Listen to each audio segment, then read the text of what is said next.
Litter. KILT FM HD2 Houston. Insider access, exclusive content. Sports Radio 610. The Texans play here. An Odyssey sports station.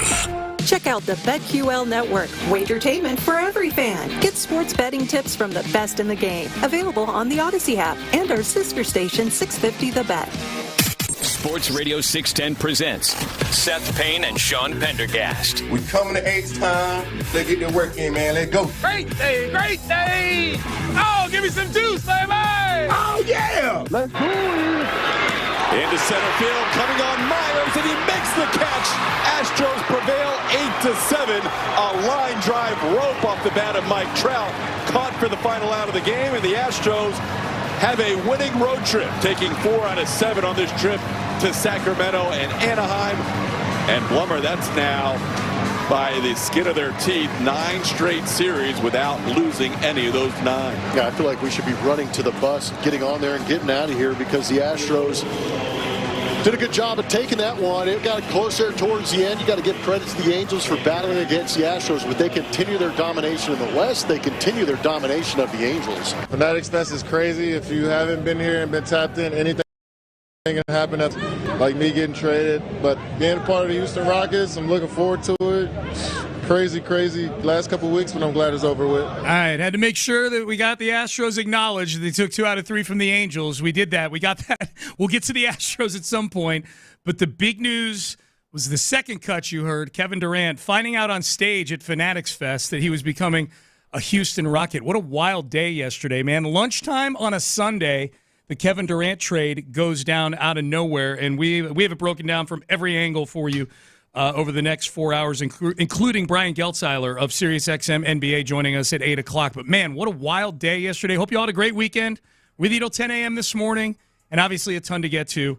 Good morning, Seth C. Payne. How are you, my friend? This was, it was an exciting Sunday. I was sitting around trying to I was doing some prep for the upcoming Texans season. Yeah. And lo and behold, like, probably a lot of people listening, I just it popped up on my social media, and you do the thing you do. Did you how many different ways did you cross check and be sure that it was actually legitimate? Okay, news? it's funny. I found out.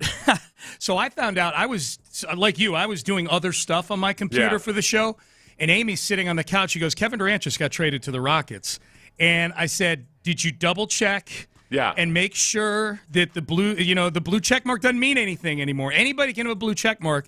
And she's like, it's ESPN telling me. It was almost like. Is it actual ESPN or is it ESPN spelled with a Z? I was having flashbacks because you remember the same thing happened with her mom at the draft. With her mom at the draft when the Will Anderson trade went down. She's like, after they drafted C.J. Stroud, she's like, the Texans are picking next. I'm like, no, Jolynn, they just picked. They're not picking next. Oh, I don't know. It says on my phone they're picking next. And then I had to get her a really nice Christmas gift after that. So Sean Splander. It felt a little like that. That's how I found out yesterday. Seth, we quickly confirmed that these were reliable sources. Gut reaction. Was your gut reaction happiness, middle of the road? What was my gut reaction was like, oh, cool, something's happening. And then I saw the compensation, and that's exactly the type of compensation that we had said is acceptable. Yeah. Jalen Green, if you have to give up one guy, it's sad to see Dylan Brooks go. And those guys, that's a whole lot of minutes out of those two during a game. Luckily, you have a young guys in your core that can come in, and Jabari and Tari and all those guys can come in and pick up the slack. But the compensation, just giving up 1 first-round pick and a slew of seconds for a guy that was, by true shooting, the second best shooter in the league last year. Yeah. And I think that's one thing that's lost a little bit. When I see people really down on this, I don't think they understand just how effective Kevin Durant still is. The big question is just, okay, but he is old, obviously. He's going to decline over the next couple of years. And he missed time. He's missed a chunk of time pretty regularly in each of the last, or not in each of the last few seasons, but over the last several seasons. So I was excited about it. I think, look, this isn't a great mystery. There's no way you can win a championship with that Rockets offense looking the way it did last year. No. It's an awesome regular season offense when you can rely on second chance points and scoring in transition. But versus really good defenses in the playoffs, that tends to dry up, and we saw that. So they had to do something. Yeah. And this compared to the filling in around the fringes, when again you still have all these other young players who aren't great shooters but deserve to be, get a chance. It's about as, other than the age factor, it's about as perfect a scenario as I could have asked for. The age factor is big. The availability factor is big. Fortunately, he's on a team now where they can manage that sort of thing. They can win games in the regular season resting Kevin Durant. To me, Seth, the biggest things with this trade, in terms of what they gave up, is as soon as I saw the package, you and I were texting 5 minutes after this trade, kind of looking at each other going, this feels like a really good deal for the Rockets. And to me, the two biggest things were they didn't have to give up any of their young, long, athletic, defensive-oriented wings. Jabari Smith Jr., whose name had popped up a lot in the last week. Tari Eason, who would have made a perfect trade piece, I think, for Phoenix. That's a good young player. And then the big one, Amen Thompson was never going anywhere. But the fact that you still have those three on the team and what they bring defensively and in terms of versatility is awesome. From a draft capital perspective, the fact that all they're getting out of you is the 10th pick coming up this week, which if you held on to that pick is a guy who's not getting on the floor for you. So you give up that pick. They don't get 2027 Phoenix pick and the 2029 Phoenix pick, both unprotected, are still yours on a team that looks like it has no future right now. So you keep those picks. You give up a bunch of second rounders, but second rounders in the NBA are like sixth rounders in the NFL. You can find ways to get second round picks in the NBA. By and large, people that are given basically both teams pretty good grades on this because of the situations that they were both in.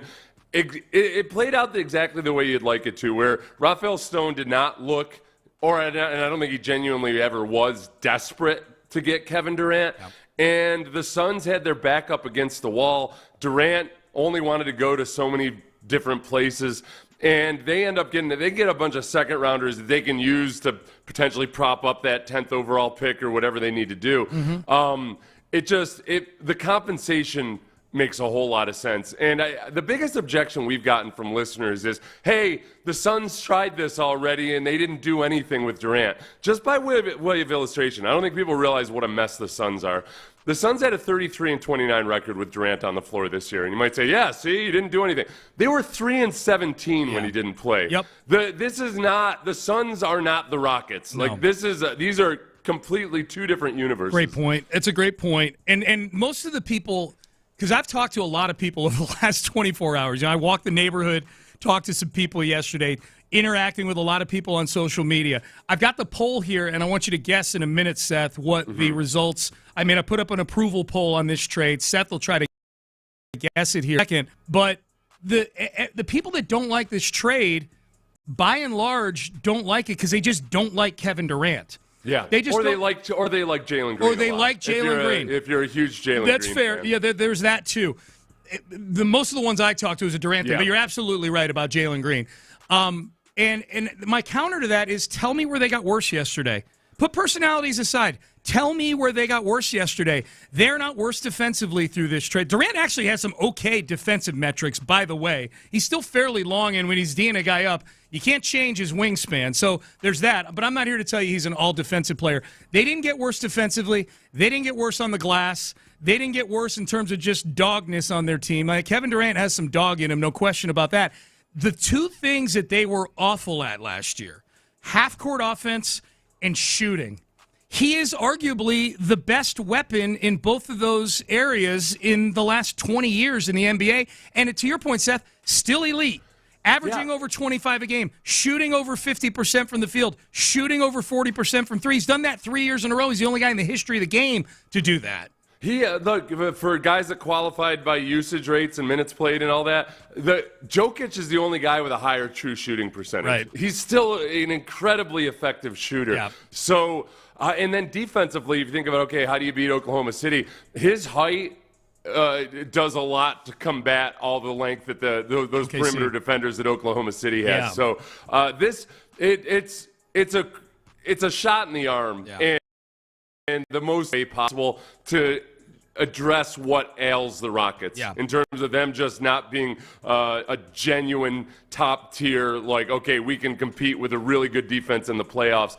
So this keeps them out of being just a good and effective regular season offense and helps put them into postseason offense. No question. That's the big thing, too, the availability. He needs to be available in April. Well, yeah, that's right. Yeah, so the load management becomes key, obviously. Yeah. And that's where, the pressure gets on to Tari Eason, Reed Shepherd, Cam Whitmore. Cam Whitmore, I'm guessing, isn't going to have a trade request looming at any point or agitation. He's got a role now. He and Reed Shepherd have roles on this team now. There's no question about it. All right, so what do you think Rocket fans thought of this trade, Seth? I'm guessing. I'll tell you, there's three choices, so let me lay it out for you here. Rocket fans, do you approve of the trade for Kevin Durant? The three choices are strongly approve, I'm okay with it, or I do not approve. Okay, let me do the combined positive part. Yeah. And I got to factor in on social media, the negative tends to be about threefold louder than the positive. Mm-hmm. I'm going to say the two first categories, the positive, either strongly approve or what was the second? I'm okay with it. Okay with it. That's at 77% combined. Okay, it's not. It's high, but it's even higher than that. It's even higher really? than that. Nice. Yeah. Okay. 91%. Oh, wow. Combined. I'm gladly wrong on that. Combined, All right. yeah. Now, 50.2% strongly approve, 5% I'm okay with it. So technically 90.7%. There's only 9.3% of the people that voted in this that say, I do not approve of this trade. I think a lot of this, too, in terms of people who might have been on the fence or were skeptical of it, maybe because they dislike Kevin Durant. Let's say that. Fair. It's totally fair if that's how you feel. Yeah. I think the fact that Udoka is obviously 100% on board with this and has prior experience with Durant. And remember, Udoka had prior experience in the same place as he had with James Harden in Brooklyn. And Udoka did not seem to be all that high on bringing Harden back in. Yeah. But if he's high on bringing Durant back in, it's a stamp of approval for a guy in Udoka who just right now is at an all-time high. Udoka and D'Amico probably have approval ratings well above 90% right now amongst Houston sports fans. I think they've got a pretty good filter for the right type of player to fit what they want to do also. I think they're very similar in that respect. I think, there's a swarm quotient to it. Okay, D'Amico and Udoka both seem to have a good feel for, hey, what kind of guy, kind of like Kelvin Sampson. Mm-hmm. Kelvin Sampson creates this ecosystem where he brings in guys that respond to his type of coaching. I think Udoka's the same way. He, as it is with D'Amico, they kind of get a feel for which guys will thrive and add to this culture. So that's, for me, that's the rubber stamp that says, it makes sense. And I'm as concerned as anybody else would be about his age. And you just have to take it into context and look at how he is as a player. This is not a guy who's coming in and you're just trying to scavenge up the last little scraps of a great career. So a lot of the previous Rockets trades where they had Hall of Famers in their dying gasp moments, it's just not the same thing. I've got some numbers to that effect because this is Kevin Durant is the latest of what's been a litany of former All-Stars to come through the door over the last decade with the Rockets. And Durant needs to be different than those guys. The numbers are pretty astounding as to what they did once they got here. We'll get to that. We got a ton of stuff to get to with this trade, man. How did it come together? We'll hear from Shams Charania on that. Why now to do the deal? And are they done yet? Are the Rockets done yet? Or are there other moves that they've got in the holster waiting to happen? We'll get to that. We'll get to the Astros as well. All of that on a Monday, a busy Monday on the show coming up next. Stay there. If you ask Nico Collins, the Texans are on the verge of their breakout season.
Payne and Pendergast is driven by West Point Lincoln of Sugarland. On the Southwest Freeway, exit Kirkwood and take the first U-turn at West Airport under the giant American flag.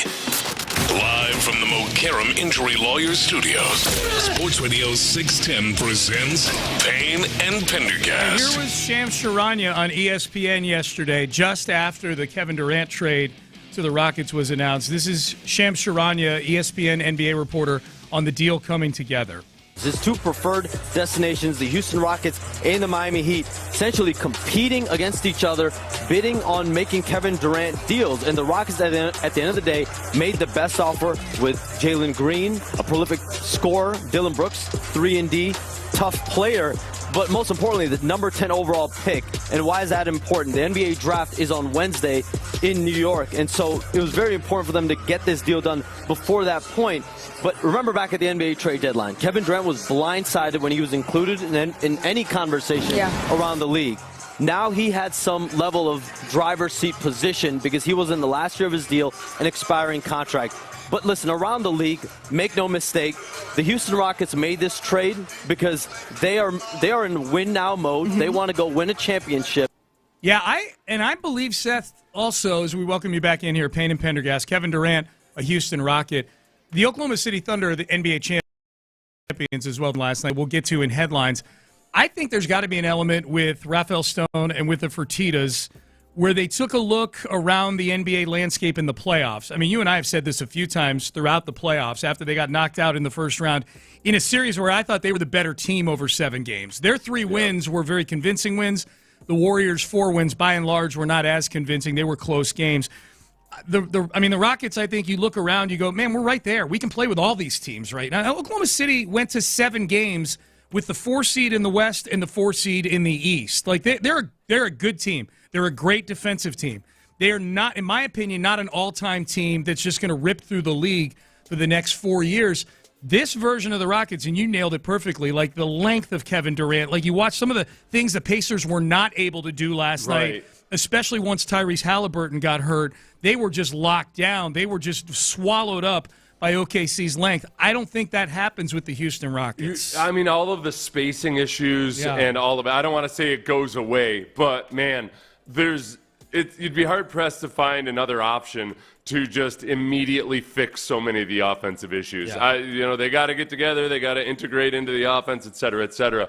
But the biggest question for me is just the age and the health. And the age isn't a question of, oh, well, he's on the decline. He's still a very, very effective shooter. He's still one of the best shooters in the league. It's just the availability. I worry about the potential injuries over the next few years. So this load management is going to be key. And whatever happens, shown that they're just fine during the regular season. Now, that was with Jalen Green, but you know where I'm going with this. Yeah. It's who are you putting on the floor against teams like the Warriors who have a really good defense, and what are you doing in the last 5 minutes of the game when those second chance points dry up, the transition, you're not going to get as many opportunities in transition against the really good teams in the last 5 minutes against another really good team. The shooting has to be one of the things you rely on, and they just didn't have that last year. Yeah, if I'm OKC, I don't know. I mean, OKC's too focused on planning their parade right now to worry about what other teams in the conference were doing. But if this were to happen, the buses are ready to go. they were very much ready to go. Yeah, and that got Rick Carlisle very angry. But if once OKC, the dust is settled and the confetti has all hit the ground and they sit back and take a look, I would be going, man, I wish they traded him to Miami instead of Houston. Get him out of the Western Conference. Kevin Durant, that is. Yeah. Get him out of the Western Conference. So I love this. I love what it does with the matchup with OKC, and I love the fact that they didn't have to give up any of the assets that I felt. I put it this way. I am more upset they gave up Dylan Brooks in this trade than that they gave up Jalen Green in this trade. Mm-hmm. I know Jalen Green's got the higher upside, and he may have the brighter future. For the purposes of what they brought to the team and potentially could bring to a team this coming season, Dylan Brooks absolutely played a big role in this team, going from being the dregs to being a team that had a lot of dog in this team and was a very good defensive team. He was a crucial piece. Big thing. It's not as simple as just plugging Kevin Durant in and then you're good to go.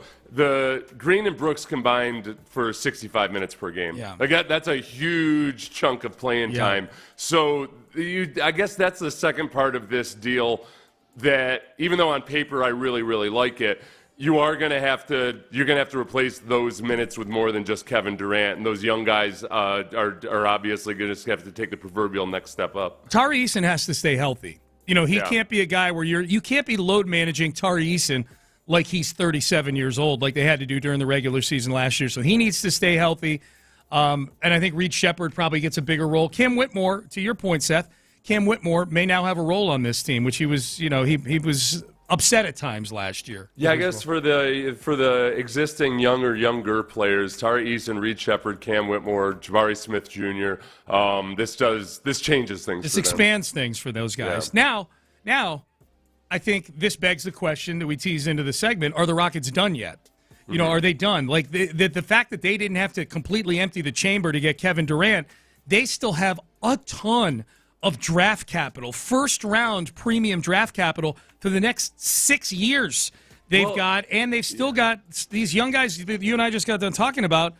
I could easily see one of them getting mixed in a trade when you factor in that they've still got the mid-level exception to use on a veteran guy if they want to. And I think also that Durant's a very, very good shooter, and he's shooting well above 40% on his threes, but he's not a volume three-point shooter. So there's still room for snipers to come in and guys who you can just rely on. Obviously, you're hoping Reed Sheppard becomes one of those guys. But yeah, that's a really good point, Sean. We don't know exactly what they're going to be doing over the next week. Or they might not less than a week. Yeah, they might not be done. The draft's in a couple of days. They might not be done yet. So we'll definitely be keeping an eye on that. They've got. I would still venture to say, even after making a Kevin Durant trade, that I'd be hard pressed to find a trade that the Rockets couldn't make if they want to. Maybe if Giannis becomes available, there's somebody that's got more out there that Milwaukee might want to get Giannis, something like that.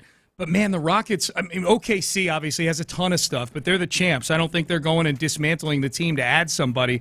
Everybody's got to come at them. They've got a ton of first-round picks. But, boy, the Rockets, they've got to be among the two still, even after this deal, still among the 2 or 3 or 4 best positioned teams in the NBA to still go get more high-level talent if they want to. The odds improved for the Rockets in the West and in terms of NBA championship odds. So for the NBA championships right now, after the trade, the Rockets are the 4th most favored team to win the championship after Oklahoma City, Cleveland, and the Knicks. Okay.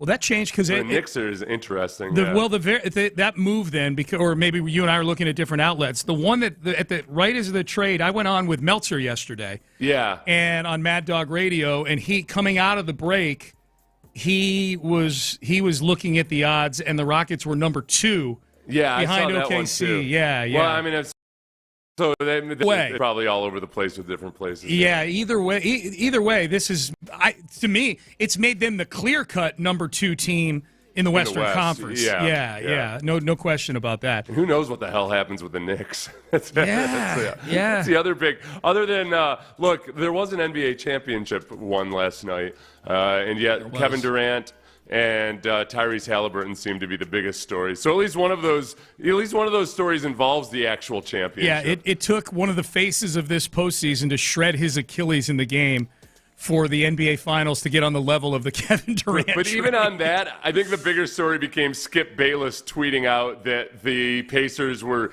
building in an excuse already for by saying that he was injured. This was 4 minutes before he tore his Achilles. Bayless apparently thought like they were making an excuse for Halliburton by saying he had a calf strain. Yeah. And so a lot of people saw the tweet and thought that he was saying this after the injury, like they were faking it or something. But he was still really, really wrong in acting like he was faking some kind of issue. This is the third Achilles tendon tear we've seen in the NBA this year after a player was playing through a calf strain. So people are freaking the hell out about this. We've got to find that audio because that's an early take-mania. It was a tweet. It was a tweet. Oh, he just tweeted it. Okay, he didn't say it. Damn it. Okay. Because Stephen A. Smith had a horrible take yesterday too, but it was a tweet. Hopefully he says it today on First Take where he's imploring the Rockets to go get Russell Westbrook now. Like, what are you doing? The guy is drunk. Yeah, he is drunk. Yeah, he's drunk. Hey, let's touch on the Astros here for a minute. Yesterday was a fun day. Now 0-2. And hits the ball well. There is a multi-hit game for Jeremy Payne. He hits one to the wall. Luis Guillorme being waved around third. Here comes the relay throw by Newman. And safe at home plate. The ball gets away from Ohapi with a head-first slide. Astros take a 7-5 lead. Payne ends up at third. There you go. Jeremy Payne, a couple hits yesterday. RBI double. That was good to see. And the Astros win 8-7. Kind of your classic, just a lot of loose baseball going on out there. It was really, really stressful. Yeah. Josh Hader gives up a home run to turn it into a 1-point or one-run game. Yeah. It was fun to see the Astros go back and forth where they were scoring and scoring prodigiously, manufacturing some standards. runs. Yeah, that was fun. That was a lot of fun. We had an Altuve egregious base running error, which was because who can really expect anybody to keep track of how many outs there are? So he just thought there were 2 outs, and he took off running maybe before the pitcher even started his motion. I don't know. That was the best. The best part of that was the not knowing the number of outs. Like, okay, yeah, we've seen Altuve take off early, but he gets picked off, and then he's out, and he's doing the thing where they take their helmet off and put their batting gloves in the helmet and are handing it to the first base coach so someone can bring their glove out.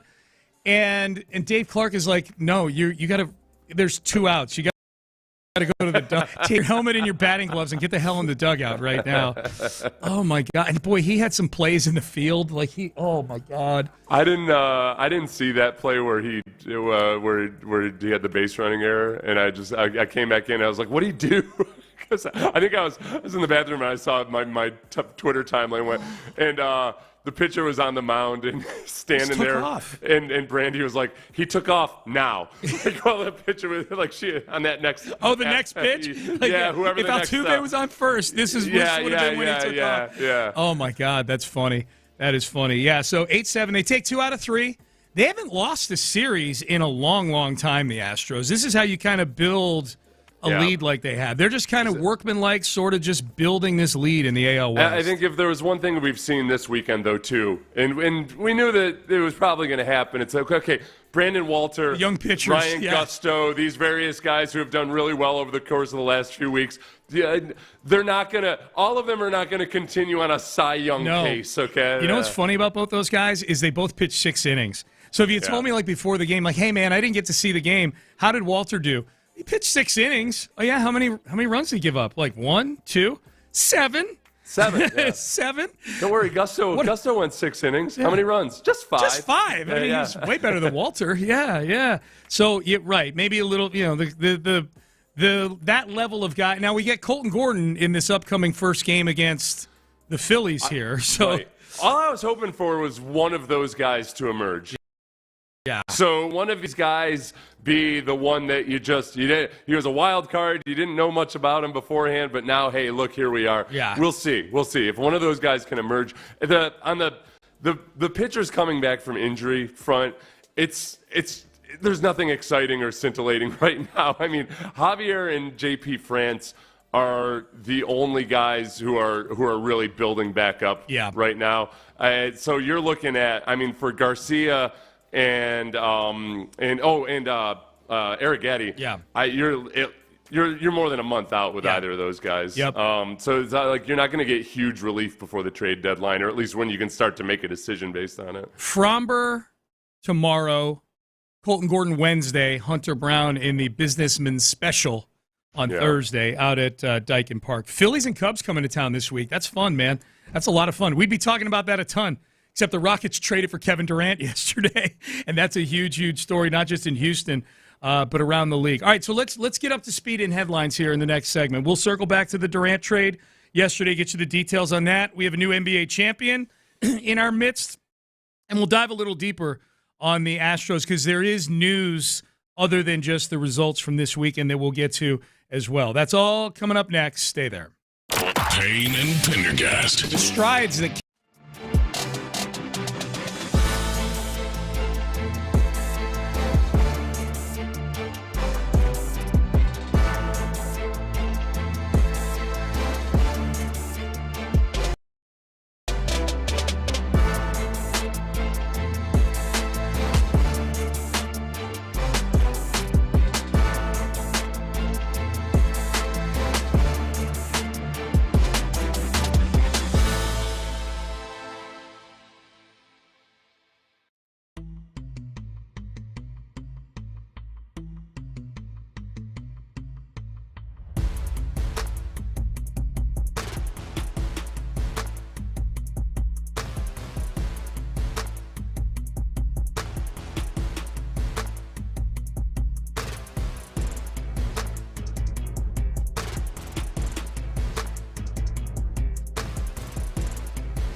And Pendergast with today's headlines, presented by Men's Tea Clinic. Fanatics Fest is crazy. If you haven't been here and been tapped in, anything can happen at Fanatics Fest. Being a part of the Houston Rockets, I'm looking forward to it. Crazy last couple of weeks, but I'm glad it's over with. That's right. Winners and losers. Winners, the Houston Rockets and Fanatics Fest. The big winners yesterday with the Kevin Durant trade, right? Michael Rubin led thing, the apparel company dude that knows CJ and everything. That's why CJ was there. Right. Yeah. Well, and he was. Yeah. The Fanatics Fest and dozens of big celebrities there. Yeah. Tom Brady won some prize. He won $1 million for winning some competition. He'll get acknowledged in the next hour for that. Okay. Yeah. I just don't know. I feel like Fanatics Fest is some big thing all of a sudden, Nope. and I have no idea actually what it is. Okay. First year, it was it was a lot of panels where guys get up, a lot of Q&A, a lot of autograph sessions, and then this big competition going on between 50 athletes and 50 civilians on different events and stuff like that. Yeah, it was a big thing. It's a big thing. So, and Kevin Durant was doing his Q&A up on stage. I believe it might have been with Kay Adams or somebody, some moderator up there. Yeah, some moderator. And Kay Adams. Yeah. And that news dropped in the middle while he was up on stage up there, and it was quite the scene. Got a big smile on his face and looked very excited to become a Houston Rocket. Did you judge? Durant doesn't necessarily always show a whole lot of emotion when he's off the court. Did it look like it was a surprise to him, or was it? Did it look like it was something like, I knew it was going to happen? So he had a big smile. He was very excited, and then there was video that surfaced shortly thereafter of he and his agent high-fiving each other. Yeah. So if his agent was there within his radius right there, I'm guessing that he knew that something's coming down pretty soon. They were close. Yeah. And you pointed out last week, it's the Udoka extension, the Rockets re-signing Steven Adams. Yeah. Fred VanVleet kind of just in holding mode where it feels like he's probably just working with the team to see what they need to do for Kevin Durant's contract and then how they can structure his. It seemed like everything, they were just creating the perfect landing spot for if and when this trade occurred. I had forgotten about this, too. They hired Durant's old college teammate and former Rocket DJ Augustine in the front office a couple of weeks ago. Yeah. So that's, so there's all sorts of tea leaves that have been going on with the team that this might be coming down the pipe. It feels like Phoenix was just kind of waiting to see if somebody out there was going to step up and blow them away, and realizing that over the course of the past few weeks that, hey, it is what it is. The draft, she's a coming. We got to get this thing done. Yes, I think that's the sense I get too. What do you think? Okay, so Seth, here's the thing. What do you think of this as a starting five? Fred VanVleet and Amen Thompson in your backcourt, Kevin Durant, Jabari Smith Jr., and Alperen Şengün as your front court. How's that for a starting five? That sounds good, man. Yeah. I think I feel really, really good about that. I do too, man. I'm looking at the visual of it here. Someone put up a graphic with those five guys with Durant wearing a number 35 Rockets jersey. That looks sweet right there, man. It does give some of the younger guys too, where Durant's a power forward, and then it gives the guys that are more higher in the number order there to get their opportunities. Obviously, yeah, I think he's going to be playing a lot of the three with the Rockets, which is what he wants to do. We'll talk about that with Brian Geltz. hour here. But Kevin Durant is a Rocket. Jalen Green on his way out. Dylan Brooks as well. They send the 10th overall pick in the draft this week, and then a bunch of second-round picks to Phoenix. I like the deal. Seth, it sounds like you like the deal. And provided Durant is healthy, this team just came better and more dangerous, I think. And the odds makers agree. Depending on which odds board you look at, the Rockets are the clear-cut number 2 in the Western Conference now. And depending on which odds board, I'm looking at one, Seth, that has the Knicks, the Cavs, and the Rockets almost in a dead heat as the second team behind the now reigning champion Oklahoma City Thunder, who are a clear-cut favorite. They're like plus 250. Those next 3 teams are around 8-1. Yeah, and the cool thing about the matchup with Durant, or with the Rockets now versus Oklahoma City, is that Durant can make those perimeter defenders that Oklahoma City has a lot less effective. Yeah. Like it's hard to deal with a 7-foot shooter, no matter how good you are as a defender. Yep. And just to remind anybody that I just see so many people saying he's old, he's washed up. He had the second best true shooting percentage in the league last year. Yeah. It was, now the old part is true. That's a consideration. He's missed time. Like you can't deny that. He's going to be 37 years old. But in terms of what type of a player he is when he's healthy, he's still one of the very best shooters in the league. Those were the most annoying people yesterday, were the ones that were trying to argue against the trade, which is fine. You can bring up points Seth just did against the trade. But when you're making stuff up like, well, he's been bad the last few years, like, no, he's not been bad. That he's been on, and that team's been an abysmal bottom-of-the-barrel team without him out there. Right.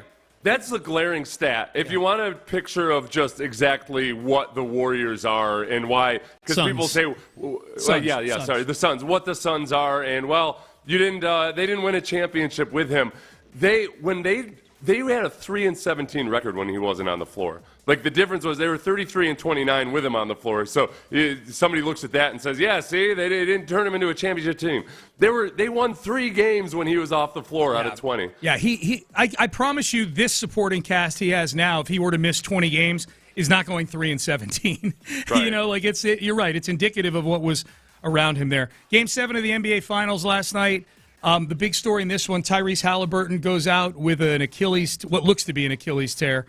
Certainly on the replay, it looked to be an Achilles tear. With 5 minutes to go in the first quarter, and he was popping early on, man. He knocked down a few threes. He looked really good, and then he just crumbled to the floor. The score was 18-16 at the time. Oklahoma City was leading. Indiana actually led this game at halftime, 48-47. And then OKC just blew the game open in the third quarter. Indiana couldn't get out of their own way. Just a ton of bad turnovers. And then Oklahoma City, they got up about 20 at one point, and Indiana made a run, got it down to 11 or 12, but Oklahoma City just too good. Certainly too good for a team that didn't have its best player out there on the other side of this thing last night. Yeah, it was a hell of an effort by the Pacers. Yeah. But now I'm glad that it's over and I can start hating everything about Indiana once again. And Oklahoma City. Both the fact that we root for one or the other in this whole thing. So there's a touch of irony there that Oklahoma City wins their first championship. That franchise wins its first championship since they changed their name, and Kevin Durant trade goes down the same day. The same day, man. Yeah. The same day. Yeah, swallowed it up. Astros take 2 out of 3 from. Just the Kevin Durant connection there too. Yeah. Oh yeah, with back in the day. Yeah. The Astros take 2 out of 3 from the Angels over the weekend. Angels 9-1 win on Saturday. That was sandwiched though by an Astros win, a good win on Friday. Hunter Brown looked really good on Friday, and then yesterday 8-7. Just kind of a fun game, especially if you're on the winning side of it. 8-7. Day off today. That was fun. I thought I didn't have any fun at all with that game. That was stressful as hell. It's not like it was Game 6 of the World Series. It was a Sunday at the park. I thought Blum put it the best when they finally won the game. Yeah. He said, "All right, they're just happy to get out of here with this one." Okay. They were. That was a stressful game. Yeah, I guess so. Maybe I was swept up in Durant mania, and I just wasn't internalizing the whole thing. So, day off today. This is a big week.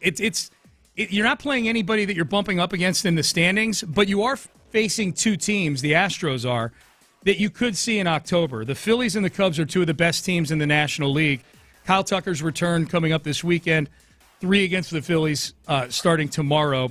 I thought you had mentioned last week that, hey, the Astros schedule over the rest of the season isn't as hard as it was at the beginning. This is one of the last big challenging humps. Yeah, this is. Don't worry, the Rockies are just down the path. July 1st they start with the Rockies, but yeah, the Cubs especially. I can't wait for Kyle Tucker to come back to town. Absolutely, Sean. yeah. I open my arms to the potential drama that unfolds. All I ask of Cam is to hit 500 in that series. That's all I ask. Yeah. Show Kyle Tucker what's up. Like, this is what we replaced you with, buddy. Travis Hunter signs his deal with the Jacksonville Jaguars, 4 years, $46 million for the number 2 overall pick. The big story coming out of this one yesterday, I suppose, was the Jags put up a social media post announcing they'd signed wide receiver Travis Hunter, and then subsequently put up a post saying they'd signed cornerback Travis Hunter. 2 positions, 2 posts for Travis Hunter yesterday. Nice little troll, but it was fun watching all the Jaguars fans who only saw the cornerback designation freak out about that tweet. Oh, really? What the hell is this? What's going on? Yeah. Well, they don't want to offend him, Like, that's Travis Hunter. Remember he said in some interview before the draft, like, what would you do if a team didn't let you play both positions? I probably wouldn't play football. Oh, okay. It was a little bit more. That's the way it was framed. It wasn't quite as he didn't. But yeah. I know in the transcript. Yeah, in the transcript. All right, Payne and Pendergast with you on a Monday. All right, let's get to the 7 o'clock hour here. We will hear from Keven Durant at Fanatics Fest, K. Adams, after the panel Q&A that he did. They did a one-on-one interview. We'll hear how dangerous does he think the Rockets can be. His message to Phoenix fans is something. We'll get to that. And what is the best case and worst case scenario for the Keven Durant trade? We will acknowledge as well at 7:20 with Acknowledge Me. We got a busy 7 o'clock hour. Brian Geltzeiler joins us to talk about the Durant trade at 8 o'clock. Stay there.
Recruiter. KILT FM HD2 Houston. Insider access, exclusive content. Sports Radio 610. The Texans play here. An Odyssey sports station. Sports Radio 610 presents Payne and Pendergast. All right, so Kevin Durant was on stage at Fanatics Fest, the first annual Fanatics Fest, and doing a Q&A with Kay Adams when he found out that he was traded to the Houston Rockets. He was very happy about that. He and his agent were jubilant over that from what we saw from video. Afterwards, after that panel session that he did a one-on-one with Kay Adams, who asked him, how dangerous are the Rockets now that they have Kevin Durant? We shall see. How dangerous? What do I need to know? Be a solid team. I mean, they were won 50-plus games last year, played a great season, but all this stuff takes time and work and effort and execution, so we'll see what happens. Okay, I like the answer. I like the no promises being made, no nothing. Yeah, listen, Kay, this is not a pep rally. This is not me saying not one ring, not two rings, not three rings. Good job, and even Seth, if it was a pep rally, I know that you can't say stuff at pep rallies that you used to be able to say because these bastards are always recording everything. That's right. That's right. So I like that answer. Now, the other question, and we're going to hit best case and worst case scenario with this trade. If you're just waking up, Kevin Durant, a Houston Rocket, as you've probably heard. We'll hear what people around the NBA are saying about this deal. We'll do Acknowledge Me at 7:20 on the show today. Kevin Durant, what is your message to heartbroken Phoenix Suns fans? Last one for you. A lot of heartbroken Suns fans right now. What would you like to say? That's not true. No, literally, heartbroken Suns fan. Right over there. I just felt like, I mean, they wanted me to go. So it's like, I'm glad we both, they got what they wanted and I got what I wanted. So we can move on, and good luck to them going forward. And I always remember my time there, but we on something else. Yeah. You know what, I think he's talking about the organization. They wanted me to go. Yeah. He probably should have been more clear in that because she asked about the fans themselves. Pointing at a fan that was wearing a jersey. I guess that's where that guy wanted me to go there. It's honestly, it's one of the things about social media that I hate for athletes. It's that they see all the negativity and it ends up not just kind of start to feel like, oh, that's the way the fans feel about me. Mm-hmm. This is what happened with DeAndre Hopkins after he left. By and large, the vast majority of Texans fans felt like, man, what the hell? This is all Bill O'Brien's fault. I hate you, Bill O'Brien and Jack Easterby. Why did you do this? Yeah. But because DeAndre sees various Texans fans, the ones that would say, screw him anyway, we don't want him or whatever, a very small minority of Texans fans, that he sees that, then he lashes back against Texans fans, and then otherwise well-wishing Texans fans start to think like, well, whatever, DeAndre. Yeah. So, I hope Durant, don't take it personal because some of the people on social media are saying good riddance. Good luck with that advice to Kevin Durant. Don't take it personal. Yeah, I know. That horse is left not afraid the to barn. mix it up on social media. Yeah, like that's that. We cannot put the toothpaste back in the tube on that one. You will never. The Rocket. You will never get 100% approval rating from fans. The Rockets could win the next two championships, and there will still be three guys on Twitter who are complaining about how they could have done it easier with Jalen Green. Yes. And Kevin Durant will see those tweets. Yeah, probably so. All right, best case and worst case scenarios for this deal. And I think the package that they gave up and the fact that they didn't have to give up some of the things that the Suns undoubtedly wanted in this deal. I'd have a hard time believing that the Suns didn't want Jabari Smith or Tari Eason or both in a trade for Kevin Durant.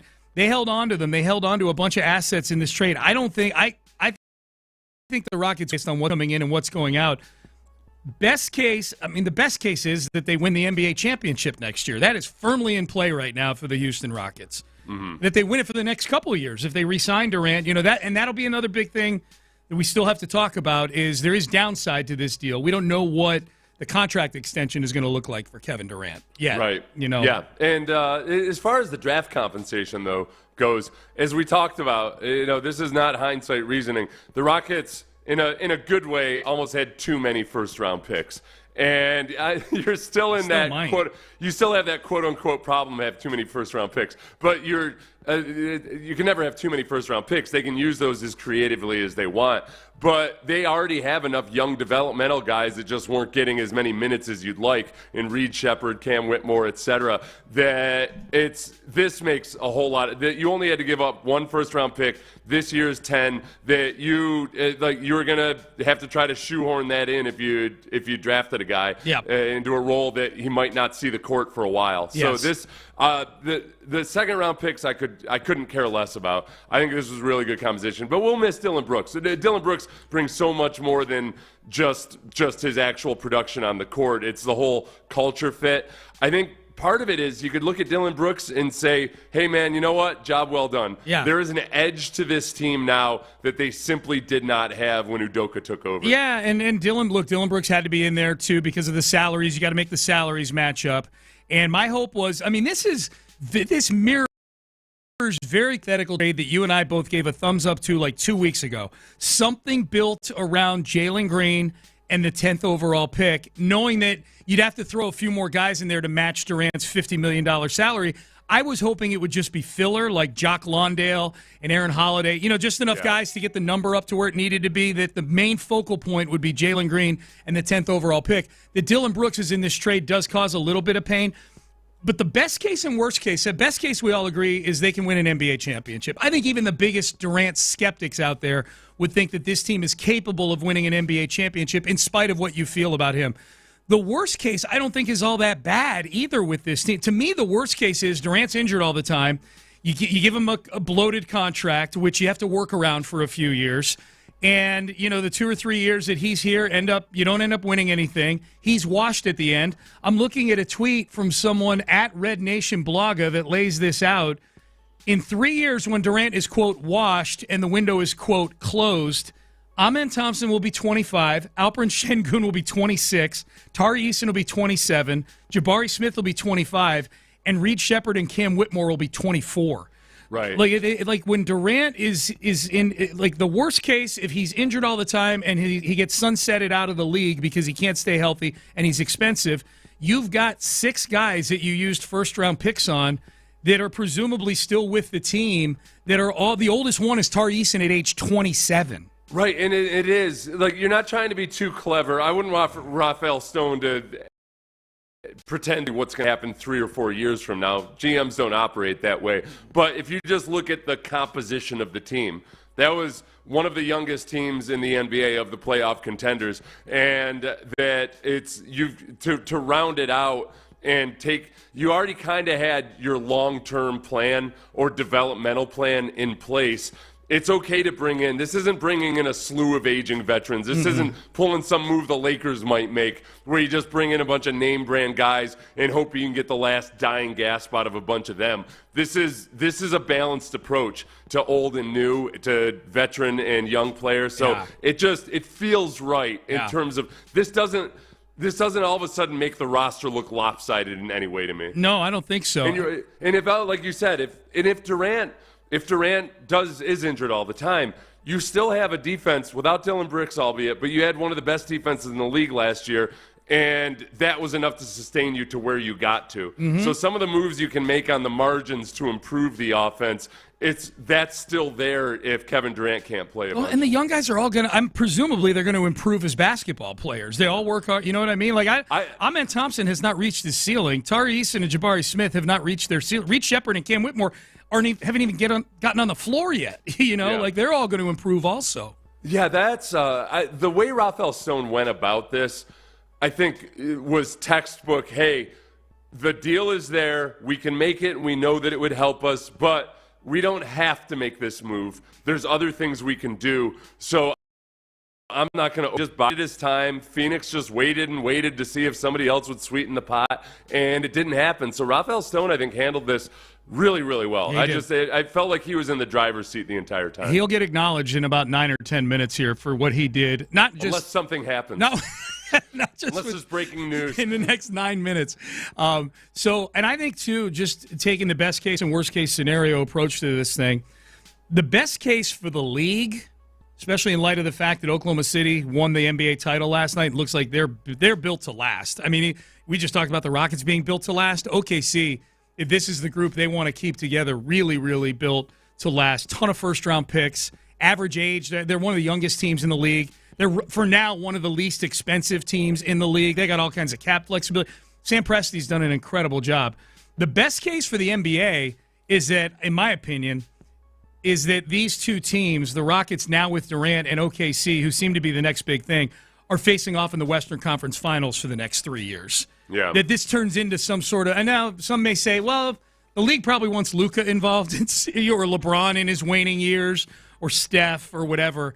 I just think in terms of all the storylines and the matchups and everything else, especially when you consider the circle of life aspect with Kevin Durant starting his career with that franchise, with Oklahoma, really with Seattle, but starting it with that franchise, OKC, and now finishing up with the Rockets, having 2 or 3 years of those two teams playing meaningful basketball against each other in the postseason would, I know I live in Houston and I'm saying this, I think it would be incredible. You know what, honestly, too, as far as whatever being about Kevin Durant and his career, if he can win a championship with this team, this is a situation that would be just about perfect, which is he's coming in to help put a team over the top, but it's not with the image of an artificially constructed super team. It wasn't him ganging up with a couple other superstars or anything like that. If the Nets had won a championship, the narrative would have been like, oh, yep, Durant just needs to have the perfect situation, et cetera, et cetera. Yeah. This is very clearly, okay, we're bringing this guy in to help put the franchise over the top. Right. But it doesn't feel like the annoying super team construction. No, and the Golden State fans would be like, well, that's what he did with us. He came in and put us over the top. And it's like, you won the championship the year before, and you won 73 games in the year that the year before Durant came in and lost in Game 7 to LeBron James. Like, no, I don't care. Not even only the dumbest Warriors fan would would deny that. We was the must scenario. combat the idiots, Seth. That's what we have to do. Only the dumbest Warriors fan or the Silicon Valley executive that just went a little too far with the LSD microdosing. Maybe to create my own reality. That's right. What are people saying around the league about this trade? Kevin Durant to the Houston Rockets.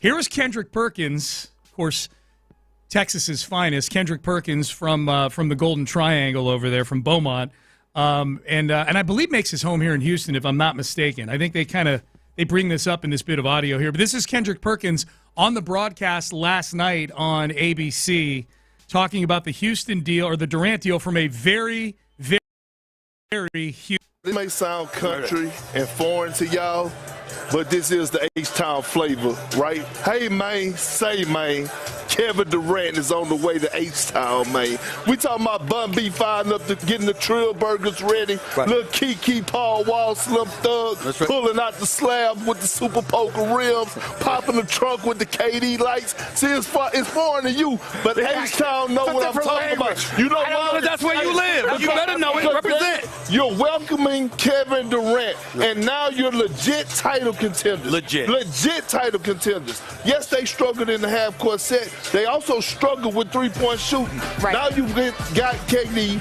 Amen Thompson is still there. Tari Eason. The reason I bring up those two guys is because they bring what you need in today's game, what we're witnessing right now in the NBA Finals, and that's elite perimeter defense. Not even to mention, man, with that 2 big man lineup becomes a 3 big man lineup where you actually have spacing, and I like that. Where the other 3 is the best shooter in basketball. Yeah, like that. Hey, where I'm kind of skeptical of having 2 big men out there at once. Oh yeah, we're gonna add a third. Yeah. What? Yeah, he's gonna space the floor for you, and he's one of the best shooters in the league. Here's his effective field goal percentage for the last 12 years, right here. And it's a number with a 6 in front of it. The spacing alone, just putting Kevin Durant out there and all of a sudden opening everything up. Yep. It has that effect, kind of like how you're missing Jordan in the lineup just because of those ear for everybody else. Yeah. You put Kevin Durant on the team, and all of a sudden everybody else becomes better shooters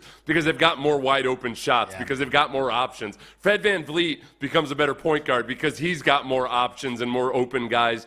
There's a lot to like about this, and there's a few things I'm concerned about, but they're dwarfed by far by the potential positives. All those possessions in the playoffs against Golden State where Jalen Green is just dribbling into nowhere and picking up his dribble and driving to the hoop with 10 arms, raised up, knowing exactly what he's intending to do, which is try to force buckets because he can't score any buckets in this series. Those are Kevin Durant's possessions now. Also, I don't. As far as Kendrick, I wonder how much of that. Maybe I just. I don't know how much of that would have sounded foreign to people from outside of Houston. A lot of it was just more maybe the Hey May stuff or whatever. But like obviously, you named a bunch of rappers that are like pretty known to people, at least Hey Maine, say Maine. Kevin Durant is coming to Houston, Maine. That's what. Yeah. And then he cited Bun B. Trillburger. People wouldn't necessarily know Trillburger outside of Houston. Right, Lil Kiki, Slim Thug. I always wondered, like, okay, but how much of the, the rap legends from our young adulthood or youth really resonate with the youth? Nico said, when Nico was on the Greenlight podcast, he said the guy he was most excited to have met was Slim Thug. Okay. That was the one that he's just kind of, like, blown away when he met Slim Thug. Yeah, man. So this will be good. Kendrick Perkins, independent of all the Houston part of that, I thought the points he made at the end were spot on, which is they stunk in the half court, they stunk shooting threes. You went and got the best half court basketball play, best shooter off the dribble in the NBA last year by this little stat called field goal percentage was Kevin Durant. He's still elite. When he's on the floor, he is still elite at putting the ball in the basket. He and though Kendrick Perkins mentioned threes, he's not a volume 3-point shooter, but he's well above 40%. And again, when it comes to the spacing and opening up things for like people, you have to respect him as a 3-point shooter, which is the slough off of him and the effect, the extra syrup that dribbles off the pancake because he's on the floor is just going to be immense for these guys. This was the worst take yesterday, not given by Skip Bayless. Skip Bayless had a horrible take on Tyrese Halliburton's injury that we read a little bit earlier, where he basically 5 minutes before he shredded his Achilles. And to put it into context, this is 4 minutes before he tore his Achilles. Okay. A lot of people that saw it really didn't realize that, and it looks even worse then. But it's still bad. Yeah. If you take into context, this is 4 minutes before Halliburton tore his Achilles. The Pacers brilliantly took the big game pressure off Halliburton, who routinely no-shows, by planting the, quote, injury excuse that the media swallowed whole. Oh, we swallowed it whole, did we? Yeah. 4 minutes later, Tyrese, and they're showing it on TV right now. That's tough to watch. His low-top sneakers swallowed up his Achilles. Yeah, that's what happened. It's tough to watch. So that was a bad take. Stephen A. Smith, though, with just an awful take on what the Rockets should do now that they've made Kevin Durant. And more importantly, I guess for purposes of this take, that Dylan Brooks is gone, because Dylan Brooks and Russell Westbrook, those are two guys that don't get along. Stephen A. Smith, quote, since Dylan Brooks is gone, how about going after Russell Westbrook? The man is still a warrior.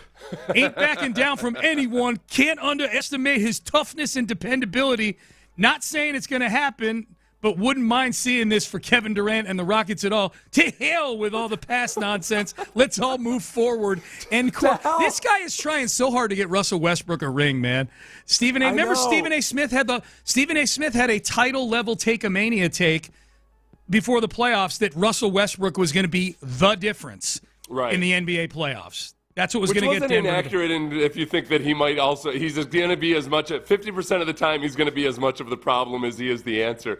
So the tone deafness for anybody in Houston that were to say that about, we've already tried that with Russell Westbrook, and we saw all of the, spacing issues and what have you that it creates.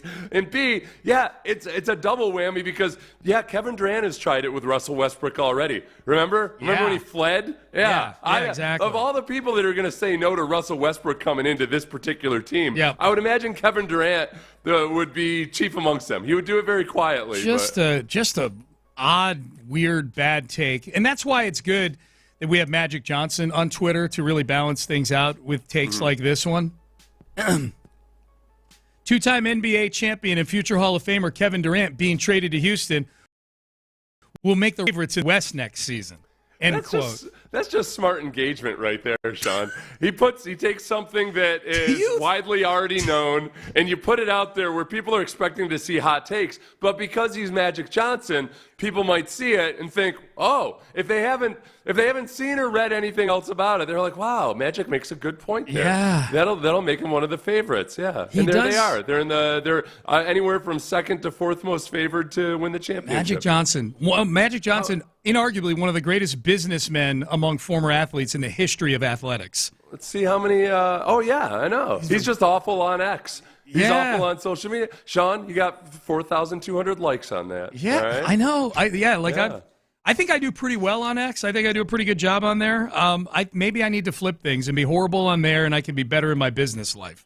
I've dabbled in being a wholesome content guy. Yeah. I like once every few days I try to retweet a cute little baby animal doing something cute. That's smart. It is good. It is baby good. goat jumping up on a pig's back or People something like that. And then subliminally they're like, I don't know what it is about this Seth Payne. I just feel good.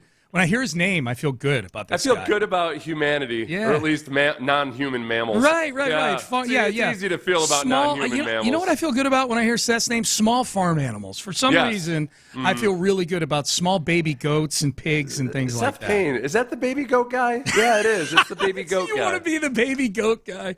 Mm-hmm. You don't want to be the goat. He's the goat in football? No. Retweeting of the goats, yes. All right, let's get to Acknowledge Me. Let's acknowledge some of the big performances from this weekend, and we start it right off the top. We stick with the Kevin Durant trade. Rafael Stone. Acknowledge me. Okay, before we go through this list, this was Brian Windhorst on Friday saying that the Rockets. You finding it? Okay, you don't have it? Okay. All right, well, let's go through the list of things. This is Rafael Stone, masterclass in roster building here, Seth.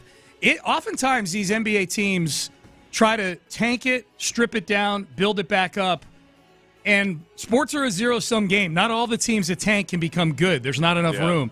The musical chairs only have a couple open chairs. They've executed this roster build perfectly. I know that performance-wise, the ceiling, like they've lost in 7 in the first round of the playoffs. I get it. They haven't gotten to the Western Conference Finals or anything. But in terms of the stated plan that they had literal phases to this that they publicly talked about, phase 1, phase 2, etc. They accrued high draft capital. Lots of it. They drafted the right guys, by and large. Yeah. I mean, you could make the argument, hey, Jalen didn't get to the level that we had hoped he would as a number 2 overall pick. The guy picked right before him, Cade Cunningham, is an all-NBA guy now. Jalen Green just got you Kevin Durant. So, they drafted the right guys, hired the right head coach. Hired the right head coach in a situation where the reason they could get him partly was that was very much at the height of Me Too and everything else. And they were able to look at this. Okay, he was let go because of a scandal that involved a woman, but it was not a Me Too type of scenario. Right. And a lot of other teams were a little too bashful and gun-shy about it, where I give the Rockets a lot of credit for recognizing the situation for what it was and not worrying about how it might look to people who are uninformed. Yep. Added the right vets. Added Fred VanVleet, added Steven Adams in a very shrewd trade. They traded for Steven Adams when he was done for the season a couple of years ago. Dylan Brooks, I was skeptical, and it ended up being exactly one of the things that this Rockets young team needed. Yeah, the Dylan Brooks was one of my more I'm happy to be wrong about that. Yeah. Happy to be 100% wrong about Dylan Brooks. Yep, he was good for what they had him for 2 years, and again, like Jalen Green, helped you get Kevin Durant. And then the next phase is begin winning, which they did. All of that led to 41-40. All that led to them improving by 19 wins 2 years ago, improving by another 8 wins this year, getting the number 2 seed in the Western Conference. And then the final thing before the big winning happens, add a big star. Accrue enough assets to where you can deploy them and go put the finishing touches on this thing.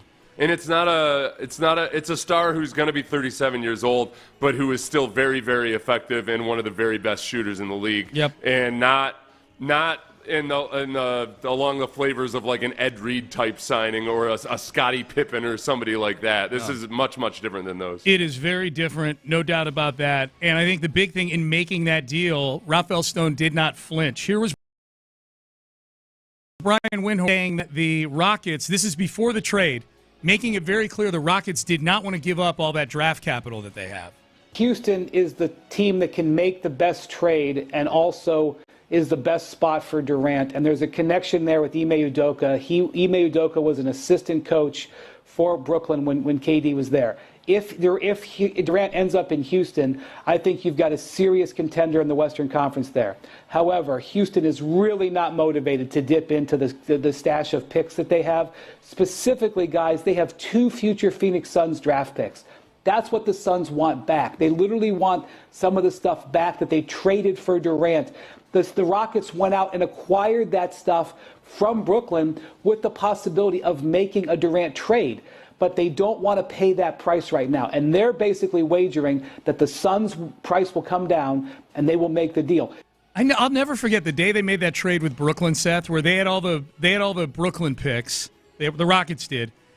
Brooklyn had all those Phoenix picks from the original Durant trade of Durant going to Phoenix. And I'll never forget the day that trade got made. I'm like, why are they doing this? Like, they're just swapping a bunch of picks around.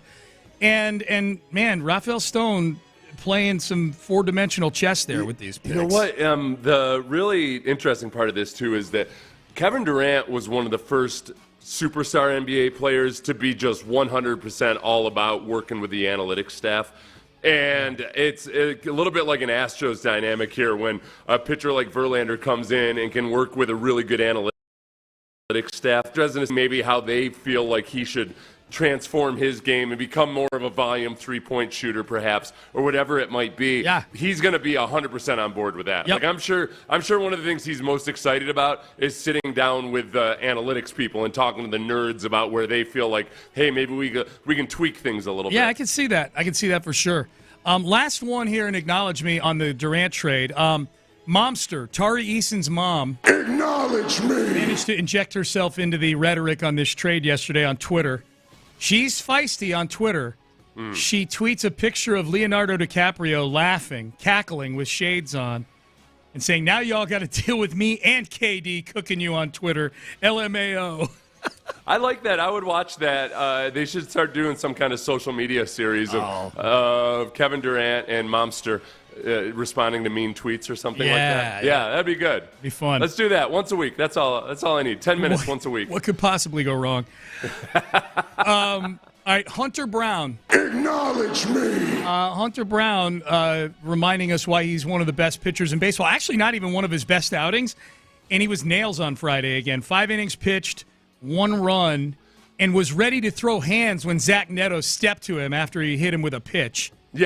Yeah, and Neto, who crowds the plate like Biggio, is gonna get hit every now and then. It's not like you're not trying to bean you. It made me go back and appreciate Biggio from back in the day. Biggio is always amongst the league leaders in getting hit, and it's not like he whined about it. No. He just like that's the price you pay for crowding the plate like this. He strapped on his gigantic elbow pad and went out there and he dressed himself up like a samurai warrior and took his medicine. That's it, man. Looked like Meanwhile, his Neto is acting like just a little snowflake, can't handle the repercussions of the actions that he chose. Did you see the tweets? I think it was Apollo Media had it, where they were able to read Hunter's lips in the fracas there. And Hunter's like, what the F did you just say to me? What the F did you just say to me? I need to know what he said to him. It is nice to see Hunter at this point where things, you've got enough innings pitched now and everything where things are starting to separate a little bit on ERA. He's second in the league in ERA right now behind Sierra, second in all of Major League Baseball behind Paul Skeens. Skeens is at 1.85, Hunter's at 1.88. Yeah, man. Then you got to go up to Max Fried at 2.05. Yeah. There's been some good pitching performances this year in the American. Fried's a Yankee now. Tariq Skubal is going to be in the mix. Hunter Brown. The odds will come out sometime this week on MVP and Cy Young. If he's not top 2 or 3 in Cy Young in the American League, something is wrong. Self-aware C.J. Stroud. Acknowledge me. C.J. Stroud at the Fanatics Fest when he was asked, I believe again by Kay Adams, hey, and she had to have known that there was something there when she asked this question. I don't know. She asked C.J. Stroud, you're going to hear the question, do you have any advice for Caleb Williams heading into year 2? You're going into your second year. CJ's going into his third year. Any advice that you would give to Caleb, on slowing the game down, on those defenses figuring you out, as everyone likes to say? I don't know if Caleb likes my advice, so I'll just play. Okay, and obviously she knew exactly what she was doing. Yeah. She's really good at stuff like that. There's not a chance in hell she didn't remember. Gotcha.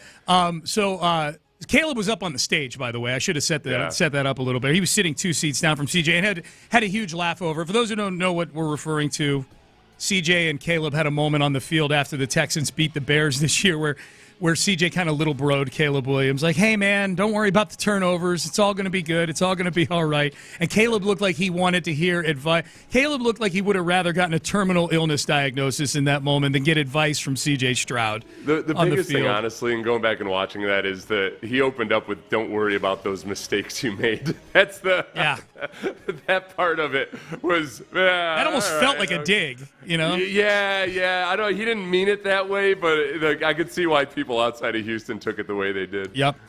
Speaking of Fanatics Fest, there were the Fanatics games, and Tom Brady won. Acknowledge me. You're wondering what they are. I've got the rundown here, Seth. Tom Brady wins the inaugural Fanatics games, $1 million prize. He was the winner, which pitted athletes and celebrities against fans in 8 competitions this weekend at the Fanatics Fest in New York City. Brady finished atop the 100-person leaderboard with 399.1 points, taking home $1 million in the process. He's going to give $5,000 to each of the 50 fans who competed in the event. Going to donate the other $750,000, I guess that would be, to charity. So Brady's not keeping any of the money, but the events that they had were the competitors took part in 8 sports-themed skills competitions. Quarterback skills, basketball shooting, like around the world, where you shoot from each area of the floor, soccer goal scoring, baseball pitching accuracy, a washer-dryer hockey shooting challenge, a WWE superstar entrance, which was basically judged like you judge figure skating. You had 4 judges there, a UFC striking challenge, and a closest to the pin golf challenge. I would have predicted Brady as the winner of this if I'd known these were the events beforehand. The UFC striking one is interesting since his wife, when they got divorced, did end up with her jiu-jitsu instructor, who has since then broken up with Giselle because he couldn't handle all of the public scrutiny and everything that comes with being the guy that broke up Tom Brady's marriage. They had a kid, though, right? Didn't they have a kid? Did they have a kid? I think they did, yeah. Oh, wow. I think they might have, yeah. He had Brady's kids for a little bit. Yeah. So I wonder if Tom Brady would just sit that one out. This is Tom Brady doing some kind of barnstorming charity tour where he competed in events like this again. People would pay a lot of money just to go against Tom Brady in just some kind of a skills competition like this, or they would put up money for their local high school quarterback to go against him, and you could raise a lot of money for charity. Yeah. The one bit of video that surfaced from this thing that I saw, there were a couple that were not flattering. One was Joe doing baseball pitching, where he threw it. I mean, it was basically like some of these rappers that do the first pitch at a baseball game where they've clearly never picked up a baseball and they spike it almost into the ground. Yeah. Joe Burrow did that. Joe Burrow had an awful pitch. I bet. I do not. Did CJ participate in that? I don't know if he did or not. I don't know if CJ participated. My quarterback doing anything like that. I don't know if CJ participated. Well, I saw him shooting baskets, so he definitely he was definitely part of the overall event. He did really well shooting the basketball. He was fine. Cody Rhodes, WWE superstar, should never have said yes to shooting a basketball, ever. Oh, yeah? Ever. And he's one of the biggest stars in WWE, but, man, that takes a little bit of shine. He's shooting at Seth from, below his sternum was where his release was coming from. Yeah. Oh, he had no concept of how to shoot a basketball. Of it. Yeah, which, fortunately he doesn't have to do in WWE, but, man, if there's ever a sport where you have an image to uphold, it's WWE, or sport, activity, form of entertainment. So Tom Brady won, $1 million. Acknowledge him. Last one, Mark Schlereth. Acknowledge me. Schlereth said on a podcast that he talked to Aaron Rodgers about his time in New York, and that said Aaron and I had a conversation about when he was with the Jets and how abysmal their running game was and how schematically it made no sense. I started the conversation and then Aaron 25-minute diatribe on just the run game in New York. I acknowledge Mark Schlereth because apparently, unless he's being hyperbolic, sat there and listened to Aaron Rodgers talk for 25 minutes. About his hand-selected offensive coordinator who's never been a good offensive coordinator. Yes. Didn't provide a running game for him. Yes. Not to mention, the biggest issue with Aaron Rodgers and one of the biggest question marks about him with the Steelers is, hey, you don't really have a reputation for caring about or helping out the run game much going back to your days at Green Bay. And now you're with an offensive coordinator who's all about establishing the run and setting up play action and everything. I find that high comedy. High comedy. Man. That's brutal. Listening to Aaron Rodgers. I haven't listened to Schlereth talk about this, but I can't get with it if he was not putting any of the blame on Aaron Rodgers there. Yeah. Because the offensive coordinator for the Jets was his hand-selected guy. Yep. You can't force the team to take a bad offensive coordinator and then complain about the run. And I know he was swapped out this year, but still, it's that was the nexus of the issue. We'll get to some of your texts. A lot of people weighing in on the Kevin Durant trade. We'll hear from you guys on that. Brian Geltzeiler, SiriusXM NBA contributor for NBA TV. He's excellent. He's going to join us at 8 o'clock, and we're going to talk about the Kevin Durant trade with him, maybe get his thoughts on last night's Game 7 as well. Up next, a ringing endorsement for Cole Popovich. This will get us feeling happy as we head towards training camp. We're just a month from today, from training camp. An endorsement for the O-line coach. We'll get to that as we head towards the top of the hour coming up.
professional.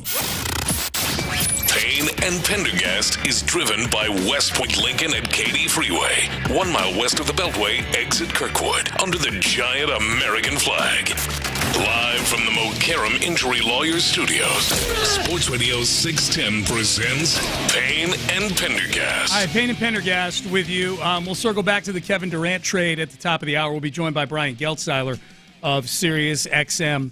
NBA TV as well. We'll get his take on what the Rockets did yesterday. Big move. Kevin Durant, now a Houston Rocket. We'll read some of your texts as well. 713-572-4610. Jarrett Patterson was on Texans All Access, right, Seth, with John and Mark.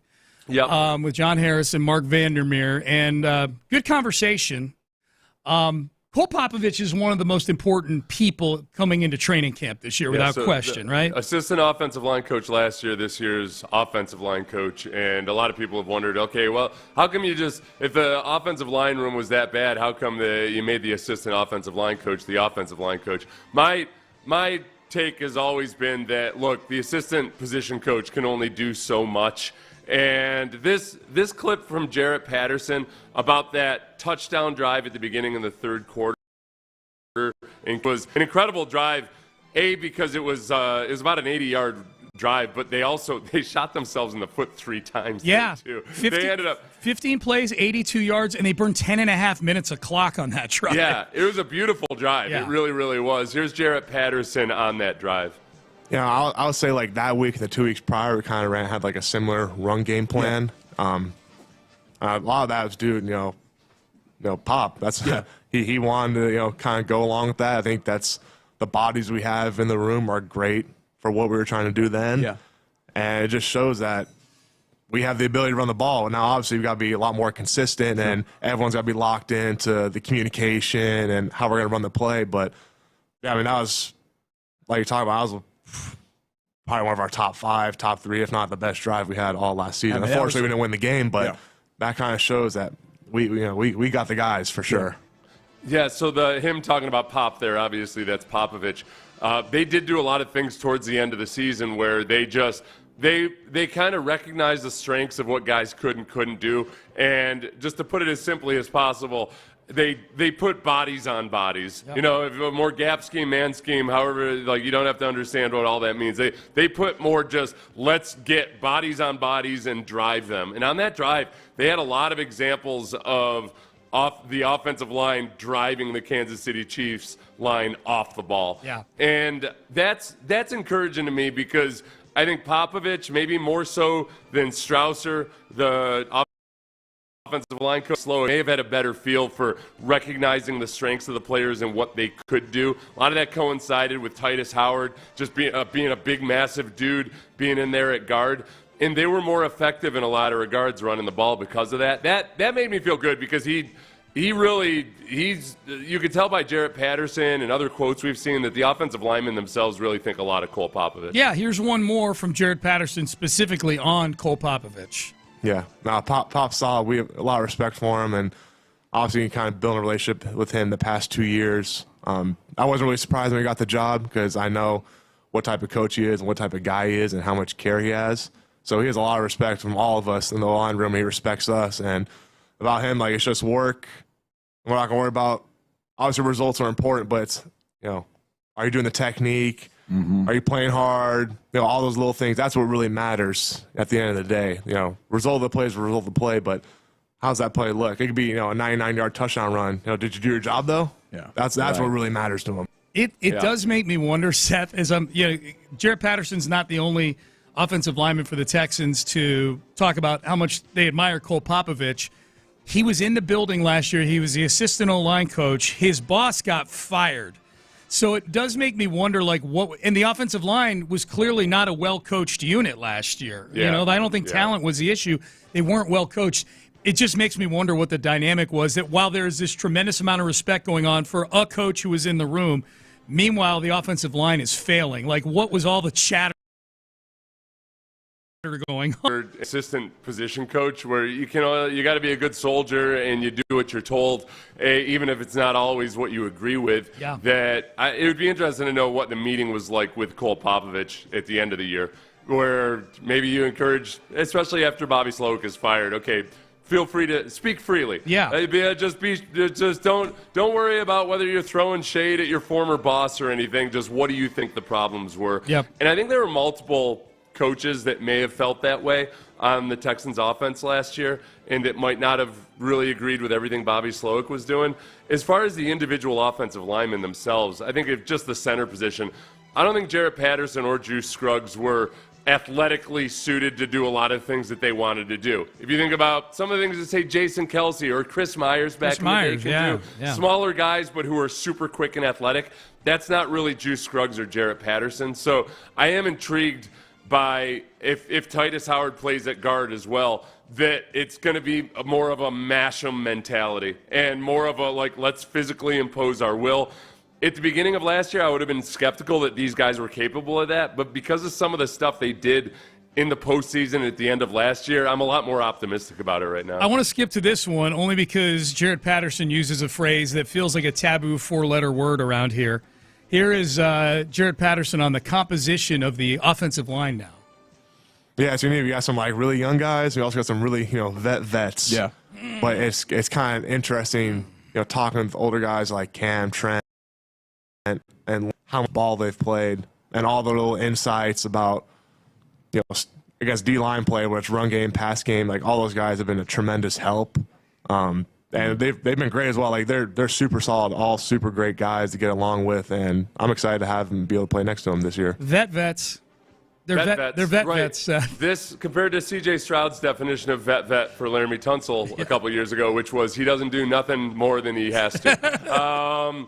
That's there's a big difference. I think when it comes to just establishing the right kind of culture, they needed an infusion of the good kind of vets, guys that know that part of your role, like Trent Brown, I'm sure knows that part of his role and the thing that's keeping him around is that I got to be a mentor to these younger guys. Yeah. Sometimes the superstars don't feel that way because that's not what they're paid to do. I'm just going to come in and play football. That's my job. It's especially on the offensive line where it's such a technical position. The more guys you can have around like that are 100% willing to help the younger guys, it makes a difference. Along those lines, we got a text. This is back to Kevin Durant for a second. We're going to talk to Brian Geltzeiler here in about 5 or 10 minutes. Sirius XM NBA. Text message, I do wonder if Durant might be a mentor for Jabari Smith. Similar-ish skill set and role. They actually work out together, if I'm not mistaken, Durant and Jabari Smith. So that process has started already, probably. Yeah. He's, you think back over the various things Kevin Durant has said in the last year or two, including after games against the Rockets. He's really gushed about the organization and certain players on there. And, he already has a relationship with June, so that's really one of the nice benefits of all this. That was one of my other bigger takeaways from yesterday. Is wow, been a while since a star player got traded or wanted to come here. The Rockets appear to be back, at least culturally. I'm not saying they're back in terms of competing for an NBA championship, although I think they definitely have the potential to win the NBA title now with this trade.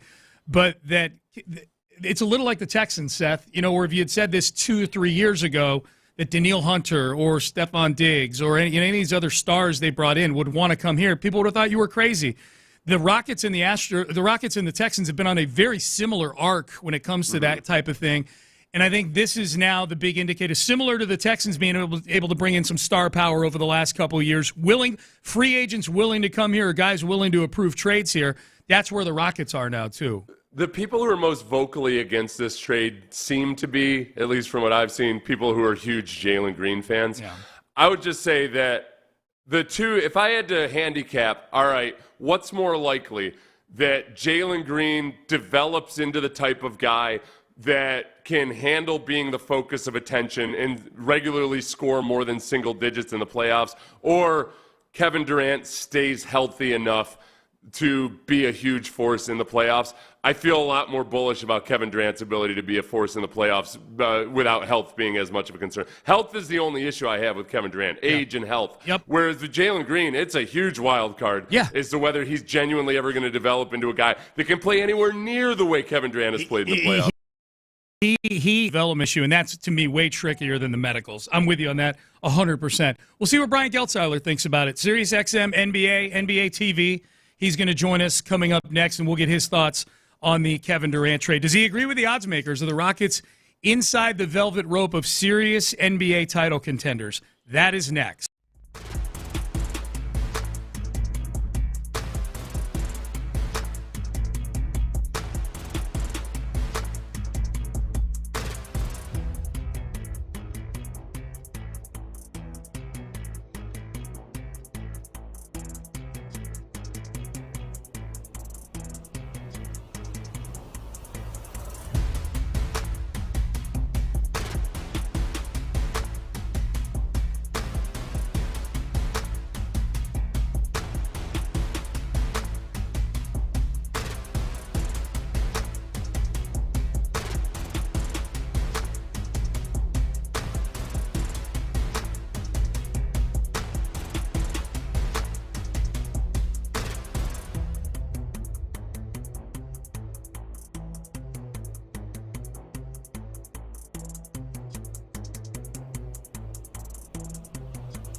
member FDIC. KILT FM HD2 Houston. Insider access, exclusive content. Sports Radio 610. The Texans play here. An Odyssey sports station. Sports Radio 610 presents Payne and Pendergast. All right, Payne and Pendergast with you on a Monday. The big news here locally today and around the NBA. Keven Durant is a Houston Rocket. The trade agreed to yesterday. Jalen Green, Dylan Brooks, the 10th pick in this draft, and a slew of second-round picks headed to Phoenix. Keven Durant coming to Houston. Joining us right now to talk about that trade, one of the best when it comes to breaking down the NBA. You can hear him on SiriusXM's NBA channel. He's a contributor to NBA TV as well. Brian Geltzeiler joining us right now. Geltz, it's great to talk to you. How you doing? That was a busy day yesterday for you NBA folks, Geltz. You know, we always say, Shawnee, busier than a one-legged man in an ass-kicking contest, right? They had us running around everywhere yesterday. Yeah. In terms of just, you know, between the Durant trade, which having to break that down, Game 7 of the finals, which really didn't disappoint. You would have wanted a little closer, but it certainly had plenty of drama and had the disappointment, I guess, of Therese Halliburton's injury. But crazy NBA day yesterday, and kind of it's not really going to let up here. I mean, the game, a different set of games off the court begin starting yesterday. Actually started with the Payne trade, but really kicks in a high gear this week. Yeah, I mean, in terms of name power, it doesn't get much bigger than Keven Durant. So, well, I mean, we'll break this thing down, Geltz, but just off the top, have the Rockets put themselves in the conversation with Oklahoma City in the Western Conference with this deal? They may have been in the conversation with Oklahoma City before this deal, but they're certainly in the conversation now. Listen, I think you have to understand the context of what the Rockets did in this deal and how they handled it, where they wouldn't give and where they did give to get it done.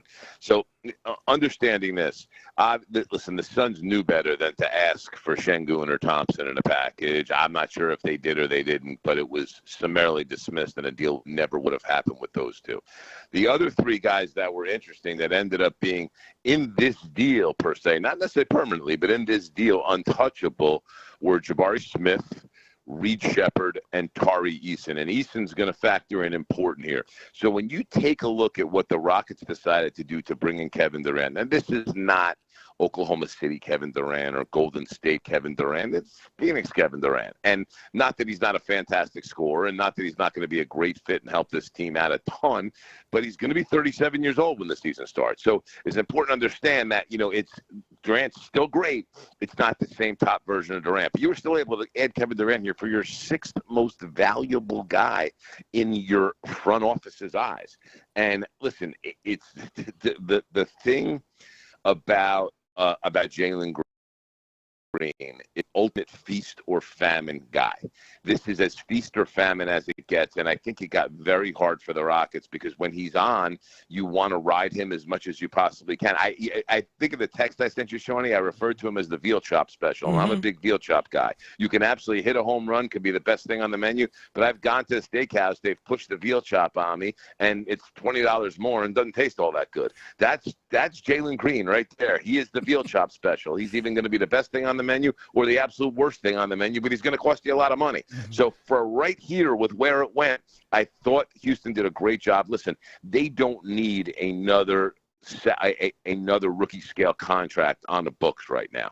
So trading 10 to get some good value here made a whole lot of sense. The one loss in this, and the fives, listen, seconds are important in the NBA, yet always easy to replenish. So I'm not worried about the seconds, and I know that put it over the hump. The one loss here is Dylan Brooks, who really did a super job of helping elevate this Rockets team by being that veteran presence, by kind of being the role model for the grind. And really everybody else kind of picked it up and went off of that. But that brings us full circle back to the importance of Tari Eason and all this. I think they feel like they can get, you know, what Brooks brought with Eason and maybe even more upside in terms of athleticism and the ability to be, I don't know about a frontline scorer, but a pretty consistent scorer and be a terrific two-way guy and a big-time stopper. I see that with Tari Eason at this point. So keeping him in this deal when you knew you had to sacrifice Brooks for salary purpose, very, very important for the Rockets. Brian, I'm very excited about this trade, and at the same time, I'm trying to be realistic and, you know, remember that Durant has missed serious time in 3 of the last 4 seasons. He's going to be 37 years old. Is there anything that jumps out at you that I could be genuinely optimistic about in terms of load management or anything else where they might do a better job of avoiding injury? Well, the thing is this, Seth, and I think it's important to note this. Phoenix had like nothing outside of Durant and Booker. Beal turned into a $54 million nothing. And so, yes, there was some Grayson Allen and Royce O'Neal. If they wanted to win a lot of games, they'd play Keven Durant in a lot of minutes.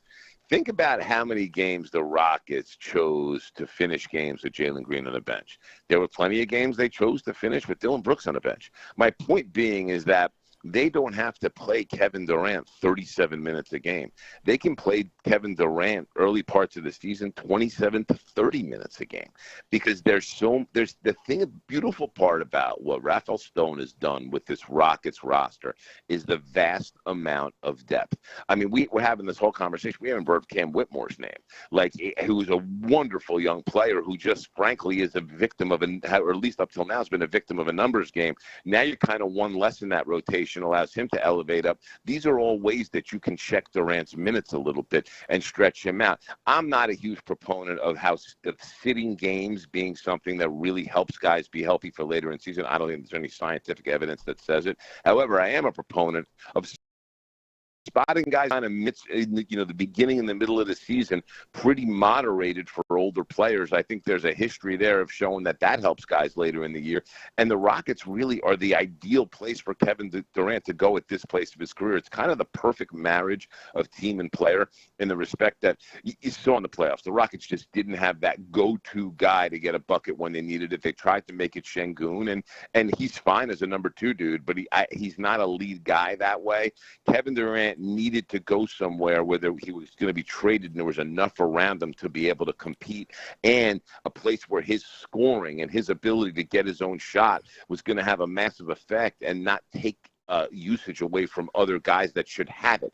This is all that perfect mix. I love this trade for Durant. I love this trade for the Houston Rockets. Listen, I thought the Rockets would be in the conversation with the Thunder before this trade. Now they are right there with them.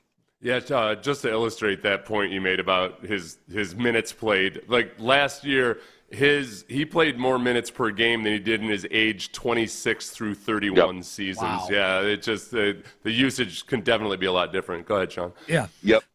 Brian. And Seth, one other thing related to that. A lot of that here in coming to the Rockets is based upon the coach and the program. Everybody in Phoenix last year was essentially coaching, playing, and managing the team for their job. And that forces coaches into bad decisions sometimes, and general managers into bad decisions sometimes. In this case for the Rockets, Rafael Stone has been absolutely outstanding. No one has to go do anything to try to save their jobs, and they can take a long-term perspective on where they want to be in mid to late May and June. So what's next, Geltz? We're talking to Brian Geltzeiler, SiriusXM NBA and NBA TV, joining us on the show. Look, they still got a ton of assets here if they want to make another move. I think they've got the mid-level exception available to them, if I'm not mistaken. If you're Rafael Stone, what are the other moves that you're looking at possibly right now to put even more finishing touches on this? Probably not many. I like my rotation as is. I think put Durant in this rotation. It's really good. And there's one other big meatball out there, Shawnee, and that's the fact that at some point or another, the Rockets, at least for the next year, I would say, into next summer through this year's trade deadline, the Rockets need to make sure that they're leaving enough dry powder that if Milwaukee decides to part ways with Giannis, they can go step forward and do something for that. And I think that has to be where I am if I'm the Rockets right now. I'm looking at my rotation. I'm looking at who I'm going to start. You do have the Fred VanVleet contract. That whole thing's got to be dealt with. Do you want to stretch him out over 3 years and go from there? Those conversations are ongoing right now. But beyond that, I don't know that I want to do a heck of a lot more here. I want to see if I can get Shepherd indoctrinated into a rotation this year, because that shooting will be very helpful, but he really didn't look ready this year. So that's something else I want to work on. But I do think kind of giving some of these young guys that haven't had much of an opportunity, I think is important. Whitmore's a guy I mentioned before who I think's got a whole lot to offer on this. Listen, keep in mind the theme I'm at here, guys. There was scoring issues on this team this year. They guard anybody, but there were scoring issues on this team this year. So we're talking about what? Bringing in Keven Durant, one of the great scorers in the history of the sport. We're talking about a bench guy who heats up quick and Cam Whitmore getting more minutes, and we're talking about Reed Shepherd shooting. I think they're covering what the weaknesses are. And again, not that you want a pipe dream for Giannis, but I mean, if you're the Knicks right now and Giannis comes available and you pretty much gave everything you had for Mikal Bridges and fell short in the way you fell short, you're kicking yourself if Giannis comes available. Mm-hmm. I don't think the Rockets want to be that team. And they keep this in mind. They were able to do this deal with the Phoenix Suns and keep every single one of the Suns' picks that they have. That was an unbelievably good job by Stone. And I got to tell you, I wouldn't do anything right now. I'd wait and see how this team gels and maybe come trade deadline something around the margins. But I'd keep a very, very close eye on what's happening in Milwaukee, Wisconsin. Geltz, I think the other concern, in addition to the medical concerns that Seth brought up potentially with Keven Durant, would be the contract going forward. He's in a contract year. This is the last year of his deal, but we can see which way the wind's blowing on this thing. There's going to be, I would imagine, some sort of extension. What do you envision that looking like, and what are the Rockets exactly heading into here, considering all the young guys that they still need to, if they want to keep them as part of the core here, going to take care of them in some fashion, including Amen Thompson, who might be a max guy when he comes available? Amen Thompson has to be a max guy. Yeah. He's not a max. I don't know what looks like. So that's common. The thing is this, Sean, about Durant. Durant had given, initially he gave 3 destinations that were his preference: San Antonio, Houston, and Miami, in no particular order. But that very quickly went to just Houston and San Antonio. And so he got to a place that he wanted to go. I don't think this is a Jimmy Butler situation where Butler had to get paid. Wherever he was going, it was one last big contract. He needed to get paid. Butler played earlier in his career on value deals and was still chasing money down the stretch here with this stuff. Okay, I don't think that's Keven Durant here. And I think if Keven Durant's happy in a good situation, and keep in mind, one thing I haven't mentioned yet that's vitally important in all this is Durant's relationship with Ime Udoka, who he adores. And Durant wanted Udoka with the Nets right after the Celtics scandal. And the Nets ownership, Joe Tsai, didn't have the stomach for it. And I don't blame him at the time, because at the time Udoka was somewhat toxic. But Durant finally gets to Houston with Udoka with a chance to win titles. If Tillman Fertitta and Rafael Stone sit him down and say, listen, we can pay you this, but if we paid you this, a little bit lower, it makes life easier for us to keep the kind of team around you that you want around you. I think for Durant at this stage of his career, he'd be open to that. Keven Durant's made a lot of money. He's won scoring titles. He's won MVPs. He's won 2 titles as essentially the second guy on the Warriors. Curry's won without him. He's never won without Curry. As much as he says it doesn't matter, that burns in him. And if it means taking a cup use with all this money he's made that he'll never spend for the rest of his life, that his family will never spend for the rest of his life, if that's what all that means at this point, I would think that he would probably take less, a la what Jalen Brunson did with the Knicks, just to allow them to make sure they can fit everybody in and everybody's going to get to eat with the Rockets and keep a team together.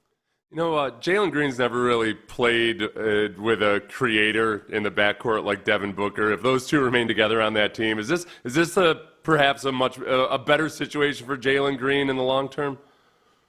Any situation for Jalen Green, Seth, where he has a decent amount of usage will be a good situation for him. Where you worry about Jalen Green is if there's too much usage. Like, it's just, it's one of those guys that's trying to diet that you put too much food in front of him, and he's just going to eat. You keep giving Jalen Green the ball, he's going to keep shooting the ball. And that's your worry with him. And listen, there's been rumblings already that Phoenix is maybe looking to move him forward somewhere else and see what else they can get. Like, there's thoughts there right now. So I don't know how much he lands. So listen, I had heard rumblings Devin Booker wasn't all that crazy about playing with Jalen Green. With that said, this was the best offer Phoenix had by a large margin.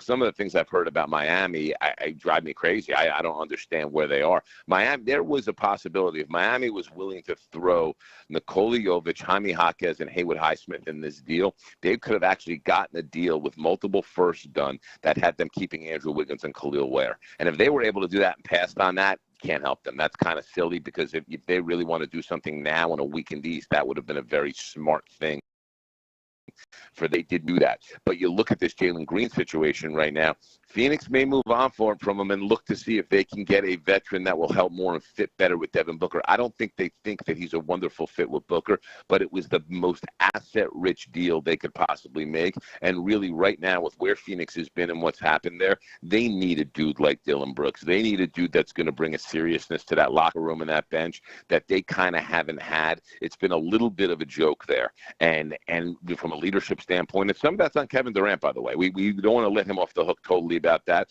Dillon Brooks will help them, but I wouldn't be surprised to see Jalen Green move on before he ever plays a game in a Suns uniform. Geltz, I hate that there's a player in the NBA whose name is exactly the same as Nikola Jokic, but by one letter. You know, it makes these trade proposals very confusing, right? Yeah, it makes these trade, but like the visual of just skimming on Twitter and seeing that dude's name in a trade, I'm like, well, how did this guy land? How did he land in my? What the hell's going on here? It doesn't blend. You got a Jokic, a Jovic, and a Topic. Yeah. Okay, because Topic is to get an OKC that didn't play a game this year, and he's going to be there next year, 6'6" point guard. It becomes, listen, you definitely need a scorecard. Dude, yeah, and I definitely, do they know how much I drink on the weekends, Geltz? You're just skimming things. There's a lot of chance for fake news out of me with this stuff going on. Sean would have been miserable working at Ellis Island back in the day. They're like, nope, your name is Smith. You're a Jones. So many names spelled wrong, Seth. Okay, what would he have done with my name? Oh, my God. Would have taken it and butchered it, really. Oh, beautiful. Get him on Sirius XM, NBA TV. Geltz, my bad. I forgot to write down your social media ID here as well. It is at BGeltz on Instagram, at BGeltz NBA on Twitter /X. Why it's not the same on both, I'm not even really sure. But, you can dress me up. You can't take me. Well, Geltz, hey, man, it's great to catch up with you. Really appreciate the insight. And we'll be talking soon, as always. Appreciate the time, my man. I know it's a busy day for you guys. Boys. Yeah, it is. And I love that basketball is relevant again. The NBA is relevant again in Houston, so I can spend more time talking to you guys. You're always a pleasure. I always love coming on with you guys. We love it too, Geltz. Appreciate you, my man. We'll talk soon. Talk to you soon. Take care, boys. All right, sounds good. Ryan Geltzeiler joining us on the program here. Good stuff. All right. We've got a lot still to dig into with the Kevin Durant trade. We mentioned this earlier. Kevin Durant, by my count, Seth, is about the 10th former All-Star that's been brought in by the Houston Rockets over the last decade. How has it ended? How has it ended with the others? And does it need to end better with Kevin Durant, or is it? And if not, is this trade a failure? I want to go through some numbers here real quick with the audience in the next segment. We'll do that next. Stay there. Payne and Pendergast. The strides that Cam Smith.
Payne and Pendergast is driven by West Point Lincoln of Sugar Land on the Southwest Freeway. Exit Kirkwood and take the first U-turn at West Airport under the giant American flag. Live from the Mokaram Injury Lawyers Studios, Sports Radio 610 presents Payne and Pendergast. Seth, I'm feeling more excitement than disappointment or anger over the Kevin Durant trade, just in terms of the interactions that we're getting today. Oh, you're feeling that from the listeners, okay? The listeners, yeah. I know you're excited about it, but there's always there's some people that are not fans of this trade. It was funny though. You laid it out on Friday, I think it was, like, hey, if this trade comes down, just know that you'll if you're disappointed in it, you'll. I think you said in about 12 hours you'll be excited about it. Yeah, no, and I was very transparent about it. I had my reservations about long-term, et cetera, et cetera. As soon as I saw what the compensation was, I was 100% on board with it. And I instantly thought it's the best trade in the history of sports. Yes. That's an exaggeration to a certain degree. But I think because all they did was give up Jalen Green and Dylan Brooks and then a bunch of, this year's first and a bunch of second rounders. I thought that was exactly in line with what we thought would be fair compensation. And it does instantly improve the offense in a lot of the areas that it really hurts. Your shooting, the spacing, all of those things, the ability to have some semblance of a competitive half-court offense. Kevin Durant has a trickle-down effect where it's not just his production. He's going to open things up for everybody else. We talked about just in the two big man lineup, now it becomes two big men plus another 7-footer. Yeah. And the 7-footer is the guy that opens everything up for you. It's wild. Just the possibilities, as long as Kevin Durant is healthy and available, become so much more intriguing than anything they had before. Yeah, we just had Brian Geltzeiler on from SiriusXM, NBA, and NBA TV. And the thing that he said that was jarring to me, but it's really just factual based on the team's behavior. And I'm guessing Geltz hears things behind the scenes as well. But we know they were never giving up Amen Thompson and Alperen Şengün in this deal, ever. The names that came up as parts of packages that maybe Phoenix wanted included Tari Eason, Jabari Smith Jr., and Reed Shepherd. They ultimately trade Jalen Green in this deal, and the way Geltz framed it was very, very jarring to me if I were somebody that was still willing to die on the Jalen Green is a future all-star hill. Because Geltz framed it as you gave up the guy your front office viewed as the sixth most valuable piece of all the young pieces that you have right now. Yeah. And that would seem to be based on, at the very least, I don't know if he was viewed as the sixth one or if he was viewed as maybe the fourth most valuable, but they were willing to withstand some pain by giving up that. This I am 1,000% sure of. Like, by the time the playoffs were over, at best he was viewed as your third most valuable young asset. This we know as well. The Rockets sent this message. Kevin Durant is a guy that puts you over the top in terms of making you a true NBA title contender. This team does not feel that Jalen Green can be the best player on an NBA championship team, or else he would still be a Houston Rocket. I am all for and agree with people who say, man, Jalen Green still has developing to do, and he could be a better version of what he is right now, particularly in the playoffs. And it's just one bad performance in a playoff series. I get and understand all that, but at the same time, if you look at the manner in which a team was able to shut him down by doubling him, by blitzing him, and him just putting up single digit after single digit after single digit night. The guys that you feel awesome about are guys who are made inefficient by play like that, but still produce in more than one game in the playoffs. So it's a bigger hill to climb than I think a lot of people are really acknowledging if they're saying, hey, he's still young. He's been in the league 4 years. It's not, his biological age is young, but that was more of a bad performance than I think some people are willing to concede. The Rockets over the last 10 years or so, going back to Dwight Howard, have brought in a former All-Star almost like every other year, if not more frequently than that when they were really at their peak, and varying degrees of former All-Stars. Like Dwight Howard, when he was in Orlando, was a multiple-time Defensive Player of the Year. And there was time you could argue that Dwight Howard was like second or third most impactful player in basketball back when he was with Orlando. But going back to Dwight Howard, they've either traded or signed in free agency Dwight Howard, Chris Paul, Joe Johnson, who's a 7-time All-Star before here. Carmelo Anthony for about 2 weeks. Tyson Chandler was an All-Star, at least for one season before he got here. Russell Westbrook, 8-time All-Star before he got here. Boogie Cousins, he was on the wrong end, on the wrong side of an Achilles tear at that point. He was a former All-Star. Victor Oladipo, a former All-Star. John Wall, a 5-time All-Star. Obviously, I'm getting to different degrees of why these guys were brought in. Fred VanVleet was an All-Star 1 year before he got here. They have brought in, Seth, since Dwight Howard, 10 players who have made a combined 54 All-Star berths before becoming a Houston Rocket. Of those 10 players, only 2 made an All-Star team with the Rockets, and it was each one All-Star game. Dwight Howard, his first year with the Rockets. Russell Westbrook, his only year with the Rockets. And they only had one of those players after they left makes Chris Paul, who made it 3 times with OKC and Phoenix. My point with this is that if Kevin Durant is not an All-Star this year, do we feel like the trade is a failure? Because I feel like if he doesn't make the All-Star team, it's because he was hurt. You know, if he doesn't make the All-Star, right, and he's at that status where he's going to make the All-Star game for a couple years even after he doesn't belong in the All-Star game. Yeah. So it's more of a knock against him if he doesn't make the All-Star game as it would be for, say, John Wall or somebody like that. Yeah. Because he's got that reputational momentum that carries him on into a couple of garbage All-Star seasons. Yeah, I don't mean because he was injured. I think, okay, we could disqualify some of those guys in terms of they're not in the same variety as the Kevin Durant trade. Like I would say Joe Johnson, Carmelo Anthony, Tyson Chandler, Boogie Cousins, Victor Oladipo, John Wall, Fred VanVleet as well. Like you're not; those aren't viewed with that same status as this trade. Yep. So it really comes down to Dwight Howard, Chris Paul, Russell Westbrook. Yep. Those would be the 3 trades that feel a lot like this, where hey, you're bringing in a big name, a guy who's still an impact player, and what do you ultimately yield from it? Regardless of All-Star games or not. Which one of those? Obviously, Russell Westbrook was the biggest fail of a trade because you ended up blowing up your entire team because of it. Yeah. And I feel like the difference between this and the Russell Westbrook trade is that Westbrook came in and immediately you had issues with the act, like how it affected the composition of the team. Yeah. You end up trading away. Because you got no use for Capella when you've got all these spacing issues. And everything. Robert Covington became your center on that team. Yeah. The fit is more seamless with Kevin Durant than it was with Russell Westbrook. I would suggest the fit is more seamless maybe with all 3 guys, and that's with them having won 65 games with Chris Paul at point guard that year. The elephant in the room with all 3 of these guys, and maybe this is the reason it doesn't work out. Maybe this is the reason why this text is so silly to me. Any smoke on the word that James Harden wants back in also? I sure hope not. Please no Harden. Sir or ma'am, I agree with you. The one thing those 3 guys, Dwight Howard, Chris Paul, and Russell Westbrook, and I totally agree with you, separating those 3 guys from the rest of the chum that I put in there, they all got sideways with James Harden to some degree. Dwight Howard and James Harden did not like each other at the end. They were not working well together. Chris Paul and James Harden hated each other at the end, if you believe the news that's out there.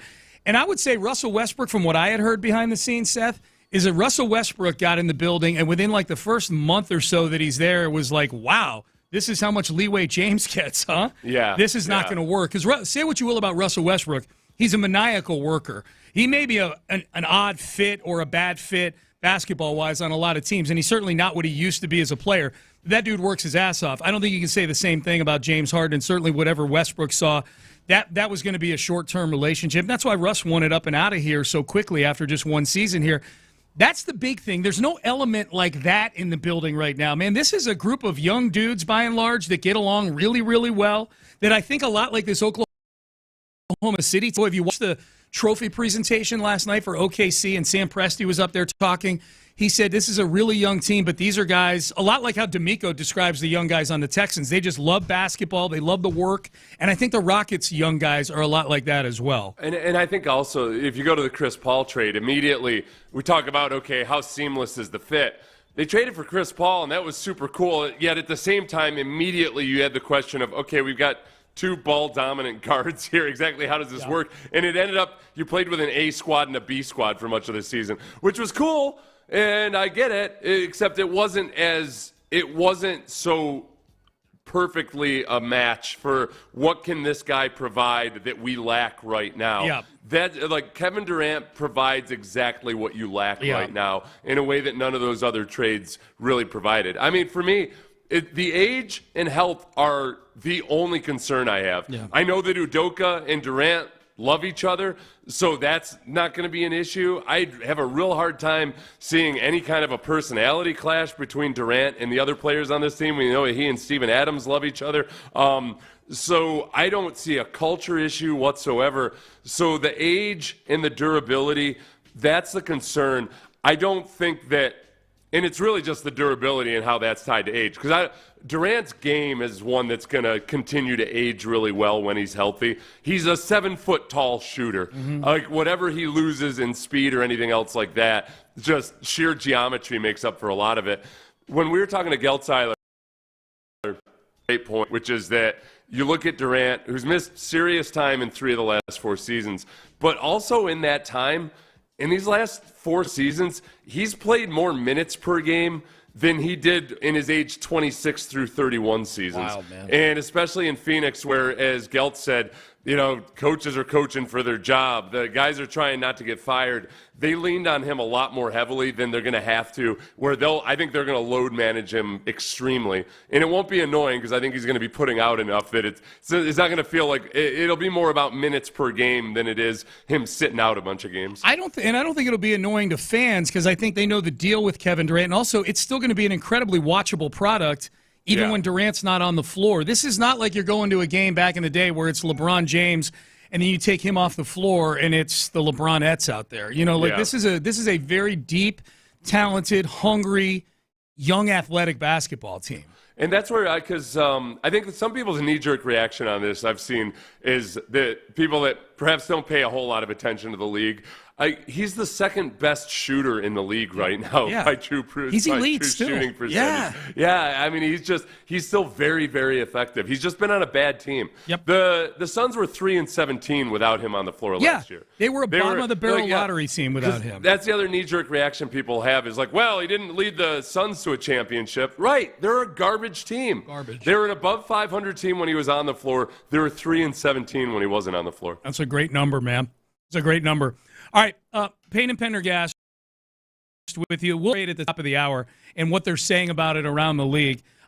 This may be the only day we get to do this here in the near term. The Oklahoma City Thunder are your NBA champions. This is the first time I think we've ever done 5 reasons I hate you after the fact with somebody or some team. But I watched them last night, and I'm legitimately excited about the Kevin Durant trade because I legitimately hate the Oklahoma City Thunder. And I've got 5 reasons as to why, and I will cover them coming up next. Nico Collins is a big fan.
Payne and Pendergast is driven by West Point Lincoln of Sugar Land on the Southwest Freeway exit Kirkwood U-turn West Airport under the giant American flag. Sports Radio 610 presents Payne and Pendergast. All right, Payne and Pendergast with you. We've got a new NBA champion. We've got a new Houston Rocket. His name is Keven Durant, and he is going to be tasked with taking down the Oklahoma City Thunder next year. His former team, the team that brought him into the NBA when they were dressed in Seattle Supersonics outfits. The Oklahoma City Thunder are your NBA champs for this year. They turned a 68-14 regular season into the franchise's, as Oklahoma City, the franchise's first NBA championship. Congrats to them. Shai Gilgeous-Alexander is not only your regular season MVP, he's your postseason MVP as well. But we're not all that happy about it. There are things I hate about the Oklahoma City Thunder. It's never too early, Seth, to get the necessary vitriol up towards the Thunder that we will require this coming season. Would you agree? Yes. Yeah. It's so back to the good old days of really hating the Oklahoma City more than any other team. Yes. Including that really annoying old lady that sits by the scorer's table. I forgot about her. That's a good reason. Yeah, that's at various times. Remember Pat Beverly was harassed by one of the minority owner's sons at a game. Yep. Yeah. Bunch of hooligans up there. A lot of reasons to hate. All right, number 5 for me. I hate your AT&T commercial with Jalen Williams, Chet Holmgren, and Shai Gilgeous-Alexander. Shai Gilgeous-Alexander and Chet Holmgren have been in AT&T commercials together before. They've now added Chet Holmgren's not an all-star, but he's a high draft pick. I hate those commercials. I think they're corny. I think those three guys are corny. I think they suck at acting, all of those things. What don't you like about them? About the commercials or about those three guys? Just about the commercials. They're part of it. I don't know. It's just their vibe in the commercials, the clothes they wear in the commercial, the way they move in the commercial, the way Chet Holmgren talks. They just bother me. I've never seen one of them. That's why I'm asking. They're dressed in these black suits, and they're real corny with their little hand. They're little dapping each other up and whatnot. They're just not very likable to me. That's all. They look like Chet Holmgren looks like a wannabe gangsta. Yeah, Chet. Like he's some kid that grew up in New Jersey and thinks that he's a soprano just because he's from New Jersey. And he talks like it too. After the game, if you hear him talk, so I'll combine this with reason number 4, which is Chet Holmgren himself. I almost feel like, Seth, my answer to your question, why are the commercials so bad? Chet Holmgren's in it. Period. He's annoying. There was a big part of me watching these NBA Finals. I'm like, I cannot have the champions of the world, the championship team, have a guy that looks like that on the I know he's effective at doing things, and he's long. Dude, he is a beanpole. He broke his hip earlier this year. He's the only person I know under the age of 75 that broke his hip.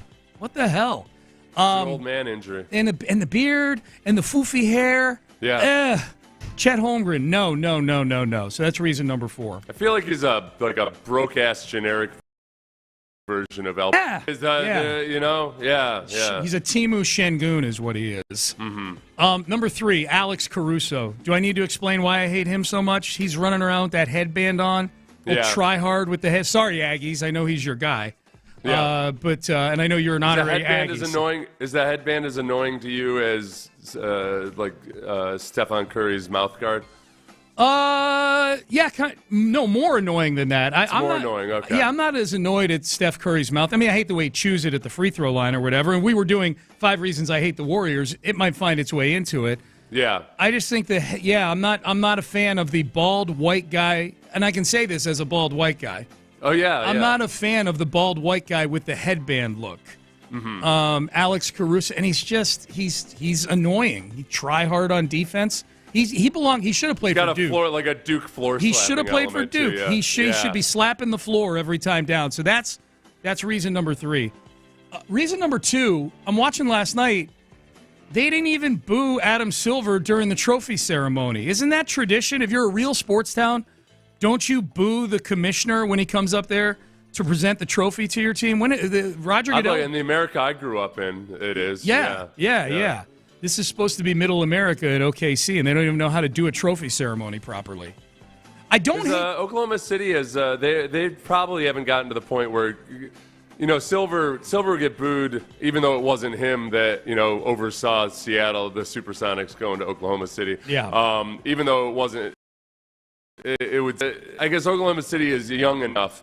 The franchise in Oklahoma City, it's young enough that the fans don't necessarily have as much vitriol built up for the league in general. They don't feel there has been in many instances of them feeling like the league screwed them over. Well, no, the league approved them getting a team. So if anything, they probably love the league there. But you're supposed to hate the commissioner, especially because he comes up with a lot of weird ideas. The in-season tournament, toying with the idea of shortening the games to 40 minutes instead of 48 minutes. What are we doing, man? So you need to. That's the rules. And I'm not a big booer, but when the commissioner goes up there to present a trophy, the tradition, Manfred, Goodell, booed all the time whenever they go up there. So you're an amateur sports city, OKC. I'll cheer if the Rockets win a championship. I'll cheer them because I like the in-season tournament. Really? Yeah. Do you really like the in-season tournament, or are you just messing with me? No, I really like it. I think it's a great. Oh, sorry if somebody's trying to make ways to make the regular season more interesting in the NBA. Yeah. Yeah. Oh, I didn't realize you got to hit it out of the park with every single idea. Yeah. I can still think the idea is dumb. Boy, 5 reasons I hate this. It's you with the in-season tournament take right there. So that's Rockets where'd they make it this year? They actually made a little run. Yeah, it was to the semis or whatever it was. I forget. Yeah. I'm being a little hypocritical because I did let myself get a little excited about that. I don't like the way they paint the floor in the in-season tournament. I don't either. No, now that's a good take. That's very distracting. Yeah. Reason number one, and this is maybe me speaking on behalf of Houstonians who lost the Oilers. Speaking of who lost my beloved Hartford Whalers, Oklahoma City, you are a felonious, team-stealing, hardly major metropolitan area. Shout out to Seattle. That's another. If you're a city that stole a team, and by the way, stealing Seattle, basketball was perfectly fine in Seattle. Well, they basically, you know what they were? They're almost like war profiteers. They're storm profiteers. Because they did such a good showing when the Pelicans had to go up there for Katrina. Yeah. That was how they how they put on their best showing. Yeah. They're storm profiteers. Yes. That's a great point. I had forgotten about that. You're right. They got a little bit of an audition as an NBA opportunistic. city. Meanwhile, a city like Houston actually sacrificed to help people from Katrina. Yeah. All Oklahoma City did was say, we'll take your basketball team for a while. Right. Sure. And then use that to pivot on to stealing one from somebody else. And then take all the numbers from the attendance from that period of time and put it on a PowerPoint and say, this is why we should steal the Seattle Supersonics. Yep. Great point. Felonious. It was the Hornets still back then. It was the Hornets back then. Yeah, that was a Chris Paul joint back in the day. Yeah. So those are my 5 reasons that I hate OKC. This is not a reason to hate them. I just found it weird last night, Seth. The first person that spoke in the trophy ceremony last night was Sam Presti, the general manager. Which trophy, and this is a little thing, I guess, but trophy ceremonies usually, if I'm just thinking of Super Bowl trophy ceremonies, it's usually the owner is the first one up there, hands it off to the head coach, and then the MVP of the game. In this case, it would have been or MVP of the series comes up. Presti got up there and spoke for a good long time about the team putting it. I mean, it was an interesting speech or whatever you want to call it. I just got done with it, and I'm like, I don't ever remember. What would you have to do to get Nick Caserio to speak first, let alone at all, at a Super Bowl presentation if the Texans were to win the Super Bowl? Yeah, some of these questions are absolutely ridiculous. It's a fair question. When it comes to the Rockets, I think we would all eagerly anticipate Tillman Fertitta because I feel like he would give an all-timer. But he's the owner. Right. Yeah. And I wouldn't want to hear Raphael Stone. Yeah. I think usually the owner should get it first, and the comments should be brief. Yeah. Even Bob Kraft, who's got 0 charisma. Yeah. If anything, he's got -3 charisma. Yes. He'll get up, and he knows his limitations. Right. He does some little trademark some trademark slogan that he's trying to profit off of, and then he hands it off to the coach. Yeah, I tweeted last night. I'm like, this. I wasn't throwing shade. I'm like, this just seems strange. I don't remember GMs getting up and speaking. David Bassity, who's now with the he runs PR for the Atlanta Falcons. He used to be Tom Herman's guy here at U of H for PR. He replied and said it was probably the owner saying just give the mic to Sam. So I'll take that as the reason why. But, I just got thinking about the Texans. If we're ever – what a great day that would be that they win the Super Bowl. you would have to drag Nick Caserio up to the front of the stage, I think, to do a speech in front of the fans accepting the Lombardi Trophy. Give me a break. The next time we do 5 Oklahoma City, I think it'll be pretty easy. Yeah. I think it might get to the point where you have a hard time calling it out. Oh, really? And coming up with some, Okay. Yeah. Yeah, it'll be during the regular season next year. We barely touched Shea Gilgeous-Alexander, other than him being on the AT&T. That's I don't hate him though. That's the thing. I mean, his game is kind of boring, I guess. Like it's all a bunch of mid-range jump shots. Fair. I'll be angry about it by like November of next year. Yeah. I got you. All right, Payne and Pendergast with you. 713-572-4610. Let's circle back to the Kevin Durant trade. We'll get to the Astros as well in the 9 o'clock hour. They had a nice weekend. Took 2 out of 3 from the Angels. What are they saying around the NBA about the KD deal? I think my favorite bit of analysis is Kendrick Perkins, which we don't always say on this show, but we'll have that for you coming up next. Area 45 with Bijani and Creighton.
KILT. KILT FM HD2 Houston. Insider access. Exclusive content. Sports Radio 610. The Texans play here. An Odyssey sports station. Sports Radio 610 presents Payne and Pendergast. Getting a lot of support about the punchable faces in the AT&T commercials for OKC. Gus and Katie. Thank you, Sean. I feel the same way about the commercial, and I want to punch them all in their faces. Yeah, exactly. Houston texts in. Houston, that's the name of the listener, Houston. Although I'm sure the city at large feels the same way. Sean, trust me, the what a pro wants, what a pro needs commercial is beyond nausea. I've seen the commercial, but I've never really paid attention to it. Yeah. I try to mute the commercials as much as possible these days. But then he brought that up, and I remember that one. One because it cuts through the noise. Yes. As you're trying to do something else during a commercial break, it cuts through the noise in a bad way. That was very, very cringy. Yeah. Yes, cringy.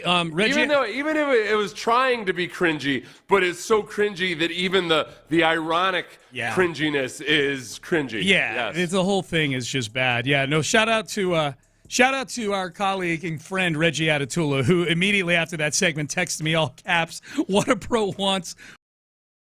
What a pro. He said he agreed with almost all my takes in that segment, but found the segment 10 out of 10 enjoyable because he disagreed. I was a bad co-host in that segment because I disagreed with you as well. Now I like that Reginald disagreed with you on a lot of them too. Yeah, no, 5 reasons I hate you. I don't mind. Like the petty cast, though, you got to make sure you're petty in the petty cast. That's the big thing. You got to go more into tomorrow it. If anything, at 8:00. Yeah. If anything, we got to be sure that we do a better job of you and I kind of finding common ground on the things that we hate about Oklahoma City. Yeah. For 5 reasons I hate you. Yep. We've got months to figure that out. So we'll be good. So appreciate all the texts. Even the one saying, Pendergast, aren't you bald? What would you wear on your head to keep the sweat out of your eyes? I don't wear a headband. I just don't like the way it feels. I work out quite a bit, and I just use my sleeve or my T-shirt to wipe the sweat out of my eyes. That was a hard one for me to get with though too, because it is whether you're bald or not. If you're a heavy sweater, the headband's nice. Headband makes a big difference. I think you look stupid. That's all. That's all. I mean, you can tell me. I'd love to see you as a sniper in the military.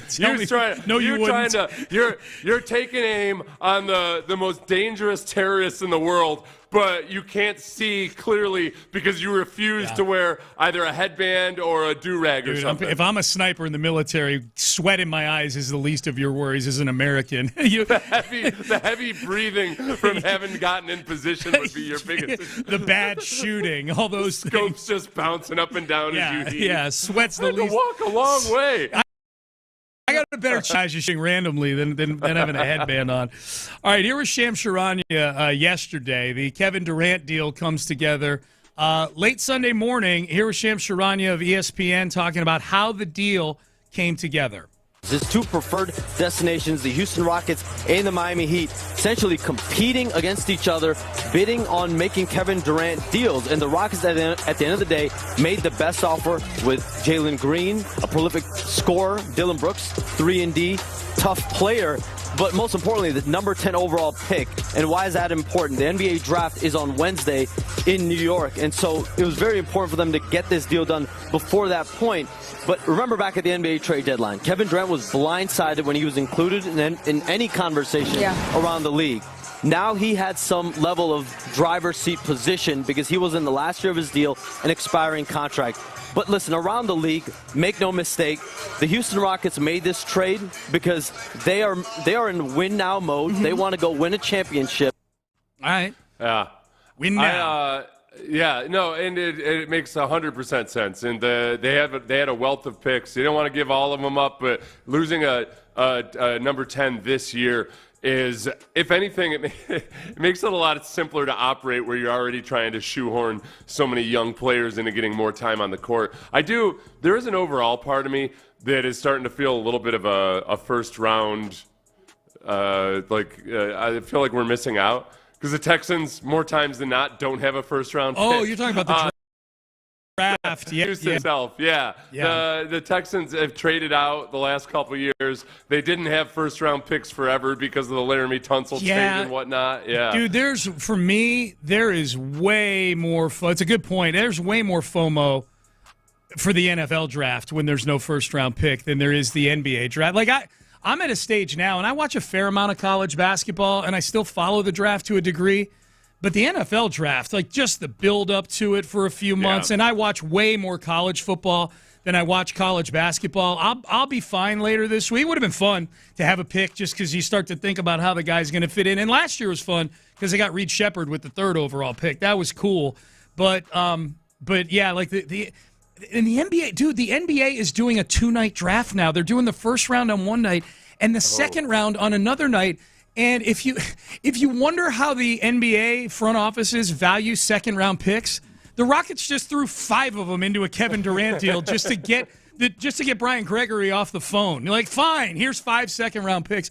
That is going to be what a trash night of sports watching the second round of the NBA draft. The hardcores will love it. Oh, It does give you time to really takes time to you take. There's going to be a bunch of trades, between the first round and the second round. So I feel like for the diehards, it'll be welcome to have that time to breathe between the first and second round. I'm glad you brought up the trades too, though. The NBA does this thing like this. Kevin Durant trade is not executed; it's only been agreed to because they have to wait till July 6th to actually do the deal. Yeah. This week, there are going to be guys that get drafted. Whoever gets drafted with the 10th pick is going to put on a Rockets hat. When we all know that pick's going to Phoenix, I think it's the dumbest thing ever. It's so stupid. As far as like the whole city of Houston and how we view the first round pick now is baseball, and especially now where the Rockets have been selecting, the Astros have been selecting forever. It's not as big a deal. In football, it's not like they haven't had first round picks. It's just in 4 of the last 6 years they haven't had a first round pick, but then they have double first round picks in 2 of those 6 years. Yeah. So, all right, let's get to that was Shams. Let's get to Kendrick Perkins. This is my favorite one. Out of all the people who've commented on the deal, the Kevin Durant to the Rockets deal, here's Kendrick Perkins on last night's NBA Finals coverage with Steve. The other voices you're going to hear are Malika Andrews is the host, and then Stephen A. Smith and Bob Myers, the former GM of the Warriors, are on the set with Kendrick Perkins. This may sound country and foreign to y'all, but this is the H-Town flavor, right? Hey, man, say, man, Kevin Durant is on the way to H-Town, man. We talking about Bun B firing up getting the Trill Burgers ready. Right. Little Kiki, Paul Wall, Slim Thug, pulling out the slab with the Super Poker rims, popping the trunk with the KD lights. See, it's foreign to you, but H-Town know what I'm talking about. You know why? But that's where you live. You better know it. Represent. You're welcoming Kevin Durant. And now you're legit title contenders. Yes, they struggled in the half-court set. They also struggled with three-point shooting. Right. Now you've got KD. Amen Thompson is still there. Tari Eason. The reason I bring up those 2 guys is because they bring what you need in today's game when we're witnessing right now in the NBA Finals, and that's elite perimeter defense. I think my favorite part of that and re-listening to it is Amen Thompson. Yeah, I think Kendrick, I really enjoyed that. And I think that largely, it's funny, Kendrick Perkins and then Marcus Spears, I know he's from Louisiana, but he's got kind of a bent towards here. I don't know if he has a place here or something. Yeah, I don't know.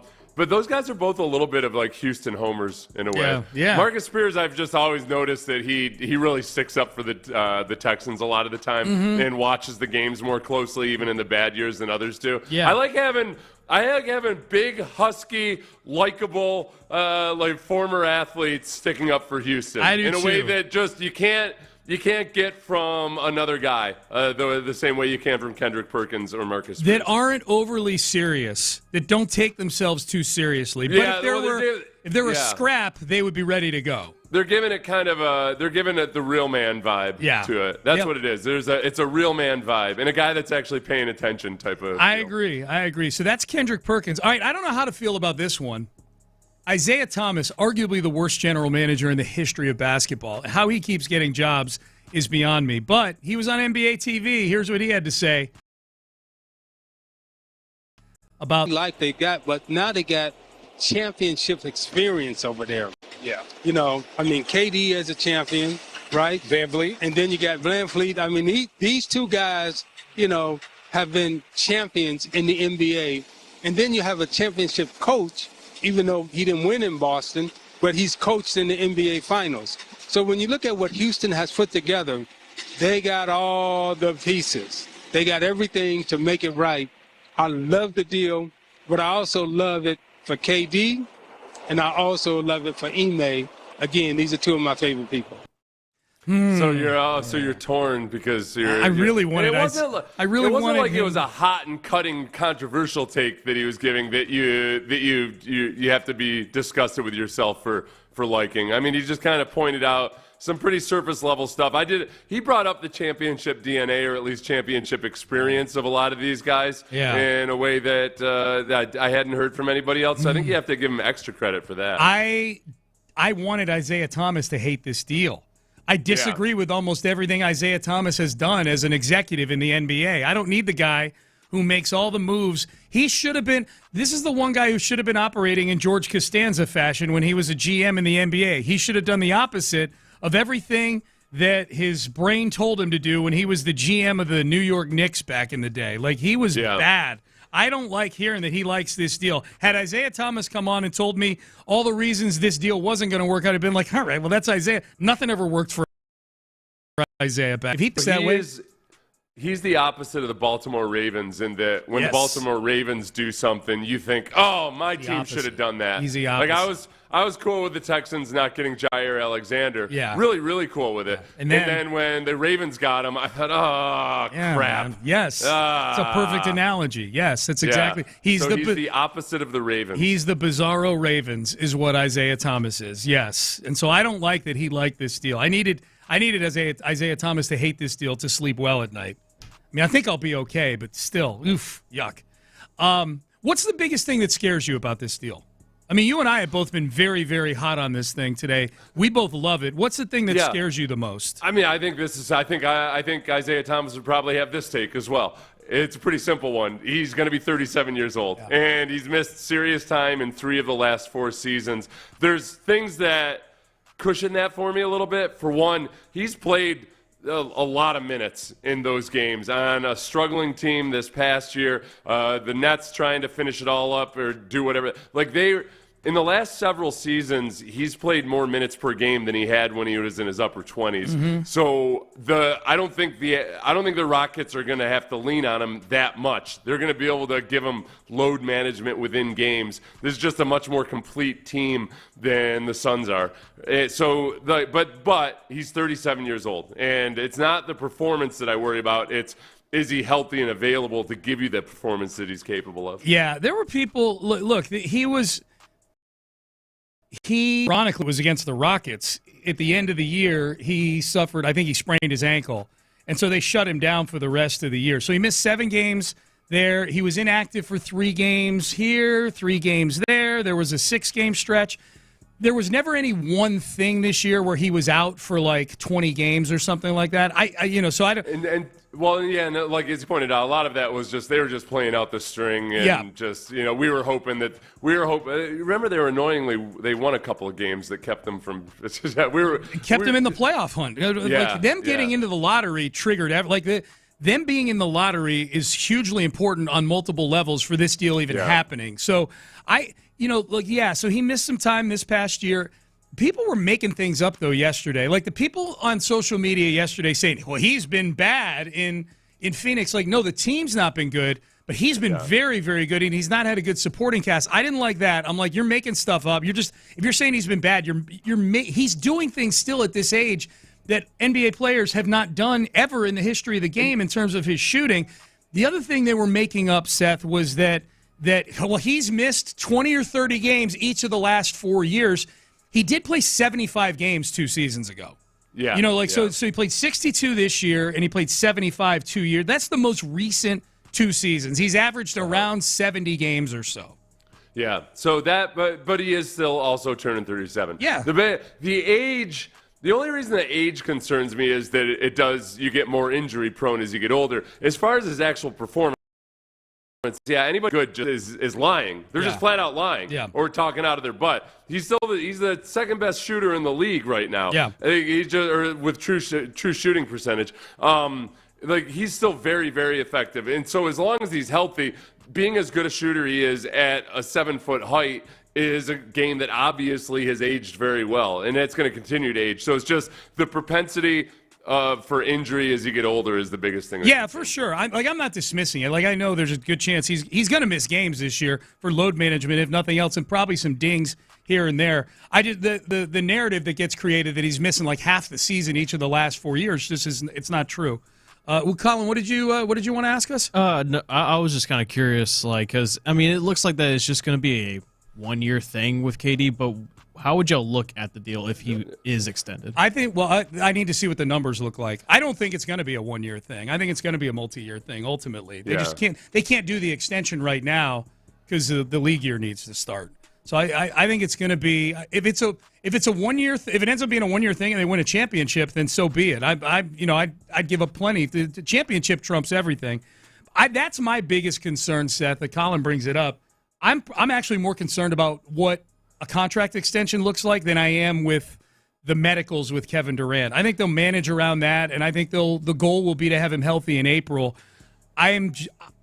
If he ends up getting 2 years, $112 million, that is a lot of money for a 38 and 39-year-old. Well, and that's where one of the things with Fred VanVleet is that the team and Fred contacted, like they pushed he allowed his option to be pushed back, and I'm guessing part of it was at least because they need to be able to figure out exactly how to give Kevin Durant an extension, and Fred VanVleet can structure the deal in such a way to help make that possible. Yeah. So everything that they were doing to soften the landing or to make it an inviting spot for Kevin Durant, I feel like Fred VanVleet was part of that. And because that's one of the biggest salary chunks they have to figure out, I'll be surprised if it's just 1 year. Well, and they pushed it back to June 29th. So that's another date to keep an eye on for the Rockets is sometime, which is a week from yesterday. Sometime between now and then, we should expect to hear something from the Rockets, either exercising Fred VanVleet's player option, which I would be shocked. I think it's more likely that it's a multi-year deal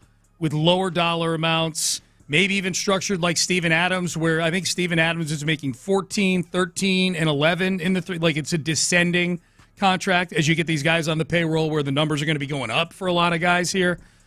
Fertittas are going to be spending a lot of money, man. A lot of money on luxury tax. They're going to be pushing that second apron that everybody talks about, where once you get over that, it really gunks up what you can do as a team. So, going to be fun, though, man. Going to be fun. All right, we have not given the Astros much shine today because it's sort of Kevin Durant day here with this trade. It's the latest in just a series of huge trades involving Houston teams.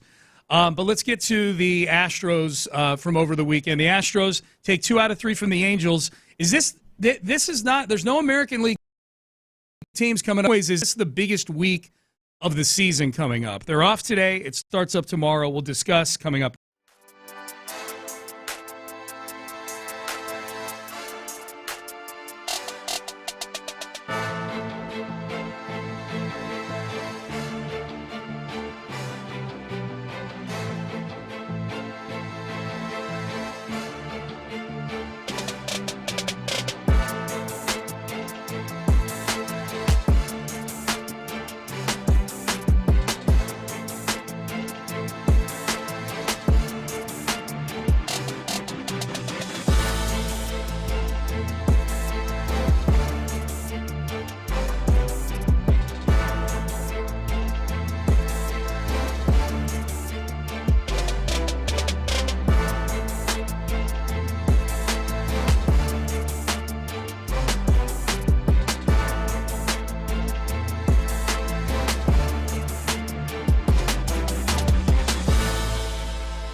SportsRadio.com.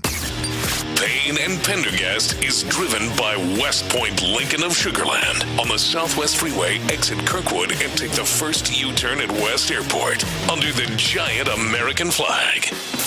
Live from the Mokaram Injury Lawyers Studios, Sports Radio 610 presents Payne and Pendergast. Payne down in the hole now, 0-2. And hits the multi-hit game for Jeremy Payne. He hits one to the wall. Luis Guillorme being waved around third. Here comes the relay throw by Newman. And safe at home plate. The ball gets away from Ohapi with a head-first slide. Astros take a 7-5 lead. Payne ends up at third. That was good seeing Jeremy Payne get a big hit. Boy, Guillorme was he was leaking oil coming around third base there, Seth. I was getting nervous with Guillorme. That's what you get with a lovable kind of rotund infielder. Yeah, it makes that he makes some incredible plays at third base and just does some athletic things. But when it comes to actually just striding it out, that his body type works against him. Do you think, does he have a body type? You think like if he got with the right personal trainer, he could, he's 30 years old now. I think he's got an unfortunate body type where it looks like he's chubbier than he actually is. Okay. I don't know. When I saw him, when they first brought him up and they were showing clips from spring training and he was just wearing his batting practice jersey there, it didn't look as bad. He just needs to ask them to allow them to wear his jersey untucked. Yeah, maybe so. It's hard. Yeah, I feel like he's not. I don't think he's got a weight issue. I think he's probably exactly the weight he needs to be. Yeah, I mean he's been hanging around the big leagues for 7, 8. This is his 8th season, sort of hanging around the fringes. Maybe he's cool just hanging around the fringes of the big leagues, man. You know. Yeah. That's true. I guess I should. It's not like he's a multiple-time All-Star and that's his perfect body weight. No, maybe he might be served better by seeing how it goes 15 or 20 pounds lighter. That's what I thought when I'm watching. Because he was chugging around third base and then he flopped into home. And if the throw had been on target, he might have been out. And I'm going, man, if I was hovering around the fringes of the big leagues, and especially when you hover around, it means you go back and forth from the minor leagues to the major leagues. And, boy, when you talk to people who spend time in the minor leagues and then you come up to the big leagues, even for a couple of starts, I think Brian McTaggart might have had a piece when he does his newsletter there where he I can't remember if it was him or somebody else, but talked to some of these guys who had been bouncing back and forth from Sugar Land to the Astros, and they gush about the hotel accommodations and the food. And, boy, I don't have to carry my own bag onto the flight. And you think that might be incentive enough to, just go get on the treadmill for an hour a day or something like that, just to ensure that you're at the big leagues. Who knows? To each their own.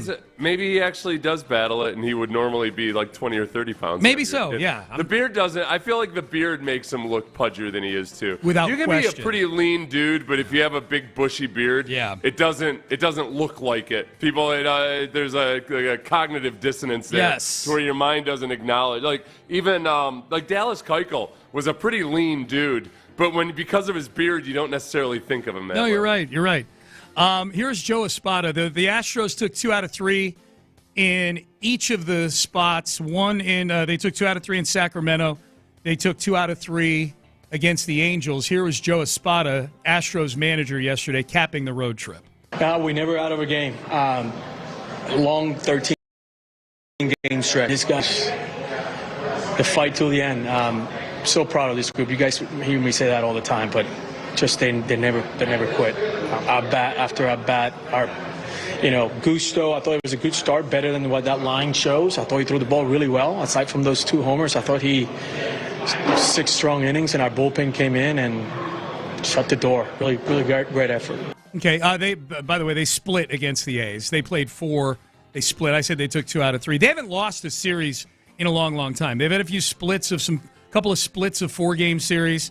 Yeah. But if it's been a 3-game series, they've been taking 2 out of 3. I mean, they've just been steady building, Seth, building that lead in the AL West. I think the biggest from this weekend is you start to see a couple of where the flies in the ointment are with the starting pitching. Yeah. We had that nice stretch where all the young pitchers or the journeyman types were giving you really good and solid performances. Then you'd come into this week where Brandon Walter gives up Did he give up 8 runs? 7 runs in 6 innings. Yep. He gave up 7 runs in 6 innings, and then Gusto really struggles yesterday. Goes 6 innings for you, but you can't rely on this Astros team to put up 8 runs every time one of your pitchers struggles. No. And that's so you started to see a little bit of like, all right, let's. At some point, Arrighetti hasn't started throwing off a mound yet, so you're at least a month out from Arrighetti, most likely.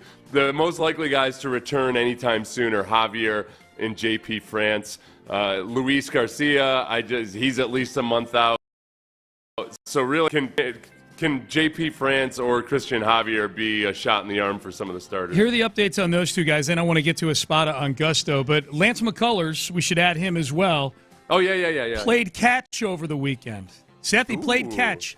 You know how I love the updates when they're playing catch. Yeah. I love the updates when they're doing things that I could do. You know what I mean? Yeah. Like, they're playing catch. I'm like, I can play catch. That's not a big update. He is expected to throw off a mound today, Lance McCullers. Mm-hmm. Arrighetti could throw from a mound. You mentioned him on Tuesday for the first time since he suffered that freak hand injury in Seattle. So, yeah, we're getting a little closer with some of these guys. Lance and Arrighetti are the two that aren't coming back from Tommy John surgery, so I just inherently feel better about both of those guys than I do all the other shoulder and elbow guys. The only thing I worry about with Arrighetti is because it's a broken hand. You never know about the strength and the feel and everything. Like, it's not as simple as just coming back from some bone breaks. But, hopefully, I say should be pretty straightforward. And meanwhile, Jordan's still out with his broken hand injury. As the Astros signed John Singleton to a minor league contract, lefty. Nothing to see here. Yeah. Nope. Everything's going to be fine, right, with Jordan? Yeah. Okay. No, a lefty who was pretty good against righties last year, but was abysmal against lefties last year. There may be people that had not heard that. Jonathan Singleton is back in the organization, signed a minor league deal. His wife did a little Twitter video yesterday about saying that they're back, where she started the video in some shirt and then boom, poof, she's injured. So she's very excited to be back with the organization as well. Going into Sunday, Astros had 171 plate appearances by left-handed hitters this season. The Angels had the second least with 331. Every other Major League Baseball team had over 700. So, the Astros are depleted on that side of the plate without even with Yordan Alvarez, they don't have a ton of competent lefty hitters in this on this team. Because that's the part where it's not just Jordan's production as a hitter and even how he traditionally helps you, the rest of the lineup just by being there, but just by virtue of teams not being able to basically tell all their left-handed pitchers to take a break during this series, that you could hopefully start to get the best possible version of some of the other guys in the lineup. Here was Espada talking about the bats helping Ryan Gusto yesterday. Huge, and that's the kind of the character and of our team. We're not gonna let up. We're going to fight till the end, and that's another. Come from behind win. Like we know how to do those things, and it's hard to describe. There's so many qualities that this team has that we always find ways to grind through things and find a way to win games. They're stepping up big time in weight class this week. Their last handful of series, again, they haven't lost this series in almost a month maybe, but they're facing the Angels, a 500 team. They take 2 out of 3. They split with the A's, not a very good team. They did sweep the Twins. The Twins are a mediocre team, worst teams in baseball. Cleveland, mediocre team, 2 out of 3. Pittsburgh, bad team, 2 out of 3. The Rays, this is a big step up. They haven't played they have not played a team that's even close to the Phillies and the Cubs in about a month now. No, honestly, the month of July is starting. I'll start right now, like heading into July. You got Philadelphia, you got the Cubs, then you get a breather versus Colorado, and then it's right into the Dodgers. Yeah. And Cleveland and Texas and Seattle. Just like either divisional opponents or really, really good baseball teams. So this is going to be a fun month, Sean. It will. This is a month that you and I are going to remember. Yeah. All right? Well, I thought the game on Sunday was fun. You were scared and nervous. I like hearing that. I like hearing that you're going to have some fun watching these games. I did not enjoy. I don't like when the Astros get a big lead, them squandering the lead, and then building up another lead, and then squandering it. I don't like seeing Josh Hader give up a home run. I don't either. There's so much that as impressed as I am by this team. Yeah.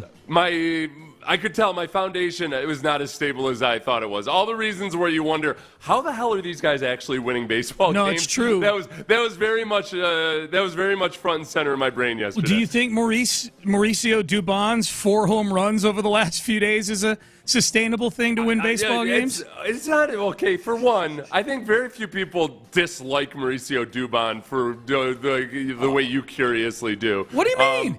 But no, I don't think he's going to necessarily be a power. Yeah, he's a little corny in the HEB. I like him plenty. You think he's corny in the HEB commercials? I do. I think he's supremely corny in the HEB commercials. But it's just in a refreshing, innocent type of way. Yeah, he's a full-grown man that has the heart and spirit of an altar boy. He's just pure. He's pure, and that's what you hate about him. He's very young looking. That is true. It was jarring watching him hold his son on Father's Day. I'm like, what is this 11-year-old like this teen father doing holding his baby? Doing? These kids these days, they just wrap it up, man. I heard that the kids are having less sex these days. Obviously not Dubon. Here's Joe Espada on. I like to call him Mauricio Dubon's, like Barry Bonds. Here's Joe Espada on Mauricio Dubon's 2 bombs yesterday. Doobie West Coast power. We might have to make a T-shirt out of that one. Great swing. He's rolling right now. He's seeing it well, confidence. He gets barrel to the ball. We know how when he gets going like this, he could go a long stretch of getting a ton of hits. But now it's like power too. So now I got to hear about this power surge on the plane. That's a good problem to have, man. I think with Dubon, you know what? In the circle of trust. Yeah. I don't know when we went away from this, but we used to have a Marisnik designation. I was thinking about it the other day. Where you rewarded a guy for his defensive prowess and personality. Yeah. And Marisnik had that blend of just looked like the all-American kid out there running around, making plays in the outfield, even though he wasn't much at all at the plate. Great hair. He had great hair. Right.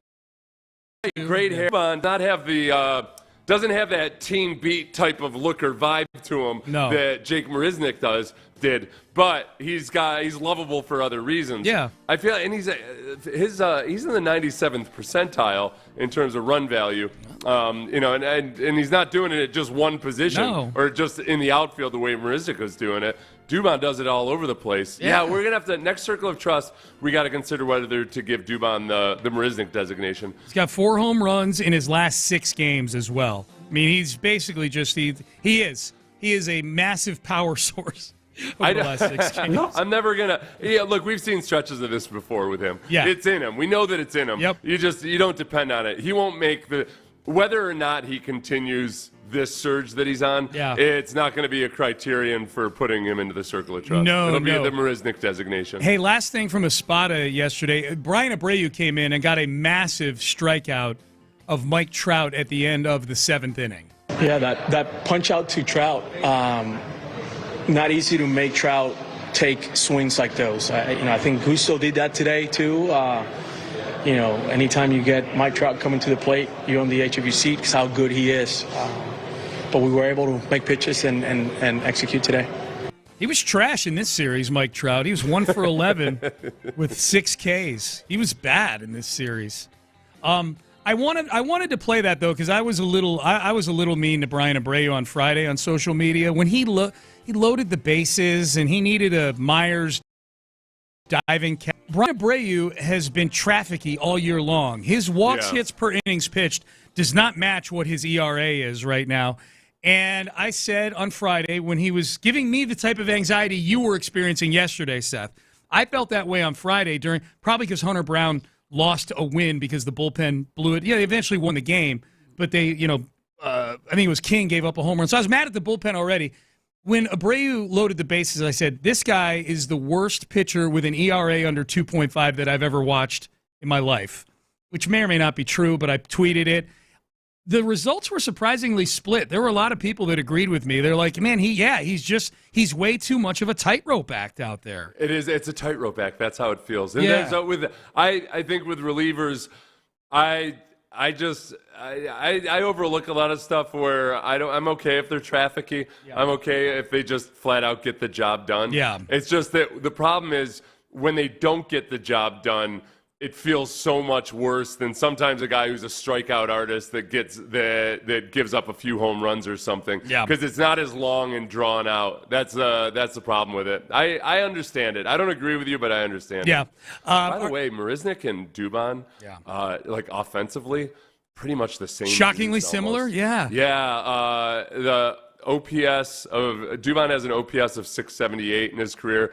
Marisnik 666. Oh, listen to wow, 666. Huh? Now he's actually Satan worshiper Jake Marisnik. Huh? Dubon's their on base percentage is about the same. Dubon batting average as of right this moment, whereas Marisnik has a 228. Yeah. Marisnik's got a better slugging percentage, but it's all very close. That's all of crazy. these. Yeah. Yeah. My advice to anybody who's got offensive similarity scores to Jake Marisnik would be rent. Don't buy. That would be my advice. Dubon's going to be – I think Dubon might play 15 more years for the Astros. He might. I mean, he's only 11. I mean, he could easily play till his late 20s for sure. All right, Payne and Pendergast with you here on a Monday. Let's circle back before we close out to Keven Durant.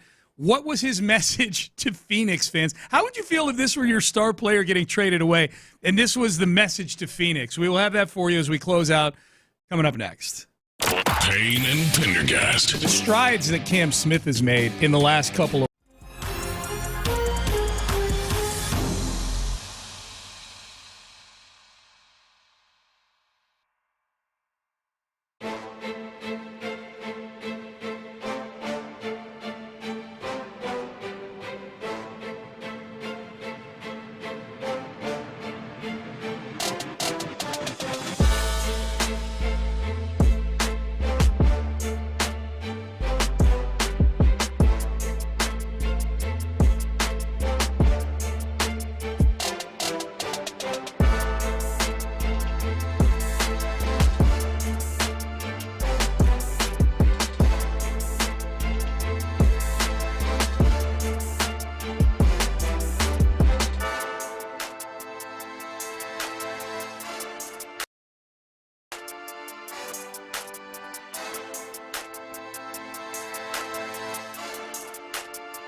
the Southwest Freeway, exit Kirkwood, and take the first U-turn at West Airport under the giant American flag.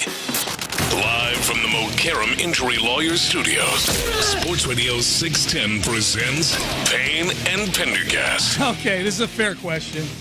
What's Sean's deal with athletes in commercials? Dubon, the OKC guys, they aren't supposed to be Emmy-worthy. They aren't actors. They're supposed to be corny. There's levels of corniness, though, and I'm probably being a little unfair to Dubon. The thing that cracks me up about Dubon is just like in the H-E-B commercial where they sing "Take Me Out to the Ball Game," but with H-E-B lyrics. Yeah. He legit sounds like somebody who's like really trying to show off his pipes in that commercial. That's what he does. He tries. He's going to give it his all, Sean. I know. This is a me problem. I'm admitting this. This is a me problem. No that would question. Be hard. You know what always impresses me? When an actor does intentionally bad acting in a movie, I'm always impressed because you know what I mean? Because, okay, so an actor plays a part where that character is a bad actor, so they're doing some role or something, where I feel like it's still out there that that's you being a bad actor, like at your chosen role. So likewise, if I were a pretty good singer and I got on a commercial, I think I would try as hard as I could to give it like I was at the state choir competition or something. Yeah. Because I don't want it. If I know that it's not genuinely good, like I'm like pretty good by normal people standards. Mm-hmm. Yeah, I think I would be like Dubon. Luckily, I'm a horrible singer, so I could give it my all, and it would be funny because I was so bad. You got some good bass in your voice, though. I'd imagine deployed. I think I'm basically tone deaf. Okay. I think I really. My voice, you would think, if you could, it should be a good singing voice. Used properly, like if you were if you were singing Elvira, you would be good at the giddy up, bop, bop. I can croon pretty well. I can't just actually sing. Oh, I got you. Okay. My natural sexiness helps in that regard, too. Big time. The charisma just seeps out of me. No, yes. I get it. I get it. Andy loves it when I croon. What is Seth's greatest quality? His crooning, of course. Yes. All right, here's Keven Durant. This is at the Fanatics Fest that took place over the weekend. He found out while doing a Q&A with Kay Adams that he was being traded to the Houston Rockets. Shortly thereafter, they did a one-on-one interview, and Kay Adams asked Keven Durant, how dangerous will the Rockets be this coming season? We shall see. Kevin, how dangerous? What do I need to know? Be a solid team. I mean, they were won 50-plus games last year, played a great season, but all this stuff takes time and work and effort and execution, so we'll see what happens. It almost feels like Kay Adams is like, not viral enough, KD. Not viral enough. Give me something. Yeah. Come on. That was the right trying answer. To make social media noise here. Yeah. That is the right answer. No, and I think, honestly, it's, like Durant, for all of the times he gets social media and everything, I'm curious how many people don't want Durant just because they dislike him as you've disliked him as a guy you're cheering against, or you just don't like something he said publicly or what have you, because that's where the transition is a little bit slower. I mean, all I would say to you is, hey, listen, you found a way to cheer for Dwight Howard for a few years. Yeah. And that was a job. You had to grit your teeth, get ready for a long day's work. Be sure you ate your breakfast that morning. I'm going to figure out a way to like Dwight Howard. Kevin Durant, it's far different than that, I think. Because Kevin Durant, for whatever reason you might dislike him, once he's on your team and once he starts playing just the way he's played the last few years, it doesn't have to be anything different than that. Nope. I think it's going to be really hard for you to hold that grudge. Okay, I like this angle because, and we're going to play Kevin Durant talking about Phoenix in a second, but as long as we're on this, Seth and I did a segment earlier in the show where I had compiled all the former All-Stars that the Rockets had picked up in trade or free agency going back to Dwight Howard. There were about 10 of them. Admittedly, a majority of them were guys that either got picked up during the down years for themselves, got picked up during the down years for the Rockets, or Fred VanVleet was a one-time All-Star, so he technically is on this list. The ones that Kevin Durant is on the same comparison plane on would be Dwight Howard back in 2013, Chris Paul back in 2017, and then Russell Westbrook 2 years after that in 2019. What was our hatred or likability? Like, what was our scale as to how much we liked or hated each of those three guys as they were coming in here compared to Kevin Durant? Oh, yeah. I think, I was excited about all of them. I was most excited about Chris Paul, partly because that was at a time in the league where it seemed like the rest of the league was saying, well, let's just weather this storm with the Warriors and see what happens. We don't need to be making any bold or aggressive moves. Morey just flat out said, well, nope, let's do it. And also, but immediately you had the question about, all right, well, how are you going to have two ball-dominant guards? And they figured out a way to make it work, basically by having an A squad and a B squad. Yeah. But I was excited about that. Dwight Howard, it was kind of just some trepidation about just how much of an influence could he make and what was it going to be the fit with James Harden. Russell Westbrook, I was similarly skeptical about because it just none of those, and maybe it was just because James Harden was a hard guy to. Like, how do you fit into James Harden's offense? Right. It's you stand around and wait until there's 3 seconds left on the shot clock.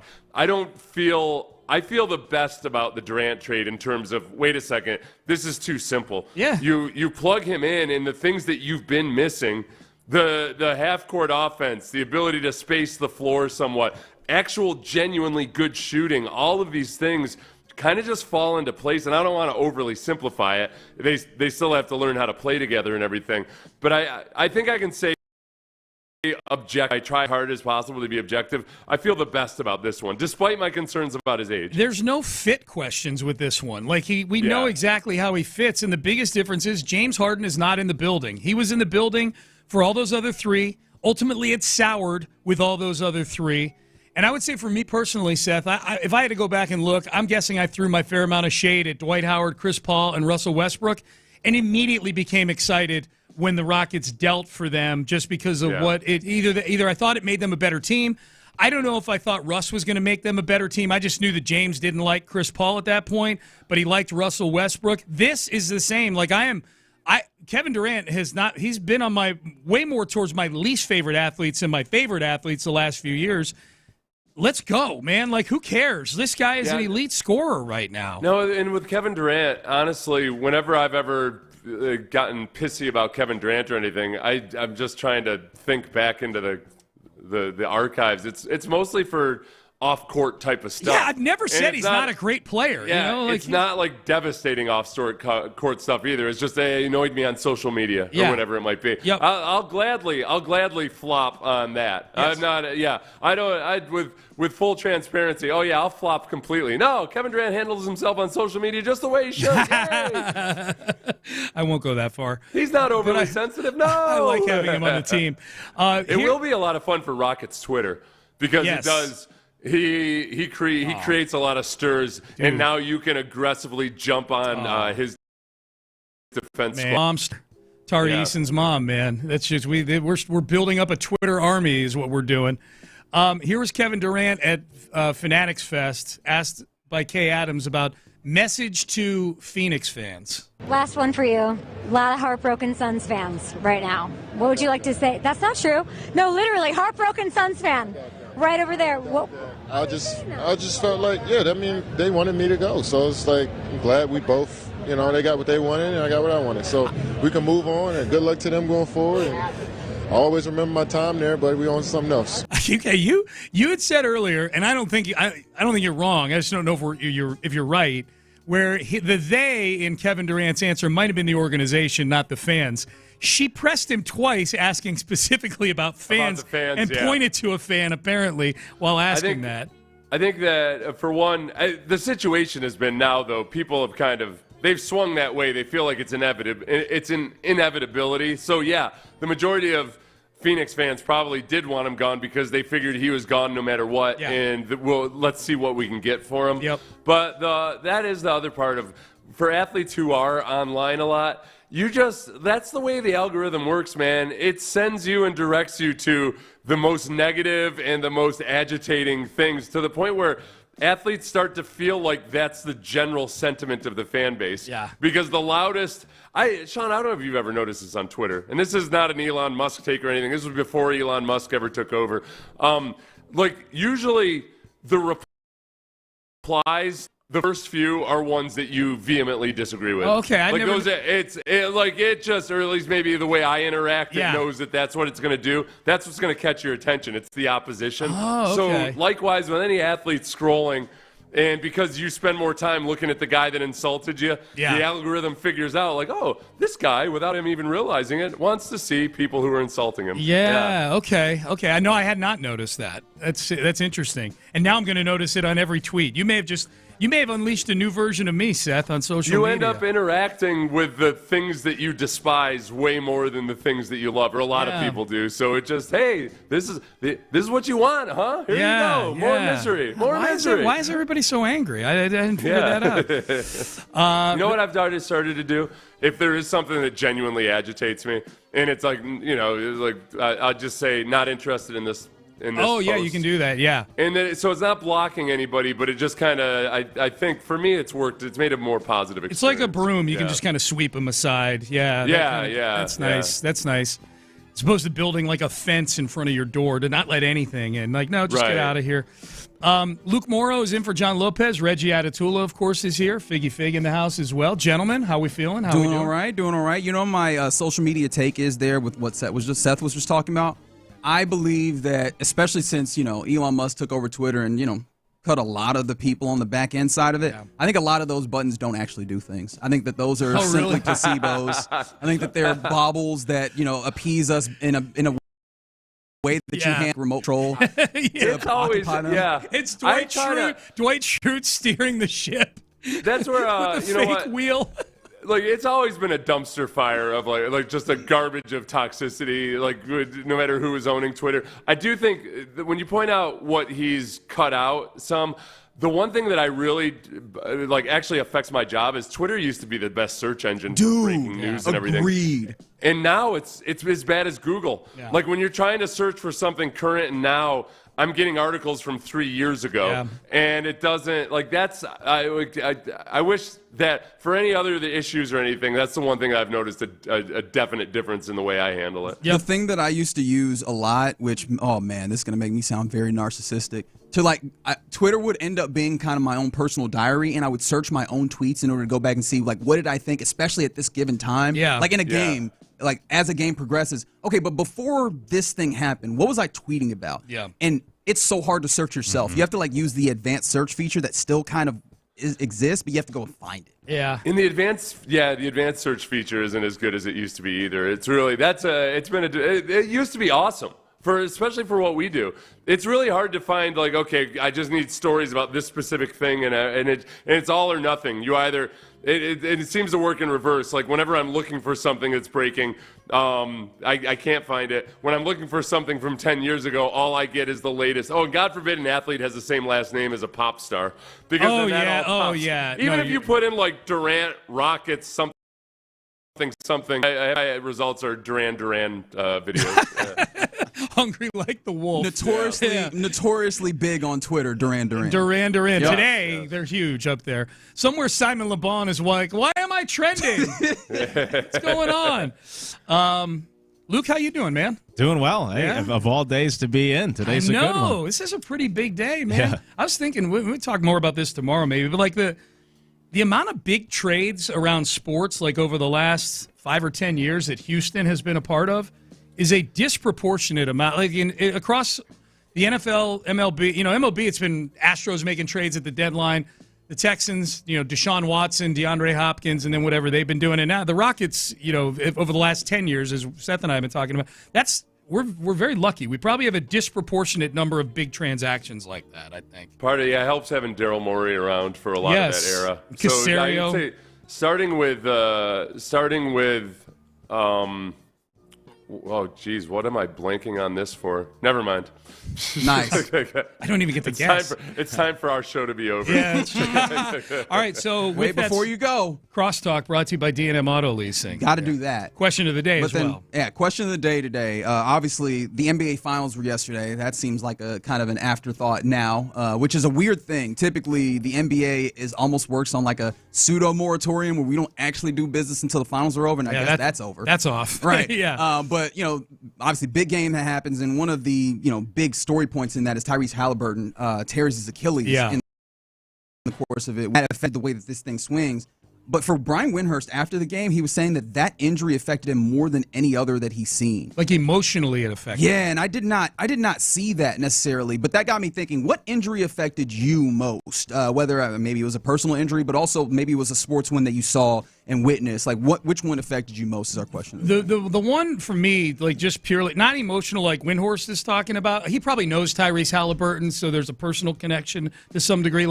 For me, the one that hurt me the most as a sports fan, because I thought, wow, my team is about to do something huge, is Chris Paul pulling his hamstring against the Warriors. That'll be one that I will never get over. There's certain things in sports, whether it's a play my team made or didn't make, or whatever, or injury, like that's one that I will never, ever, ever get over as a Rockets fan. Mine was, I can remember to this day, I was driving down in League City to Target. So driving east on whichever road that is, can't remember, League City Parkway, to Target out in Kemah. And on the radio, this is as we're celebrating the 2017 World Series, I heard that Deshaun Watson had torn his ACL. Yes. And it was just so weird because everybody was so psyched about the World Series and everything. And Deshaun Watson was having this phenomenal rookie season. Yeah. And all of a sudden, boom. They're like the 180 degrees in the opposite direction. Yes. We went 24 hours without playing the victim as a city. Yeah. It was really fun to not be the victim for a change. And then Deshaun tears. See? Oh, yeah. And I remember I went on with Jim Miller I was doing an interview while I was walking around in Target with Jim Miller on Sirius NFL about the Deshaun Watson injury. We were at Twin Peaks, man. We were at Twin Peaks in the Woodlands, and Ted Johnson showed me his phone. Like, nope. Here you go. And that was back when the blue check mark meant something. So there was no scouring of the internet. Like, nope, he's showing me Ian Rappaport saying Deshaun Watson has a torn ACL. That is factual. Is it better? Was it better then where you could just like see it and know instantly? Or is it 100%? Because now I think there's also something terrible in seeing some news and being like, I can't immediately start the grieving process. I have to go dig through slop for a little while to make sure that it's right. And that sucks. It felt almost like I was having my first child and the baby is born and I'm so excited. And all of a sudden I'm like, oh, didn't expect my baby boy to be Asian, but okay, apparently he is. That's what it was like. I got a lot to process here for a moment. Yeah. I remember the other injury that really affected me was a game in the 2021 season where Texans game where I think it was against Seattle where Kamu Grugier-Hill went down in a heap with a traumatic, horrible, gruesome knee injury, got carted off the field, had Jack Easterby come over and put hands on him. Yes. And then he was at practice on Tuesday. The healing power. That might be my favorite injury ever. That was the dumbest thing of that incredibly dumb era. Towel over his head. Jack Everybody acted like I thought it was a spinal injury or something. Right. The whole team was out on the field praying around him. God. Turned out to be no big deal. Yeah. That 2021 team, fever dream. If you can't be good, be interesting, right? Yeah. Well, they were, or for the right reasons, be interesting. Fair. David Culley, head coach, fascinating specimen. Yeah. All right, we're done. We are out of time. Seth, antibodies to you, my friend. Antibodies to you, and I promise tomorrow I will not blank on James Harden's name. Is that some way? There's some dude that used to play here. Yeah, my brain was gone. I was like going back to and I'm like, I might have had a stroke this morning. Yeah, I don't know. I couldn't come up with James Harden's name. I was sad you couldn't even come up with a clue where I could play the guessing game we always do. That would have been kind of funny. The guy with the beard. I'm like, James Harden? And I just said his name when we were talking about bad singing in those commercials and everything. Yeah. Oh, my God. All right. Payne and Pendergast, we are done. We're out of time. You are listening to KLTM, KLTFM HD2, Houston, an Odyssey sports station. Reggie Atatula, Luke Morrow in for John Lopez. Figgy Fig, they're in the loop, and they start now. You damn Skippy, we start now. You're in the loop here on Sports Radio 610. Again, appreciation to D&M Auto Leasing for giving us the opportunity to chat with the fellas this morning. Anything happen? How's our weekend? How did the weekend go? Anything fun occur?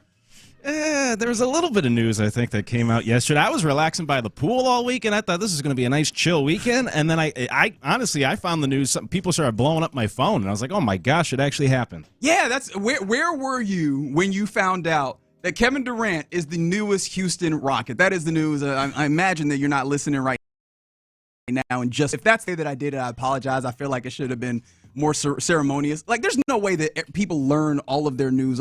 What is the percentage of people that learn something like in news via the radio now? That's why I've always said, like, the national networks still do those sports updates every hour. And I was saying, like, if someone is just finding out the score of their team's game at like 11:30 a.m., they must not be that big of a fan to begin with nowadays with all the technology we have. Maybe they're just off the grid, I guess. Which raises other questions. But, neither here nor there. The Houston Rockets acquired Keven Durant yesterday. I'm interested. Where were you? Because you said you were by the pool. I think I was just sitting around, and then I got the notification on my phone. And this is the funny thing. I literally jumped up off of my sofa as if like there was an actual game, like as if he had knocked down a shot in a game. Actually, as if he had, made sure that his foot was behind the line in that Brooklyn series. Yeah. Like, if that had been the case, that is the way that manner of which that I jumped up out of the seat and immediately was on my phone texting other friends about the fact that Keven Durant is a new Houston Rocket, and the trade goes as follows. Keven Durant comes to Houston, and the Phoenix Suns acquired Jalen Green, Dillon Brooks, the number 10 overall pick in this year's draft, which they had previously gotten from, or I guess via Phoenix in a way. It had gone a long ways, but you understand that it was Phoenix's pick originally. And 5 second-round picks, a portion of the trade that I had honestly somehow memory hold until earlier this morning again, which it's weird because it matters, but it doesn't. The 5 second-round picks just very valuable in the NBA. However, also you look at the finals, and there was a number of second-round picks playing in that. So I'm interested in asking you that. But that was the trade that ultimately goes down. What was your immediate reaction, and what is your reaction now to what actually it cost to acquire Keven Durant? I don't think it cost much. I loved it when I saw it. So, like I said, I got the text the first text was actually from one of my brothers, and so like, hey, your Rockets got KD, and I was like, oh wow, it actually happened. Went online, looked at it, and I thought this is all they had to give up. I love the deal. We talked about it last week on the drive, where for those fans that were anti-Keven Durant, how would you feel if you were able to get Durant without having to give up much? And I think that's exactly what happened here in this deal. This whole offseason, the Rockets offseason, I know the NBA offseason just began today, but the Rockets offseason, since they were eliminated, we've been talking about the potential of getting Keven Durant now for weeks and months, really, going back through even the season.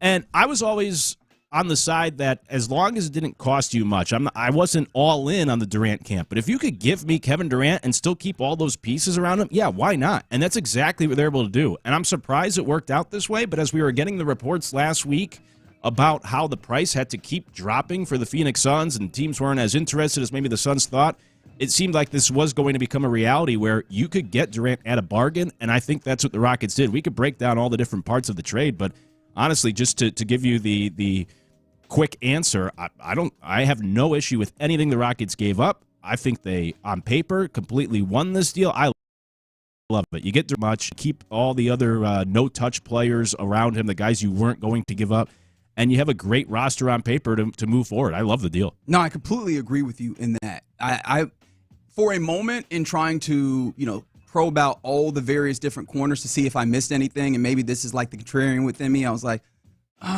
okay, maybe I don't love losing Dillon Brooks, like as one, 3-and-D guy, and easily I think your best spot-up shooter this past season. I was like, man, the spacing on this team is still really, really, interesting is the word that I'll use. And there's still obviously opportunity to make this team better. But I was like, all right, let me snap out of that. This is a banger of a draft, or of a trade rather, that this team made for a couple of reasons. You mentioned one of those, which is the young, talented players that this team has. You've not lost really any of those. Jalen Green is the youth that you lost in this, and that was the guy that I think a decent amount of the fan base had developed questions or felt like their question had been answered in a negative fashion when it came to, can he be the guy that you kind of need him to be what you want to be, which is, in order to contend, can he be that lead guy? And maybe you look at him as kind of like Donovan Mitchell, who, was not as efficient, young, who was a volume scorer, and eventually became a guy who could be that type of guy, even though he has not won at the highest level just yet. But that took quite a lot of growth and development and change of the roster around him, and then ultimately a move. That feels like, hey, I'm okay with that going. Dillon Brooks, I'm okay. Like, I think he sets the tenacity and the tone for this team in a way last year that I really appreciated, but that all still seems to feed from Ime that brings some of that tenacity still on this team. I think you're still able to do that. And even if you sacrifice there, I'm okay with it. The thing that I really was amazed by was I understood that those guys were going to be guys that Rafael Stone was not going to want to move off of. The idea that they still also hold Phoenix's future in draft picks is fascinating to me. So that 2027 and 2029 first-round picks for Phoenix, I thought that those would be the give back, ultimately. I thought that was the reason why you set it up last year, right, where you did the trade with Brooklyn to acquire their future, is that, hey, when push comes to shove and we need to use this as leverage, we will use this as leverage. And they didn't even do that. So even now, you look at the Suns, where I think they got probably a roster of 10 shooting guards and nothing else. Yeah. I'm not betting on them being good in the next 3 or 4 years. No. So you still have an opportunity of being good beyond it. Like, anybody that has questions about Kevin Durant and his viability going forward over the next few years, you still have all the young guys that you were looking to build with right now, and you still have the opportunity to get some really good draft picks, in my estimation, in the future. This is a banger. Yeah, that's exactly what it is. Because that was my whole thing all along in our conversations leading up to this in the past months, that I would not sacrifice the future for a couple years of Kevin Durant right now. But they didn't do that, to your point. Not only do you keep the young talent, you keep the first-round picks to be able to fortify the roster moving forward and get more young talent in. So you get your cake and you get to eat it, too, where you try to compete for championships now. They become a clear, I would have considered them already a contender, but they become a clear championship contender now in the NBA. And also, even if Durant's only here for, say, 2-3 years tops, you still have these pieces to continue to build, and the draft picks as well to continue to build beyond Durant. It's that perfect situation where you get best of both worlds. You try to win now, and you don't close your window to, okay, we need to compete in the next 2 to 3 years because then it's going to be a tear-down rebuild. I don't think that's going to be the case here. You can try to compete for a long time for this Rockets team just with different variations, which is, as we've already said, why I thought it was the perfect deal. And it shows the lack of leverage that the Suns had. You had a 37-year-old with an expiring deal. The market maybe wasn't as strong as the Suns were expecting. And so maybe Rockets pessimists who don't like this deal can point to that as a reason to be concerned about bringing in Durant. But it just didn't take as much to get Durant as maybe I or some other people had thought a few weeks or months ago. And that's why it's the perfect situation, because you have the best of both worlds. You could try to go win a championship now and still sustain the success long-term after Durant leaves. Definitely. In fact, if you are even still a pessimist on this deal, let us know. 713-572-4610 is the number to text. There's also the Mo Karam Injury Lawyer live streams, both on YouTube and on Twitch. We keep it 100. Appreciate that. I realized I did that well out of order. My bad. But yeah, Twitch is SportsRadio 610. Twitch is 610 Houston. The YouTube page is Sports Radio 610, where many people talking about when they learned about this deal. Kix Rock said that he was in the passenger seat of a moving truck yesterday. Oh. And passenger seat is the best place to learn it if you are indeed in a moving vehicle, right? Because if you're driving, you have all the desire in the world to do the thing you're not supposed to do, which is text and get on Twitter as you're driving. Or maybe you call someone in that moment and have them dictate things to you. But other than that, your seat is probably a good space to be if you're in the car. That's true. That's a good point. Then you got to fill in the driver as well, everything that's going on. Sounds like a TLC lyric. Passenger side of Best Friends, right? Whatever. There you go. There you go. Go ahead. No scrubs. Yeah, no scrubs. That's what the Rockets are. No scrubs on this roster. Someone else said that they Bar None said they were smoking a rack of ribs and 2 drunk chickens when they heard the news. Oh, you were already having a good day. Man. That might have been. That was 11 o'clock in the morning, wasn't it? Well, you got to make sure that you're ready for like lunch and dinner, right? So if you get that going. B. Sky said he was watching Love Island trying to get away from the from the big news geopolitically that happened this week. Oh yeah. All right, that's fair. Yeah. So yeah, that was a great distraction there, wasn't it? For it's B-Sky? Funny. I was actually cutting the grass. Didn't you just cut the grass on Juneteenth? No, it's a long process. I only got one battery, man. So it took me like 3 or 4 days to cut the grass. It was a lot of grass, man. You cutting grass over like 3-4 days? The battery kept dying, man. I couldn't knock it out at one time. The battery of what? You got a lawnmower that runs on battery? Yeah. So I got a trimmer. I got an electric trimmer. And it comes with a battery. And you're using the trimmer to cut all the grass? Yeah. Because I don't have a lot of grass, but the grass got very high. You got enough grass to take a long weekend to cut. Yeah. So I finished up the grass. But by the time I got in the house, I'm like, wait a minute. Because I seen everybody talking about the trade, but I didn't see Sham's report. So I'm like, let me go to Sham's page real quick. And I'm like, oh, they did it.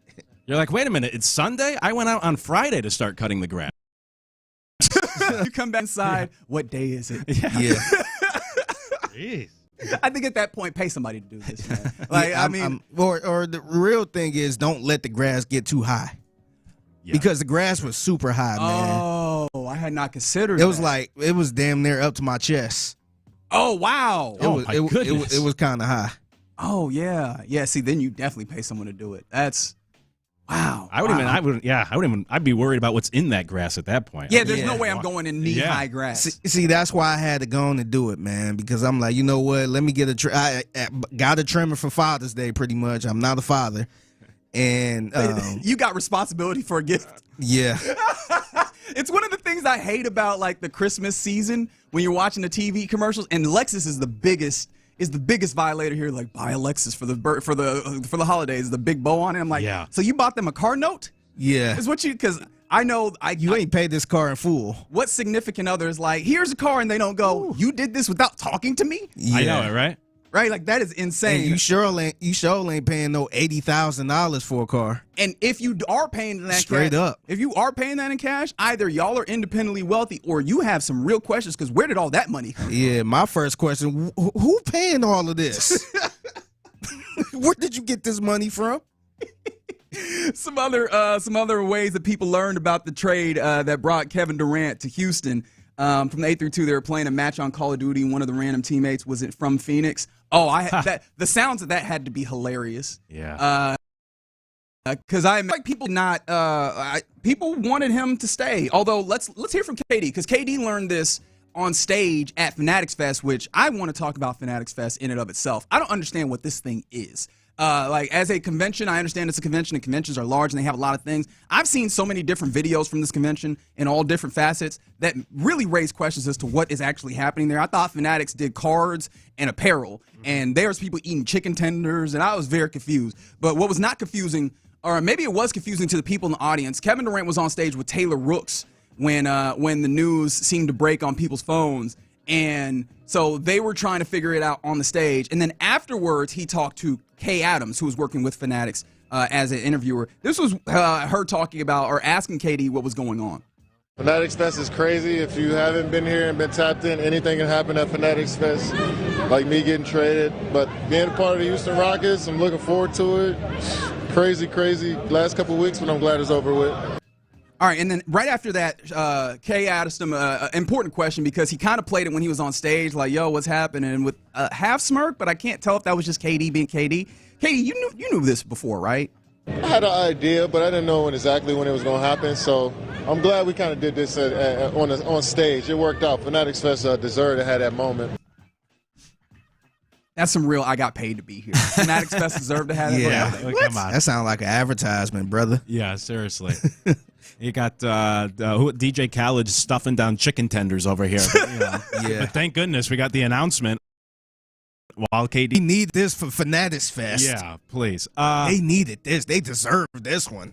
I think he certainly knew, or at least, like he said, had the idea. You're talking with the agent and like, hey, we're getting close, or the Rockets are, we're working out things. It looks like it's going to be the Rockets. It's just like the whole LeBron-Luka trade where LeBron's like, I had no idea. I find it hard to believe when anything happens in the NBA that these players, especially when it involves them directly, that they don't have some sort of heads up. I doubt Durant actually got the news and found out when he's on the stage there. Hey, by the way, you just got traded to the Rockets. I'm sure he knew it was coming. Didn't exactly know the details, maybe when, what the trade would be, but they're saying, we're getting close. It's going to happen probably this weekend, whatever it is, and for good reason. He should be excited to come to Houston. All right, there's a lot more time to talk more about this, but I did want to play you this. This was Kay asking KD a very good question, in my opinion.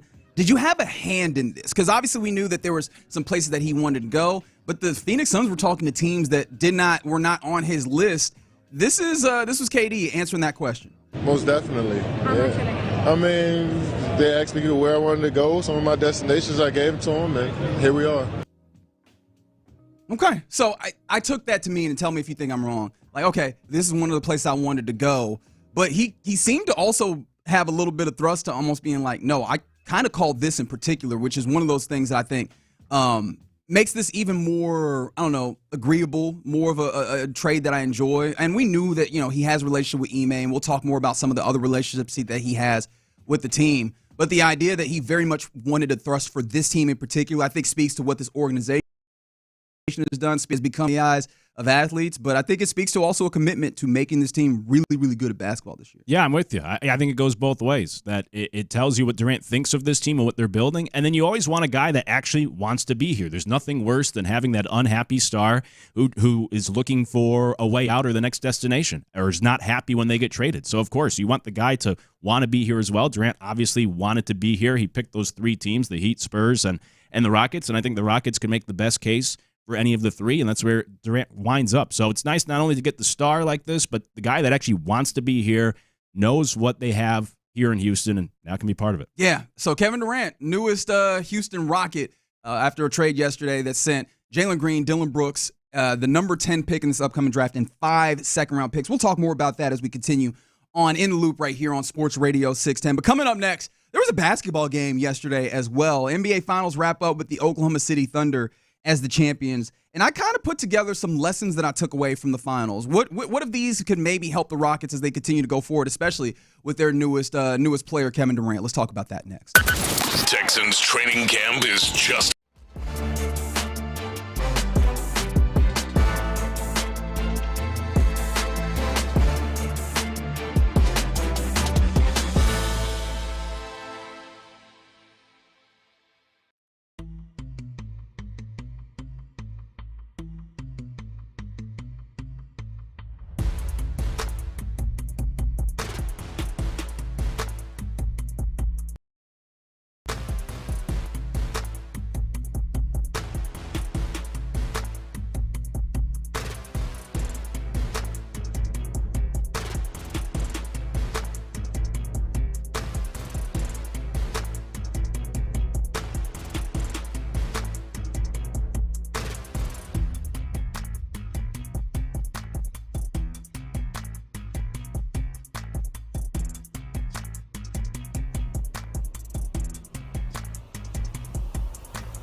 Figgy, let's hit him big time. Houston, let's get in the loop. You better get ready because we're going to show up and show out. With John Lopez. It is what it is means nothing. And Reggie Atatula. A scoregami. Always live, always local. 713, what's the damn number? 572-4610. You're in the loop on Houston Sports Leader, Sports Radio 610. Right here on Sports Radio 610. I'm Reginald Atatula. That is Luke Morrow in for the OG John Lopez.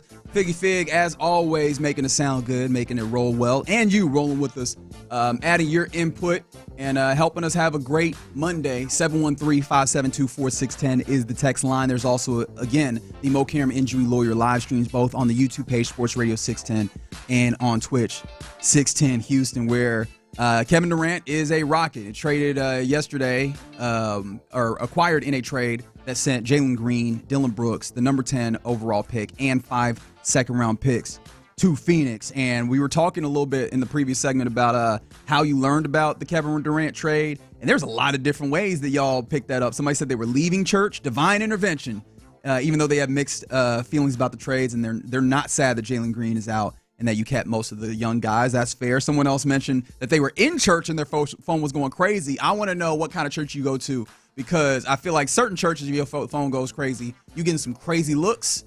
You might get a little bit of a physical contact. You know what I mean? Like, I want to know what happened at your church when your phone started going crazy. Also, how many other phones were going crazy? Or was it just you in there feeling like you couldn't do nothing about it? But yeah, let us know how you learned about the trade. What else happened yesterday? Yeah, an NBA champion was crowned. It was the Oklahoma City Thunder. Oh yeah, Oklahoma City Thunder. Yeah, they are the NBA champions, getting a victory. They barely scratched 100 in this one, which Evan talked about the defense that happened in this game. But ultimately, they won 4-3, Game 7.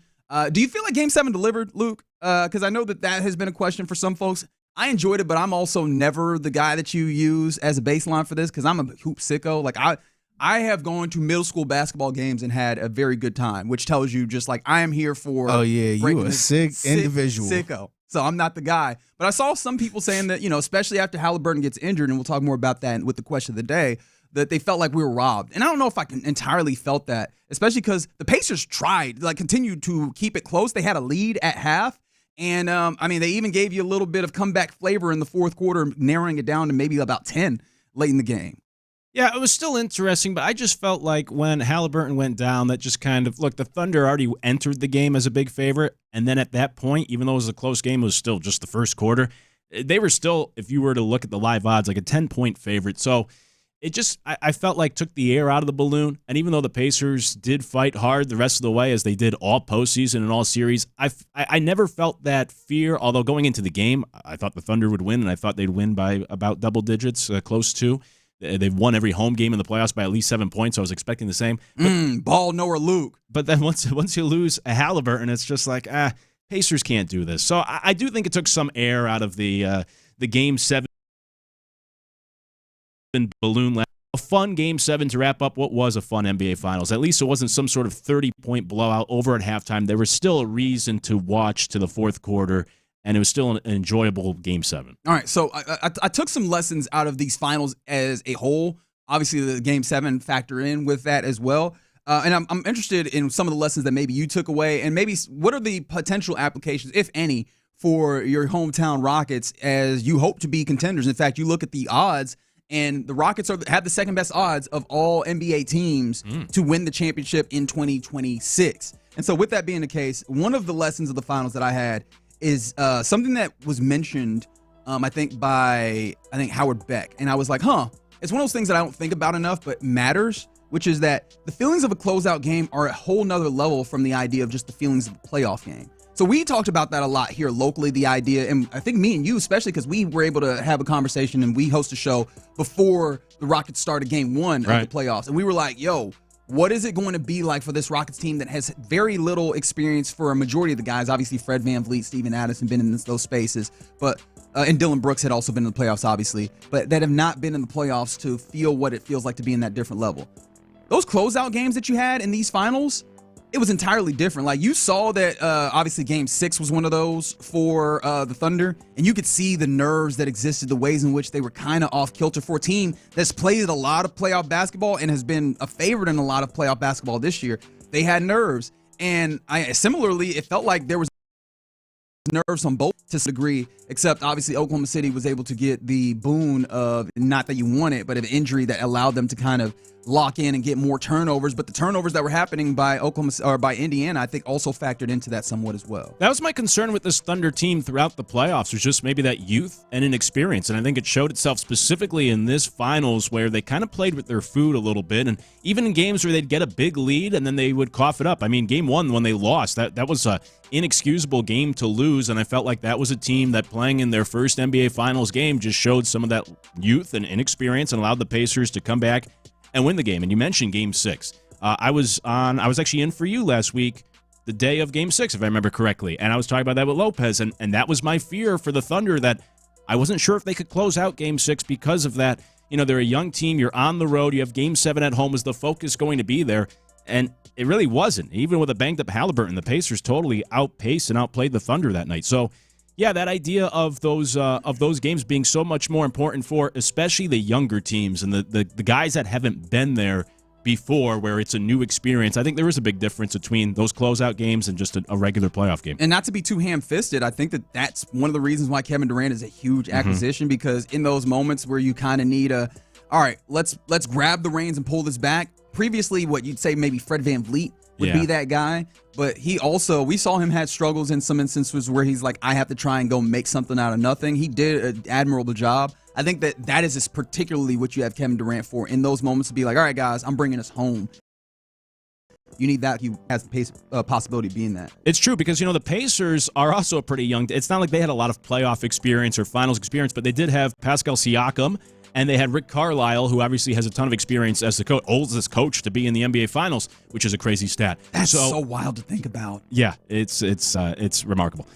So now you look at the Rockets, and you have Ime, who has that championship and playoff experience, and now you add Durant, who's Siakam times 10 with his playoff experience, and sometimes that's all you need is that one guy, the experienced coach, and that could be enough to be able to handle the playoff concerns. So another thing that was a lesson of the finals for me personally was that your grade school coach was right. Turnovers matter. They're everything. Like, they were everything, at least in this series. You could really plot the course of the series based off of who had turnovers, and maybe more importantly, who scored off of turnovers, because of how stout both defenses were, which kudos to the Pacers, because they did not come in as the team that was being vaunted as a historically good defense. The Thunder did, except both of them came in and had great defense. The Thunder were not all that good in the half court. And so when they won games, because they stole the ball and they got out in transition. When the Pacers made it really tough on the Thunder is when they stole the ball, got out in transition. And in this game, it was another one of those, high turnover games, 23 for the Pacers, 8 for the Thunder. Like, that's going to be huge, and that's where Fred VanVleet for this Rockets team is going to be important. That's where I'm actually very interested with Reed Shepherd probably taking up more of the Aaron Holiday minutes. How good is he going to be at having a good assist-to-turnover ratio in addition to trying to find his shot and get guys involved? I'm with you. That was one of 3 things I had for lessons from the finals, is not only the turn, as you're just kind of getting to, just being able to have those ball handlers. And I think that's something the Rockets still need to work on. We'll talk more about the future of the Rockets for this offseason now that they have Durant, but I think that is something that you need to make sure you have shored up, because even in this series, the Thunder and the Pacers, as good as they looked at the guard positions, as you just laid out, they had problems. I mean, T.J. McConnell had 7 turnovers last night in half the game. They just couldn't handle each other's ball pressure and some of that pressure in the backcourt. So that's a huge thing, and I think that's something the Rockets still need to look at to make sure they're ready for the postseason with the ball handlers and the guards that they'll have moving forward. And I'll throw this one in here real quick, and maybe we can revisit some of this later. Coaching clearly matters, and that's something that seems obvious, but I think in a different level. You mentioned Rick Carlisle, literally the oldest coach to do this in a NBA Finals, which seems crazy because we've seen dudes in the NBA Finals look decrepit, and here's Rick Carlisle looking like Jim Carrey out there as technically the dude who is oldest to be in this spot. And you saw the difference. I love getting Jenny Buchek a lot of love as his, I think she's his lead assistant, but one of his high assistants. They had such a clearness and conviction in the way that they went about their game plan in general. And you saw that the Thunder constantly had the same things happening to them all series long, which would seem to indicate that it was a pressure point that the Pacers were trying to hit that kept happening. And you look at that conversely, Mark Daigneault, I don't think even maybe in Game 7, he kind of settled in. And he's a good coach, don't get me wrong. Like you saw, he felt like he was searching when it came to roster construction and, or rotations. That double big lineup that had been so good for them. How does this sound familiar at all? Like he went away from it and did not use it nearly as much in this series as you would have imagined. He allowed it to be dictated to him and really extended a series in which the Thunder should have been able to close it out earlier. Obviously, again, credit to the Pacers because of that. But that coaching level matters. And looking at Ime, I think that he now has a big question in front of him, and we could talk more about that later. But KD comes in, but he does not entirely bring an offensive identity. He brings an offensive weapon that's really huge and that you can utilize in some situations. If you want to be a champion, they're going to need to find an offensive identity, though.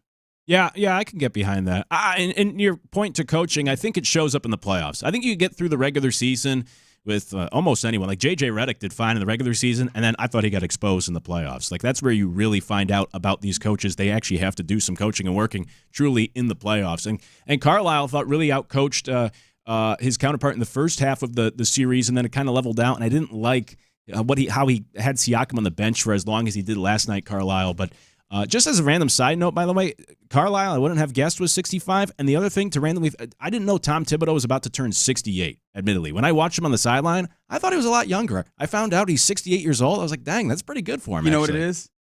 He looks like George Costanza. And you also know that George Costanza was oddly young. And that at that point, even Jason Alexander himself was pretty young at that time period when they were filming Seinfeld. A weird thing to reference, but I know Luke is a Seinfeld That's head, right. So I knew that hit you. I think it's the George Costanza of it all. It's true. It's like Larry David, too. When you already look old, when you're 40 years old, like then you always look young in a way because you just never change. While everyone else is aging, you look the same for 30 years. So it in your mind, there's still that 40-year-old. I think we got to it. Someone said Ime is an elite coach. OKC's coach is an elite. I mean, you can use it, and I still. Honestly, we're going to have conversations, and hopefully the conversations are brief with what they show us. Offensively, this team still had a lot to go, and we'll talk more about that as we go. But you're in the loop right here on Sports Radio 610. Coming up next, let's talk about a little bit more about Tyrese Halliburton, because that inspired the question of the day. Brian Windhorst said that Scott Van Pelt, rather, that the Tyrese Halliburton injury affected him more than any other he's seen. What injury was that for you? 713-572-4610. What injury affected you most? Let's talk about it next. Guys, John Lopez here for Ability Trees, and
If it's got to be clean, it's got to be Tide Free and Gentle. Live from the Mokaram Injury Lawyers Studios, Sports Radio 610 presents In the Loop with John Lopez and Reggie Atatula. Hi, it's Luke Morrow in for John Lopez. I'm still Reginald Atatula, Figgy in with you. Let's get into our question of the day here on this Monday. NBA Finals Game 7 happened yesterday, and it was a little bit tough for some folks involved, especially like there was a lot of build-up here. Anybody could win it. Shai Gilgeous-Alexander coming out here. Can he establish himself as the MVP that ultimately gets it done? He does. However, on the other side, it's supposed to be, can Tyrese Halliburton, Pascal Siakam, and the rest of everybody manage to be the first team in a long time to be one that wins a championship without having a single player scoring over 20? And nope. Unfortunately, Tyrese Halliburton has a tragic injury in the second quarter.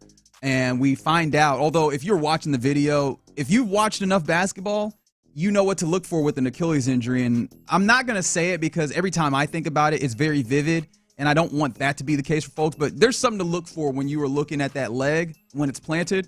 And I saw it and I was like, oh, yeah. So in the moment, I was like, damn, that really sucks for him. Yeah. I know a lot of people were like, that really sucks for Tyrese, who seemed like he was having an incredible run in the postseason. It was a historic run. Really and truly. Mm-hmm. Yeah. Really and truly. All the comebacks and everything that he had, and the way that he took the Pacers in one postseason from a team that was not really considered all that highly to a team that I think a lot of people were rooting for.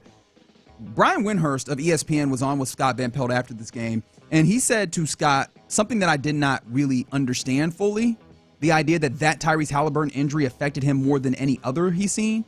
And so that made me think, what injury affected you most? 713-572-4610, whether a personal one or a sports one that you saw. But with this Tyrese Halliburton one, do you understand that thought process? Because, I mean, I feel like I've seen, especially in basketball, even of the last 10, 15 years, some injuries that I felt were more gruesome or more hurtful, although I guess maybe just the opportunity to close out a series and finish out what would have been like an incredible legacy definer. I don't know, for Tyrese Halliburton in that moment. Yeah, I guess that's it. Now, I was surprised by that comment from Windhorst, because for me, I didn't see it that same way for a couple reasons. Number one, it wasn't overly gruesome. That's usually those are the ones that stay with me most. Number two, it wasn't even completely unexpected.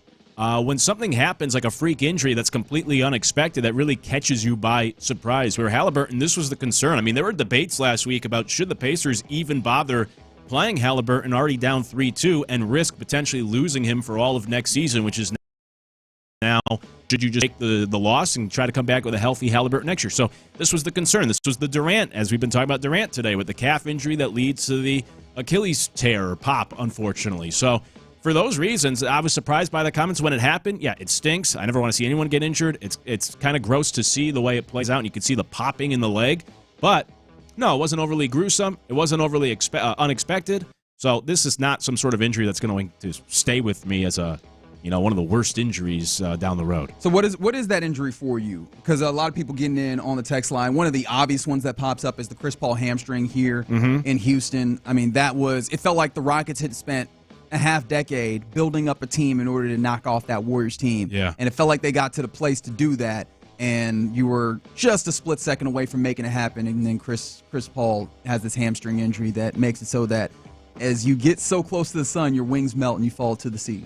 Yeah, flew too close to the sun on the right. wings of pastrami, to reference Seinfeld again. But a lot of people have said Deshaun Watson and Chris Paul already in the text line, and that's what Sean and Seth said earlier. So I get a lot of people are going more for that emotional side of things. For me, it's more about the gruesome aspect of these injuries. And so the easy answers for me are Keven Ware. We were watching that was on Easter, and that was on my remember. list. Yeah, that was on my list. It was Easter, so we had the family over. We're all watching the game, and then that happens. And again, I go back to A, being unexpected. You could never anticipate that, and then B, being gruesome. And it's on March Madness. Everyone's watching national TV. It was disgusting.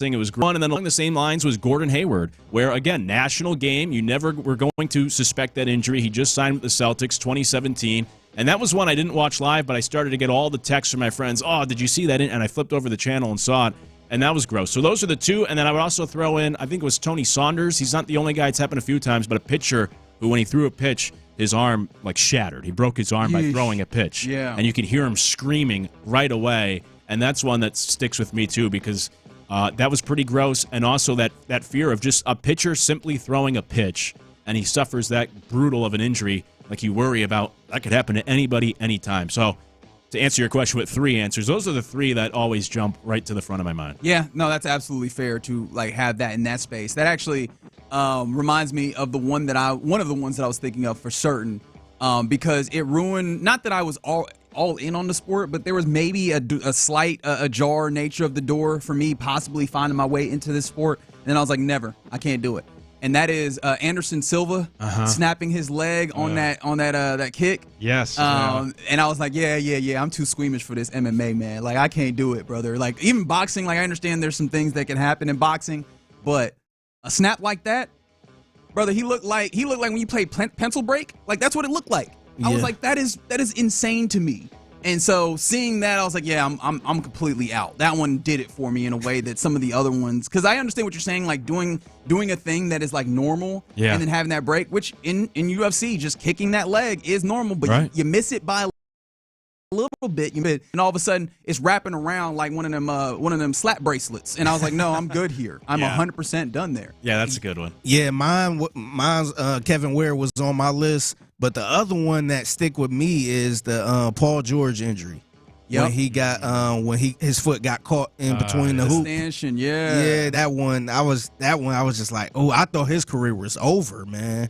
Yeah, but, I mean, he still came back and played pretty well, but that one I always got that image in my head, man.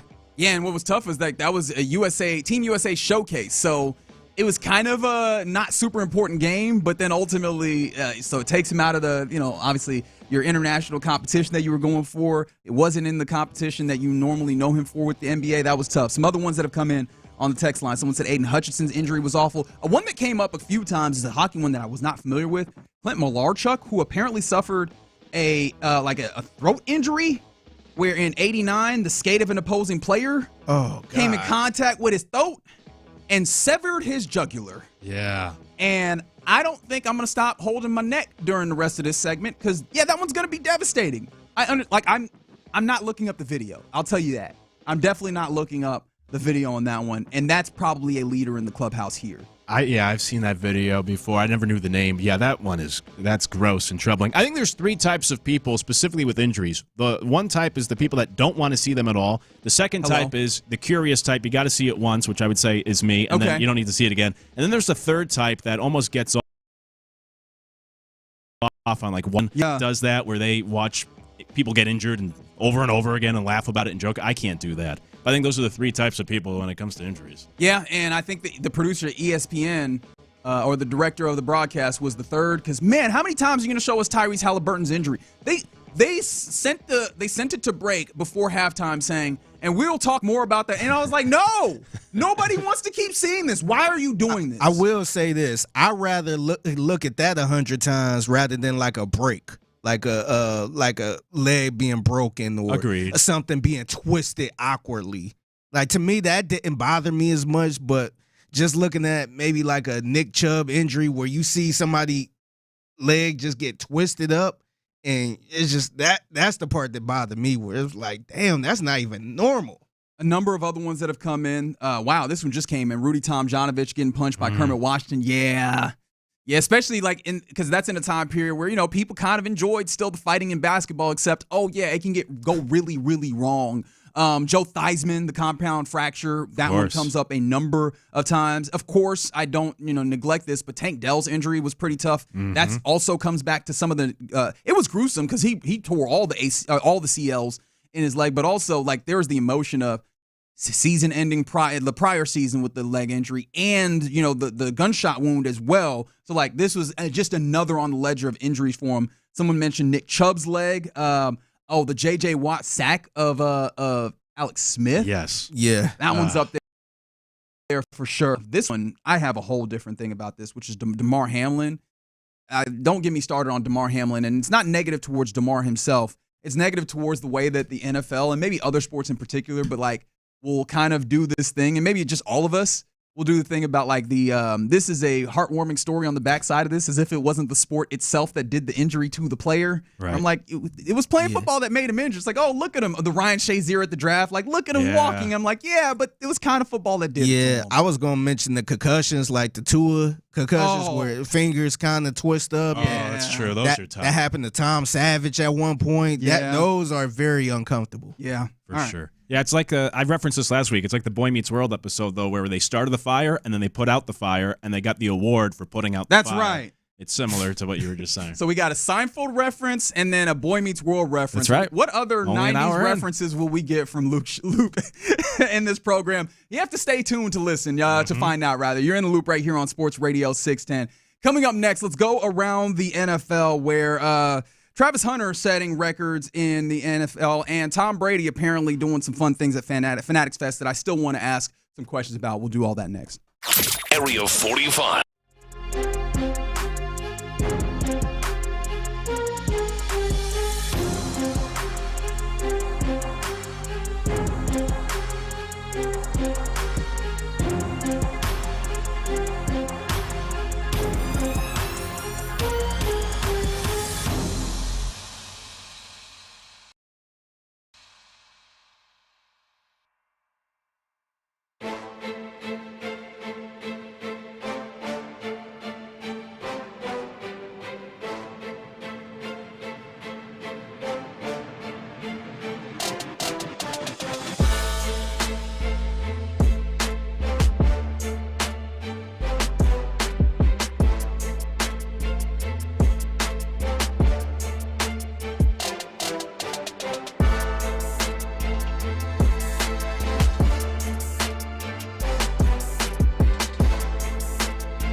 downtown. Sports Radio 610. The Texans play here. An Odyssey sports station. Let's go around the NFL in the loop style. Why are you smiling? Because I love football.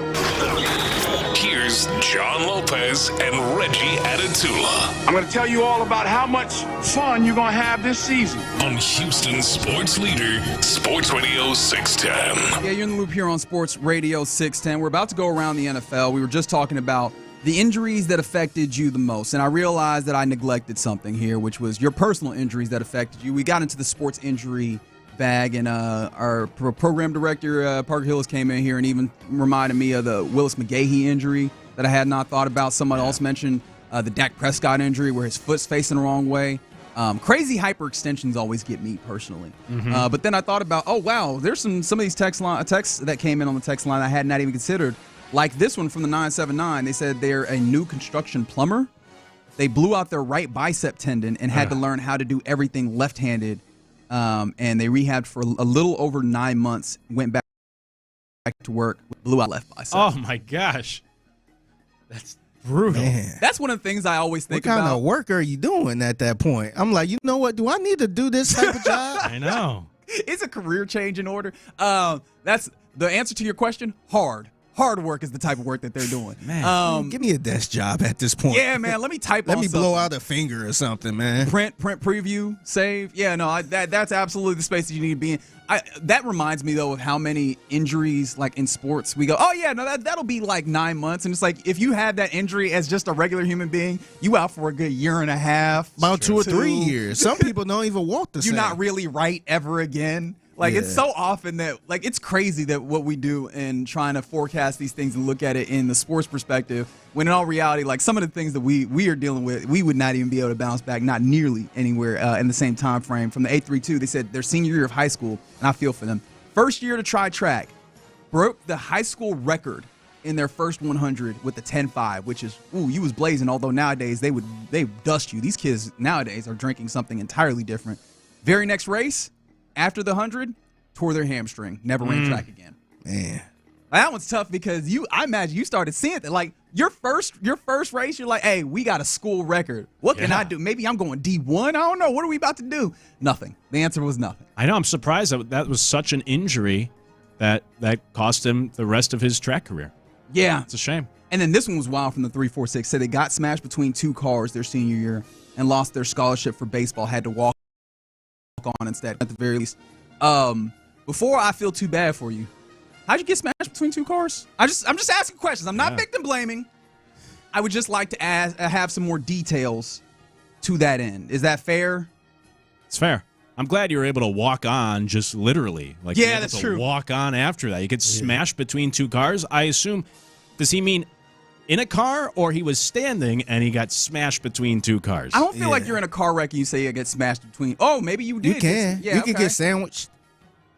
Because if you were out of a car and you get smashed between two cars, my goodness, that sounds terrible. That was my thought process. Yeah. Let me know if I was wrong. Keep sending those in. Somebody said the Sean Livingston tear. Oh, yeah, he did tear all the CLs. Yeah. Yeah, and dislocated the kneecap. That was tough. All right, let's go around the NFL here where Travis Hunter has set a record.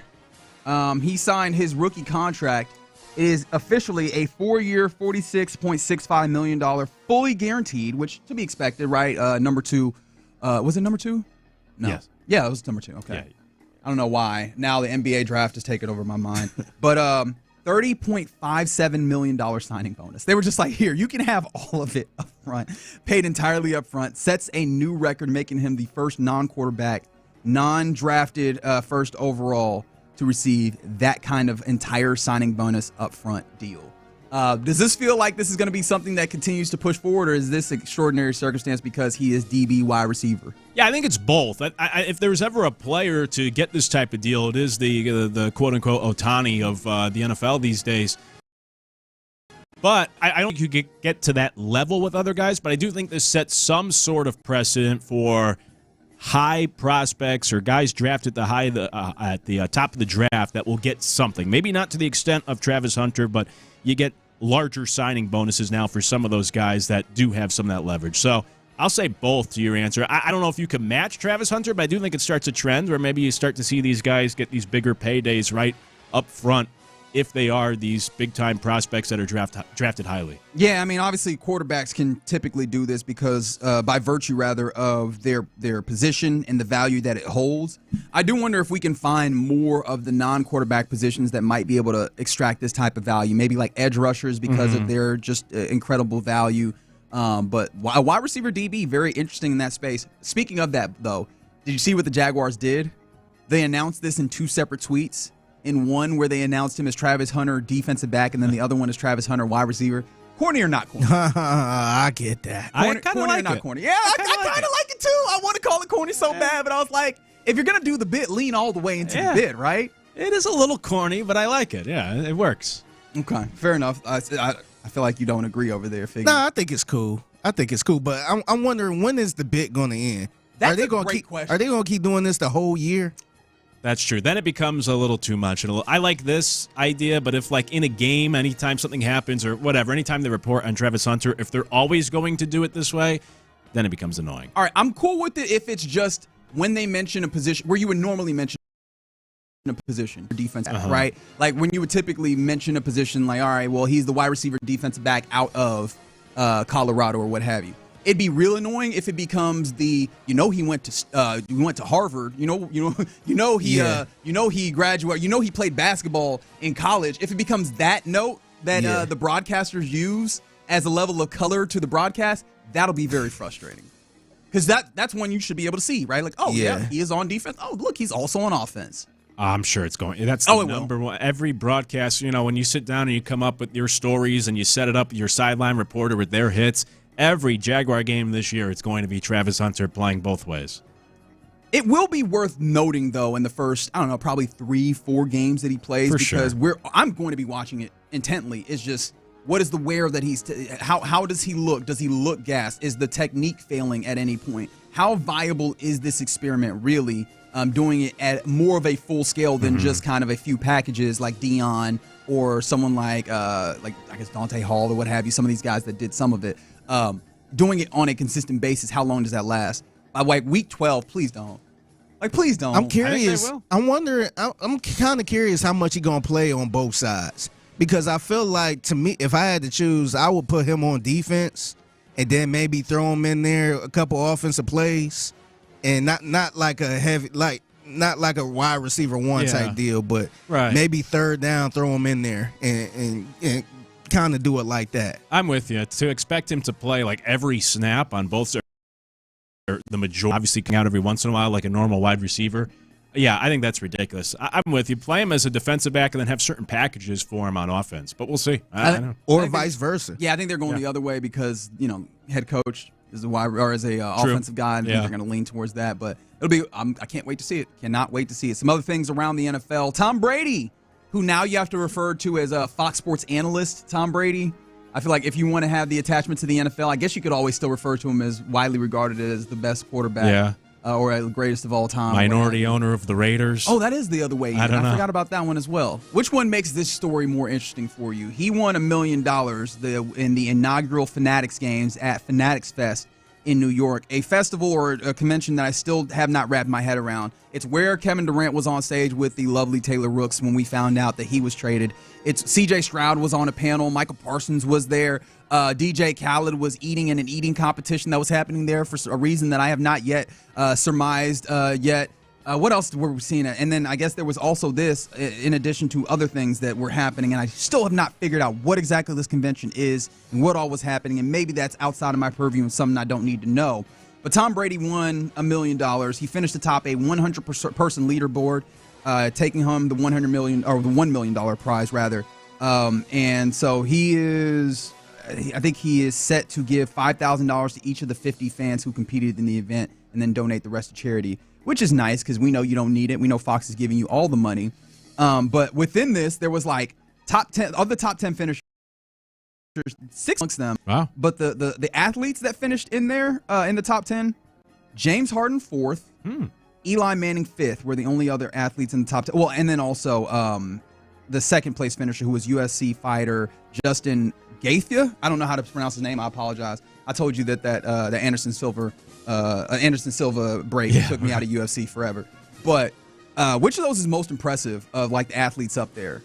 Wait. So does that mean the third place finisher was a regular fan? Just a regular human being out here.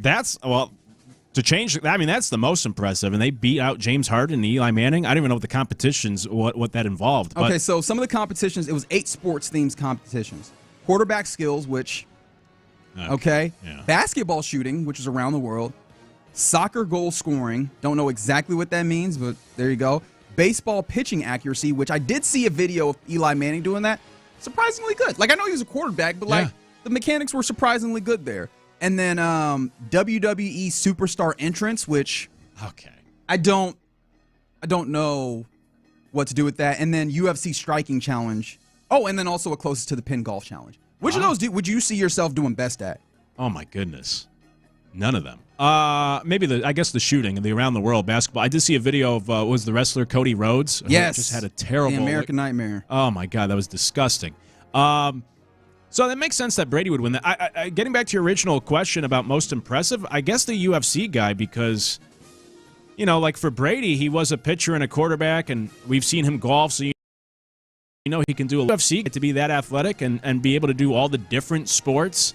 I feel like when we talk about these athletes that can cross from one sport to another, I don't think we usually bring up fighters. So I think the UFC guy finishing second is actually pretty impressive. Justin Gaethje is what I'm being told on the text line. I appreciate you helping me out, because I'm telling you, I looked at that and I was like, there's some consonants in there that I was not expecting, to be completely honest. Well, however you say it, I think that's the most impressive. What event do you think you'd do best at out of those? Oh, I imagine probably like the basketball one, because that's the one that I probably have done the most of recently. But like, I would hope to be like pretty solid at the soccer goal one, but I don't know that that'd be the case. I saw Joe Burrow embarrass himself with the pitching, which is, you would think quarterback, like you said to your. I mean, if you could throw a football, I think you could be pretty accurate throwing a baseball. I know they're completely different shapes and sizes and everything. But Burrow, the video I saw, was not good. Yeah, I think if I wanted to make this like some level of grander conversation, I would. I think that might be some indication of the lack of cross-sport athletes that we have development-wise. Like, guys are specializing so early young. For sure. That it used to be that the dude who was really good at one sport, you could assume was really good at multiple sports, right? How we talk about, Jackie Robinson being a fantastic track athlete, and Ricky Henderson actually loving football and only playing baseball because there was like a counselor that bribed him with a quarter every time that he scored a run or something, or I think it might have been every bag that he took.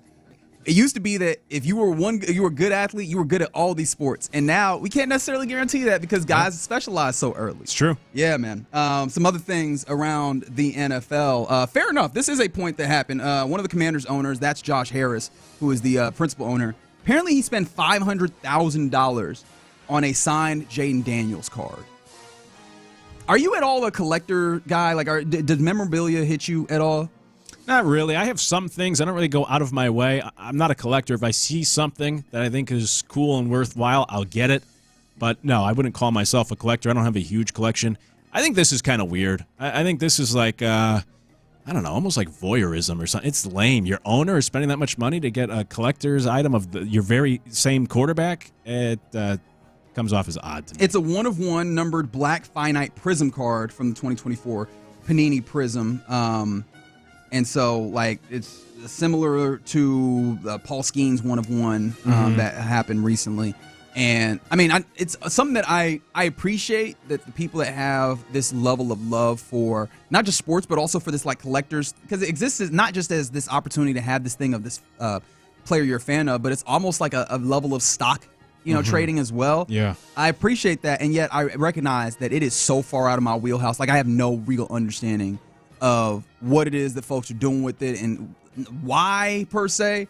But it seems like, I mean, Josh Harris obviously is he also was Michael Rubin is the Fanatic CEO, but he has a level. Seems like, I don't know that I would do that, but also, again, I'm not the person who would do that in any circumstance. Yeah, I don't collect cards. I mean, growing up, my brothers and I did, but not since I was a kid was I into the sports trading cards. I'll collect like unique items, but I'm not into this whole trading. And I have a friend who's really into it and uses it as like an investment. He makes money off of it. I don't. That world is very foreign to me of collecting these cards, getting them graded, and then selling them for more money and all that sort of stuff. Trying to find the rare ones. That's just very unique to me. I'm not familiar with that. What's the item that most interests you? Like, if you were to get a collectible or memorabilia, it's clearly not cards. No. Is it like jerseys? Yeah, like if it's like game worn or something like that's really cool. Stuff like that. I was a big autograph kid growing up, not as an adult. So that was. Wait, what was that? What was that? There was a tone in there. Yeah. That was judgmental. Yeah. Did you hear that? Yeah. Yeah, these adults are weird. Like I work. Whoa! I almost never see kids ask for autograph now. I know, it's sad. Yeah. I worked in professional baseball for 7 years, and the amount of weirdos that would stand out there at the binders with all the different cards just so they could go and sell them online. That's not who the autographs are for. Let the kids come up to the front and get the autographs because they admire these athletes, not the old weirdo who's just going to sell them on eBay for a few bucks. I hate Hey, you those and Kelsey Plum got a lot in common, man. Yeah, She I felt saw the that. same way. Yeah, these autograph hounds. Get out of here. Let the kids get the autograph. Let's post up at the hotel and wait for somebody to come so they could sign my baseball card. Yeah, exactly. So I was big into autographs as a kid. Then I graduated. I matured. I became an adult and realized, okay, this is now weird.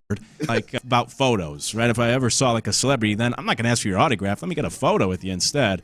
But yeah. I am surprised that like getting the photo, like the autograph still matters in the same way. Just in all facets, the signature matters still the same. Like I was at a restaurant this weekend, signed for the check, and I was like, nobody's gonna dispute this. Like I'm not disputing this charge. Yeah. And they're not gonna go and look at my, especially off of like the digital like signature thing, because it never actually looks like your signature, does it? Like, why are we still doing this? Why is this still here? I don't know. Anyways, I guess that's around the NFL. How do we get here? Here in the loop right here on Sports Radio 610. Coming up next, I have this question about the AFC South in general, and it does involve Travis Hunter. Who's going to have the biggest newcomer impact to the conference? Is it Travis Hunter, is it Cam Ward, or is it Daniel Jones? Let's talk about it next. All right, let's get it done, man. Let's get it done. And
here. Live from the Mokaram Injury Lawyers Studios, Sports Radio 610 presents In the Loop with John Lopez and Reggie Atatula. Oh, Mr. Big Voice Man, I done told you. It's Luke Morrow in for the OG John Lopez. I'm still Reggie Atatula, though. Of course, Figgy Fig hanging out with us. And you on the text line, 713-572-4610. And on the Mokaram Injury live streams, both on the YouTube page, Sports Radio 610.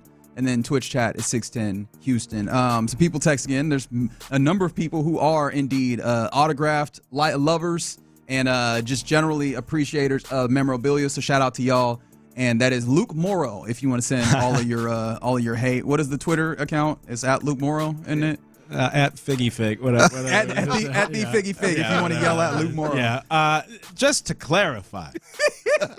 There's no problem with having autographs or even purchasing autographs or signed cards, signed memorabilia. So what is the problem then, Luke? I'm talking about the people that specifically stake out these athletes either at the hotel or even at the ballpark. These grown men. And they box out the kids at the front of the line, and they're very desperate, and they're always rude, and they have no social skills, and they just have these binders filled with countless cards or even printed out photos of these signatures. They could go home and sell them online. That's lame. If you collect autographs, if you do it, somebody said like they have their uncle has season tickets behind home plate at Yankee Stadium. Sure, if you go about it the organic way, nothing wrong with that. But when you're trying to stalk these athletes, you don't even have tickets to the game, but you just hang out outside the ballpark with your binder of cards to get autographs, lame. Find the new hobby. All right. I do want to follow that up a little bit, but we will get to this AFC South conversation here in a second. But Viggy, you did mention the Kelsey Plum at the team hotel where there were some folks staking out for some signatures. Did you agree with the larger kind of conversation that came up where people were like, yo, WNBA not ready for prime time because that's part and parcel of being big time league if you want to be covered as such? Yeah, I get that conversation, and I've seen this before. I mean, people are bringing it up also with the whole conversation of the men and women national soccer teams where if you want the treatment the same way as the men's side of the sports world, it comes with some of the negatives as well. You can't just have all the positives. If you want to be treated equally, let's say, right? If you want the same terms as the NBA, if you're in the WNBA, then yeah, it comes with more heat, and it comes with more criticism, and it comes with everything else that the NBA players have to deal with. You can't just have all the positives of being an athlete. And I get from the athlete perspective, you have to understand that with that fame and fortune comes the adulation, the people that are going to bug you at restaurants and outside and all that sort of stuff. And so I do think there's a certain way to handle it. It's something that you need to expect, as annoying as it is. But to answer your question, I do get that conversation of this, if you want all the attention, if you want to be this popular league, this is what. And that's how I go. And I just saw a video yesterday. I guess LeBron was in New York walking into a building or something. And some guy was just bleeping all over LeBron James, talk about you suck. He was just cussing him out, and LeBron ain't even acknowledge the guy. Just had to walk in. You get that type of stuff too, being a well-known star like that. And I know she didn't get that, but sometimes you gotta appreciate somebody that's actually being a fan of yours. Mm-hmm. It might be a little weird, but I wouldn't say it out loud. Yeah, and I mean, to be fair to her, I don't know that she was being unreasonable, or maybe unreasonable is not the right word, but I don't think she was being wild about it. But she was like, you don't think this is weird? But I think a lot of people were like, you just kind of. I would have just kept it to myself. Right. Exactly. I would have got in the building and be like, man, that stuff is always creeps me out. It's kind of weird. All right. Who's going to be the most impactful newcomer in the AFC South? Obviously, the Texans, still the leaders in the clubhouse in the AFC South by most people's estimations, except for some weird folks that oddly put some other teams as the favorites to win the AFC South. But I think it's interesting because there's a few newcomers that are in the league, or in the division rather, that I'm intrigued by, and who's going to have the biggest impact. Travis Hunter is there with the Jaguars. We were just talking about him getting a big time, cash up front type situation with his deal being signed and with all his money getting to him. He's an intriguing guy, playing both sides of the football and adding something that they desperately need, which is a good cornerback, but then also another offensive weapon to maybe help that offense be a lot more interesting under Liam Cohen. There's him. There's the number one, is probably the least treated like the number one overall pick since one of these offensive linemen got drafted first overall in the NFL, in Cam Ward, a quarterback that is super necessary for the Titans. Will Levis, by a lot of metrics, was just bad. except for that one time where he played the Texans. And, like, what does that mean for a team in the Titans? And then Daniel Jones, it feels like, is very likely to be the starter for the Colts, who are probably the team that's closest to you and needed some competent quarterbacking. And you know me, I always think, when I think competent quarterbacking, I think Daniel Jones. Of course. But, like, which of those guys has the opportunity to have the biggest impact as a newcomer to this division? It's a really good question because I do think you can make the case for each of them. For Daniel Jones, I mean, maybe he's kind of like this year's Sam Darnold, not to that same extent, but just, you find the right fit, you get a good offensive coach, and he's the same guy that did lead the Giants to the playoffs 2 years ago and got that big contract for a reason. And even with Anthony Richardson as poor as he's been, I mean, the Colts have been around 500. He could be like Gardner Minshew was 2 years ago, where he plays really well in that system. But I think I'd still put Jones last on that list. Really? I think so. And then I would look at the other two guys, and I would like to say Cam Ward, because we saw here what a difference a guy can make, like C.J. Stroud, where you find that franchise quarterback, if that is what Ward is, you bring him in and they can have an impact right away. Jaden Daniels last year, that first year can be a big boon for your team, and you hope to get that if you're the Titans from Cam Ward. And to your point, Levis, I mean, it's almost addition just by subtraction. As long as you don't make some of the blunders, Levis single-handedly lost. It could be more competitive.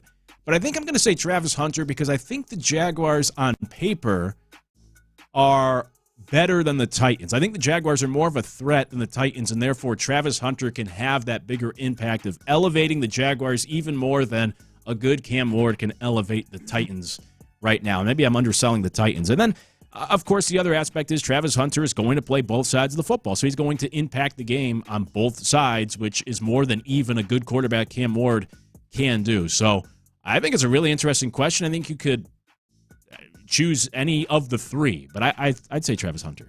I think one of the reasons why you reasonably and logically can get to the place where Travis Hunter would be more impactful is one of the reasons why I think he actually won't end up being more impactful. That's because trying to play both ways, it just does not seem feasible at the NFL level of play and at the NFL scope of games.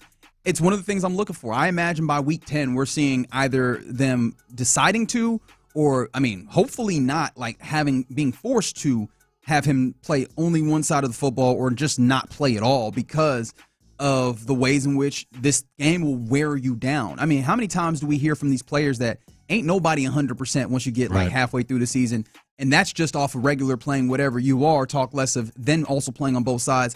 Plus, he's an undersized guy, which is something that, I mean, is there. And I know that I'm not saying that means that he can't play, but I think that when you start talking about when you start trying to cover, somebody mentioned on the text line, guys of the size of Jaden Higgins, and that's skipping. Hey, you remember Nico Collins? He's over there, right? Like whichever guys you were trying.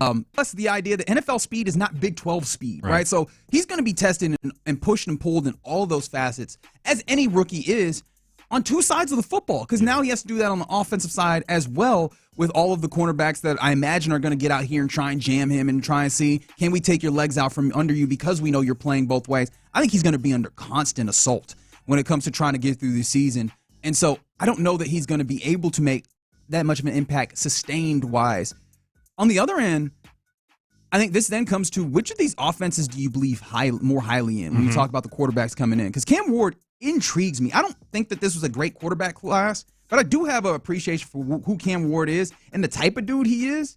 Yahoo Sports, or actually Titans Wire, put out an article about how Cam Ward like trash talks while receiving play calls. Like, he has that level of tenacity that makes him at least scrappy, even if I don't know like how great he is per se. Shout out to him, but like I think that is a very intriguing proposition. I just don't know what to believe of Brian Callahan as offensive coordinator. I think he's probably good. I don't know that he's great compared to. I have such respect for your head coach there in Indy for what he was able to do with the Gardner Minshew. Right.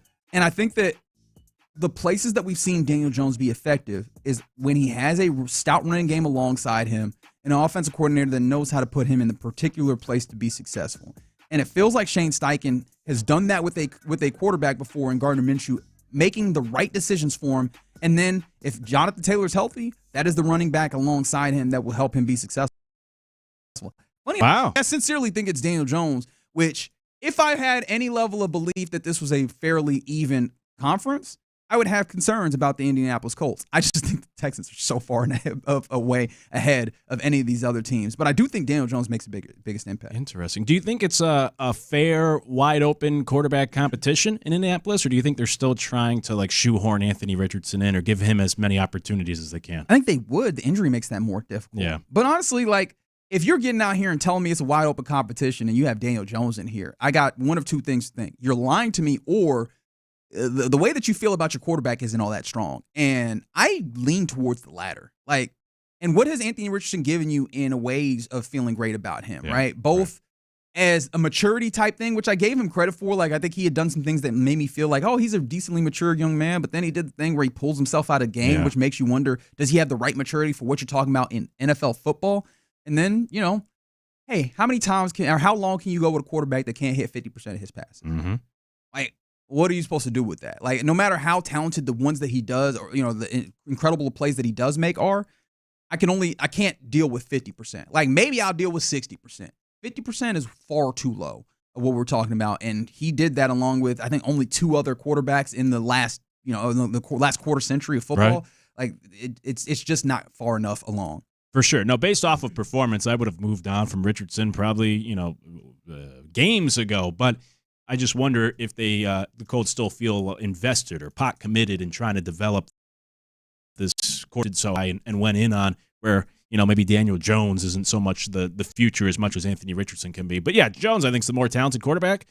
And like we both kind of touched on, he could be Gardner Minshew. He could be even better than Gardner Minshew was 2 years ago in the right system. Yeah. All right. So you're in the loop right here on Sports Radio 610. Coming up next, let's get into what's popping, including a fantastic win on the weekend for the Astros against the Angels before they head into a tough and maybe revealing 6-game homestand. How are the Astros still doing this? Let's talk about that more next. What a massive move by Rafael Stone and the Rockets.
707-6152. The biggest stories in Sportman. Sports Radio 610 style. In the Loop presents What's Poppin'. All right, let's get into What's Poppin' here in the Loop on Sports Radio 610. If you haven't heard, Keven Durant is a Houston Rocket now. What? Yep. Keven Durant, as of yesterday, or at least we found out the reporting. I think that is actually a few days before we can actually see about making, or maybe a couple of weeks before we can actually see about making it official.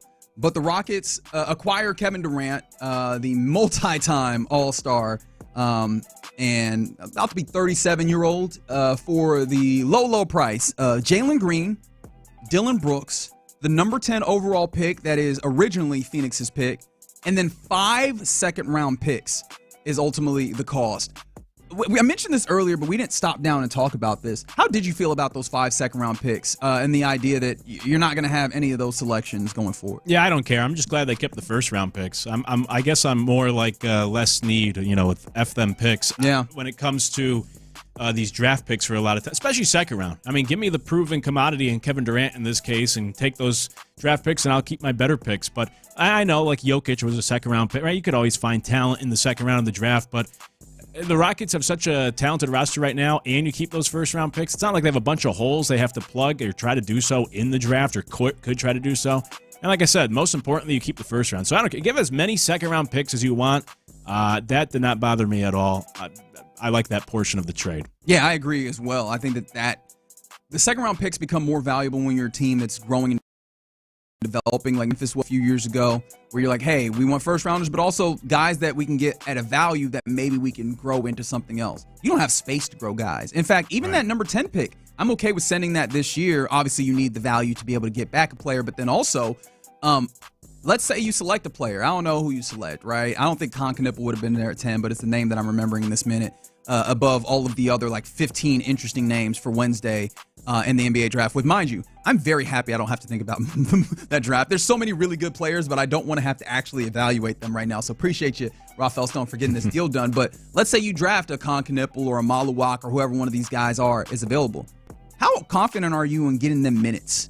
Right. You still have a Reed Shepherd that didn't get very many minutes last year. You had a Cam Whitmore that didn't get very many minutes last year that people clamor for. Who else was in there that didn't get a lot of minutes? You had some young players that people were looking to get minutes. That hopefully this trade actually allows them to get some minutes in there as well. Hell, at one point, Amen Thompson wasn't getting no minutes like that. He wasn't getting as many. He was off of the bench as your sixth man or what have you. So, yeah, I was interested in trying to figure out how this was a little bit, not a lot, but a little bit of slimming of your roster and doing a little consolidation to where you still have your young talent. You still have a lot of them. But now you have a little bit of a better path to Tari Eason getting more consistent minutes because I think he profiles now as your sixth man, if not Reed Shepherd.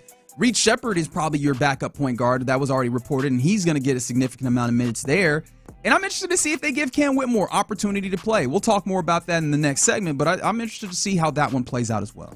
And to your point earlier about, it is about another 2 weeks before this can technically become official. So in pick, I believe they will be wearing a Rockets hat when they come up on stage Wednesday night. So that's always the awkward part about this. So if you are a Rockets fan and you're watching, Carter Bryant, whoever's drafted 10th, they'll have put the Rockets hat on, but obviously they're not going to be a Rocket. So that's always awkward, it's man. So weird. Especially when they got to do the little interview afterwards. Yeah. It's like, man, I'm not even playing for this team. Yeah, I don't know why they do it like that. Just process this beforehand. We know what's happening. Let's just make it official. Dude, that's one of my things about the NBA. They need to change that. NFL will allow the trade to be acknowledged and to, do this properly. Baseball, we're not really watching the draft like that. NHL draft, did not realize we were televising it. I mean that with no disrespect. That's more about me than it is about you. Just didn't realize that. But it always astonishes me that the NBA is like, no, we can't process any of these trades until after. Just do it now. If you agree to let them have the trade, can we just process it ahead of time? You got so many moments, these kids getting drafted where they're wearing the team that they're not even playing for. Technically, Kobe Bryant got drafted by the Charlotte Hornets. No, he was drafted by the Lakers. We know this. Hey, how do you think Charlotte feels about that? Seeing Kobe Bryant in the Hornets hat. Come on, man. We ain't had to do all that. Best moment in franchise history. the time Kobe wore a Hornets hat. Yeah, or Luka. Was Luka wearing the... Luka was wearing a Hawks hat. Hawks, yeah, come on. That looks silly. Which is funny because also the Mavericks traded down. The Hawks traded up to get Trae Young. Yeah. And so I bet they feel kind of funny. Although, of all the teams to feel bad about the Luka, you have, I think the worst one is probably the Kings for drafting Marvin Bagley second. There. I don't know, the Suns drafting Ayton didn't play out very well either. Yeah. Ooh, that's sick. And then all of them are sad. Even the Mavericks sent their own player away, so they all sad now. And what was the Suns had Luka's coach, right? Wasn't that the deal? Yes, Isak, that's not his name. It's not Isak, but yeah, another tough name to pronounce. I used to be able to get this too, and I feel bad. Istak Kakar, I don't remember his name. I'll remember it eventually. He is Serbian, or not Serbian, Slovenian. Yeah, yeah. One of them Baltic countries, which I respect very much. Please don't come see me. Them people are all them former USSR countries. Them people are tough. They wrestle bears and stuff. I'm good on that. I might have buried the lead on the biggest acquisition by Houston sports this weekend. Welcome back, Big John Singleton, baby. Oh yeah. That left-handed bat. Yes, sir. Hey, look. They re-signed John Singleton, the Astros, due to a minor league deal. And that might be some of what's happening here. This team desperately needs left-handed bats, especially without Yordan Alvarez. That's one of the things that you probably look at. And I know Dana Brown over the weekend mentioned this, I think, on one of those pregame shows. That's if anything, the thing that they'd maybe consider doing at the trade deadline. I think we're still too far out to see which teams are actually going to be tried and true sellers to find out what left-handed bats are actually going to be out there.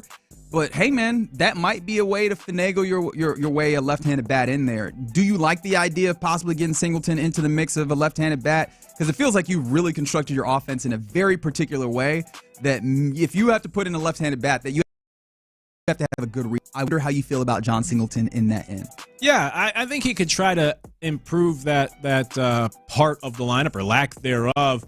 I am curious how he will fit into the lineup in a platoon in the sense of, like, right now, I think, doesn't Caratini kind of hold that spot, or him and Diaz, and he's your only other left-handed bat? Like, where do you put Singleton? He's going to have to DH. You're not going to replace Christian Walker at first base for him. And so you only have that one DH spot, and so I guess you could put Caratini behind the plate and then Singleton. Anyways, my point being, like, you're still going to have a hard time trying to squeeze these very few left-handed bats into the lineup. But yeah, that's been a problem for them all year. I remember being in with Lopez right before opening day and saying, I don't really get this roster construction where you don't have any left-handed bats. You don't have much versatility for Joe Espada to work with. So yeah, it's a fine move to bring him back. It's a depth piece. Hopefully he can contribute. Obviously he's familiar. You're familiar with him. And try to find some spots for him in that lineup to bring some left. The Astros, statistically, I believe, are the best team in the league against left-handed pitching because they are so right-handed friendly. But then, yeah, when you have to turn them around, that's where they struggle. So hopefully Singleton can bring some punch to that lineup. They need some left-handed bats. Well, I mean, he's going to have to start in the minors and show that bat is swinging, because that's the thing about John Singleton. Sometimes the bat ain't even really all that effective. And if it's left-handed but it's not effective, it doesn't really matter all that much to what you're doing. A win on a 3-game set over the weekend in Orange County versus the Los Angeles Angels of Anaheim. I forgot Ron Washington wasn't even this weekend. Still got a victory there nonetheless. But one of the things that we were talking about a little bit before the show are the cracks starting to show for this Astros team. Again, getting the wins. And it's this weird dichotomy that's happened during the season. More and more you're seeing these things where you go, oh, man, this can't be sustainable. Now, last couple of games, both on Saturday and Sunday. Saturday, a big loss, but Sunday, a big win where you got a lot of offense. Well, I mean, a one-run win, but, I mean, obviously a lot of offense scored in it. And you're seeing, hey, man, they're giving up some runs now as they're having to depend on more and more of these, as we call them, hopefully they understand lovingly, quadruple A pitchers out here. You're getting more of these instances where now they're giving up runs and your offense has to do the work. Otherwise, you're going to lose games. And yet and still, here they are. Another series win. On to the next. Continuing to have a really good record in the AL. Moving up power rankings. I saw different power rankings, both from, I believe, MLB or The Athletic and CBS Sports. All have the Astros as 6th best team in MLB.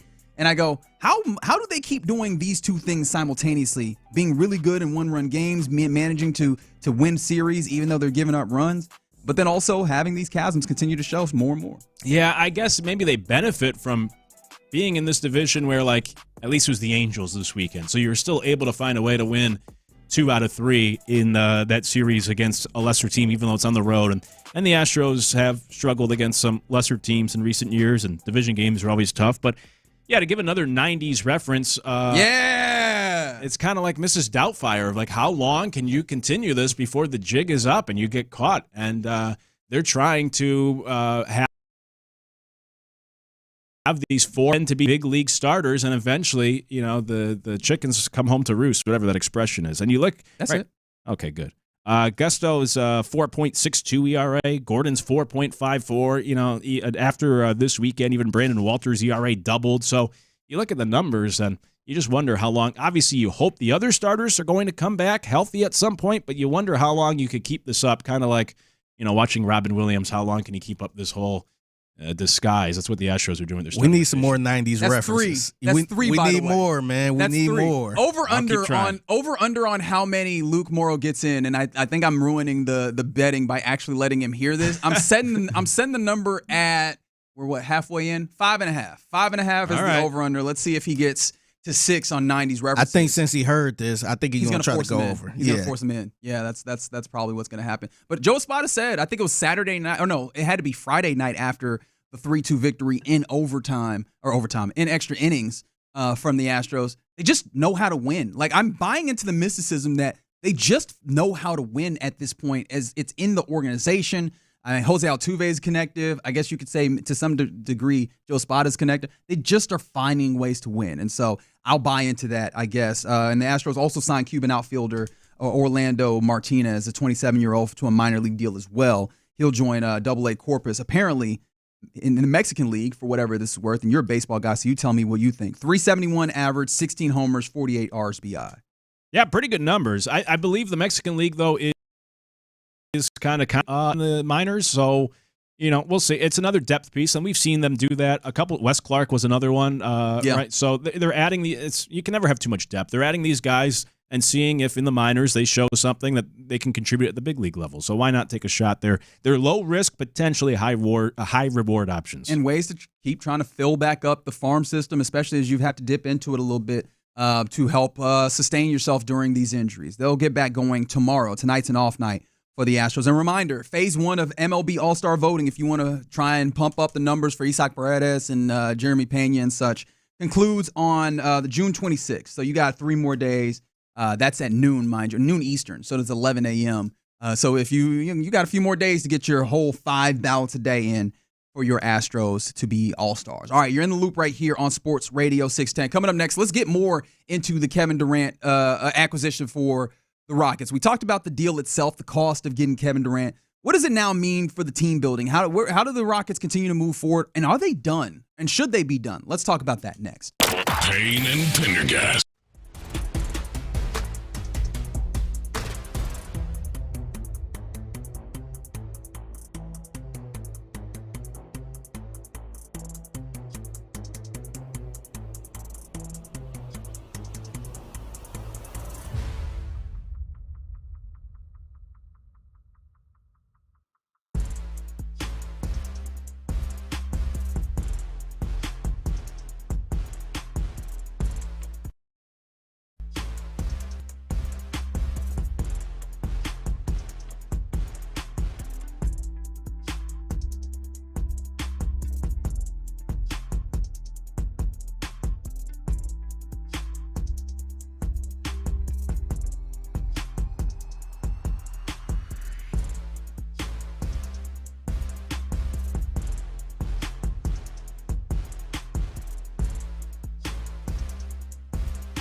sports station. Sports Radio 610 present John Lopez and Reggie Atatula. You got Luke Morrow in for the OG John Lopez on this Monday. I think it's because Lopez doesn't like basketball. I mean, he didn't say that, but I mean, what else am I supposed to deduce from him not being here on this very momentous basketball day? We got a new NBA champion. Congratulations to Shai Gilgeous-Alexander. Only the fourth NBA player to win regular season MVP, win the scoring title and scoring the most points in the regular season, and win finals MVP for doing that. So that we had that. And then also, hey, the Houston Rockets have a new big-time player, new star-level player. Have you heard of one Keven Durant? Played at University of Texas back in the day. Oh, that guy. Kind of familiar with him. Yeah, did some things. That he is now a Houston Rocket. So John Lopez doesn't care about any of that. That is the official line of In the Loop right now. I'm Reginald Atatula. That's Figgy Fig. We clearly care about these things. We came to work today. And you, 713-572-4610, your opinions. Where do the Rockets go from here, right? I think we broke down very clearly how we feel great about the actual trade itself. Like the cost that was required to bring Kevin Durant here was one that was very far from exorbitant. In fact, shout out to Brian Windhurst. I'll give him his praise because you remember that one time where he was like, what is Utah? Why would they do that? And very soon thereafter, we find out that, oh, yeah, they're trading away Rudy Gobert for 4 first-round picks, something I still haven't gotten over. He did it again. And I referenced this a few times, and I didn't know if I was doing too much, but apparently no, because Brian Windhurst did say a couple weeks ago that he wouldn't be surprised if the real of the Kevin Durant trade is freedom, and that's what it was. They got off of his deal, although they did add some deals that are longer, right? Dylan Brooks and Jalen Green. However, they got off of Kevin Durant at this point. We have the good fortune of having him here, but where do you go from here, right? Do you extend him? Because he is an expiring contract this year. Is that something you feel comfortable with? Some people were like, they didn't want him except with, not having to give up too much is cool. But I know some people didn't want him if you were going to have to extend him and sign him to a long-term deal and pay him a lot of money. How do you feel about that portion of this before we even move forward? It's kind of tough for me. I mean, you didn't give up a ton, so you don't have to feel like you need to invest long-term. But I do think you need more than 1 year of Kevin Durant. The only problem is you'd be paying him until, he's 40, and who knows what that looks like. Right now, I feel comfortable and confident in Durant, but what about 3 years from now? So anyways, I think you have to do it. I think it's the cost of the deal of the business here that if you're going to make a move like this, keep him around for a few more years. But, yeah, then you're paying a guy pretty good money into their 40s, and Durant obviously already had the leg injuries a few years ago. How well does he age moving forward? We'll see. But yeah, I think you do have to give him some sort of extension. Well, I think so as well. Like, I could easily see them. I think that if you wanted to treat this as simply a expiring deal, you could.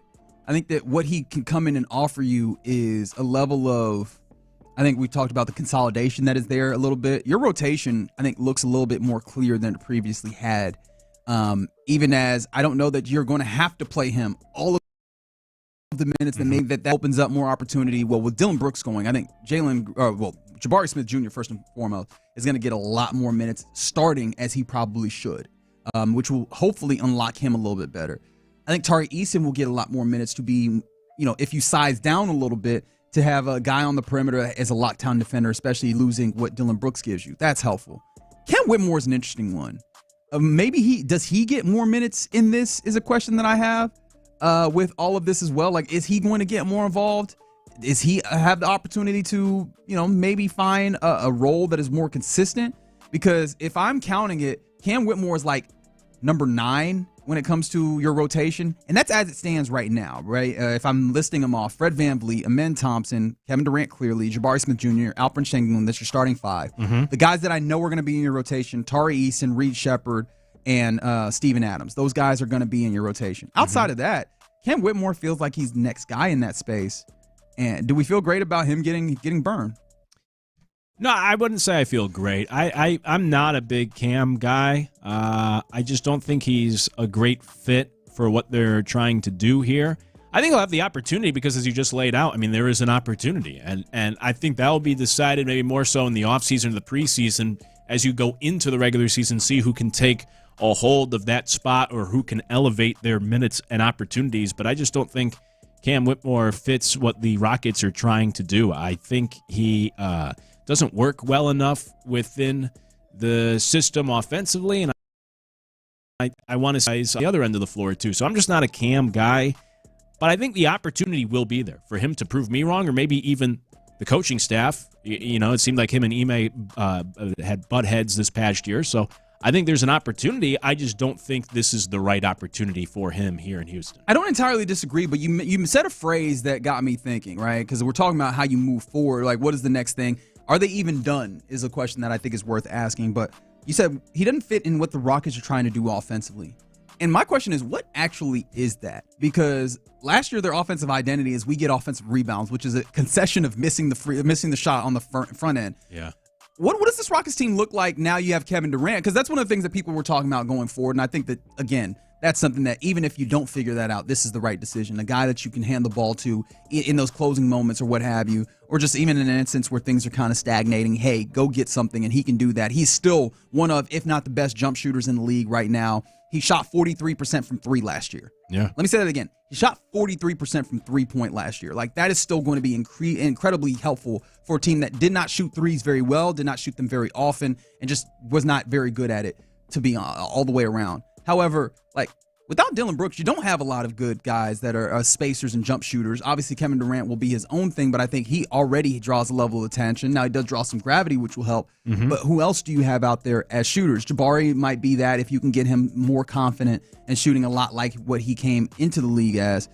But that could be a portion of this where you go, is that a place where you add another player? Can like that? Do you like? We were just talking to our guy Colin, who was producing the morning show this morning, and he was like, he's still interested in the Cam Johnson acquisition. Would you be looking at a possible addition on the outside for this Rockets team? Yeah, for sure. I think that's what they need to do.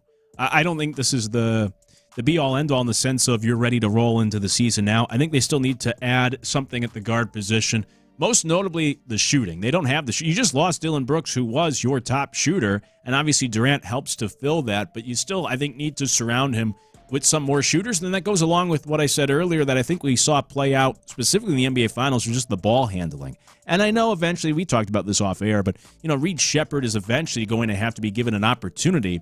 But if you think you're going to be a championship contender and they have the second best odds to do so currently for next year, I don't know if I want to put a lot of the eggs in the Reed Shepherd basket to kind of prove himself along the way, as opposed to having a more experienced guy that you can trust a little bit more in those big spots, most notably once you're in the playoffs. So I know one name that's been thrown around a lot that I do kind of like is Tyus Jones, who is a veteran, has been in the league for about a decade, did play with Durant, and he's shot over 40% from beyond the arc each of the last 2 years. Very good three-point shooter and a veteran ball handler. I think that's what the Rockets still need to bolster at this point, is that guard position, most notably guys that can shoot it, or a guy that can shoot it, and then just having another experienced ball handler for the playoffs, because we fully anticipate this team, of course, being in the playoffs and competing for a championship. And then you mentioned Cam Johnson. That's another name I hear a lot of people bringing up.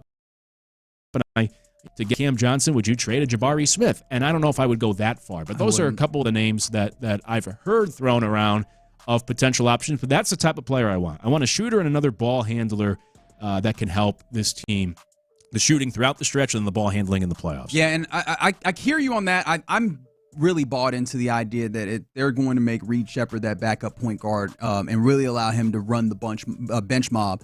I'm still intrigued to see exactly how well it works, but I can never get rid of the feeling that I had that first summer league that he played in last year, to be fair, I was not as insightful, and I had not watched nearly as much of him at Kentucky as I should have, because I was like, oh, he can handle the ball for real. Like, he can be that guy. The question I had for him all rookie year was, can he find the right mix and the right meld of getting other people involved but finding your own shot? That's such a hard and difficult thing to do as a pro. He started feeling it a little bit, and I think now he just needs the room to run. Can he play the defense that's necessary to fit in an Ime Udoka's system?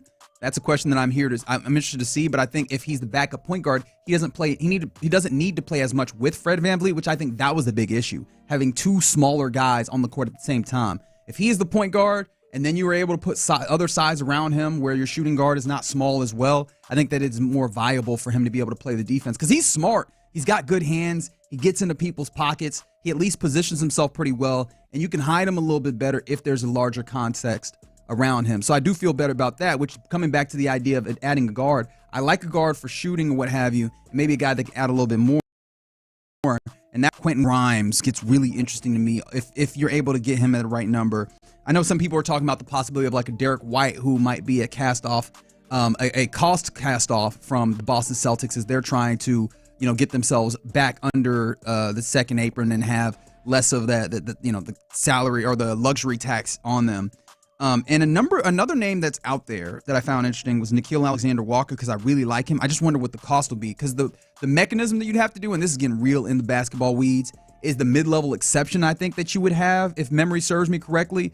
I was looking at it, and I think that somebody said that the Rockets would have a $14.1 million mid-level exception, which would allow them to spend that $14.1 million outside of the salary cap circumstances.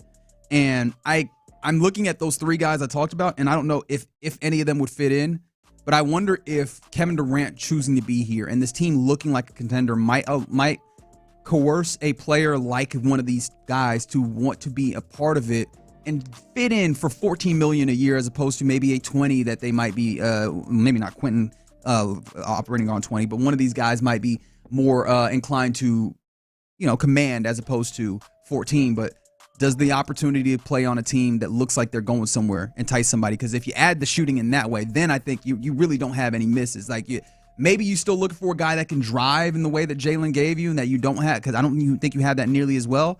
But the spot up shooting, I think if you add a little bit more of that, you're in a place where I'm willing to put you into the Western Conference Finals right off. I think that's a good point about the money. It depends on the priority for the athlete. But yeah, if you come to Houston, not only do you get to play with a great player in Durant, you get to play with a talented young roster, you get to play for a good coach, and you get to play for a team that has the second best odds to compete for a championship next year. So there's a lot of things you could sell a guy on. I would love Derek White. That would be a good fit. If they can make that happen, I think that would be great. But just to put it in perspective, Derek White is making $17.5 million, I think, was the contract per year. Maybe it's more than that. But my point being, a player of that caliber, like, it's not too much of a pay cut, and then you get to come play with one of the better teams and now all of the NBA on paper. So hopefully that's the appeal of getting that star in Durant, that other guys will want to play with him and want to play for a team like this. I would have said that already with the way that the Rockets have built this culture and what they looked like last year, but especially now when you add Durant. But that's the last missing piece, is somebody along those lines. Derek White, I think, would be great. Like I said, I like the idea of a Tyus Jones, somebody there that can provide some shooting and some more ball handling. And then I feel like all the quote-unquote holes are filled. You got all the pieces on this roster that you need. Pieces, yes. I think that this brings up, and we have just enough time to mention this. Again, something that I think had been neglected is maybe too strong of a word, but had not been talked about as much as it probably should, which is this Ime Udoka coaching staff is a very good one. But the reason why I do not use the word elite is it still feels like the offense has not been robust enough. And especially if we're going to talk about this team as a contender, these things get exposed the deeper and deeper you go into the playoffs. And I think it's fair to acknowledge that, the pieces did not necessarily fit together all the way perfectly in order to, roll out an offense that you would go, that you'd be super proud of. But as you did make a big splash, and as I think you start looking at situating the roster in a way where you have more talented pieces to do things offensively, there's more of an onus on Ime and all of his assistants to develop an offense that is more complex than the relatively simple offense that we saw last year. Like, that is going to be something I'm very intrigued to see early on in the season, is what are they trying to achieve and what are they trying to get to? And hopefully they don't lean on simply, we have a guy that can get his shot on his own. Like, that's a great thing to have to fall back on in big moments. In fact, we kind of saw that to some degree during the playoffs with Mark Daigneault and the Thunder, where at times they were really just leaning on Shai Gilgeous-Alexander and Jalen Williams. Can you guys get to your spot and knock down shots? And we saw how that got a little problematic for them, extending a series in the finals that they probably should have been able to put away earlier.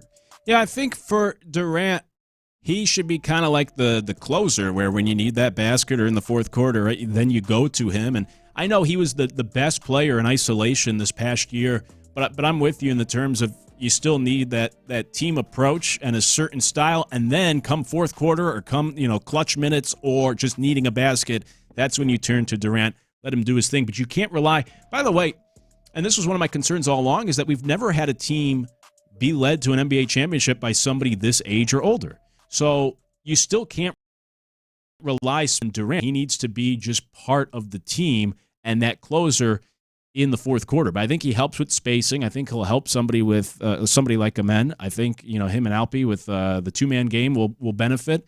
So I think he helps everyone else in that offense improve. But certainly, just because you have Durant, it can't be like, all right, here's our offense. Give him the ball. Let's get out of the way. And I am, even though he and Ime have that history and they get along well, I am curious. I was just trying to find the number. Durant has had something like 7 coaches outside of Golden State, right? He averages almost like a coach a year lately. And him and Ime, they have that relationship. But you know what? Steve Nash was also kind of picked as their guy there in Brooklyn, and that didn't work out. So I am just curious, if we were to talk about concerns with this, I'm curious with how they do mesh over a period of time, even with their history and the fact that they do seem to like each other. I think KD is all about ball, man. Like that dude just cares about basketball, as evidenced by the fact that he don't brush his hair. He don't care about nothing besides playing basketball. I say that kind of as a joke, but really and truly. And that's a dude who loves basketball. I think he's one of those guys that if you have some reasonable, respectable say, especially in basketball, he's listening. And I think that that's something that Ime absolutely does. 8-3-2, can win more, can shoot the ball. He can defend. He just needs that playing time. I hope that he demonstrates the maturity to stay on the court, because I think that's really been the thing at times. Sometimes he gets blinders. Sometimes you can see it where he kind of he goes into business for himself, and that's where Ime will kind of take him out. And that's another thing. I hope that that KD shows up as a big bro as well. Like shows up not just as a dude who can do things, as a dude that's been around this league and can give those guys an additional level of that maybe Dylan Brooks, maybe Steven Adams, maybe Fred VanVleet couldn't, from a different level of perspective of a superstar as well. But yeah, man, we're looking forward to what this is. There's a lot of time. In fact, the deal hasn't even been fully announced and consummated, but the KD to the Rockets, the possibilities now become a different level of endless from where the Rockets had been after what was a phenomenal season. They were looking to just make the playoffs. They end up as the second best team in the West. Now they have the second best odds to win next year's NBA playoffs. Man, what a time it is to be in Houston in basketball. All right, you're in the loop right here on Sports Radio 610. Coming up next, this is the time where we typically do our lunchtime confessions, and we will do those next. All right, let's get you feeling.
Insider access. Exclusive content. Sports Radio 610. The Texans play here. Sometimes it's sports, sometimes it's not. Whatever it is, Reggie and John are keeping it real. It's In the Loop's Lunchtime Confessions, presented by the Men's Clinic on Sports Radio 610. Watch this. These are my confessions. All right, let's do some confessions. It's weird for me to start. I'm not gonna lie. I'm not used to this, but I think I might need to give up wearing like joggers and shorts as frequently as I do, because I just recently got a new pair of like earbuds, fancy earbuds. I got the Samsung ones because I have a Samsung, but you know, that's the thing. You mean you wouldn't get no AirPods? Nah, I feel like if I'm gonna spend the amount of money that it costs to get these things, I want to have that cross compatibility. I need all of the. The same brand. No, it's not even about the brand. I need all the functionality, and that's because they make the brands together to have all the additional little features in there. I'm like, I need all the features. I need all of them if I'm gonna spend this kind of money. So I did it this weekend. I spent the money, got this, and on Saturdays when I picked it up. Right. Yesterday, I was at the apartment all day except for one place that I went. I went and got a burger. It's a really good burger. I didn't get to enjoy the burger because I got back home and I had the earbuds in my ear, but I get back to the apartment, sitting down and eating the burger, and I want to take the earbuds out and put them in the case. Can't find the case. I'm looking bedroom apartment, mind you. Like, so there's, if you want to call them 4 rooms, there's 4 rooms, right? There's kitchen, living room, bathroom, bedroom. Mm-hmm. 4 rooms. I done turned all 4 of these rooms upside down looking for this case, because if I don't find this case, what will have happened is I bought a new pair of earbuds that cost me over $200, and I got one charge out of them because I can't put them back in the case that I don't have. Right? Like, I was about to be really, really mad. I mean, I went into the car multiple times. I drove back to the burger place. Dang. Because I was like, man, I need to find this. Thankfully, many hours later, after the basketball game concluded, because I was like, I can't find it. Yeah. I went back into my car and I like dug all the way under in the between seat. the seats. Not in between, under the seats, where I was able to find the case. Yep. But that was just a moment for me where I was like, letting pens fall out of my pocket is one thing. Losing chapsticks is one thing. Sometimes my keys falling out of my pocket, that's a problem. It was I'm about to lose $200 on day one of having a thing that made me go, I think I need pockets with zippers, or just like deep pockets. Yeah. Or I need to just get like a crossbody, like one of these bags to carry around. But I think I got to get out of the game of keeping stuff in the pockets of joggers and shorts and stuff. I think at age 33, that's probably too much, and I can't. I'm done with losing things like this. Very relatable. I deal with that all the time because I also wear a lot of shorts and joggers. And yeah, every time I sit down in my car, my phone, my wallet, whatever, it falls out, and then you have to try to wedge your hand in between the seats or even go under. Sometimes you have to get out of the car and look underneath. Very annoying. So I get that. I don't know what those type of headphones are like, but even like the AirPods are annoying in the sense of, I thought I lost mine a couple weeks ago, and the Find Your iPhone stuff, it only, at least maybe I don't have mine set up properly, it shows you the last time you were using them. Yes, dude. Like, that is no help. It's Where the are they right worst. now? It's the worst. Yeah. Like, yes. Okay, so if it's open, I can find it. Sure. But why do you think I left it open? Yeah. You should be able to track exactly where it's at, where you dropped it. It's funny you brought this up, Reggie, because right now I'm wearing jogging pants, and I thought I lost my case. See? Yeah. So I had my headphones in. I'm going to my desk, and then I'm like, "Where's my case?" I'm like, "Oh man, I hope I ain't dropping it in the parking lot." So I'm like, "Let me go right back where I came from. Let me backtrack." And it was right there by the door. So I'm just like, man, it was just, so they had actually fallen out of your pocket. It did fall out of my pocket. So I'm like, man, at least it didn't get too far, because I thought I was, I got on the elevator. I did a nice little walk in the parking lot and all that stuff. And, cars be flying. I thought it was over, man. Yeah, man. So I look, things are going to change in my life is basically the point. And it wasn't off of no basketball game or none of the momentous things that happened this weekend. It was just by the fact that I felt like I lost $200 in a single day. And I didn't, thank God. But you got your momentum back. All right. These are my confessions. I always use the confessions as just like an opportunity to rant, I guess. Yeah, let's do it. My confession, I suppose, is I don't get Lotus love. I don't know if you guys are White Lotus fans. I'm not. Nah, I can't say that I am. I heard of it, but I ain't dip into it. I've seen all 3 seasons, all right? And I actually just finished season 3, and I actually liked it. It was probably my favorite of the 3 seasons, even though it's the one that seems to be most critically panned. Like, people seem to dislike it the most. But my point with White Lotus that I just don't get, and it's very annoying, it's like the AJ Blue Ball of TV. Wow.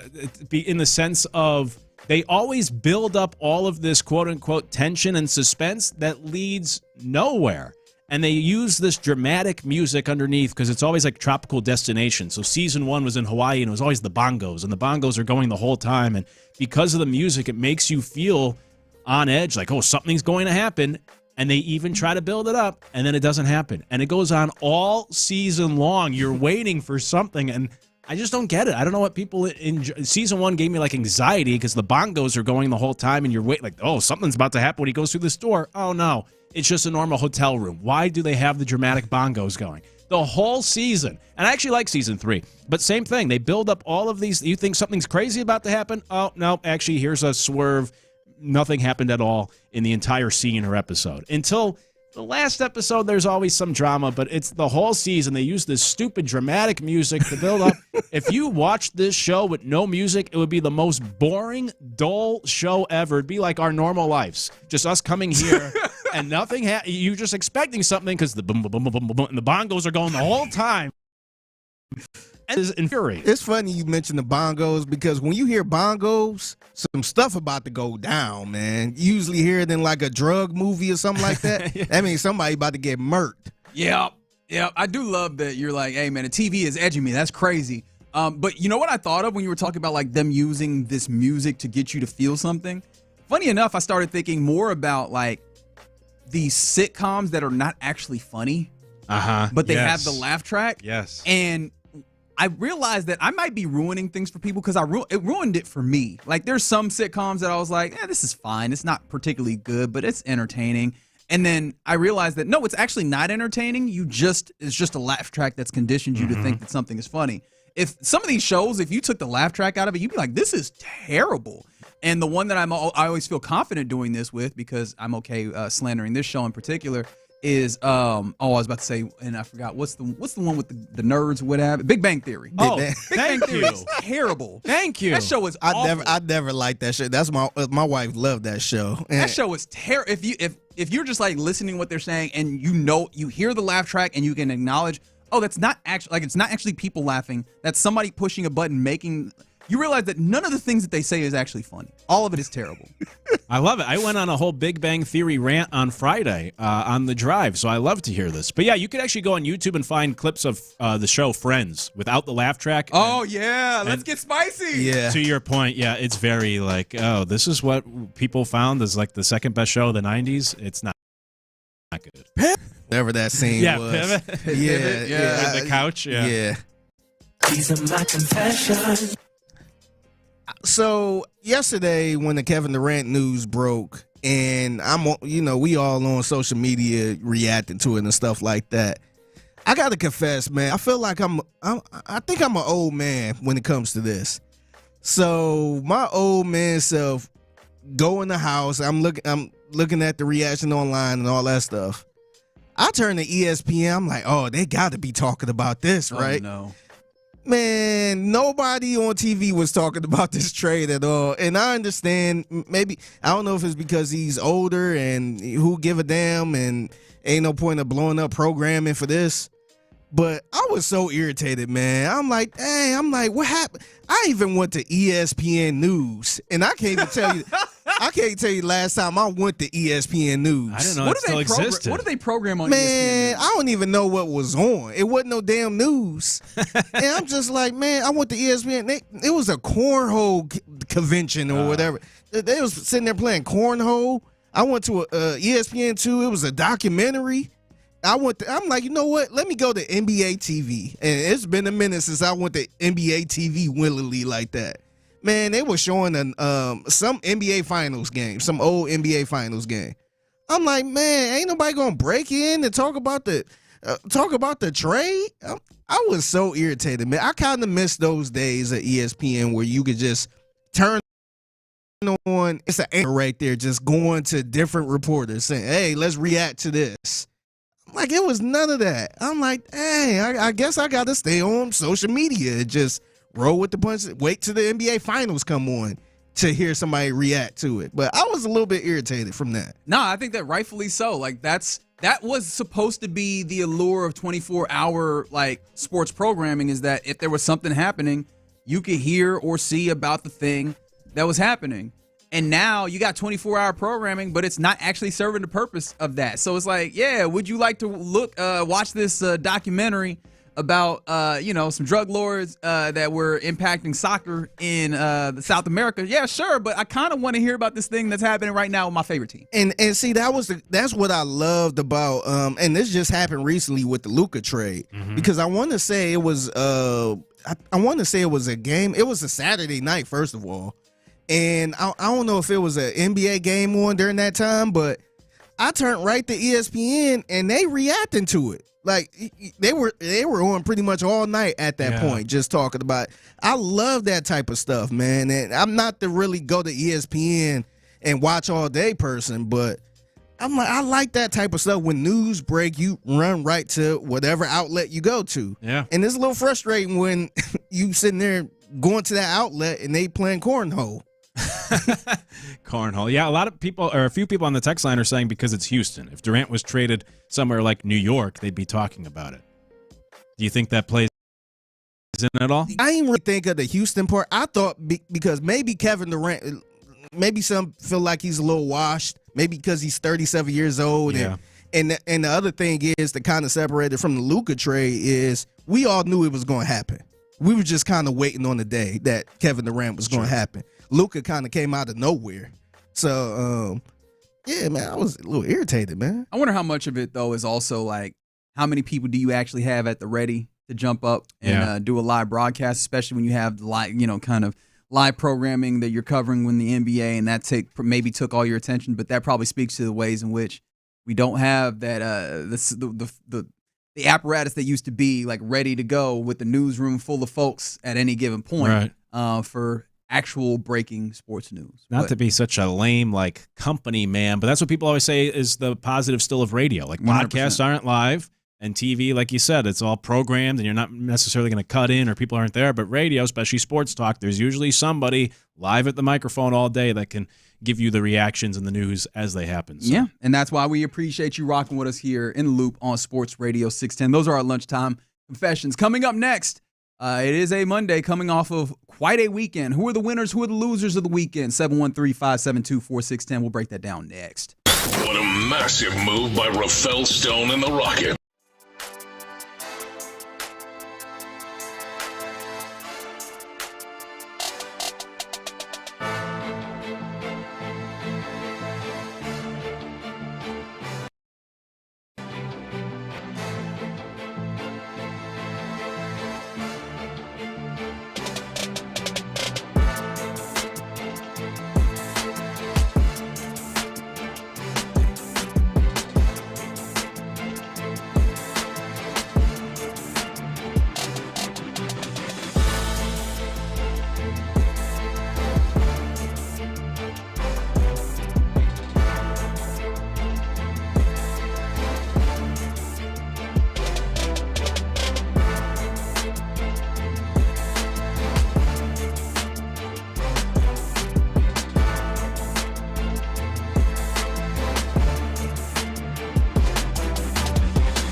WebNow 1 for a free digital consultation with AmericanEagle.com. Live from the Mokaram Injury Lawyers Studios, Sports Radio 610 presents In the Loop with John Lopez and Reggie Atatula. All right, let's get into the winners and losers of the weekend. 713-572-4610 is the number to text. Also, you can get on the Mokaram Injury Lawyer live streams both on the YouTube page and the Twitch. Let us know who you thought was a winner or a loser on the weekend. Of course, the obvious one that we've been talking about all day long. I think the Rockets. The Rockets were the winners in the Kevin Durant sweepstakes. Won, but then also, more importantly, they win when it comes to the actual deal itself.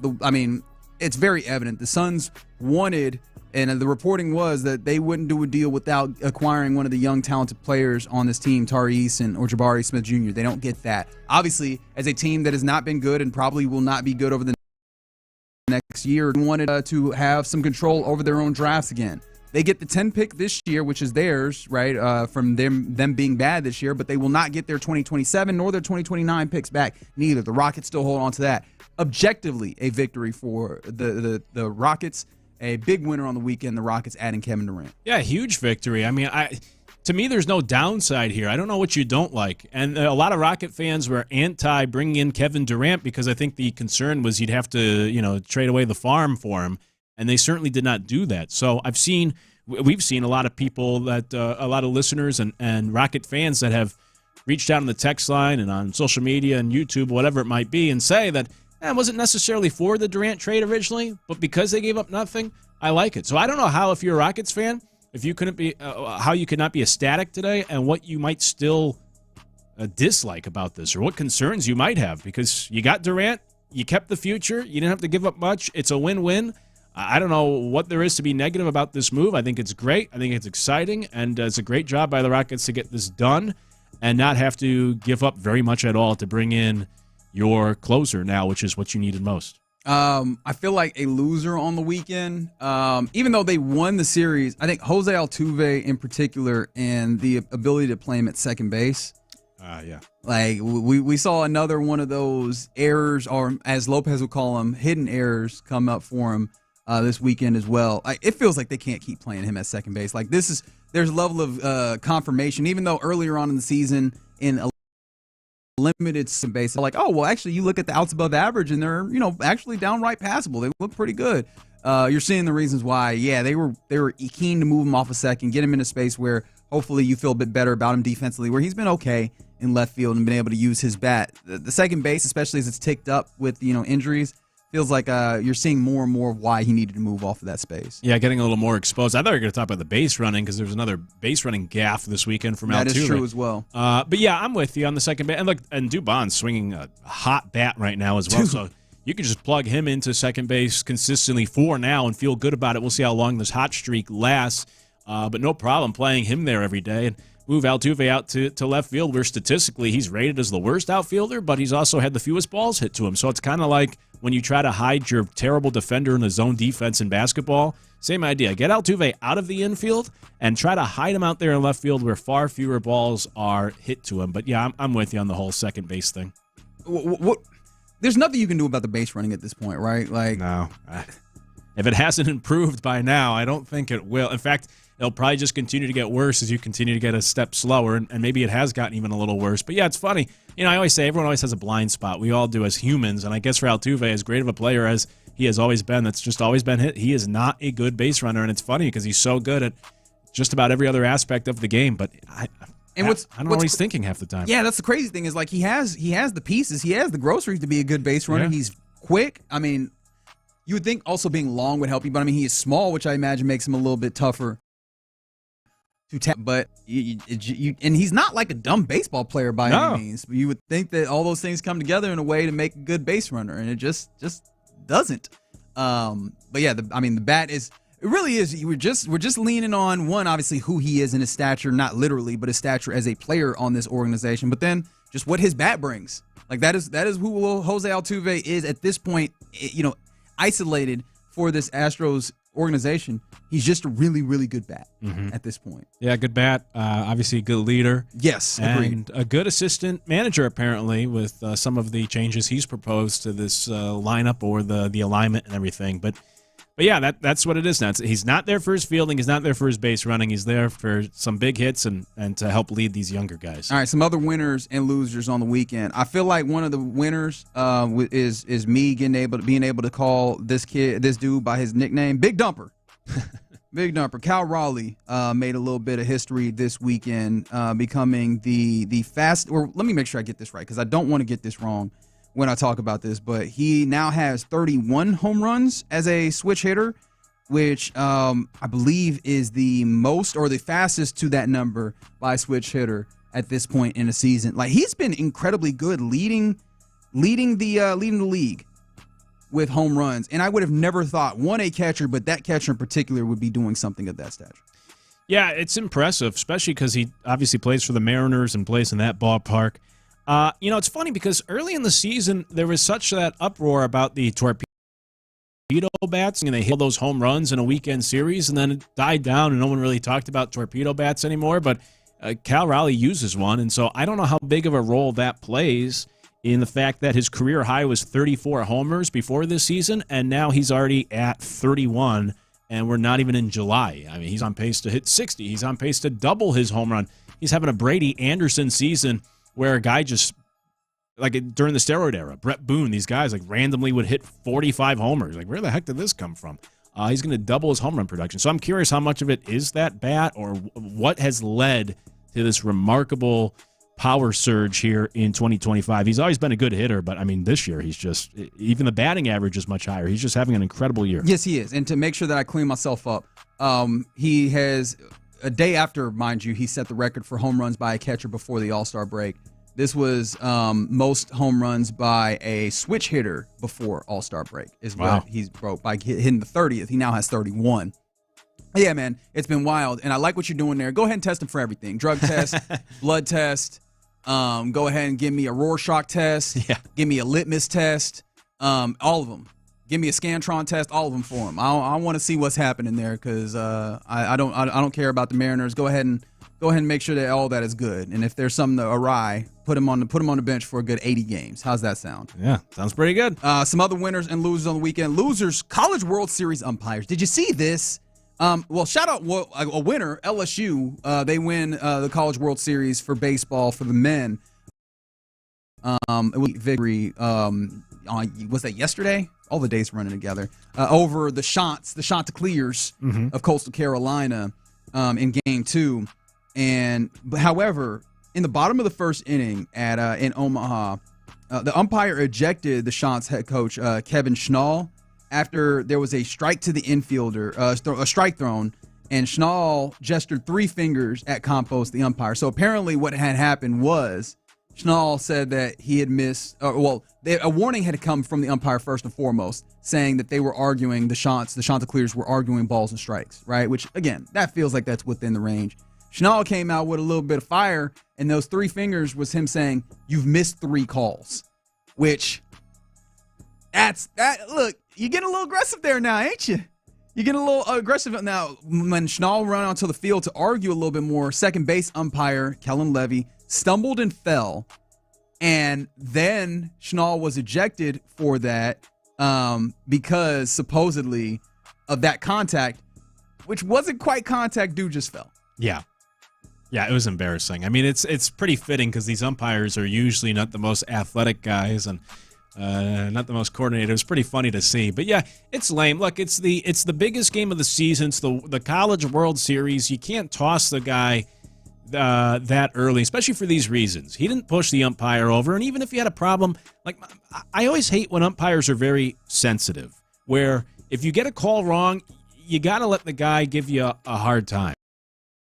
Or even if what he did with holding up the 3 fingers and saying, that to me is so mild-mannered. He didn't say any bad words. He didn't make it personal. As a coach or a manager, you should be able to voice your opinion and argue a little bit. Once you get personal, if you use certain words, if you get your name calling, I get it. But I think this was like, this turned into an ump show in the biggest game of the year, and I thought it was kind of embarrassing. They also threw out one of the assistant coaches, too. It was ridiculous. This for arguing balls and strikes. Yeah, it's the biggest game of the year. Like, you have to have a longer leash and let these guys stay in the game until the manager or coach in college baseball really crosses that line, and you have no choice but to toss him. I thought this was too sensitive. Yeah, 100%. A hair trigger umpire is one of the most annoying things in baseball and a lot of sports because, again, there's so much of this, and this probably doesn't fall under the purview of unwritten rules, but there's like a level of respect for the game that is absolutely required. But the way that it's sometimes demanded, especially in a place where, you're in a position to require some criticism here, or to maybe come across some criticism here. I think you got to be a little bit tougher to deal with that. And I understand sometimes it can get ridiculous and abusive. This didn't feel like that by any stretch. This was a decent blight on what had been a pretty good College World Series, a great run by the Chanticleers to get into the space. Somebody on the text line mentioned it. This has felt very much like an SEC kind of dominated space. Of course, LSU ultimately wins it, but it was amazing that the Chanticleers had even gotten to this space, and it felt like, I'm sure to a lot of Chanticleers fans, that they got robbed in this space. Speaking of it, I was just for the road here. Obviously, the injury that Tyrese Halliburton sustained, I imagine, hurts a lot of Pacers fans. I would also, though, like to posit from that game that ESPN was a loser. How many replays of Halliburton's injury do we need? In addition to that, did you see at the end of the game, T.J. McConnell, who had a pretty good series in his own right? You mentioned the turnovers, that was bad, but I mean, he was doing a lot in trying to get to the rim. He was very heartbroken. His mom was consoling him in the tunnel, and she had to shoo away ESPN cameras that were trying to follow him after that, and just kind of broadcast his sadness. Why do we do that at sporting events? Like, really hone in on, oh, look at this guy crying, and put this, like, why do we feel the need to do that? I hate that so much. We love they got it to have the emotion of it, both good and bad. And, it kind of goes along with the whole, if it bleeds, it leads. Like the losing locker room is usually the more interesting locker room, unfortunately. But yeah, that was an interesting one. You probably pushed the envelope a little too far on that. We didn't need those images. And finally, shout out to the U.S. men's national team. They got a victory in their third of three group stage matches in Gold Cup against Haiti. They came a little bit more difficult than they wanted to, but that puts them as the winner of their group. Shout out to Mexico. They also are the winners of their group. So the winner is Houston, because those two teams would not meet unless they met in the final, which will be at NRG Stadium, which I imagine would be an absolute banger and is absolutely what I'm rooting for. The two biggest clubs in this particular, nations in this particular matchup, getting U.S. Mexico in that stadium will be a delight. So rooting for that as well. All right, you're in the loop here on Sports Radio 610. Coming up next, let's circle back around trade. With this trade, with the way that the Rockets are now being considered as the second best odds holders to win the NBA championship next year, which of the Houston teams has the best opportunity to win the championship now? 713-572-4610. Is it the Texans, is it the Astros, or is it the Rockets? Let's talk about it next. Area 45.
FM HD2 Houston. Insider access, exclusive content. Sports Radio 610. The Texans play here. An Odyssey sports station.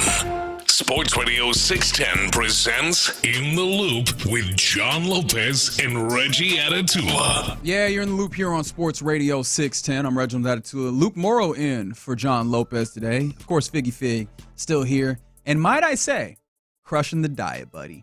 I see you in there eating that fruit. Man, I'm trying to, man. I'm trying to. It's week 2. Week 2. Are you going to start doing the weigh-in with the fellas on the drive? Nah, I ain't get to that He point. said, y'all not getting those numbers. Yeah.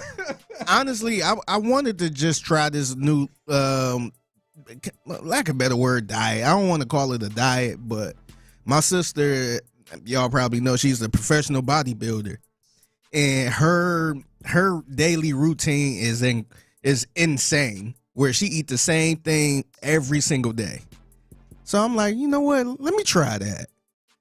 So this is this is week 2. All right. I don't see how she do it, man. Salute to her. Grilled chicken, rice, and some type of green, which is broccoli or something like that. She do that every single day. No, like what's the word I'm looking for? Like dressings or condiments? Like Nope. just regular grilled chicken. Yep. Regular rice. Buddy, I'm about to go get a po' boy right now. So like that sounds so good. Couldn't do it. But yeah, salute to you continuing to do that. All right. Which of these Houston teams now has the best opportunity to win a championship? It feels like Kevin Durant, not feels like, this is a move that you do in order to put you in a significantly better footing in order to go and contend with the likes of the now NBA champion Oklahoma City Thunder. And I believe that it does give you a significant step towards that place. I do think I still need to see, as we discussed, still need to see that offense kind of situated pretty nicely. But I think that the defense should still be able to hold up. You have a lot of these young guys who are ready to step into an even more expanded role as you want them to. But it does feel like, hey, man, they have a good shot, as evidenced by, I think I saw Bet Online have these odds of the Thunder having the next best or the best odds of winning the championship next year, which is understandable with that team being really well situated and just winning the championship this year. But then your Houston Rockets, second best odds, not in the West, in the league to win the championship. How does that compare? Does it feel like they have the best odds, or are they in the best situation? Are the Texans now in a great situation now that the offensive line is, there's been some addressing it, Nick Caley coming in with a different offense, CJ Stroud having more control? Or is it these Astros? It seems like even though you're out winning series up and down the lineup, even as they've lost many bodies, many arms, many bats to injury, they continue to do this. And if the reinforcements come, are they best situated for a championship? I think it has to be the Rockets. Now, obviously, like you said, I mean, they're number 2 right now in the odds. I doubt the Texans or the Astros are that high. In fact, I know the Astros are about 7th, last I saw, which was last week. Let me do some looking. Yeah, and the Texans, I'm sure, are further down. In fact, I saw a couple weeks ago, I think the Steelers have the same Super Bowl odds as the Texans, which I thought was a little offensive to the Texans. But when it comes to the Texans specifically, if how can you bet against Aaron Rodgers at this age? Please. How can you do that? Get out of Him here. in an Arthur Smith offense? Yeah. Are you not entertained? By the way, R.I.P. Arthur Smith's father just passed away over the weekend. Fred Smith. The billionaire, yeah. Bigger impact of Fred Smith. Creating overnight delivery or getting Dan Snyder out of here? Which is the bigger impact? I'm not joking. Like, which is a bigger impact? Because it feels overnight delivery, please. That's huge. Yeah. How about, though, not to go off on a tangent, but the whole story of like they were about to go out of business and he gambled the last $5,000. That is the wildest thing. Playing blackjack. I can't remember what years it was, but yeah, he took the company's last liquid $5,000 and took it to Vegas and turned it into 27. Was it, or was it? Yeah, 27,000. Turned it into 27 to help them get by just a little bit longer, so Federal Express would have ceased to exist if he had put it all on red. You know what I mean? Like, crazy. What a time to be alive. I heard you guys talking about this, I think a week or two ago. Do you think it's more impressive for the son or daughter of a rich person to go out and make their own name for themselves? Or because you have that comfortable landing, it's almost easier to go out and do your own thing, like Arthur Smith was grinding as this quality control coach, making no money as a football coach. But like, if it doesn't pan out, you just go home to your billionaire father. So I don't know. Is it more impressive when they forge their own path? It's a little bit impressive because I'm like, that, like, to me, like, just hearing that, I would be like, what am I doing here? Yeah, right? Like, I ain't got time to be dealing with these sorry-ass teams and losing records, and now I'm in Pittsburgh with this quarterback. Like, nah, I'm going home. Yeah. Let me go home. Like, I ain't got to do anything for real. That's how I look at it. I do think it's easier still because they have a big safety net. But to get back to the original question, yeah, the Texans, for me, I just feel like the Texans have too many questions for me to still feel comfortable about them competing at that highest level. The offensive line, the weapons for the offense, the play caller offensively. I feel pretty good about the defense. So I can't say the Texans. What's interesting to me is the fact that the Astros, I think, are in the easier league of their sport. Like, the AFC is better than the NFC.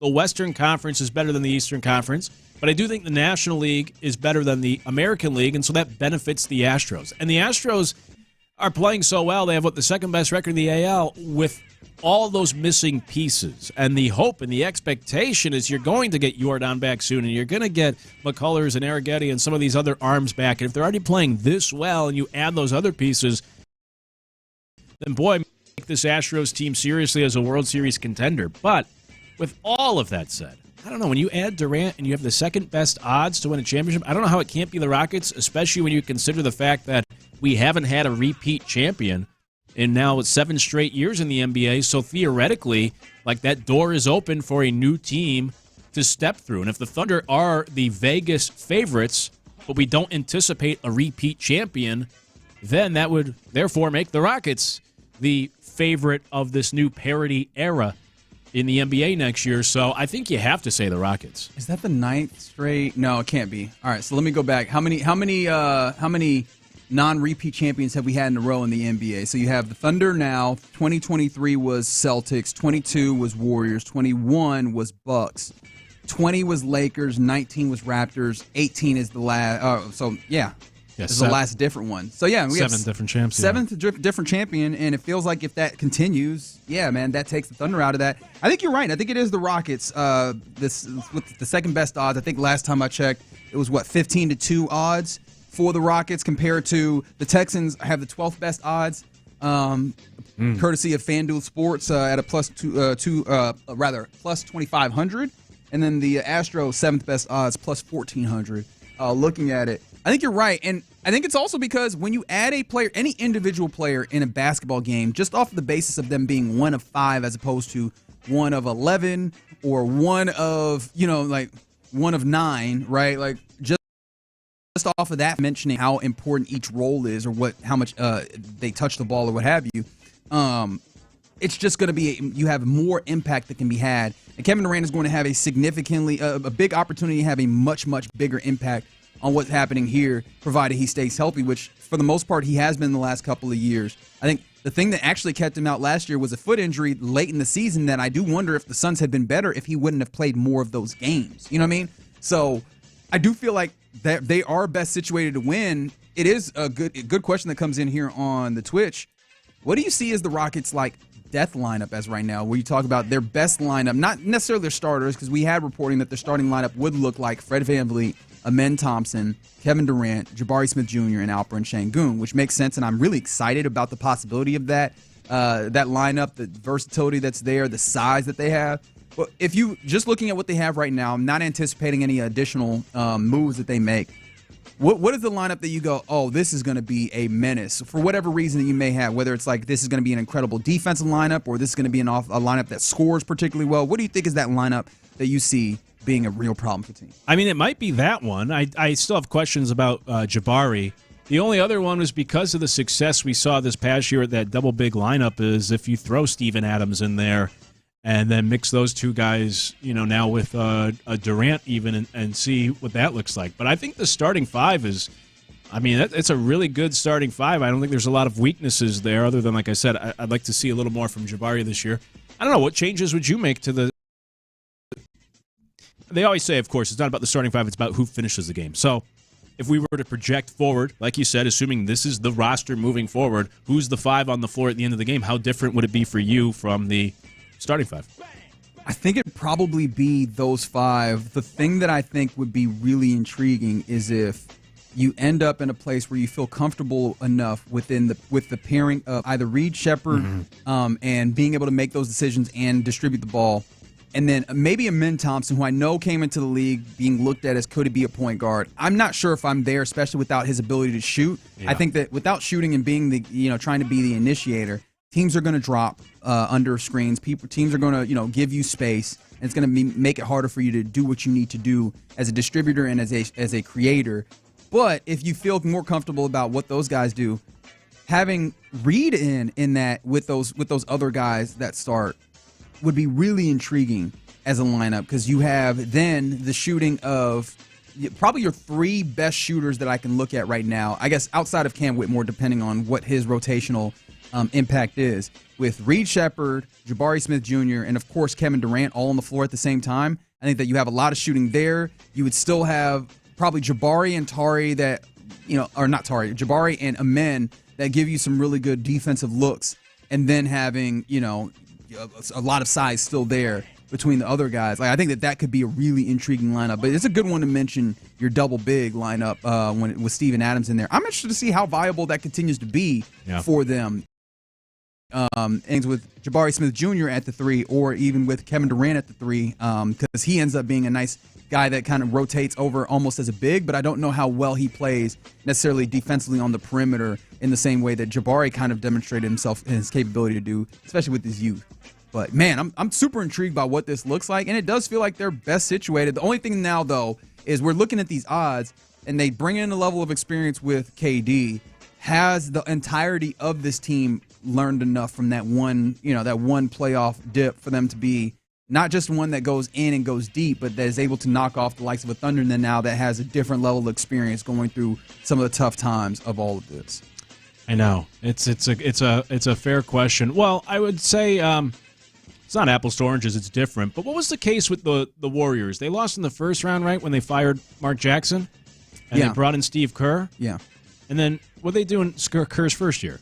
Did they win it all as the first year? I'm trying to remember which year Steve Kerr's first year was. I think they did win it all, if I'm not mistaken. That feels. Yeah, he took over in May of 14, so 14-15 was his first season. That was their first championship. They did win it all. So, again, not apples and oranges because they changed coaches, which then amplified Steph Curry, whereas here you're bringing Kevin Durant. But I guess it's somewhat similar of a team that, lost in the first round and then was able to elevate to the championship the next year. But in general, I do agree with your point. I think there's levels to it where you lose in the first round and then maybe you get to the conference finals and then maybe it's the third year you actually get to the NBA finals or so on and so forth. You kind of advance another round each year. It'd be a fair concern to see if these guys, the rest of the group, is ready for that stage and that big of a level outside of Durant. But again, like I said, to use the Warriors is not the best example. Maybe just a simple one change like that with Durant and the talent around him. Now they can take it all the way to a championship. I know what you're doing here, 346, and I'll do it for you anyways. They said, don't forget that Nick Kerr is on the Warrior staff now. Steve Kerr is a criminal for doing that and naming his son Nicholas. He knew damn well what was happening. Okay, so we talked about I think we agree that the Rockets are have the best odds or the best chances right now of being a champion, which is kind of amazing. Not to say that they weren't already situating themselves in that way, but that is the effect of bringing in a player of that caliber. Who is second best at this space? And I think that all three of these teams are in a place where, at least when it comes to the odds makers in their leagues, they're top half of the league. Who do you feel like is the next best? Because I know by the odd standards you would say the Astros. Yeah. Do you agree with that, or do you feel good about the Texans here? I think I would say the Astros. I think I have more questions about the Texans right now than I do the Astros. I think the American League is easier compared to the National League, whereas the AFC is tougher than the NFC. So, the Texans are in the tougher conference. Astros are in the easier league. And also you hope that the Astros will get even healthier and then better moving forward with the way that they're playing. They have the luxury of being in the middle of their season. So we've seen them, this version of the Astros play well, and expect them to get even better when they get pieces back, where for the Texans, we obviously haven't seen them suit up yet. So I don't have answers to a lot of the questions for this team. And those questions right now, for me, keep me from saying Super Bowl contender. I don't think they've done enough to close the gap with, for example, the Ravens and the Chiefs. No, and those are the teams you have to get by, most likely, in order to win the AFC. So I think I have to go Astros. No, I think that's a great point about maybe I could get to a place where I could put the Texans over the Astros if we were at this point in the Astros season, but then we had also gotten through training camp for the Texans where I could see and have some level of evaluation of how far along they were with the offensive line in particular, and especially with their ability to run block and pass block and such. But we're not, right? And we are halfway through a baseball, or over halfway through a baseball season where the Astros have positioned themselves very nicely to go to the postseason, which is that's a large part of the job, getting yourself situated to go to the postseason. We know, no, it's probably strong, and I shouldn't put that jinx out there, but I feel pretty confident that the Texans will, punch their ticket to the postseason. But in what caliber and how will they play is a question that's worth asking. But man, I think ultimately the conversation highlights to a great degree just how well situated Houston sports are. Yes. You got all these teams, and at the very least, they are interesting and impactful in their leagues all the way around. And I think it's reasonable if you talk about contending for a championship. Rockets are in that conversation. Astros have put themselves in that conversation. And now we're looking at you, Texans, because we tried to get you there. Maybe we were a little hasty. It's time to show up and do the work so that we can very quickly put you in that conversation if you do what we believe you to do and what they talk about doing, man. We've got tied a team that's going to nasty offensive line. A nasty offensive line with that defense and with the weapons that they have is a team that you consider a contender for a championship. The last thing I would add, too, in the Astros versus Texans debate is I think Major League Baseball playoffs have become the most unpredictable of the three. The NBA is still, like the Thunder were heavy favorites this year, and even though the finals became interesting, they won the championship. And in the NFL, it's somewhat similar where, obviously the Chiefs keep getting there because the Chiefs are the best. So I think those sports are more predictable, where for the Astros, it just feels like if you get into the playoffs, you never know what could happen. Didn't realize how far we were. I was about to ask another question, and maybe I'll save that for before we hand off to the fellas. But like, what would you need to see from these teams that, like the Astros and the Texans, to get them closer to how you feel about the Rockets? Right, obviously trade deadline coming up for the Astros. The Texans still have an opportunity through the entirety of the season to show you a little something. We'll hold on to that. But right now, coming up next is the time where we hand things off to the man Figgy Fig for Figgy's Mixtape. What you got for us, brother? Yeah, just imagine being sued over posting a picture of you. Huh? Yeah, plus Shannon Sharp goes off on Jim Jones in a crazy interview, man, and it have to do with the gym, as he liked to say. Jim Jones, the rapper, right? Yep. Okay, all right. Let's find out about all that next. All right, stop dreaming, start living.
here.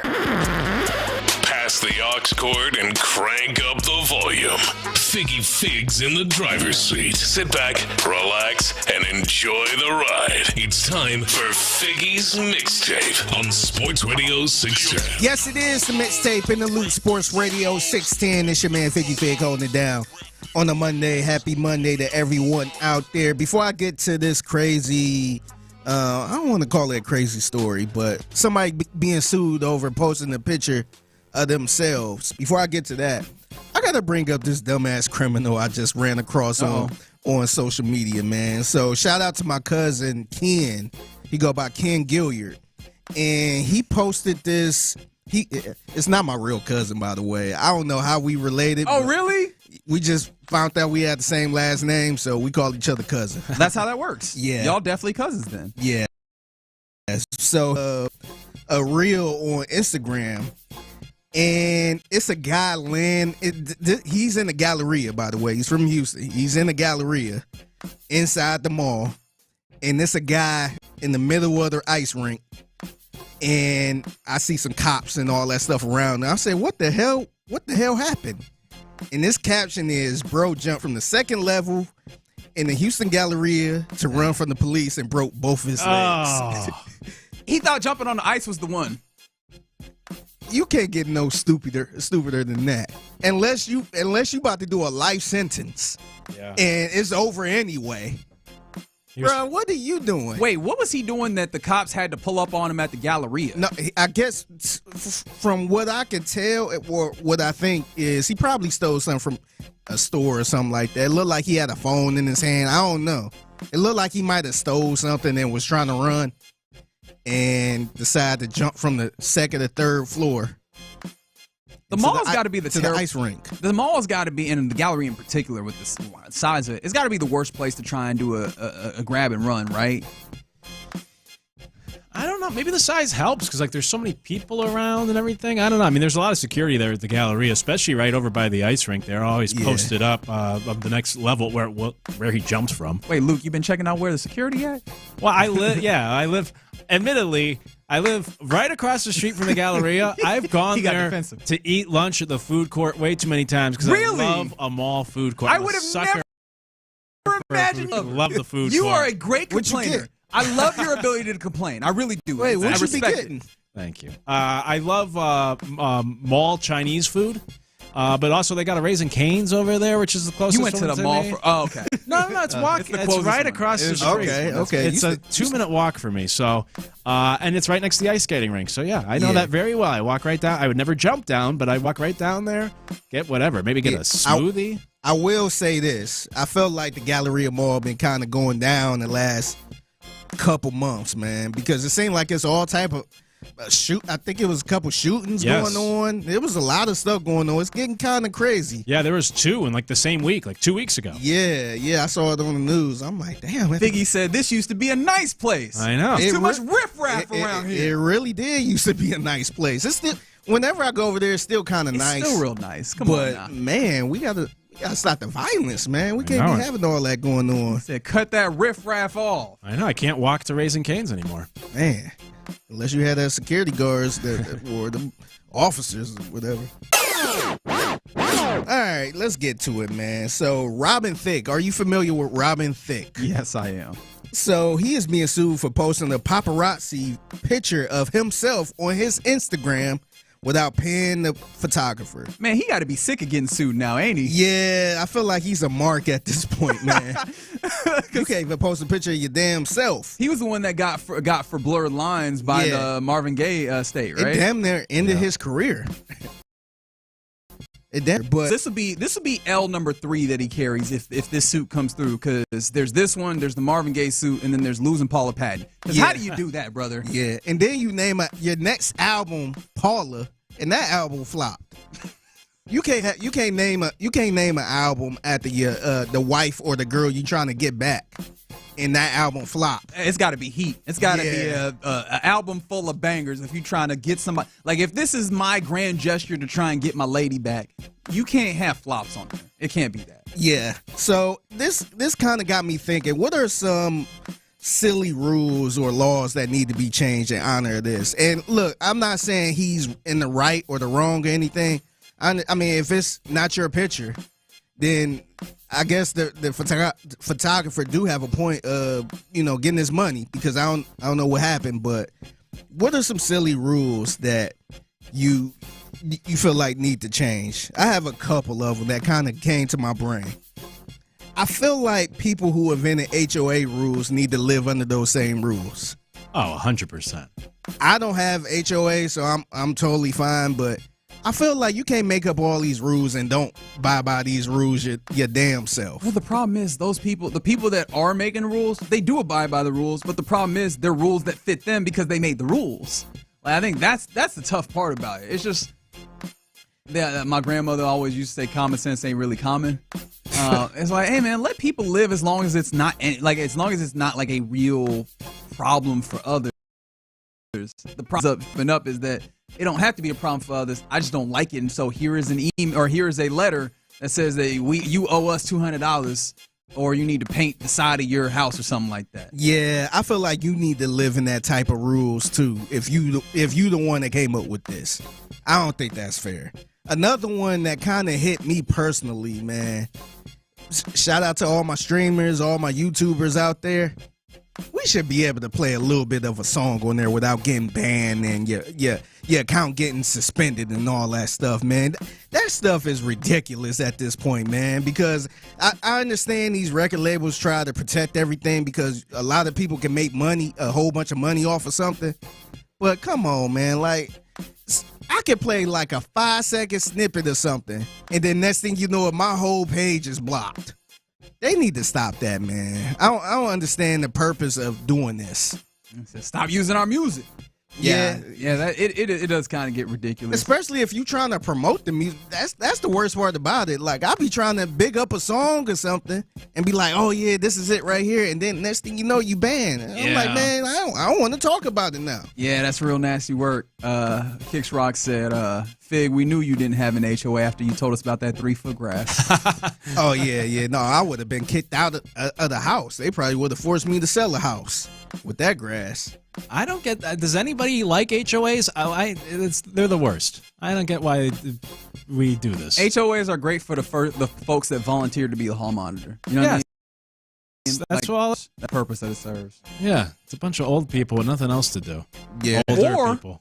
Young people that really enjoy the opportunity of power. Have you ever seen like a young person in one of those types of situations? The old people, at least you get it, right? Maybe they're retired, or maybe this is like something that they have that allows them to have some level of purpose. That sounds very judgmental. You get what I mean? It's the young person that's like, no. Rather than doing other things that typically young people will do, I will terrorize these people in their time off. Yeah, it's a red flag when you see something like that, and maybe let's say you in a little community thing, and they say, hey, we need somebody that could be on our board to help us, keep the neighborhood clean, and you got that young person, I'll do it. Like, man, like, ain't you busy?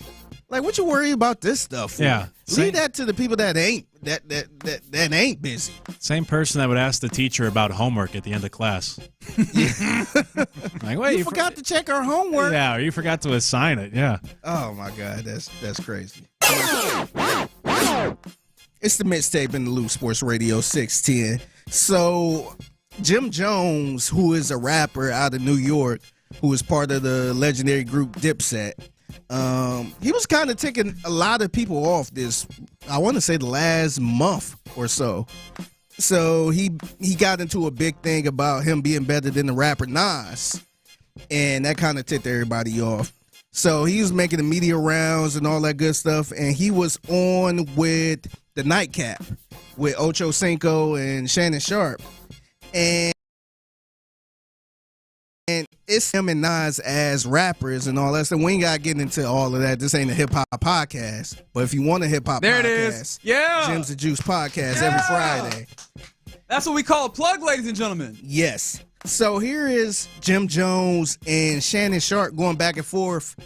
And they brought up the whole Jim thing because Jim Jones, he likes to work out. He records his workouts and all that stuff. So they got into a bit of a heated discussion right here. You talk about you in the gym. Now you want to get me? You want me to see me in the gym? Oh, we could do Since that. you like to talk that ish, now come see me in the gym. We talking about Come working see out. me in the What gym. we talking about? Working out or strength? What we talking about? Working out or strength? However you want to do it.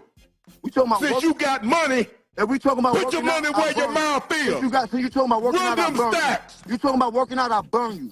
You talking about working out or strength? Because you probably can lift a lot more than me. Whatever. You're bigger than me. You're probably stronger than me. Whatever. But if you talk about working out, I burn you. This ain't what you do. This ain't what you want. You Hold are on, doing hold on. good when You you're talking better about Nas and Jada. You don't want to see You better this. check the stat. You don't want check my the stat. stat. You better go to my IG. Set it up. Man, please. Also, set it up. I have a couple questions out of this, Yeah. man. So, what is I understand the whole lifting thing, like that's you can get competition from there. What is the competition of just a workout? Like, what are we competing against? I did not understand that at all. Like, I will never cease to be amazed by a newbie to like hold the line in a way. Like, yeah, you stronger than me, yeah. But is it working out? What you mean by working out? Like, what's the difference between lifting the most and working? Like, what is the competition in the workout? Unless you're talking about maybe a race or you see how many miles somebody can run the fastest or something. Like, what is the workout? Like, what's the competition right there? I don't know. And then also, I don't know where he thought he was getting, trying to talk to this former NFL player that still looks like he's cut up like a pack of ground beef about this. Just let him have it. You got it. You got it are the magical words there. It's all you. You got it. Yeah, he was very competitive in this. He said, check my stats. Yeah, so that was Jim Jones. I don't know if it's going to happen or not, but I'm kind of intrigued to see what the hell is this competition? What is the workout? Like, are they just doing push-ups? Is this going to be like a combine, or I'm not sure exactly what it is. I guess a combine of sorts. Like, I don't know what Jim Jones was fighting for at that point. Like, I guess he was just fighting for a level of pride. Yeah, I think he was just kind of fired up because Shannon Sharp took the side of Nas and felt like Nas is better than him. So he probably just fired up. Yeah, probably. I guess so. But, yeah, more power to you, because one thing I know about myself, and maybe this is just because I'm not in the gym like Jim Jones and definitely not in the gym like Shannon Sharp, I'm not challenging that man to nothing. Yeah, nothing. Yeah, nah, you got it. Entirely all you. Real quick, we get out of here on this. So, do you guys recycle? Are you like an avid recycler, or you just do it whenever you see it?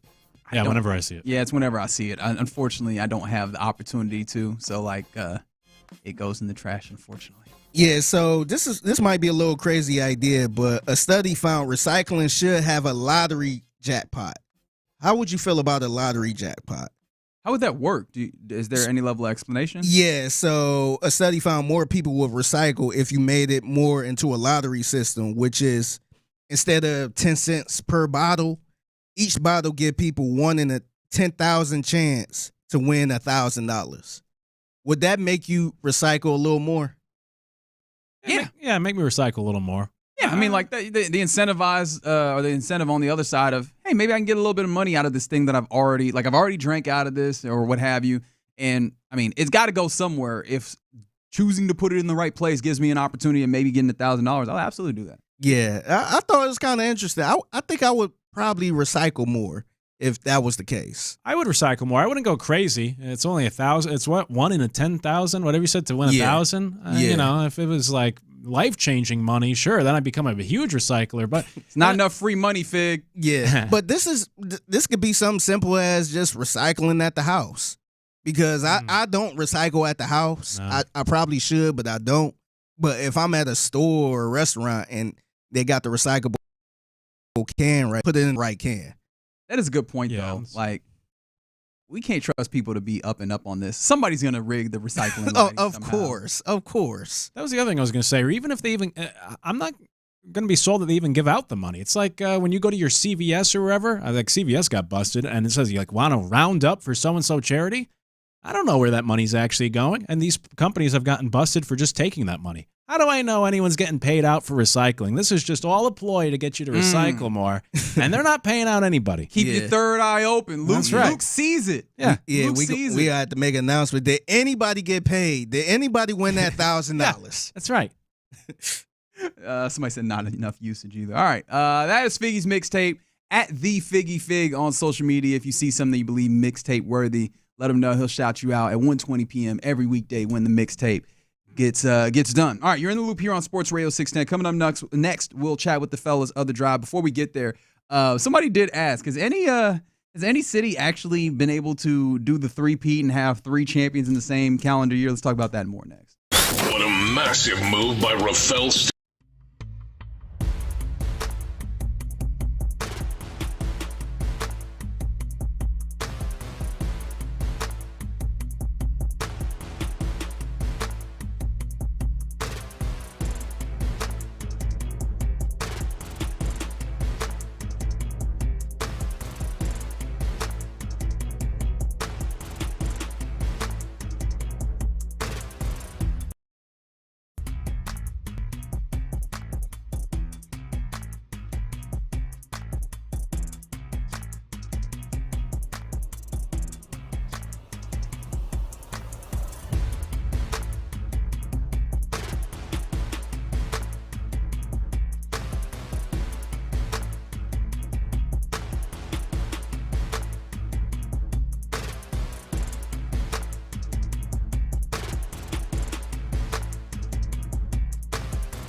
Next cooling at Mattress Firm's July 4th sale. Save $500 on Tempur-Breeze and get a $300 instant gift. Get matched at Mattress Firm. Sleep at night. Restrictions apply. See store or website for details.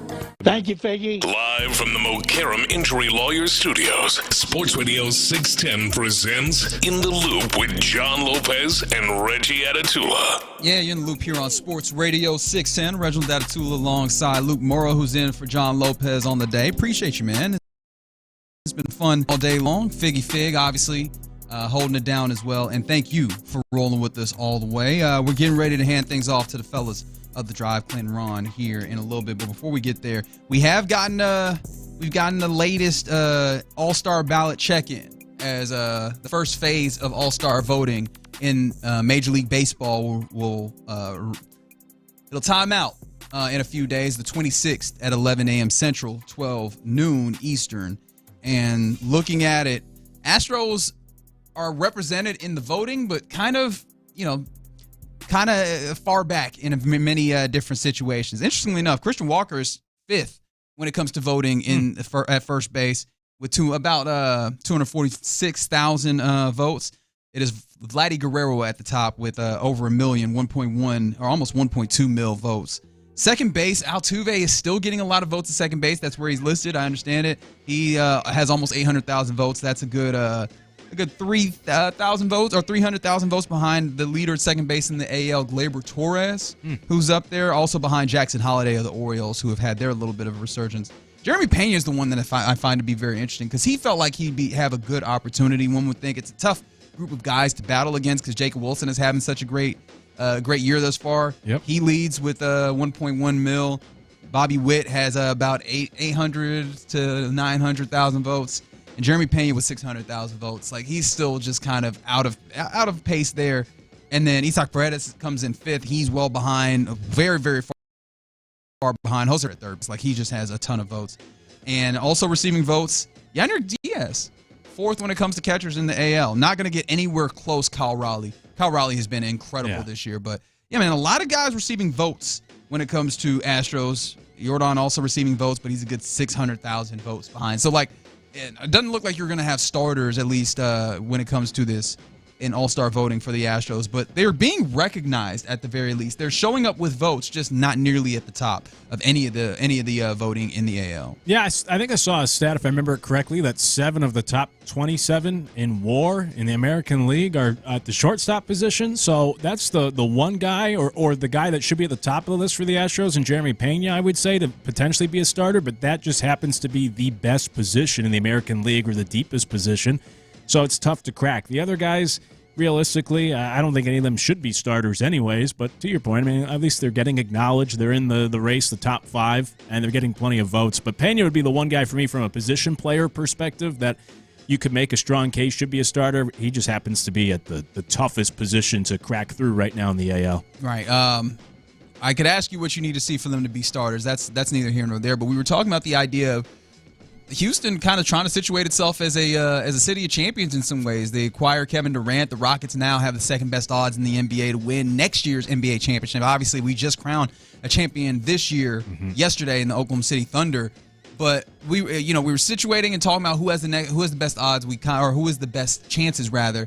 We agree that Houston that's probably an opportunity right now, and then probably the Astros, then the Texans. What would you need to see from the Astros and the Texans to make you feel more confident about their opportunities here? Obviously, with the Astros nearing, to some degree, the trade deadline, what would you want to see there? And then, obviously, with the Texans, what are you looking to see to give you some confidence that they can go and contend with the likes of the Ravens and the Bills and maybe even the Chiefs in that AFC? For the Astros, I think it's just simply getting guys back, getting Jordan back healthy and hopefully hitting even better than he was prior to the injury this year. I mean, he would have to be. Getting some of those starters back at some point soon. Arrighetti and McCullers, and hopefully you get Javier to return and all those different arms. And then that almost serves as your trade deadline. Then you don't need to really go out and make so many moves at the deadline because you're getting all of these reinforcements back. And if you already have like the second best record in the AL despite missing all these pieces, well, then theoretically, once you add these pieces back, you should be even better than how you've already been playing. So for the Astros, I guess it's really just the health. Like, when are these guys going to come back? How soon? And how much can you get from them after these injuries. For the Texans, it's a little more complicated. I guess I would say all of the hope becoming a reality. Like, there's a lot of hope right now that this reworked offensive line is going to be better, in large part because maybe even just the coaching. Hopefully that plays out. There's a lot of hope that Nick Caley is going to be the better offensive coordinator, but he's never done it before, so hopefully that works out. And then even, I've said this before, but I have some concerns about the weapons, where you're relying on a Christian Kirk who's been injury-prone, and you're relying that you are ready to jump in to begin their NFL careers. And as we know, draft picks are always still kind of a 50-50 proposition. So I think it's just simply like the hope becoming the reality, that everything you think could work out will work out for the Texans, and these all do turn out to be positives, and the plan plays out perfectly as they've laid it out this offseason and allows them to be as successful as possible, and maybe some expect. I find it interesting that you still have like that high problem with Christian Kirk injury-wise, especially since the most recent one was that collarbone, one of those injuries that I don't know if I can hold against you. One of those ones that it doesn't seem like it's going to be like a continual problem per se. Yeah, I wouldn't say like a high concern, just it's part of the equation. I think there's this wide variance that best case scenario, Kirk plays all 17 games and does what we saw a few years ago, and the rookies adapt comfortably pretty quickly, and you get the best case scenario from all three. Worst case scenario is some sort of injury does sprout up for Christian Kirk, who's missed some time. The rookies show that, maybe they're still a work in progress, and then you're not as deep or as formidable at those weapons offensively as maybe you once thought you were going to be. Yeah, I still feel really good about the weapons that, at the very least, the ones that you know that you are going to have. When you talk about Nico and Joe Mixon are already like a great start, and I think with a combination of the guys that you have, it feels like you should be able to utilize those guys to be effective, right?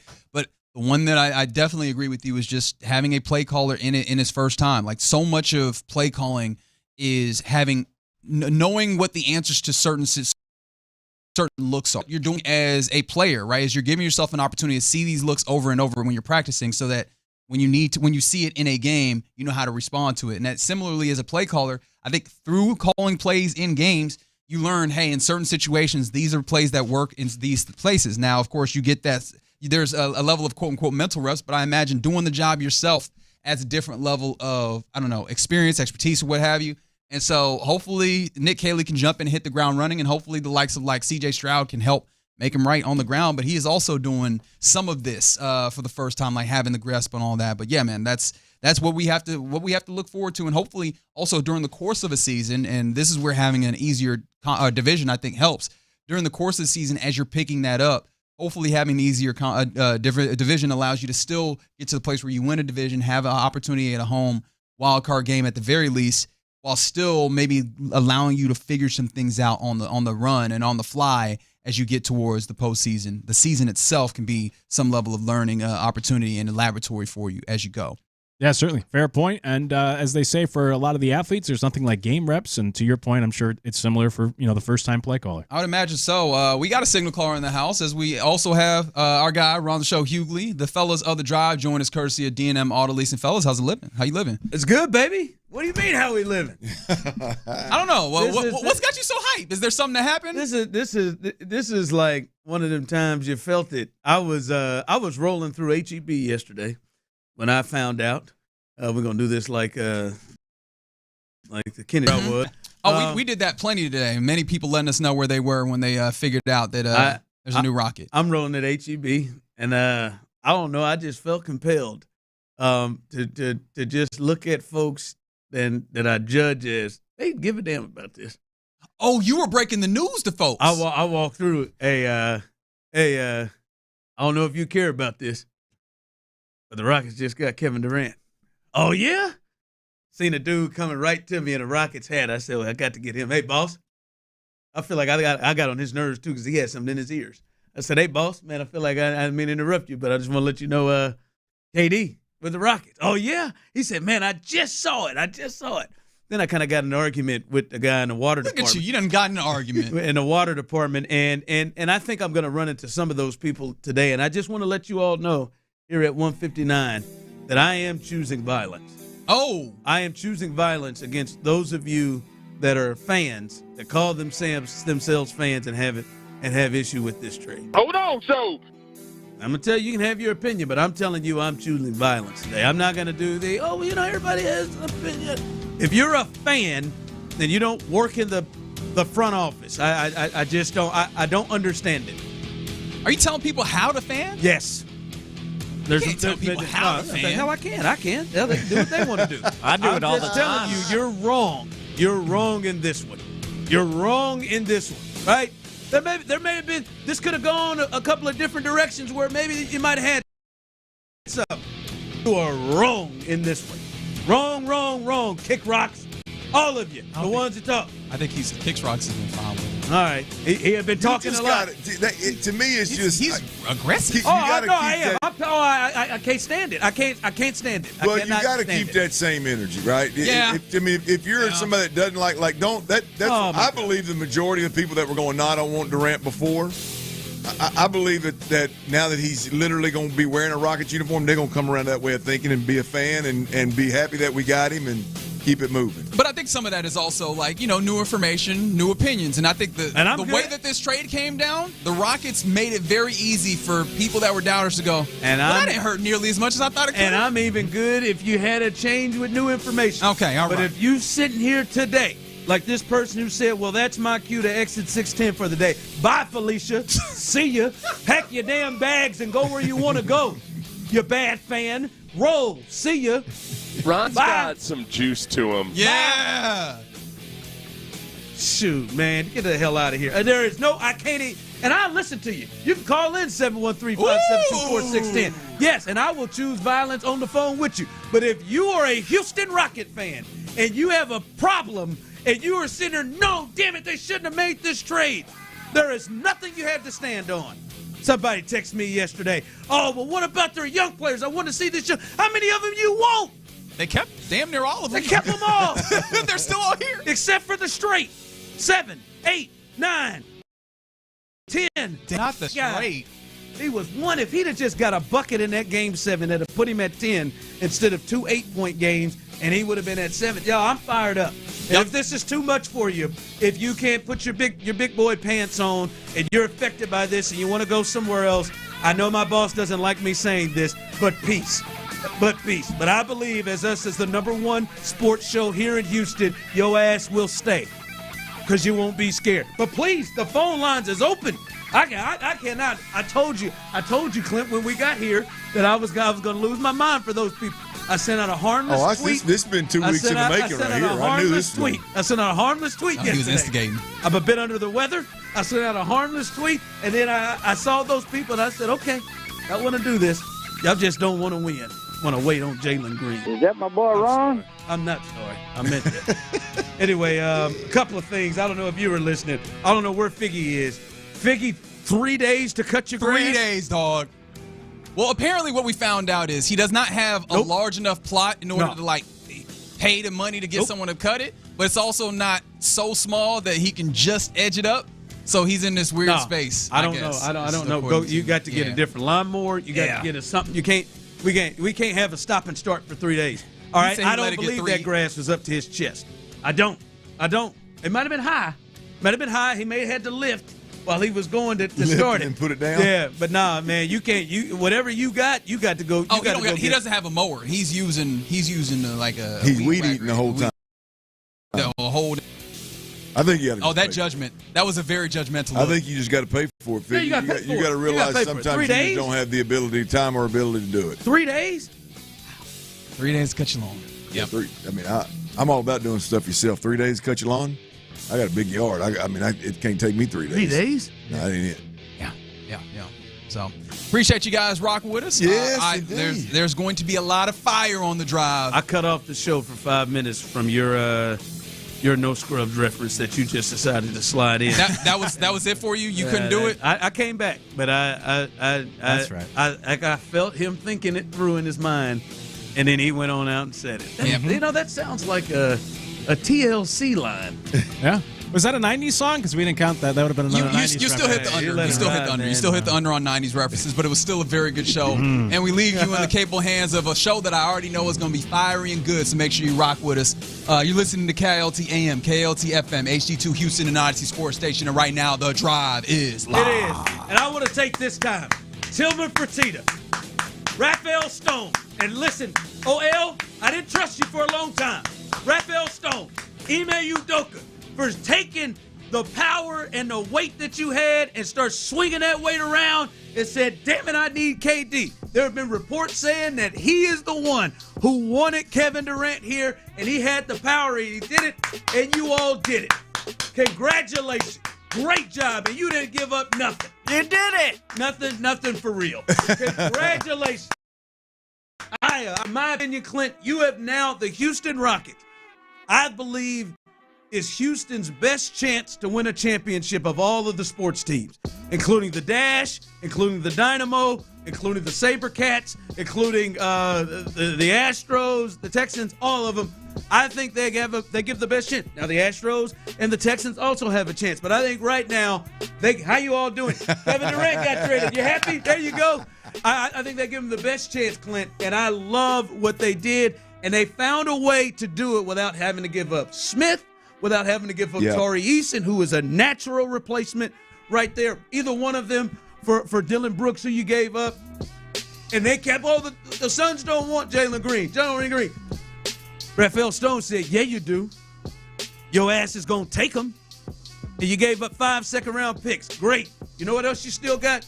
You still got 6 first-round picks up until 2029. 6 of them still from here to 2029. Let's go, Rocket. Hey, fantastic job. Fantastic. Yeah, no, I thought it was a great. Just like I love Durant. I was get caught up on Durant, the Durant part of this thing, but the way in which kind of how it played out through the media, which is what we hear, kind of the way it all went out was, hey man, the package ain't sweet enough yet. And the Rockets just consistently, obviously, added, just whether it was picks or it was Jalen or it was Dylan or whoever, however they pieced it together, I thought they did an unbelievable job. At the end of the day, keeping Jabari Smith for me was the hope, right? The other guy, like you're sitting there going, man, I really like Jabari Smith. I hope they can find a way to keep him, but I'm not going to be disappointed if they don't. But damn it, I hope they do. I'd love to see this. It wouldn't have stopped me. It wouldn't have stopped me. Right. I know how you feel about Reed Shepherd, but I would do the same thing with Reed. It wouldn't have stopped me. Yeah. But they kept them all. I mean, you end up, when you look at kind of how you piece this thing together around Kevin Durant. How did they not even get Cam Whitmore? Yeah, right. Like Jalen Green was never going to work with Kevin Durant.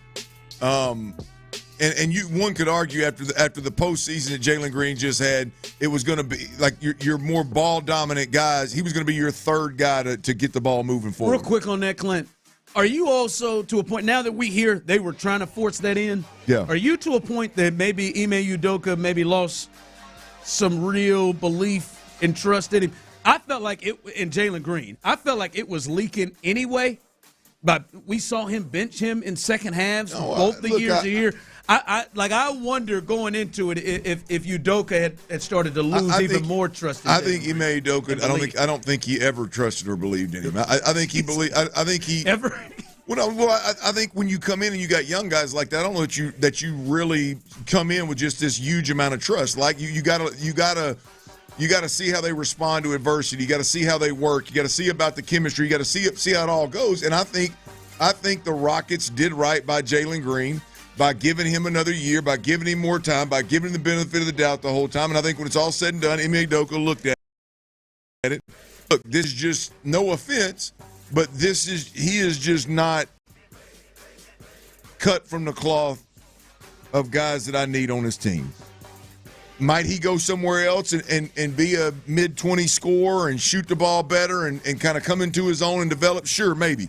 But right now, I think Ime Udoka spent plenty of time and gave the benefit of the doubt to Jalen Green long enough to where I think he figured out, like, all right, now this isn't my way forward with the Houston Rockets is with Jalen Green, so we got to move on from him, and he's going to be the centerpiece of the package. That's what I think they did. I think they tried. They gave more time than I think a lot of people, a lot of fans were willing to give. And when it was all said and done, I just don't think Jalen Green was the dog, had the mentality that Ime Udoka wanted.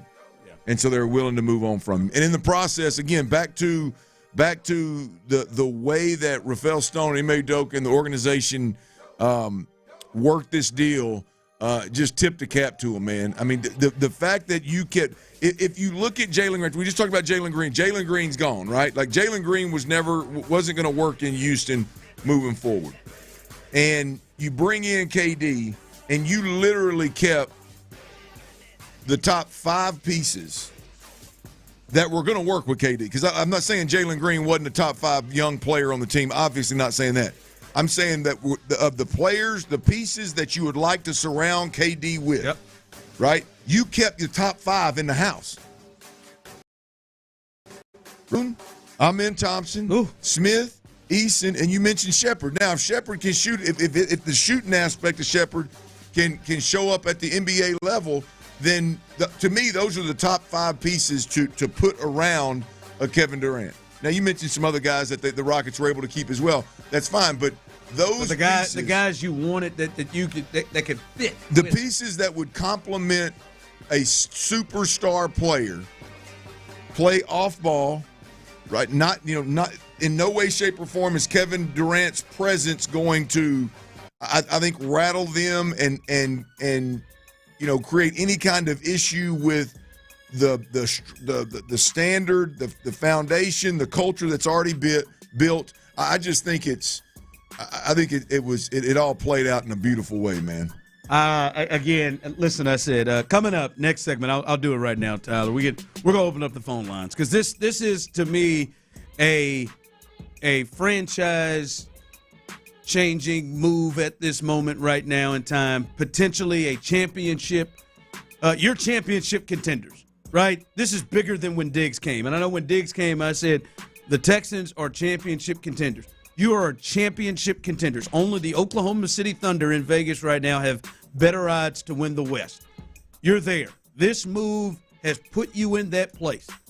I would put all of Tyler's paycheck on if Keven Durant were on this team last year, they'd have beat the Golden State. I would put, now Tyler's more of a bet man than I am, so that's why I'm going in that direction. I would have put all of Tyler's paycheck on the fact if Keven Durant was on this team, they'd have gave it to them boys in 6, maybe 5.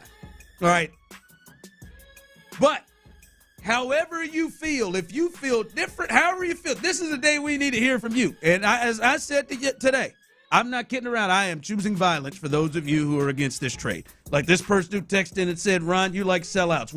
Do you want to win a championship? What the hell are you talking about? Do you want to win a championship? Like for me as a fan, if you're a fan of a team or whatever, the number one thing you want, Clint, is, I know for you come hell or high water, however Sam does it, you want Arkansas to win a national championship. Absolutely. You want to win an SEC championship. You want to win an SEC championship.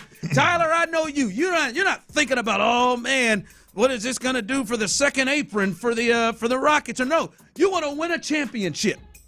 Hell, Tyler, the Rockets got a chance to eat their cake and have whatever, however that saying goes. Have their cake and eat it too. There it is. Down by the beach if they won. Yeah. They did. They got to keep all of the players. Come on, man. You're not sitting there. Like, if you're sitting there thinking, man, I'm watching SGA and that's what Jalen Green's going to turn into. Maybe. But come on, man. You got a chance to win, right? You're a fan. I was good with it as long as we kept Şengün and Amen. And that's the part, though, too, Tyler, is now, hell, you didn't just keep them. You kept everybody. Yeah. Yeah, no, it's beautiful. I mean, if some people are, if the Dylan Brooks thing is tripping, and I guess Tari Eason looks like he is ready to slide right into being that a-hole. Hell, he's throwing towels at lacrosse player's face in scrubs. The more guys, the further, again, kind of like I always talk about D'Amico and with what Jimmy, what's the safety's name? Jimmy that came in with D'Amico. Oh, Jimmy Ward. Jimmy Ward. It's a similar fashion there. Like, once the further removed we get from Ime Udoka's first year here with these youngsters, I think the less important a guy like Dylan Brooks is in that culture setting, tone setting manner. Not that I'm not saying it's priceless. I get it, but I'm with you. I think this clears the way for Eason and Jabari Smith to come into their own. Absolutely. And they're gonna, like, one of them are gonna start. The length that this team brings, good God almighty. And again, I know people don't like some people act like the Texans this is the Texans bringing in Aaron Rodgers. This is not what this is, right? This is a dude that has not averaged below 25 points a game since his rookie year.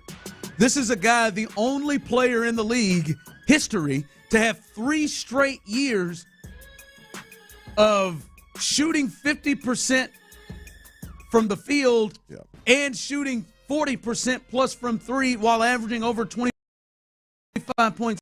This has just been done in his career. He's currently on that streak. It has happened the last 3 years. Played 60-plus games and would have played more if Phoenix wasn't just out of it. There made no reason after he sprained his ankle to come back. Yeah. He played 70-plus the year before. I just, for me, if you are a fan, there's just, there is nothing here. Yeah. Could he get hurt? Yeah. Hell, we just watched Tyrese Halliburton, who's 25, roll up it can happen to anybody. It can happen. Yes, there is a risk to injury. It can happen. But this has to be a risk that you're happy to take. Like in the next 5 years, Clint, before yesterday, who were the players you thought for the Rockets? You said to yourself, these are the guys that I think could be potential players that are 1s or 2s to leading us in the title in the future. Before yesterday, who were those players?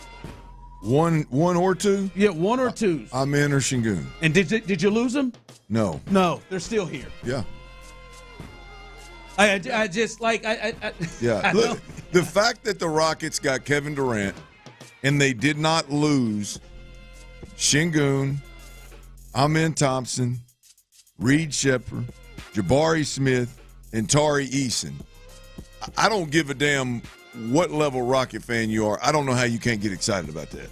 Yes. If you're just looking at the next season and that your lineup is going to be made up of those cats I just mentioned, and obviously Fred VanVleet and company. There's some veterans you're going to throw in there. But, gosh, dang, that is that moves the needle, man. Yeah. Text line coming through. Great trade. We didn't have to give up Smith. It's awesome. While I like Brooks and what he brought to the team, we had an opportunity to get an elite scorer, which you desperately needed. And I don't care that he's about to be 37. He is elite and can score. Someone else texted in, Durant has never led a team to a title. You're high off your ass. I'm sorry. This guy was a first-team All-NBA player. They won back-to-back titles. He was the MVP in both of those seasons. When they won the NBA championship, he was the NBA MVP, Finals MVP both times. Him and Steph led that team. He had to sit around and deal with Draymond's crazy ass for 4 years. Like, that's my other thing is, oh man, we're losing Dylan Brooks. Brought to the team, the culture. What? You're bringing in a 2-time champion. Yeah. Had to deal with Draymond and that stuff. Come on, man. Like, this is, again, 713-572-4610. Clint, we will hear from the people. Tyler has opened up the phone lines. However you feel, 713-572-4610. We want to hear from the people. Want to hear from the people. We'll do that coming up next, right here live on The Drive. Payne and Pendergast. The strides that Cam's last couple of months, it's remarkable the speed with which he is advancing here. He's going to be something else, man. When he gets it all figured out. Yeah. If it was just Cam Smith for Kyle Tucker at this point, I'd say, okay, cool. Yeah, you know what? Good move. But, oh, wait, there was more? Yeah. Oh. No. The guy who's going to be an all-star at third base. Yeah. Wake up with Sean and Seth, 6 to 10 every morning on Sports Radio 610. From the attorney Steve Lee Traffic Center, 713, call Lee. Your traffic report is sponsored by John Moore Services. I tend to be...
The Texans play here. Care Injury Lawyers Studios. Sports Radio 610 presents The Drive with Stoerner and Hughley.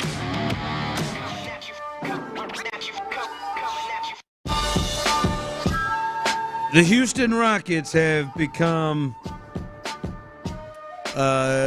championship contenders overnight. Now, they have done some work to get to the point as they were the 2 seed last year.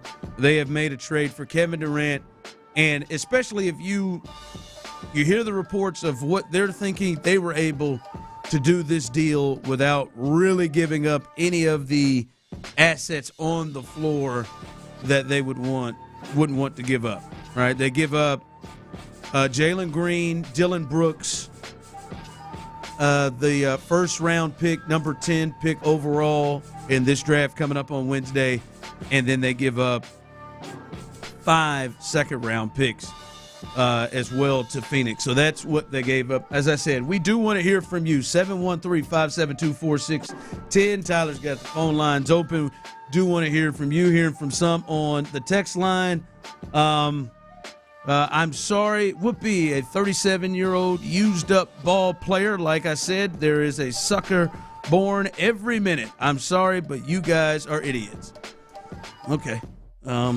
Good for you. And we still are able to keep Cam Whitmore. Hope he develops. Sure do. Yeah, you got Cam Whitmore. You, sir, are an idiot. Or not, or I don't know how you call yourself a fan of your team. I don't know what else you want them to do. If you are in the let's run it back camp, you're an idiot over this. If you're a run, because essentially what you're doing is trading Keven Durant for Jalen Green. As I said, I will choose violence too. You're an idiot too. All right, let's hear from the people. Our number one female listener, Melissa, is on the line. Melissa, what's your thoughts on the Keven Durant trade? What's up, guys? First of all, I want to say I miss all of you. And Clint, I'm not as mean as you think I am. So I'm going to put that out there.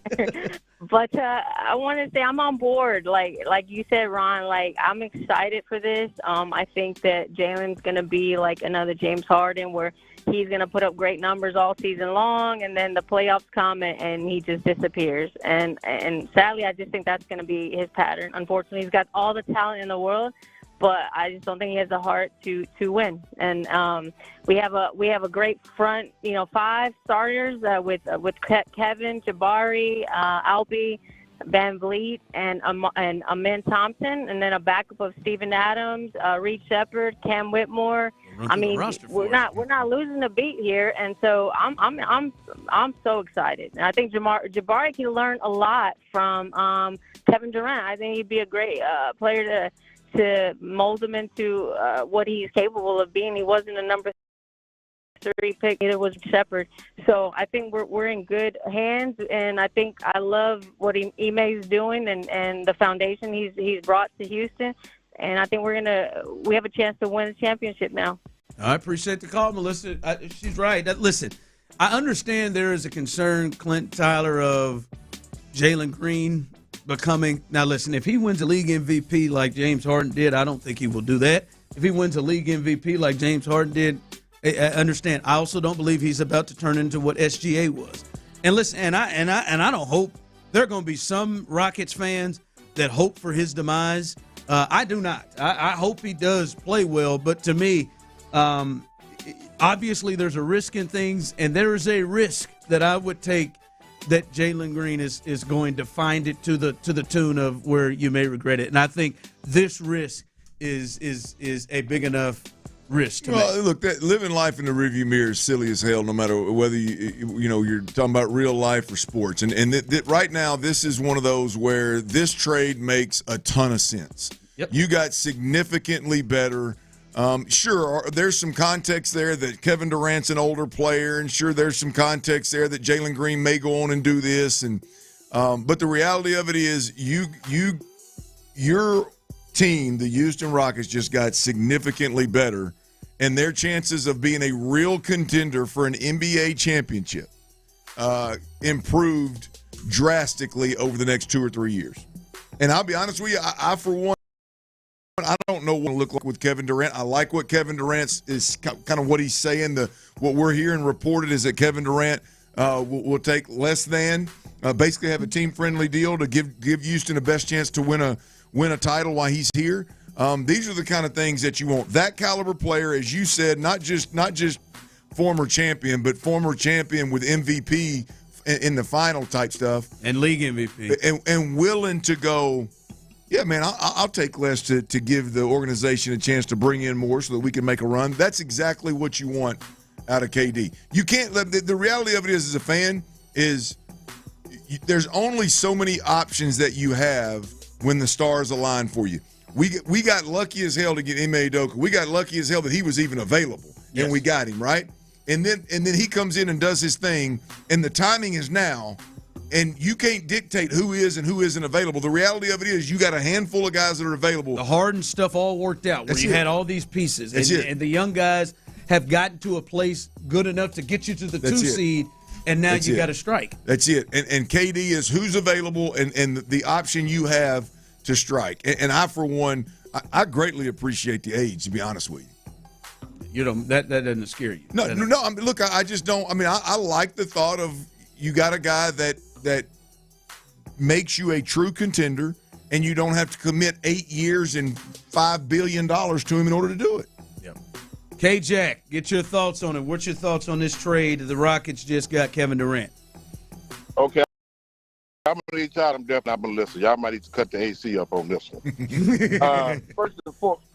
First and foremost, I'm going to need you to chill, bro. I will not. You can't tell us 8 times. You can't. One time, and I know you're long-winded. I got a little bit of time. You got the whole show. I will not chill out. You just got off a red. You just got off a red out from Missouri a handful of years ago. So you can't tell fans how to fan. I've been down with the Rockets since Vernon Maxwell was running the stand slapping folks in Utah. So we are who we are down here. With that said, you casually mentioned a little while ago about KD playing a couple of years ago, playing 75 games. It's easy to find something that can support your theory. But the fact of the matter is, since the 2019 season, starting that, well, I ain't going to start that because he actually missed that entire season.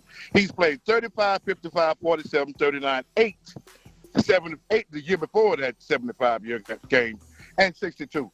And he's older, so he's not getting any better, number one. Number two, you talked about him in Golden State. Yes, he did win a championship in Golden State. Yes, he did win MVP in Golden State. They also won championships with Andrew Wiggins and with Harrison Barnes playing the exact same position. Stop it. Come on now. You're going to combine those two. You're going to compare those two. You're going to compare KD to Andrew damn Wiggins. No, I'm not comparing them. Well, don't even bring it up. Come on now, K-Jack. You're better than that now. Okay, well, come on now. I'm not comparing them. What I'm doing is saying there was already a championship culture established. So they didn't need KD. Did they benefit from him? Yes, but he was not a necessity, and hence they won after him. First, and my final point, and this is a point that I really want you to latch on to. There's something to be said about continuity in sports. But everybody wants to try to get the shiny new toy, the big new prize in the corner, and hope there's a quick fix. We have seen in recent years that quick fixes don't win championships. All the recent championships, with the exception of the Bubble Championship, all the recent championships, their main players had been playing together for years in Denver and Milwaukee with Chris Middleton and Giannis. And we just recently saw it with Shai Gilgeous-Alexander. And those guys, they played together at least a good 2 or 3 years when they started hitting their stride. They added pieces. Boston added Porzingis. Milwaukee added, Jrue Holiday. So they added pieces. But there is something to be said for continuity. And we've seen in recent years that a quick fix doesn't equate to a championship. And we need to get past this. Oh, he's here. We got this guy who has scored a bunch of empty points, but did nothing in OKC, did nothing in Brooklyn, and did nothing in Phoenix. He elevated no team. He added You're just like, this is you're lying. You're wrong. You're wrong. Oh, am I lying? What am I lying about? He went to the finals with OKC. He went to the Western Conference Finals. He won an MVP there. 1 year. He's been in League 17. He's won 2 championships. He's won 2 championships. What are you talking? You can't sit there and say that Kevin Durant has never elevated other teams. You know what? Let's just go here, K-Jack. What do you want? Hold on. What do you want them to do? What would you have rather them do? Let me hear it. Let me That's hear not it. the conversation. No, hell no, it ain't the conversation. Don't come here and say you don't want KD. What would you rather them done? See, probably saying now you're running out of breath. Now let me speak. I'm good. I'm good. Let me answer. Let me answer it. Okay, you get paid to do that. I have an opinion about what they do. Man, but I have an opinion, but I can answer your question. I can answer your question. Your question is they needed to add pieces. You didn't need to, you're stymieing the development of the guys you already got. Man, look. I will. You're all those. I thought y'all hung up, man. No, I didn't hang up. All those teams. Yeah, we're going to break. We got to get there. But all those teams you named had the piece. All right, there was no Shea. They had Shea Gildress, so they could add the other ones. They had Jason Tatum, so they could add Porzingis. You didn't have the piece.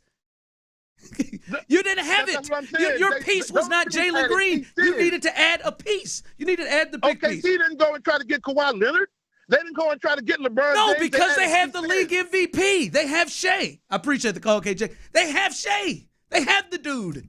Boy, that escalated quickly. You don't have the dude. You don't have him yet. I don't get it. Don't come here and say KD didn't lead no team. He did nothing at OKC. What? What are you talking about? And then Golden State, oh man, hell man, they didn't need him. They just couldn't beat LeBron the year before. And then they went and called him.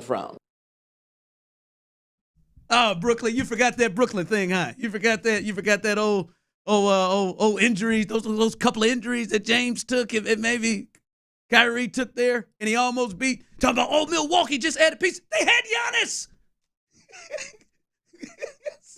They had the piece. Coming up.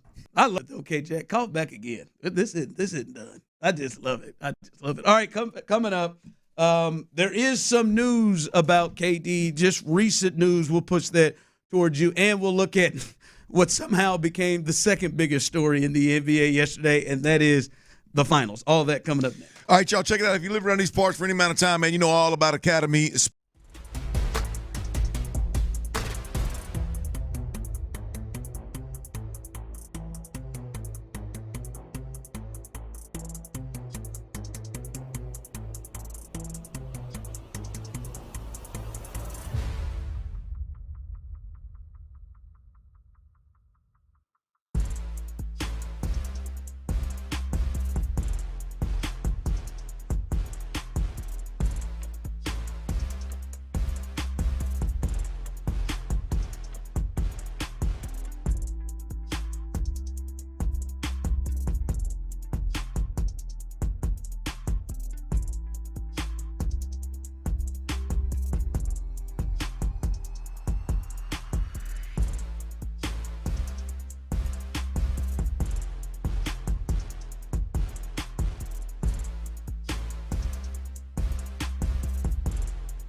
how much you'll save at ClassicChevySugarland.com now. Together, let's drive. The drive is live. Live from the Mokaram Injury Lawyers Studios, Sports Radio 610 presents The Drive with Stoerner and Hughley. Well, this is fun, baby. I told you I'm choosing violence. K-Jack chose violence as well. I appreciate you, K-Jack.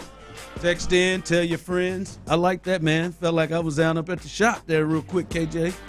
K-Jack, I appreciate that. See people here on the text line, YouTube and Twitch jumping in as well. Hey, I guess we forgot to announce this because of the big, but we got a little weigh-in coming up at 3:00.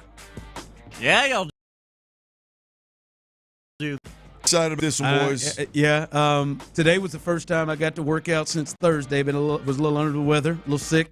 Eat a little soup and bread, so we'll see here. I don't think I've gained. I was about to say, most of the time when you're sick. I was trying to get to 5. Yeah, you're sick. I'm hoping I can. Might work with you. Might work with me, but the only thing I was eating was stuff that I don't need to eat. Text line coming through. You should probably start not screaming at your listeners, big dog. Lay the ground that the Rockets just effed up and put money in your mouths. Guys, listen, again, I've said this multiple times. K-Jack, who I am certain can text in right now, 713-572-4610. Now, some of you, maybe you don't understand or you listen to things and think people are talking in a certain way. Man, that is just passion between two different people that have different thoughts. Yeah, I highly doubt K-Jack has any problem with what just happened. And I believe, because we're both laughing, right? I believe you have gotten a little passionate about things that you talk to your friends about. Like, come on, man. Like, this is, and I certainly you've heard it before. All right, guys, we try to be authentic. All right, I know some of you, it may cause a struggle for you. Maybe you were shook up a little bit. Like, we just going back and forth, having a good conversation. All right? Good Lord. Yeah, K-Jack doesn't need you defending that whole situation right there, friend. I believe it was just fine. You're probably one of those pearl clutchers for Caitlin. Sensitive. It's major pain. I don't think Caitlin Clark needs to be protected on the floor. No, man. K-Jack is good, and so are y'all. Good God, man. Calm down. Some news, though, Tyler, right? This just kind of coming through from Shams, who broke the news yesterday on ESPN, said Kevin Durant, Clint, appears open to taking less than a max on his upcoming extension with the Rockets. Durant wants to end his career in Houston with the championship, and he knows what the apron limitations bring on potential title contenders. So he wants to come in and take less than he has to. By the way, this ain't the first time he's done that. He took less to go to Golden State and win. Now, somehow you all are pissed. Some of you are pissed about that, but I think that is great news also to hear with the Rockets that he is coming in trying to help. This means a championship is extremely important to him, that he's going to take less money. Now, it is KD, and he is making money, but still going to take less money than he has to, so they can be able to make other moves while he's here. Exactly what you want to hear from the guy. I mean, you bring the guy in, and if it's all about the contract, being the highest paid this or that, or getting the most he possibly can, then he's not, to me at this point in his career, he's not serious about winning a title. But coming here, realizing it's a young team, realizing that they're going to need to make a couple of more moves, maybe retain a couple of guys over the next couple of years to give them a real chance to make that run. This is exactly what you want to hear from the superstar player. That's news there coming out as Kevin Durant. Clearly, this is a move to, hey man, this is the priority for me, is to winning the championship. All right, Clint, this just came out also. It is official, no surprise or shock, just kind of waiting for the announcement that Indiana Pacers guard Tyrese Halliburton has indeed torn his ACL tendon. We watched that last night, just a horrible scene, and you just felt bad about it. You knew, Clint, we talk about it. It is a thing. Now, anytime we hear the old calf strain joint, since, oddly enough, KD did it against the Raptors, in 19, you start to wonder. You wonder. We've seen it a couple of times in many sports, and it almost is starting to feel like the old UCL. It just at some moment when you hear like, oh, there's a maybe discomfort or something, the tear may be coming. And, boy, he took that step, Clinton, and he went down, and everybody knew it. I wonder what they're telling these guys. I mean, it's 2025, man. What they're capable of seeing and knowing in the medical field. You can't tell me that was – it looked to me like that's one of those deals of Halliburton looked – you got a slight tear in there. You got what at some point is going to be an Achilles tear. You've got 3 games left. You can push this thing, and when it pops, it pops. But you get I find it hard to believe that they're sending these guys back out there going, oh, he's got a little strain in the calf. No, you know what's coming. How deep in this game or in this playoff run can you get? This isn't one of those deals of you can't injure it worse. Right. Like we know we got to go in and we got to go in and fix this thing. Yeah. And it just looked like when he went down, he knew exactly what it was. And it was one of those just not now, man. I thought you could hold up for another half of basketball, not now. Yeah. By the way, real quick, apparently I said ACL tendon, Achilles tendon. I don't know I didn't hear where I came through with the ACL tendon. I'm saying I meant Achilles tendon if I said that. He has torn his Achilles tendon, not ACL tendon. I don't think that's a tendon. It's a ligament. Hated to see it happen, man. I mean, he's – again. And he was going too, Clint. I mean, he came out 3 or 4. He was aggressive, which sometimes he's not. Right. Looked like he came out. I heard him in an interview after Game 6 where he only had to play 24 minutes, and maybe that helped what was going to happen. But he said, I cannot wait to Game 7. And he came out and was aggressive. And I don't know. It does make you wonder if the outcome of the game is different because it took a while for OKC to kind of run away from and took that third quarter where they finally spread the lead out and their defense took over, and it kind of hurts when you don't have your biggest playmaker out there in Tyrese Halliburton and the way they want to run things. But yeah, man, that to me, I congratulate Clint, but that's probably the number one thing that I remember from that game and that series almost is him on the ground banging his hand there. It was one of those where, I mean, I flipped Game 6 on it. It was a 20-point game, and I was like, to hell with this. And I flipped, this Game 7 on right as that happens. Oh, and then OKC stretches it out, and it's just like, okay, I mean, it's well, it's great. They had the lead at the half. Yeah, the Pacers kind of hung in there, and I'm thinking, what the hell's going on? Yeah, man.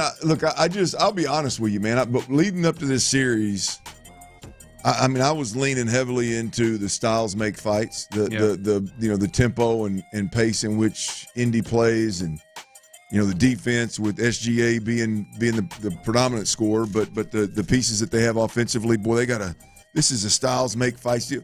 I lost interest real quick.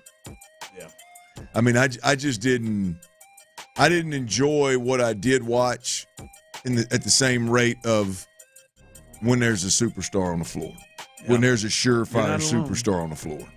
Yeah, I watched it. I'm a nut, but I can understand why the ratings were down as much as they have been, and there wasn't really anything drawing you in. Yeah. And as I said, and maybe we could talk about this in some form or fashion, but I said it I think last week. I don't know. It got to about Game 5. When T.J. McConnell could not be stopped. Mm-hmm. Like I wondered how good these two teams were. And again, T.J. McConnell, I damn near had to take shots yesterday. T.J. McConnell just goes on a 10-0 run by himself. Like they cannot stop him. This is the best defense we've seen in 25 years, and they cannot stop T.J. McConnell. They're going to have to respect the little fella at some point. I mean, it wasn't just he got hot from 3. He's driving it to the lane. They can't stop him. SGA took a turn. Luke Dort took a turn. I'm just like, hold on, what the hell? You want to talk about emptying the tank, emptying the clip. I mean, Anthony Edwards had to be sitting there looking at himself like, what the hell was that? I need to go watch some T.J. McConnell film. That man, that little move where he's coming across the lane and he shoots that little fadeaway, they could not solve that at all. All right, coming up in the third hour, we will hear from Phoenix. Morning show. Vince Mariota, he will join us coming up at 3:25 in the 3 o'clock hour. We'll get his thoughts about KD. He's been watching him the last 2 years, works in the morning, and is the PA announcer for the Suns. So we'll hear from him coming up. We'll do our little weigh-in. And we got to get into these Astros. They took 2 of 3 from the Angels. How we feeling about this pitching? We'll do that coming up next. All right, fellas, listen up. And ladies out there, if you got some guys in your life that you love, man, and you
Here, an Odyssey sports station.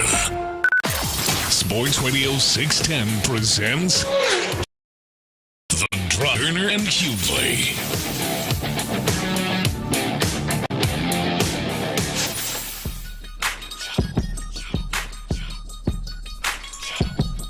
All right, welcome back in as the big news of the day, not just here in Houston, but you are the headline story in sports, and that is Keven Durant officially going to be a Houston Rocket coming up next season. Again, if you missed it, he also, according to Shams Charania of ESPN, is open to taking less than the max on his upcoming extension with the Rockets. Durant wants to end his career in Houston with the championship and knows what the apron limitations bring on potential title contenders. So he appears to be all in on this situation there. So that is the latest there. We've had a good first hour hearing from people, talking to people on things.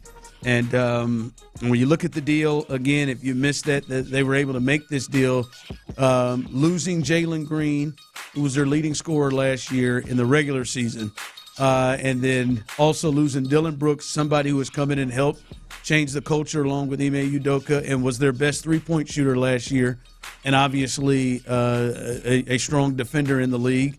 They lose the number 10 overall pick in this upcoming draft coming up on Wednesday and 5 second-round picks. They were able to keep Jabari Smith, keep Reed Shepard, keep Thompson, keep Alfred Şengün, keep Cam Whitmore, keep Tari Eason, some of the guys that people thought potentially they may lose in that deal. So those are the details of the deal and where everything stands right now. We will continue on that. Coming up, as I said, in the next segment, we'll hear from Phoenix Suns morning show host, and he is the PA announcer for the Suns. So he covers Keven Durant, covers the Suns, knows exactly what they're getting in, what we're getting into with Keven Durant here in Houston. I texted him. I said, "Hey, man, my listeners here need to know the real about Keven Durant and everything that they're going to be getting." He said, "What time?" I said, "All right, let's do it here. Let's hear it. Let's hear it." I get the feeling some of you are going to like what he's got to say, but that's coming up here in a little bit. All right, let's do a little weigh-in here. It's time. Hey. All right, last week I was at 297.4, and the goal was to try to get to 297 or 292.4, right? I think we're trying to get down to 5. I said, I don't know if I'm going to reach that, Jack. I'll be honest with you. And today was the first day I got to work out since Thursday. Been a little under the weather. So we'll see there. Diet kind of had to change up a little bit. Clint was at 243.2. Your goal was to get to 240. Told you I was going to get to 240, and I'm just hoping to be in the 240s. I left in 4 days. The last 4 days have been your boy went hard. Are you saying so you don't think there's a chance that you've accomplished the 240? No. Oh, hell no. 240. No, there's no question. You want me to go first? No, I'll go first. You gonna go first? You got to go first when you feel good about it, and go first when you don't. All right, yeah. Drum roll, please. You ain't taking them draws off today, are you? I might get naked over here. What we got here? Take it all off. Don't take it all off. Clint Stoerner stripping, folks. All right, here we go. 243.2 last week. Moment of truth. What are you at? 253. Woo! Damn! Dirty red, thicker than a Snicker. Hand that over. He's stepping back on again to make sure that's right. Suck in, man. It's right. 253. It is right. Did you take your shoes off? Let me start taking my wallet out my pants. What'd you say? I said, you take your shoes off? Shoes off, man. Damn. Had some fun, though. Enjoyed the old hill country, man. 10 pounds worth. Hand that sucker over. Let me. Oh, the weight. Yeah, so 253. Clint Stoerner moving in the wrong direction, but had a good time. Now it's we're on the show. Hughley stepping up on the scale. Drum roll, please. I'm sorry. That fool said, move in the wrong direction, but had a good time. That's what it feels like. We're on the show. What's the verdict? Here we go. Loading up. Oh, need to step back on. Buffering. I feel good about it for you, Bob. You look like you've lost. You look great. Oh. Uh-oh. Hold on. What's going Technical on over there, difficulties. Got some technical difficulties on the scale Oh, here. Lord. Hell, I didn't. Here we go. The eights are moving. The eights are moving.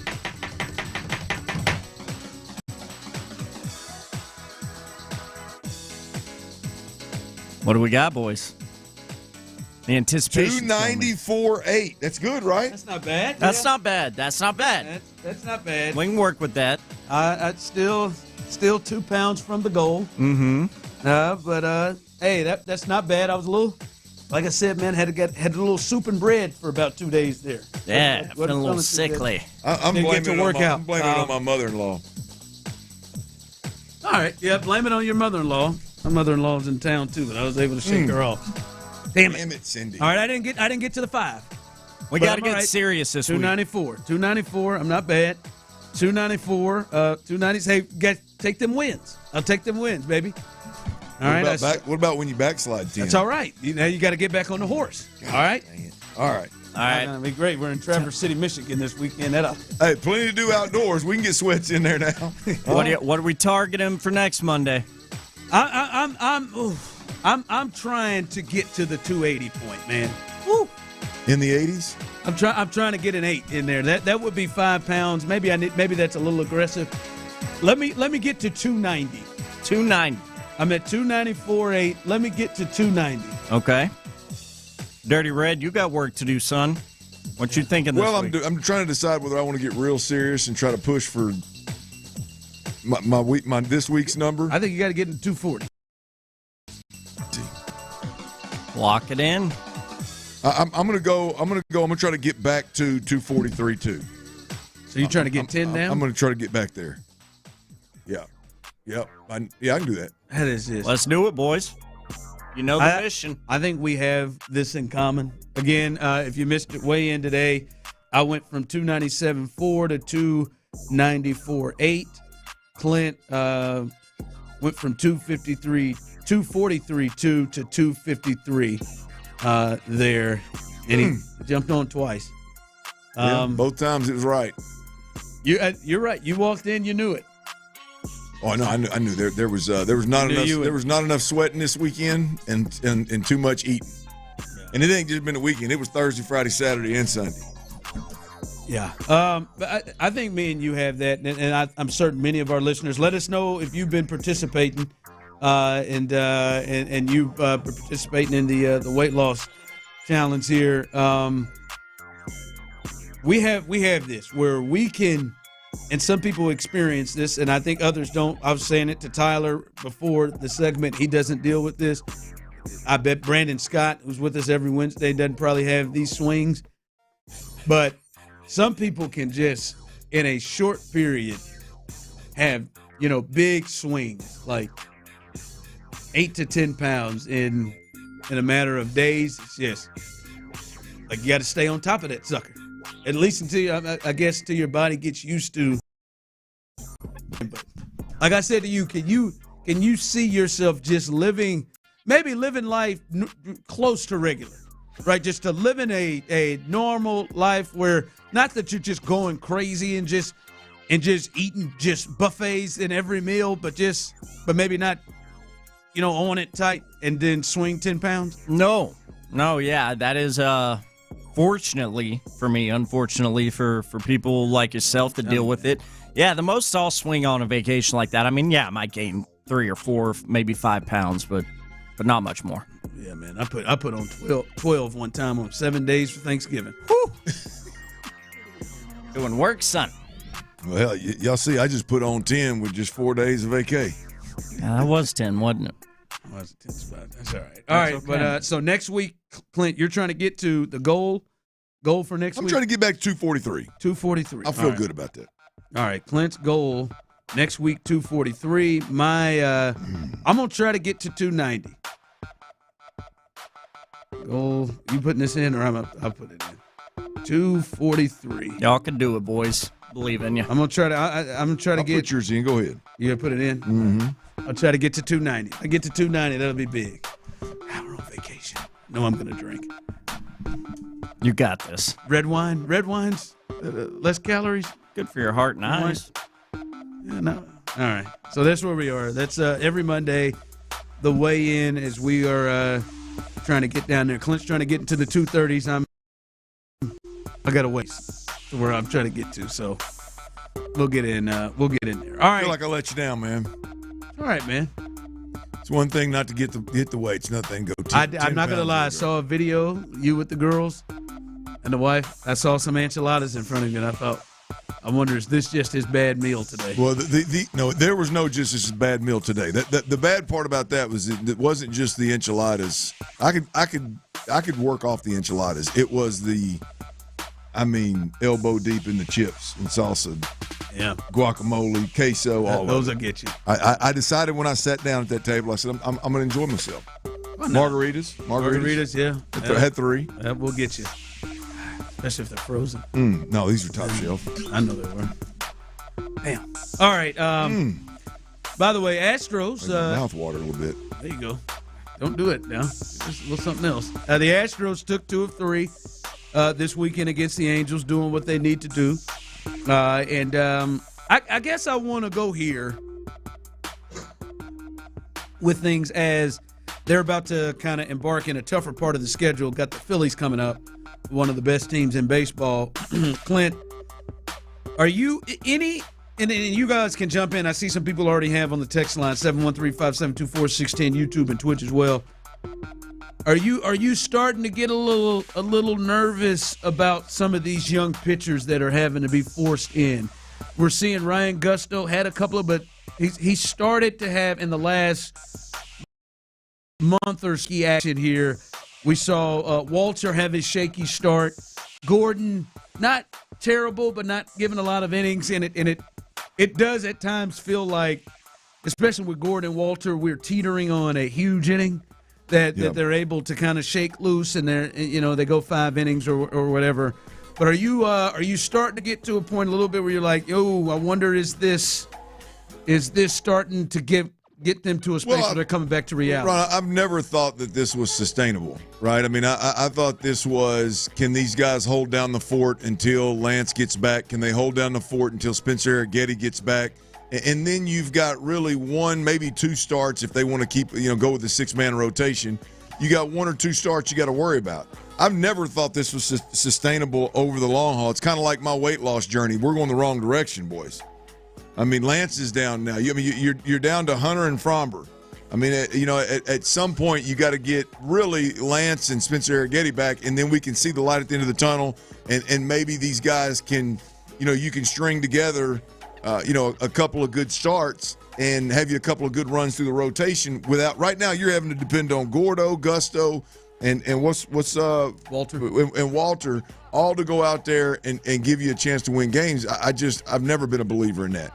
They pitched well the first few times through the rotation because they've had some moments where you're like, whoa, all right, absolutely they have. And I think Gusto, the 2 previous outings before this one, I thought were really good. And this one, he was on his way to another really quality start, and then all of a sudden, bang, bang, just a couple of bad pitches, and it gets out of hand. So he is fared like a back of the rotation starter, right? Yeah. He had a couple of shaky ones ahead of his last 2 where you were like, ooh, I wonder. Like, is he gonna be able to stay in this rotation? Yeah. But it's one those guys, because as you said, 3 of the starters in the rotation are guys that, I mean, honestly, Clint, Tyler, you watched this and we came into the season, there wasn't a thought like that Gordon, Walter, and Gusto, maybe Gusto, but those guys were going to be getting starts. No. Especially this many starts. Maybe, I don't even know if you thought those would be your step-in, fill-in guys or whatever. So they're filling out 3 of the starts, and it just puts even more pressure on those top 2 guys, especially now that Lance is out. It puts more pressure on them, and, a 5-inning outing, and I'm sure we'll get into Hunter Brown a little bit, but 5-inning outing for Hunter Brown, that kind of puts pressure, on the team and the bullpen. So that's the only thing. They did what they needed to do. They took care of the Angels, but you are looking like if there's a spot, Clint, where it could they could lose some ground here with their lead. It would potentially be if these guys come back to earth and, they're an uphill. That's the most, I guess, concerning thing, if you will, going on with the Astros, because there's really not much to be concerned about with their record, where they're at, how they're playing baseball. It's hard to be concerned at any level. When I look at the Astros, it's like the way in which they're doing it is what the concern is. You just mentioned it on the pitching side. And on the hitting side, Jake Myers was in the 2-hole this weekend. Pena is unbelievably hot. Cam Smith worked his way up into the 4 and 5 hole 2 different games. Ahead of Christian Walker. Dubon hit 2 bombs in a game. So, I mean, it's one of those where it's like, how sustainable and how real is the way in which they're manufacturing runs, or the way in which they're producing at the plate and on the mound with the guys you mentioned. Like, how sustainable is that? I don't think very. They've got to get some big pieces back, both in the starting rotation and in the lineup. They got to get those big pieces back, and those big pieces got to start producing. Yeah, and Spencer Urquidy and Lance, we'll see when they come back. Hopefully soon, so you don't have to run with some of those guys. But that is the part. Like I said, they're 5 games up. But the biggest way to have any issues with that is, all right, man, these guys, maybe there's a book or people that figured them out and they don't fare as well. All right, coming up, let's head to Phoenix. Vince Mariota, morning show host and PA announcer for the Suns. He will join us. He has watched Kevin Durant. What are the shooting out of Kevin Durant? We'll find that out coming up next right here live on the Drive. Hey, Houston fans, I am so happy. Area 45 with Bijani and Creighton. What do y'all think of the Rockets and Ime Udoka agreeing to a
access, exclusive content. Sports Radio 610. The Texans play here.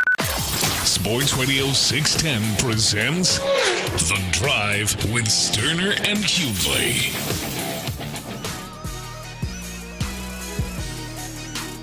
All right, welcome back into The Drive as we are here live here on a Monday. And still the big news of the day is that your Houston Rockets have made a move and made the trade for Mr.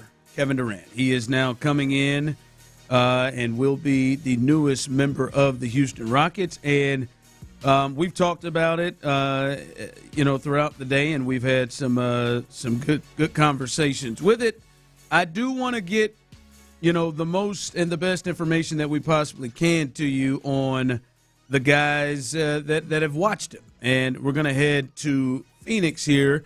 Vince Marotta, who the Phoenix Suns, covers them in the morning there, and also is the PA announcer for the Phoenix Suns. And I have said this, Vince, throughout the day here on the show in the first hour.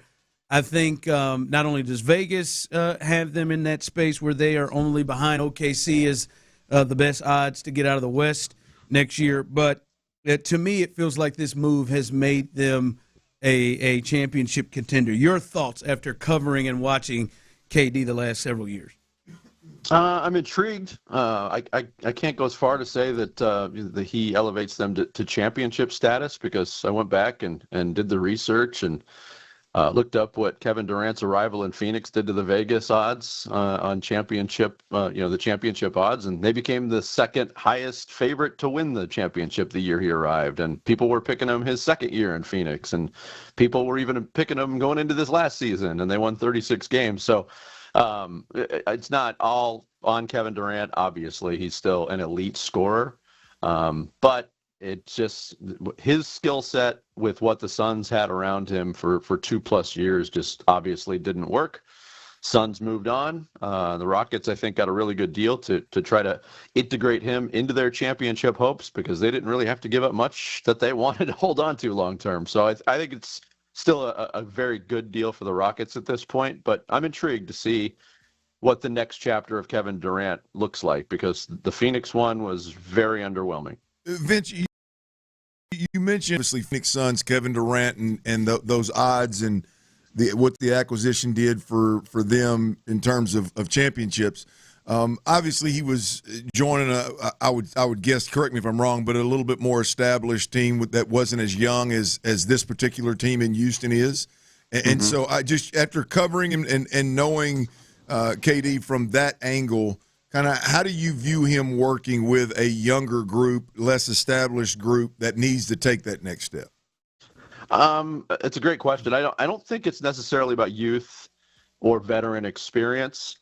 I think it has to do more with the leadership style that's in place and where he is. And when Kevin Durant landed in Phoenix, we got a very, very small sample of what he was about. Chris Paul was still on the team at that point. And you guys know Chris Paul very well from his days in Houston. I think he's the ultimate floor general, and people will ding him for not winning a championship, but I think he is one of the all-time best on-floor leaders the NBA has ever seen. Kevin Durant played 8 regular season games with Chris Paul on the floor. They won all 8. They went into the playoffs. They beat the Clippers in 5 games. They were tied with Denver, who went on to win the NBA title that year at 2-2 when Chris Paul got hurt and things kind of fell apart. Well, they made the move to get rid of Chris Paul. They brought in Bradley Beal, and that was a big void in the leadership style on the floor.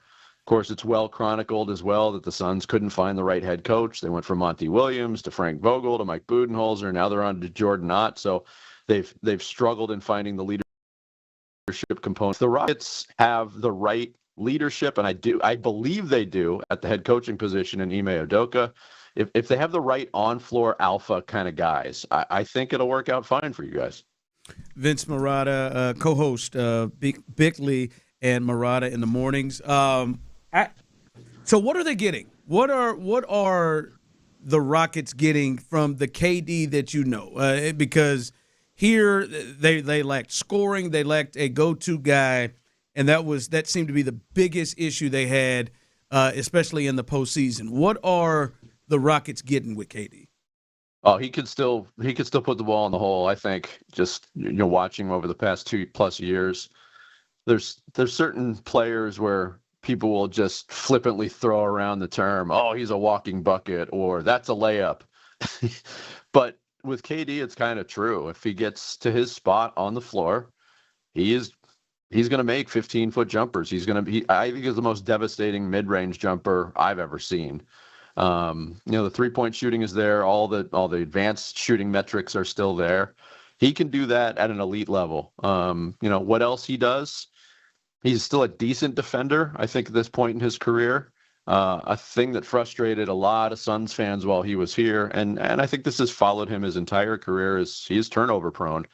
The Suns have been a terrible passing team the last 2 years, and a lot of it is lazy cross-court passes that they came out of the hands of Kevin Durant. And it was again not just him; it was the entire team. But that's lacking. Come on, give me the bad. Come on, give me the bad, Vince. That's what these people want to hear. Give us the things that would give you the greatest concern of bringing them in. All right. Rockets fans will get used to seeing those lazy cross-court passes followed by a dip of the head and bad body language and walking back down on the defensive side of the floor. That'll happen a lot. But he has the unique ability to make up for it on the other end. So I think, one of the worst elements, and maybe the worst element of the Kevin Durant experience was not Kevin Durant himself, but his fanboys on social media can be something else to deal with, because they will divide a fan base of a team. They are Kevin Durant fans. The team that he plays for is irrelevant. So, and when he doesn't like something that's said on social media, he'll use them to his advantage to get a little revenge on people. So that is one element that a lot of people in the media and Suns fans will not miss, is the social media, the social media aspect of Kevin Durant, because he's so active. He's been sparring with our afternoon host today, even after he was traded. Oh, yes. Yeah, Ron's like, hell yeah, let me get some of that action. Our Tyler Milner behind the glass over here is like, yep, I'll take a little bit. It's exciting. Vince, what about tell me, because around here, I think you mentioned the elite scorer and can get a bucket and all that, and I particularly agree with you, but I think our listeners, I think the big concern there is the age, and a big talking point as we watch today on TV is the age with KD and what's he got left in the tank. How concerned are you, if you're a Rockets fan, just in a sense of what does the next year look like? What does a potential extension look like as it pertains to age and father time maybe hitting him a bit? Yeah, I mean, it hits everybody, doesn't it? It's the old saying, Father Time is undefeated. And he'll be 37 on opening night, so that obviously is a concern. There's not many players that have stayed as productive at that age like Kevin Durant has. I mean, I think LeBron is the ultimate example. But those guys are few and far between. I don't ever think Kevin Durant is one of the hardest working players I've ever seen. His pregame ritual and the workouts that he goes through are legendary, and people show up early to the arena to watch him work out before games. So he's going to put the work in to stay in shape. The way he came back from a devastating injury years ago in the finals against Golden State was commendable. But I think there's got to be concern at any location when you're 37, and then if you're talking about a 2-year extension, 38 and 39 at the end of that career, it might be an all or nothing proposition just for this year for a championship for the Rockets.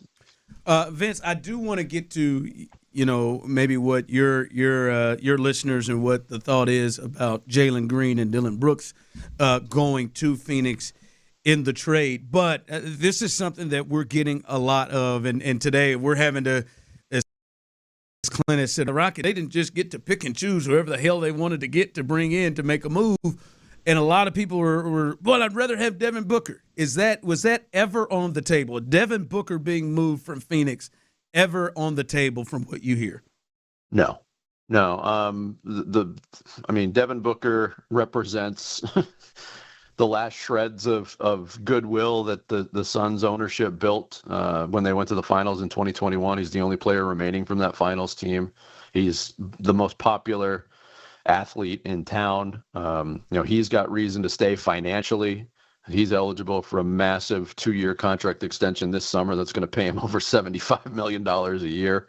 So I don't think this year is the year to be talking about a Devin Booker trade. If things don't work out in the future, and it's a pretty bleak outlook here, I'm not going to lie, that could change in the future, but it was not considered. And even Brian Gregory, when he took over as general manager, is appointed by Matt Ishbia and Josh Bartelstein, made reference to that Devin Booker he's not going anywhere. Before we get you out, you think Jalen Green remains a Sun, or is he on the move as well?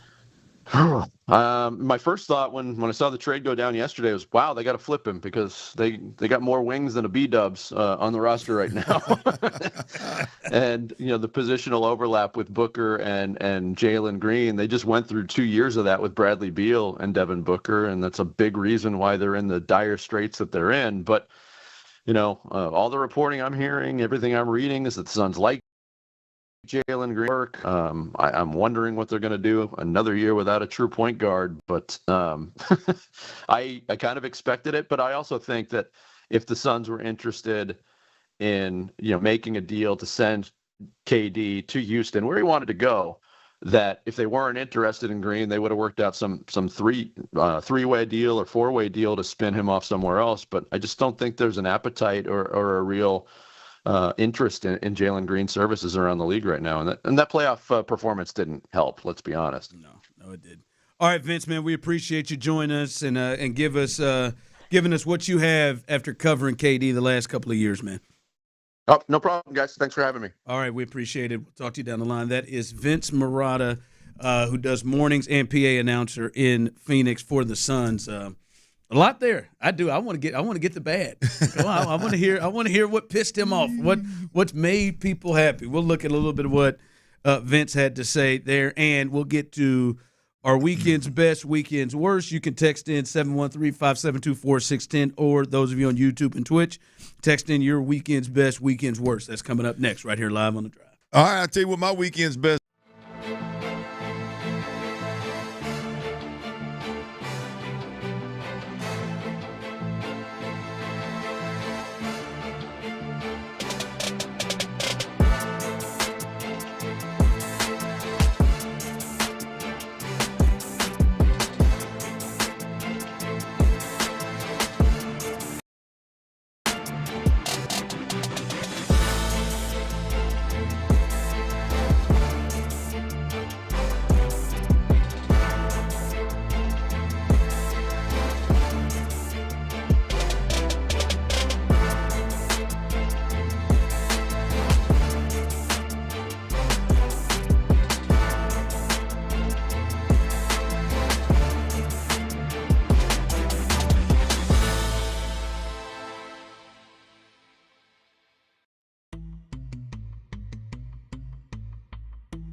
Texans. Guess the old girl prefers her sauce unleaded. One love. Live from the Mokaram Injury Lawyers Studios, Sports Radio 610 presents The Drive with Stoerner and Hughley.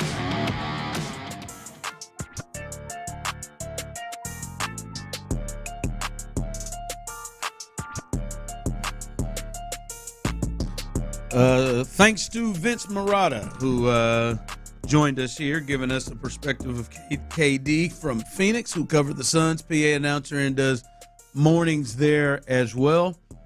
By the way, fellas, anything he said kind of make you pause at all? Any of the stuff?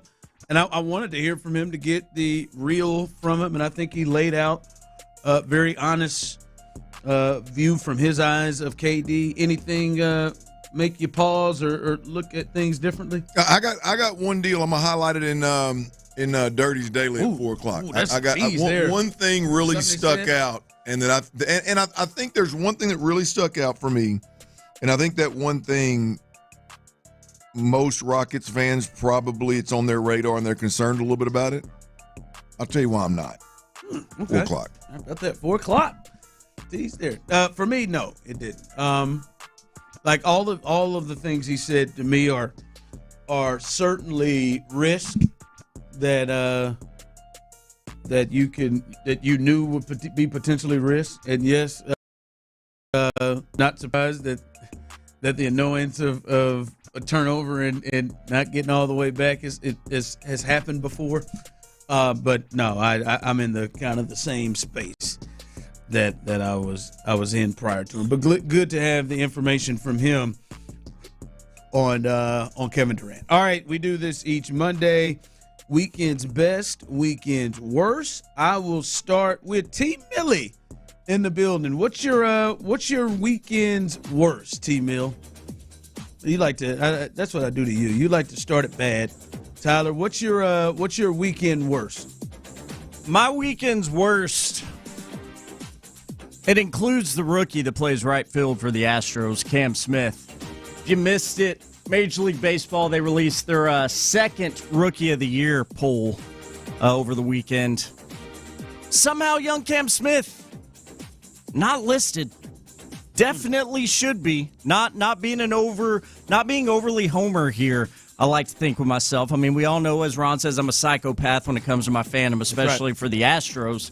But Cam Smith, 61 games into this rookie campaign, he's batting .271, OPS of 114, tallying 5 homers, 13 doubles, 1 triple, 20 walks. That's 230 plate appearances, and his outs above average in the field ranks second among right fielders in Major League Baseball. Yes, that is second among all right fielders in Major League Baseball. So the fact that Major League Baseball did not list young Cam in their second poll for this Rookie of the Year thing, it's just ridiculous. And Cam Smith is the loser because of it, because he should have been on there.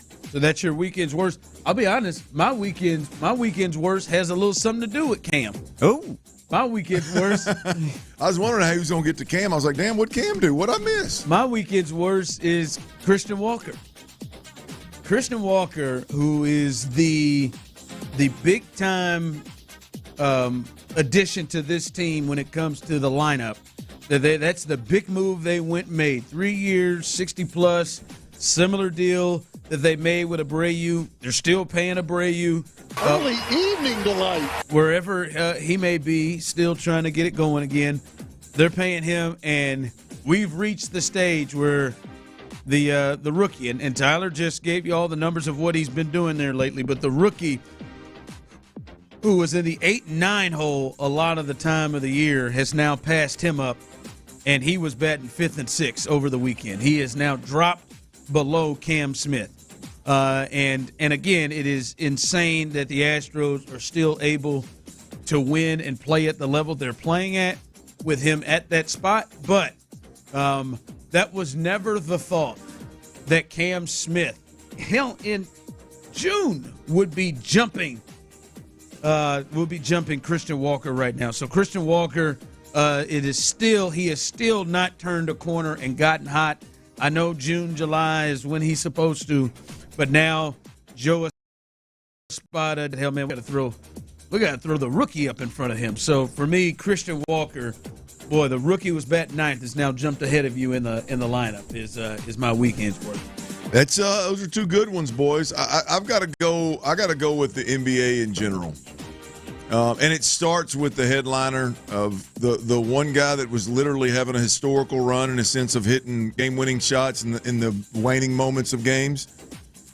His Achilles couldn't hold up for another 2.5 quarters, so that we could see this thing through and get the final Game 7 that we wanted. And then, as I said earlier, for me, Ron, I was really leaning into, like, hey man, I've this styles make fights thing in the NBA is really turning me on, and it's really, and I got to be honest, after having a 7-game series,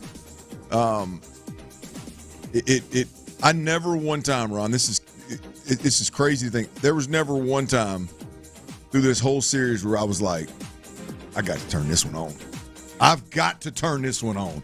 And look, I'm admittedly a casual NBA fan, but when LeBron or Steph or who any of the big time superstars have been in the finals, there's multiple times in the finals where I got to get home and watch some of this. I've never been one like you to DVR these games, but get home and got to watch, got to see. Yeah, this is the first finals that was never the case for me. Yeah, just it wasn't the star power, and it wasn't just played to me. I know Shea is really good, but it just it didn't feel. I told you, man, I looked at the whole thing different when T.J. McConnell's just taking over quarters at will. Like that's just I've not seen finals where it's like not just he had a quarter. I mean it was 5-6 times T.J. McConnell would just go through what we've been told is the best defense we've seen in 20 years. Just manhandling. Like it was just wild. So I get you on that. All right, Tyler, give us your weekend's best. What's your weekend's best? So my weekend's best is sticking with the Astros, and it's going to one Mauricio Dubon. Doobie. Because, if you missed it, I'm going to play it for you. This happened yesterday. It's not one, but 2 bombs from Doobie.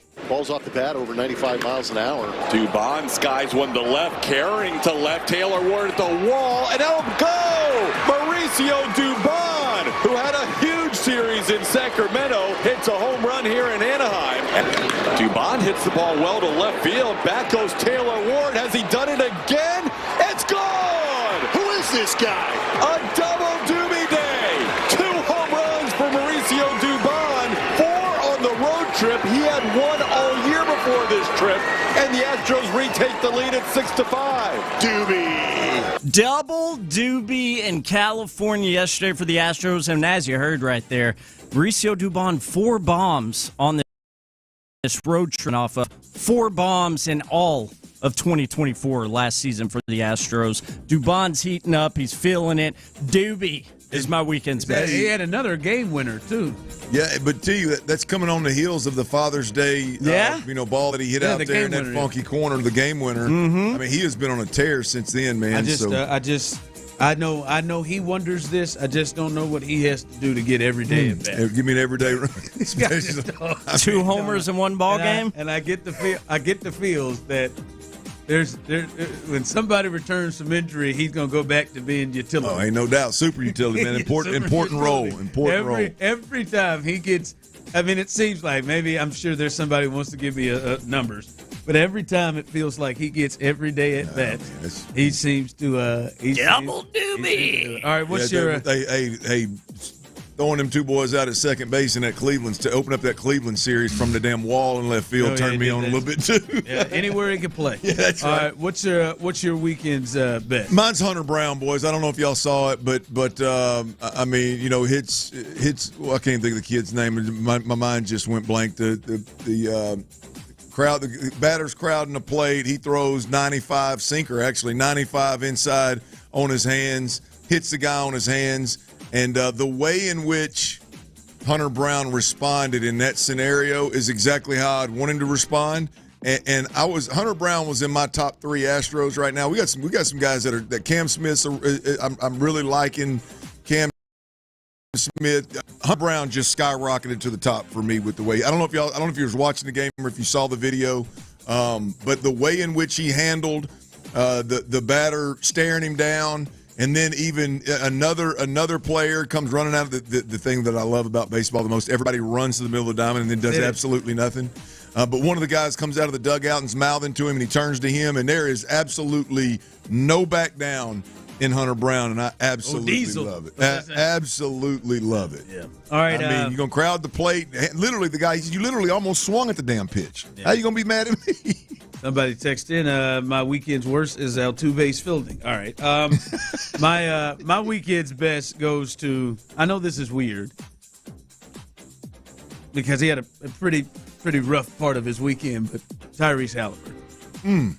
I know that he had the awful injury, but Clint, we're now seeing people come back better from Achilles injuries in basketball. The Rockets just traded for one, and when he gets back, Clint, like I think there's an emotional attachment with Tyrese Halliburton. I think this run and now this, I think is making him a bigger deal. I think the finals is now known by Tyrese Halliburton. And the injury, I think people saw him on the ground, and there was a feel for him on the ground. I think he comes back whenever it is, maybe next year or 2 years from now, whatever, as a real sympathetic figure that people care about, that people think he would be developing into even bigger a star. That was a question. I think there is I just don't. He seems even more likable now. Yeah. After that injury, even though it sucks, but I think whenever he comes back, it's going to be a big deal for him. What you got coming up?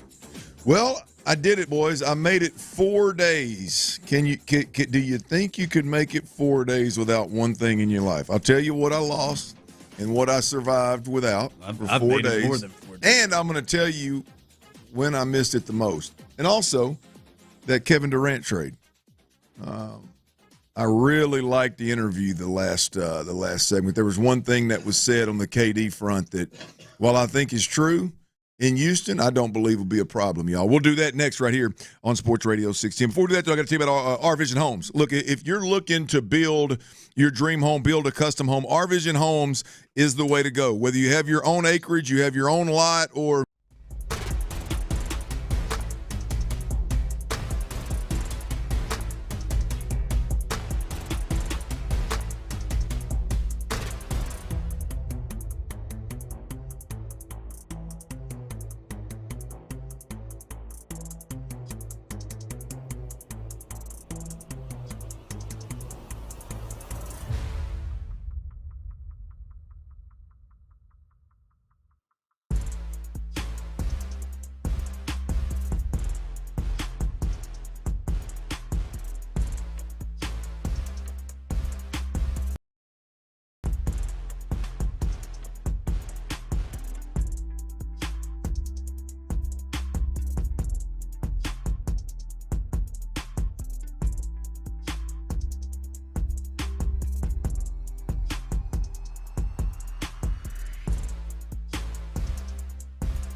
prevent any disease or illness.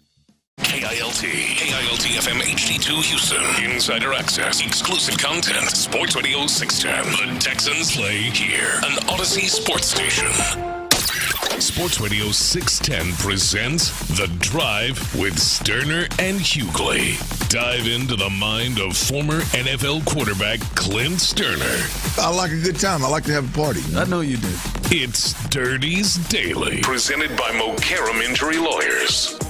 Hard as hell to say, easy to dial, baby. 281-222-2222. Mokaram Injury Lawyers. And I want to give everybody out there that's listening a big shout out. We appreciate you listening, whether you're listening on that FM HD2 dial or you're listening in the way to do things, AM radio dial. We greatly appreciate it. YouTube and Twitch, appreciate that too. The Odyssey app is what I want to steer everybody to. AUDACY. Download the Odyssey app. You can keep listening however you want to, but with the Odyssey app, you have the ability to take us anywhere. It never goes out of range. You can stream it at any point in time. Tyler podcast, every segment individually as well as the show throughout. You can listen to it however you'd like. There's also a rewind feature on that Odyssey app that'll take you back and let you listen to previous segments, kind of like we had the Phoenix Suns PA announcer and one of the radio hosts there in Phoenix that's been covering Keven Durant on. We had him on at 3:25. He was great. You can go back and listen to him in full if you'd like. That's just the perks of having, one of the perks of having the Odyssey app. We may also give away $25,000 and a trip for 4 to Vegas, something like that. You never know. If you got that Odyssey app downloaded, you can enter to win that that kind of. Now we already gave it away. We're not doing that now. We already gave it away. But if you have the Odyssey app, you will be made aware of those things. Keep the Odyssey app on your hip. AUDACY. Boys, I made it. 4 days. Could you do it? 4 days without a cell phone. Could you make it 4 days without a cell phone? I believe so. It'd be tough. I believe so. Oh, yeah, I believe I could, and I'd enjoy it most likely. I don't know that I would enjoy it. I'm not going to say that, but I would. It was a good thing. It was a good thing for me. Finished, that bulkhead I've been talking about for about 2 years now on radio. I finally got to a point where I could dump some dirt back into holes and get everything was at least I think it's shored up pretty tight. And my phone died as I was down there in one of them holes working. I put it in my pocket, and it slipped out somewhere. Well, about that time, my boy Ryan showed up that was helping me fill that. He had the tractor and everything, was helping me fill those holes in. And I was on borrowed time. I was up against it. We were leaving town Thursday afternoon. This was Thursday morning. I said, we got to go, man. So tractor's there. Let's ride. So we start backfilling these holes with dirt and all kind of stuff. I think my phone's behind that bulkhead somewhere. You'd have lost that puppy. I lost it, and we were due to leave town. We needed to get. I was helping the in-laws move some stuff up to the hill country, a little retirement home they built up there. And I had a load. I had 2 babies in the car with me. I didn't have time to stop somewhere in Houston on my way through, and I had taken Thursday and Friday off. And I said, well, what the hell? I'll just get something when I get up there, Well, I get up there, and I'm 45 minutes away from the nearest Apple store. Local Best Buy didn't have what I needed. So I said, man, you know what? I can do this. I can go without a phone for a few days. I can go back to the old days. If you had to go without your phone for multiple days, when do you think you would miss it the most? Oh, man. It is just so, it's all like all the check. Just the random checks, random like to look at. Tyler, you got any input on this? If you went without your phone for 4 days, right before bed, I'm a scroller. You're a scroller right before bed. When would you miss it the most? Toilet. Yeah, toilet, both those. You're hitting the nail on the head, Ron. I mean, it's the toilet because what the hell do people do when they're taking a dump nowadays? I don't have magazines or a magazine rack near my porcelain throne. So the toilet, and then before bed, yes, like Ron said, it's a go-to to scroll, whatever it is, Instagram, for some folks, TikTok. But yeah, scrolling before bed is a big one as well. You boys hit it on the head. I messed around and caught me had a couple of bouts with the old diarrhea this weekend. Uh-oh. I bet you were efficient with them dumps, though. Very efficient. My feet never fell asleep. But I'm going to tell you, I've realized, and I never would have thought it. I'd have thought about missing it several other just random thumbing, prepping for work with the whole, Twitter and the steady feed of sports stuff that we have coming to us. The only time that I was like, damn, I missed my phone is when I was on that old crapper. When I was in the John, man, it was hard to get through them joints without something to thumb on. You got to sit there and just think to yourself. Just look. That's a scary. Talk to yourself a little bit. Isn't it scary nowadays? We can't even. If you got to sit there and do absolutely nothing for 5 minutes and just think, I'm just thinking about quiet time with your mind, man. I made it though, boys. I'll be honest with you. I'm proud of myself. I did not set out to accomplish that, but I am proud of myself. Made it 4 days. And didn't lose no sleep over it. And like you said, my feet didn't fall asleep on a crapper either, so it was actually a good thing, even though that's when I missed it. All right, if you missed it a little earlier, we had Phoenix Suns PA announcer Vince, how do you say it? Marotta? Yeah.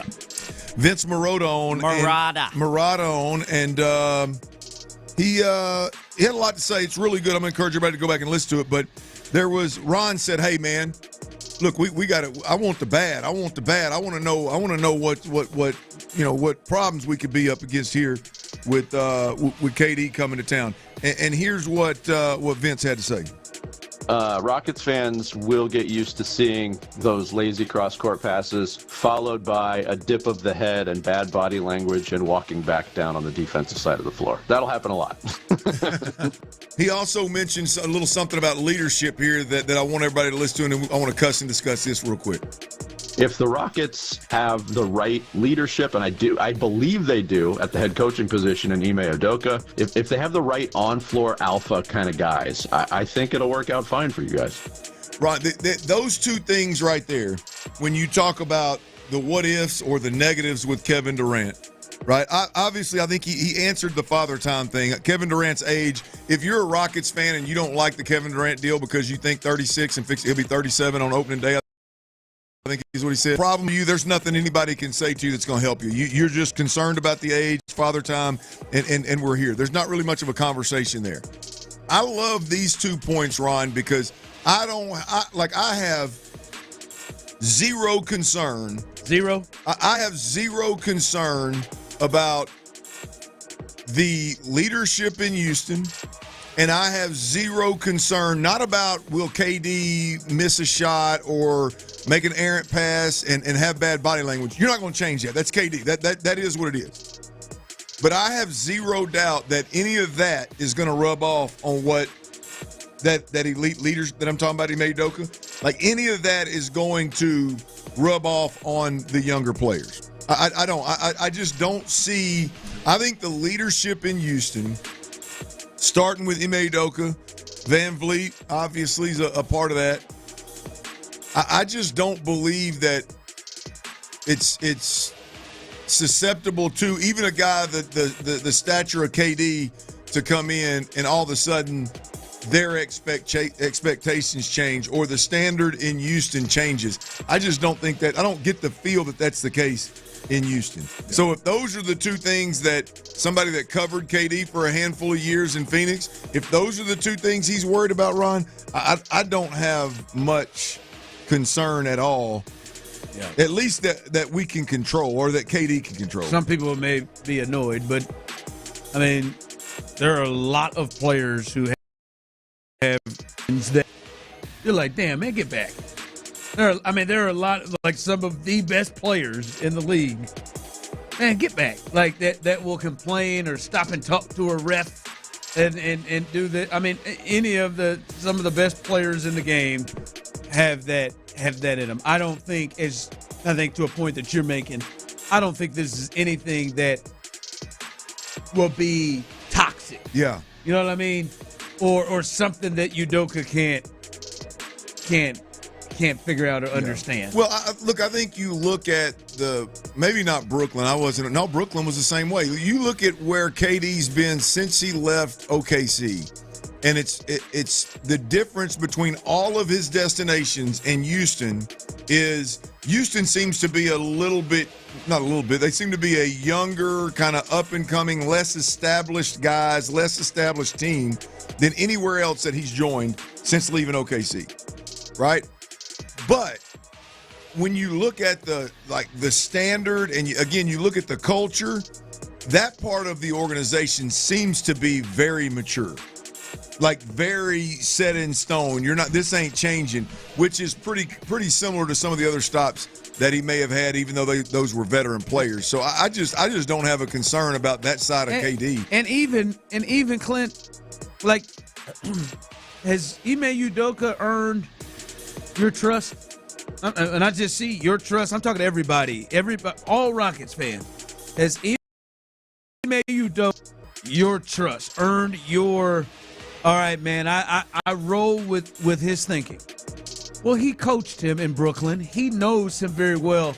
And all the reports that we hear, the number one person that was pushing for this in the organization that mattered, that had decision power, Clint, was Ime Udoka. Yeah.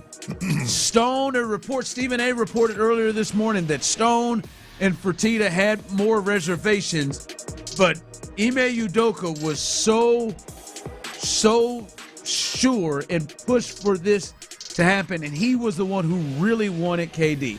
And I would just say, if he has earned your trust, much like a D'Amico Ryans has, and he watched him on a daily basis when he coached him as an assistant in Brooklyn, then I think that part of it, what you're talking about, because get out of here. All right, we understand what he can do offensively. But that part of it, what you're talking about, I would at least believe Udoka has earned some trust. Yeah. Well, I agree wholeheartedly with you, Ron. It's hard to trust Udoka and like what you see from Udoka, and then all of a sudden, do a 180 on this deal. Oh, yeah, he's the one who really wanted KD, but then you're like, well, no, never mind. Okay, right. Yeah, so I don't know. I just don't, man. I think it's very real. A lot like you said, like D'Amico over here with the Texans. Like, I don't know that they're going to win championships. But I know they're going to be well above average year in, year out because of the culture, the standards that are set in the organization. And, KD just gives them a chance to potentially go win one. We'll see what happens. By the way, real quick, I was thinking about this after the trade, Ron, and the big part of the KD trade that turns me on the most is Jabari Smith is still a Rocket. Yep. And it got me to thinking, like who benefits? You asked this question a week or so ago, maybe last week sometime we were on together. You said, who benefits the most if a KD move is made? And obviously at that time, you said, well, hell, it depends on who leaves and who stays. Yeah. Now that we know who all's going to be here, the Jabari Smith factor to me is the most fascinating. As a Rockets fan, like, look, I'm glad we got a bucket. I'm glad we got a guy that could go get it, and I like KD. But Jabari Smith, to me, is the one that I think I'm more excited about his upside. I think I'm more excited about Jabari Smith's upside than I am Amen Thompson's. Oh, really? I think so. Oh, I mean, not there yet. Now, if you told me they're both going to get there, I'd get more excited about what Amen Thompson. Yeah. I just don't know that I don't know how much I believe or how quickly Amen Thompson's going to develop to be what some people think he could be. I think Jabari Smith just needs playing time. Jabari just needs to be on the floor. Yeah, I think listen, first, I didn't think he would be here with the KD trade. Right. I thought that would be a big, especially when we started hearing the reports that the Suns were not interested. Part of it, I didn't think he would be here. Now that he is, they already do work out together in the offseason, and he's a bit stronger than KD, a bit bigger, but this is the wiry 6'10", long arm, good jump shot, tall guy. Like that he can learn a lot from him, just kind of the small, nuances of getting open, creating space with what he can do. And I just think he is the chance to be an incredible role player, to do different things because he can play defense and score and not be in people's way to try to score. So I think he's got a big chance. I just can't wait to see what this trade does. Because when I say what this trade does, it's more about the departure of Dylan Brooks and somebody having to fill that role. And you do have multiple players that can fill that role, but I think Jabari Smith is the first one that gets a shot at a starting spot. And I for whatever reason, I think that's going to bear fruit rather quickly. Oh yeah, he's that front line, man. Woo, the size, the shot blockers they got with Thompson and Smith and KD. Woo, boy, they got a lot of different things that they can do. A lot of different things that they can do. All right, coming up as we continue, there are two big things that happened in the NBA world. One, the KD thing we've talked about, and the other, the Thunder are champions. And now when you look at a team this young and won a championship, and they're really, really young, all of those players of Jalen Williams and Chet, and obviously SGA, the centerpiece, they're all under 26 years old. People think they're going to be a dynasty. The Rockets have just started to really build themselves up. Do you feel like the Rockets are staring into another dynasty like they were with Golden State a few years ago? Do you see that from OKC? We'll discuss that next. This is drive time, isn't it, back in Houston? Payne and Pendergast. The strides that Cam's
rocking in town, 6 to 7 every night on Sports Radio 610.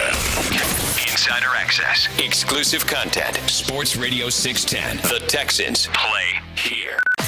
Sports Radio 610 presents The Drive with Stoerner and Hughley.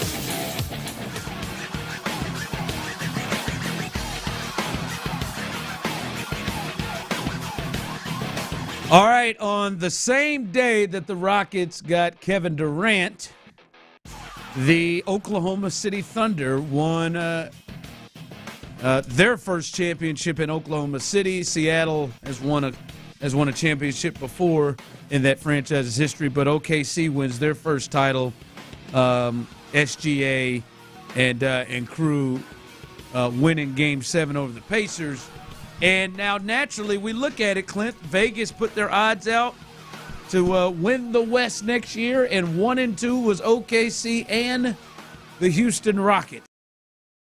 That was 1 and 2 right now in the Western Conference. It has Luka and LeBron with the Lakers. It has Steph and Jimmy and Draymond with the Warriors. That has Jokic and Murray and crew there in Denver.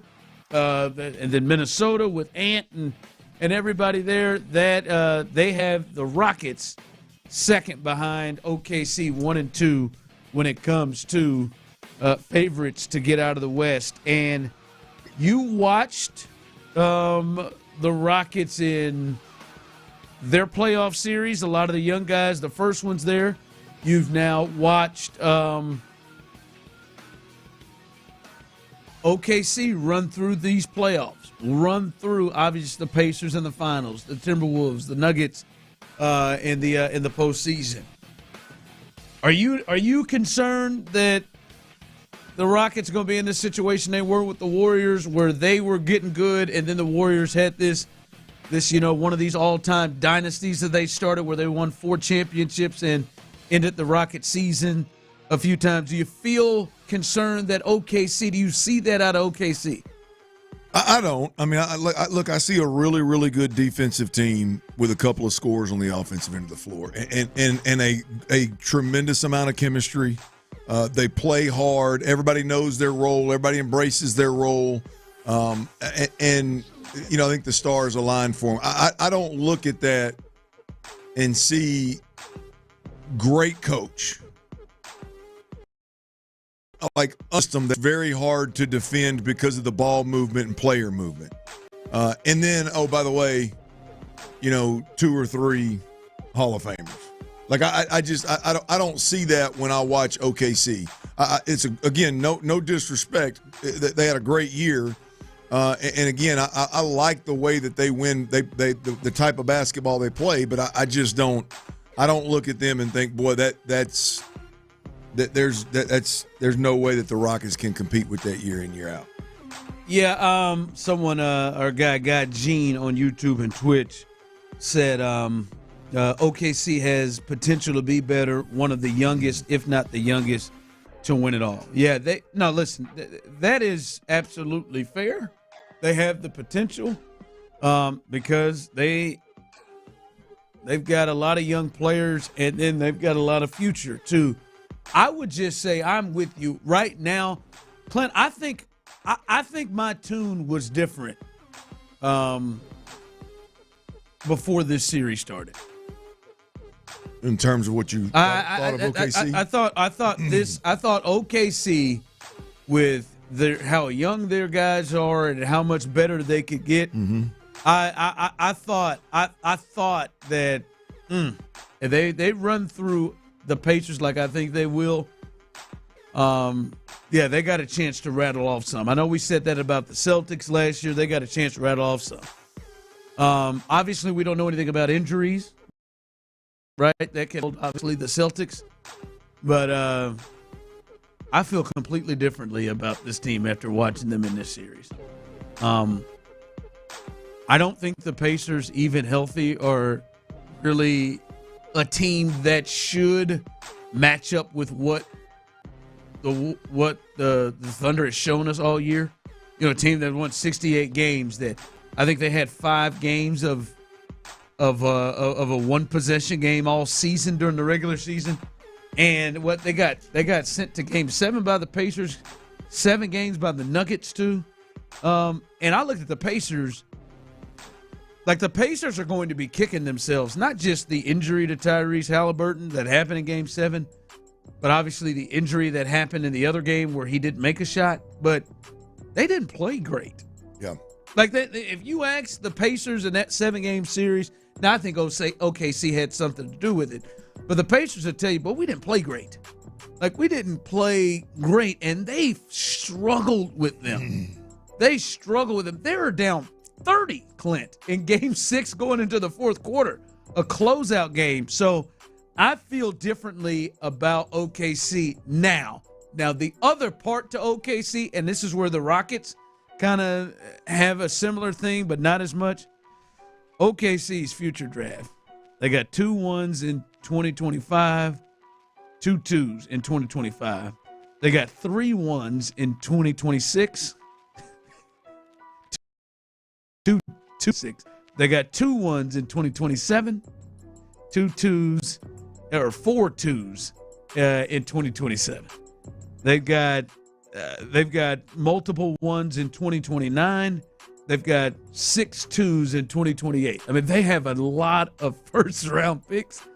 And, Clint, very similar to what Rafael Stone has done, they seem to hit, too, and they are pretty good talent evaluators, right? Mm-hmm. Yeah. They got SGA. They saw something that maybe some other teams didn't. Williams, who they drafted, was a good Chet, who they drafted. All of these guys they've been able to pull out. So, as of now, I'm with you. I don't think this is just like this isn't the Lakers of the 2000s, right? Yeah. This isn't or the Warriors at this point. Now, they could draft other people or package stuff together to get something, but right now I don't see that. I'm with you. I don't see a dynasty as they're configured right now. Yeah. I don't even think they're going to repeat. Well, I mean, no. I mean, that's hell. I think the safe bet would be that they're not. Yeah, the safe bet. Yeah, but I mean, like there are times like I thought Boston might repeat. Mm-hmm. But I thought there was a chance there. They may repeat. I don't know, boy. This maybe I'm thinking too much into this Pacers series, but like there is no way in it. Like Tyrese Halliburton shouldn't be dealing with a blown Achilles right now because the series. He should have never had to play in Game 7. In fact, I blame the Thunder for him having a blown Achilles because there is no way they should have got to Game 7 with this team. The way they struggled. So I don't know. I don't get a sense of dynasty from this crew. We'll see. And I think so. I think the Rockets, another good, smart reason why they should strike while the iron's hot right now. Text line coming in, SGA is going to get better. Yeah, I don't say they're not going to get better. I think Chet's going to get better. I think a lot of them are going to get better. But I just don't feel overwhelming. I don't feel like, boy, this is it, man. They're about to just run roughshod. Yeah, I see really, really good team. A really good team is going to be good for a while. That's going to be in the mix for a while. I don't see dynasty talk. All right, as we've talked about a lot of things, let's look at it from the aspect of what the Rockets potentially are losing here. They're going to be losing Jalen Green. They're going to be losing Dylan Brooks, the number 10 pick.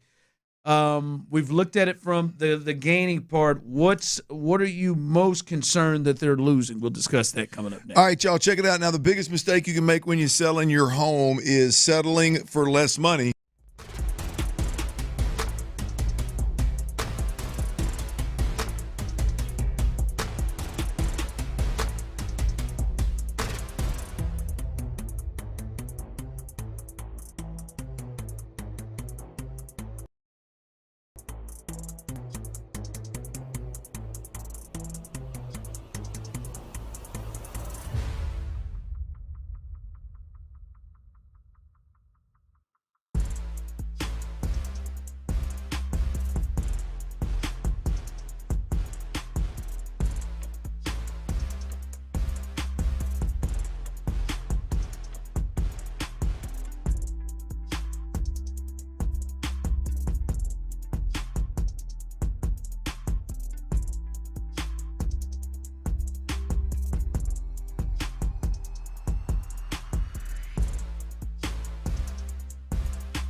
610 Joy.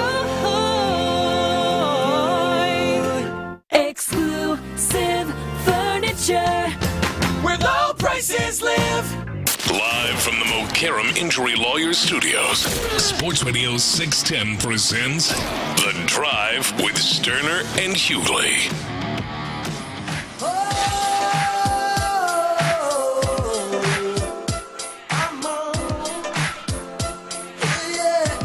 Boy, that is going to be something that,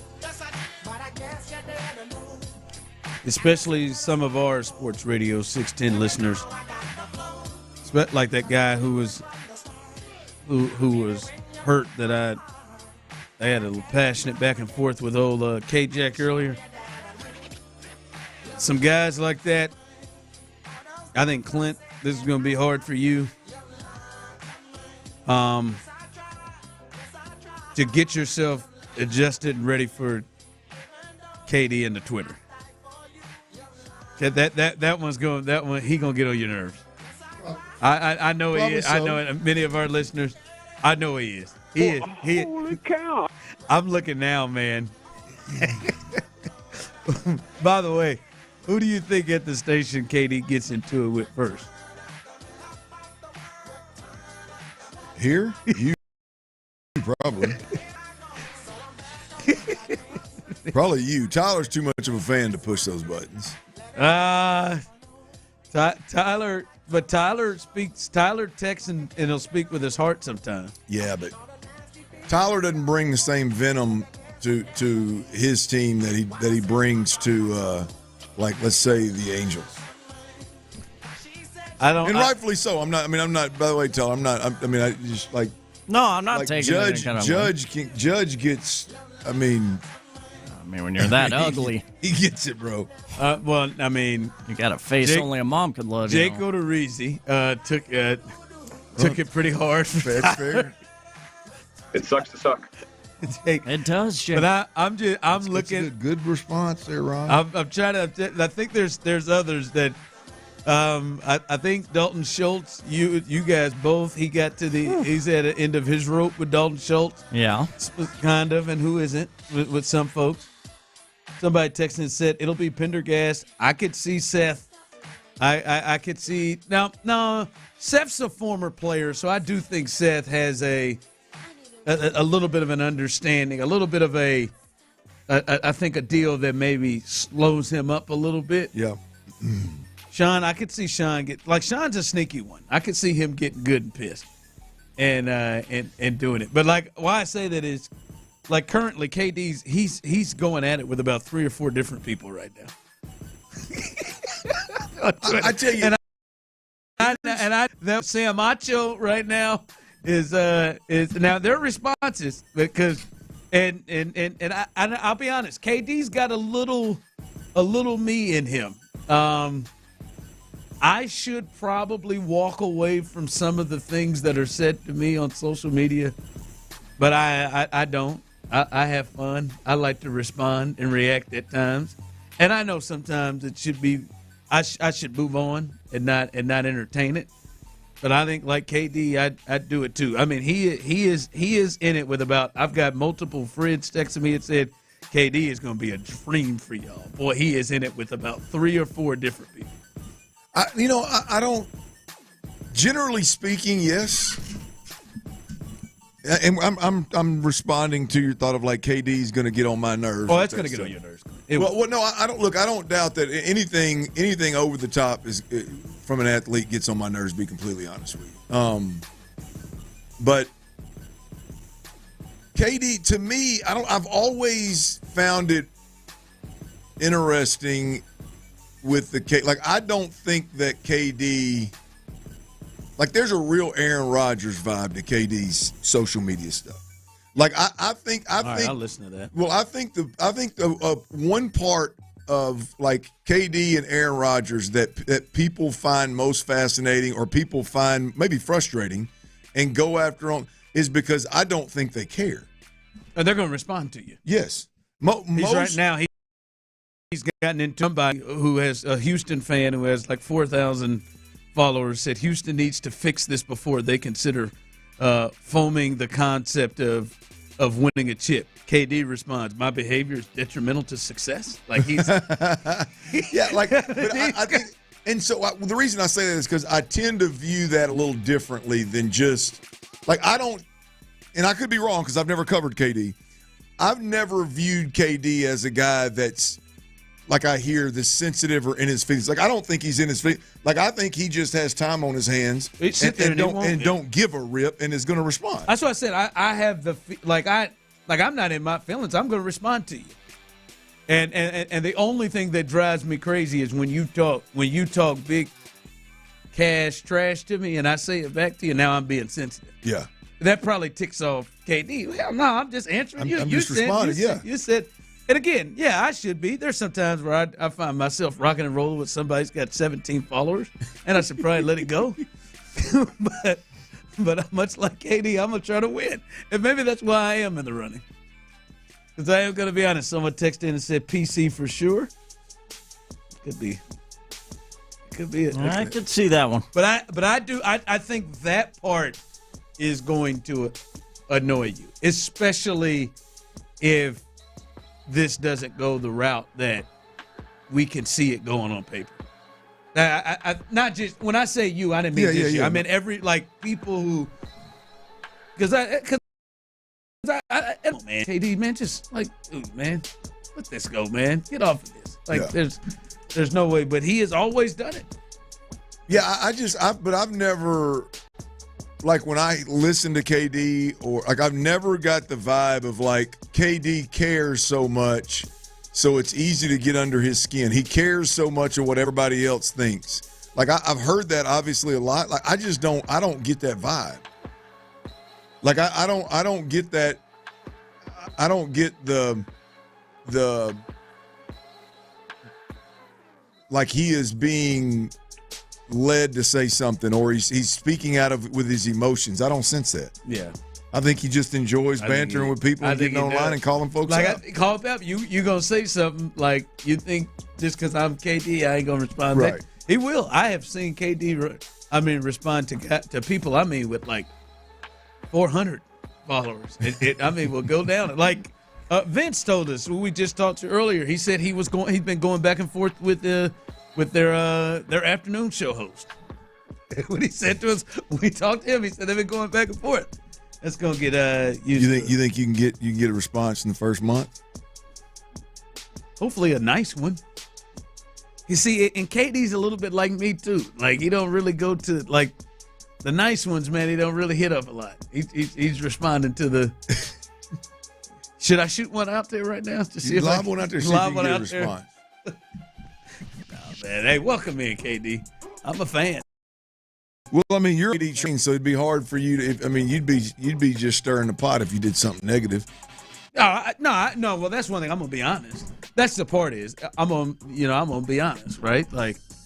If there's a game what Vince described and it costs the Rockets something where he just puts his head down and it just and causes him to give up an easy bucket and beat, I'll call it out, and that might prompt him to say something.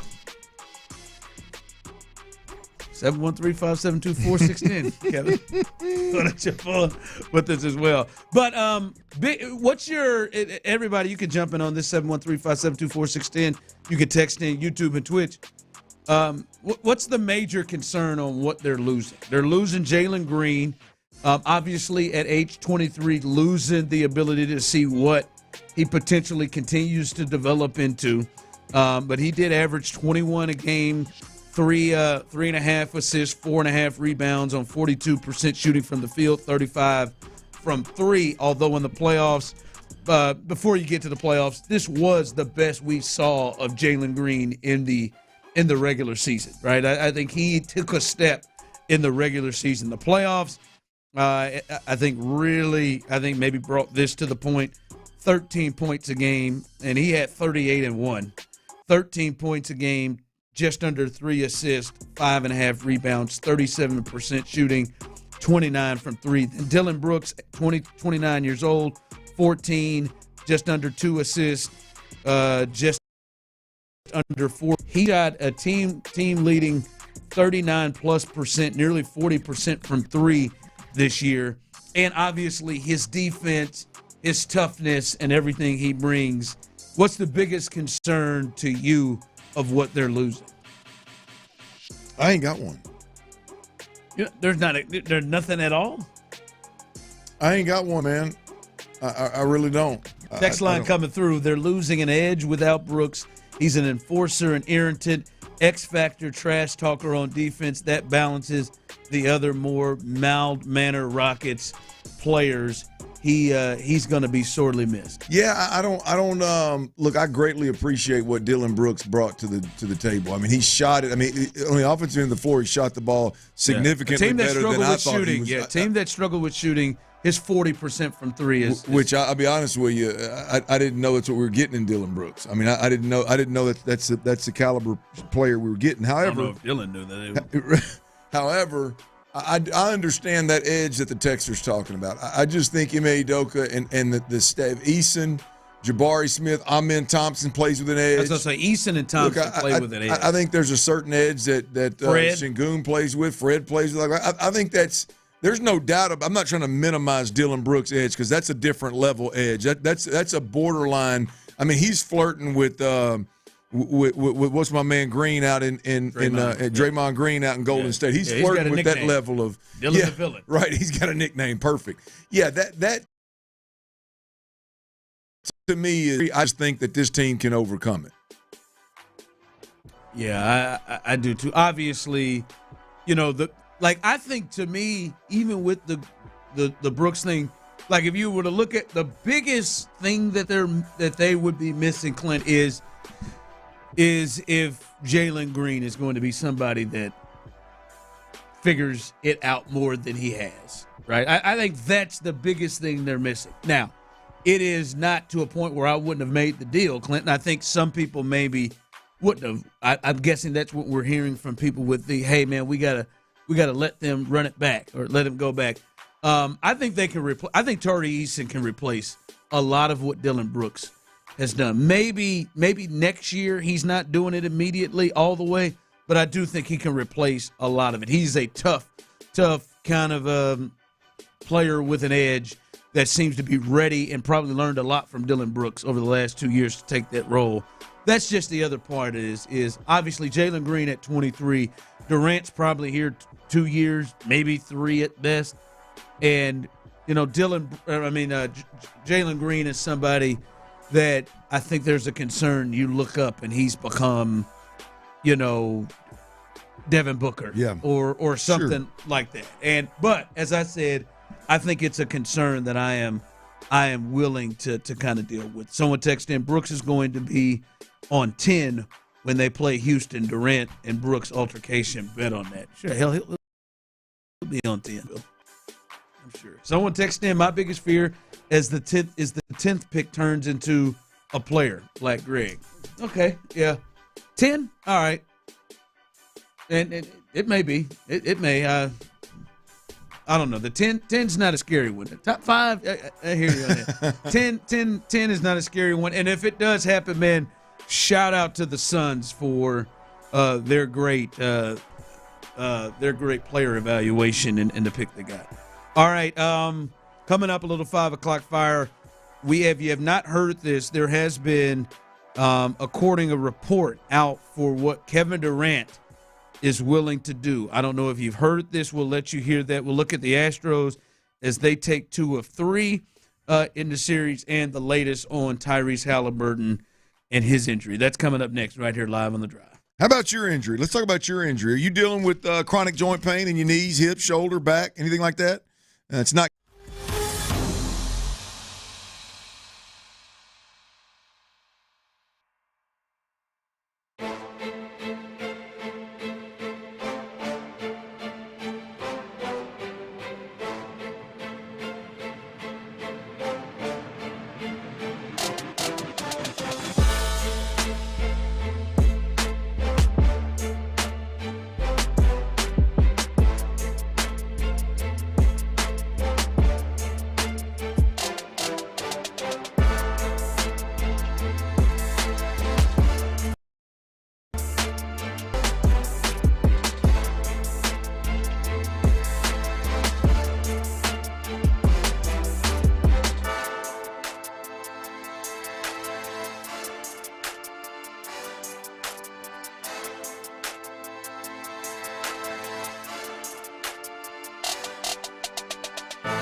access, exclusive content. Sports Radio 610. The Texans play here. An Odyssey sports station. I said, oh, Lord Jesus, it's a fire. Sports Radio 610 presents The Drive with Stoerner and Hughley. It's the 5 o'clock fire. It is 5 o'clock. Congratulations.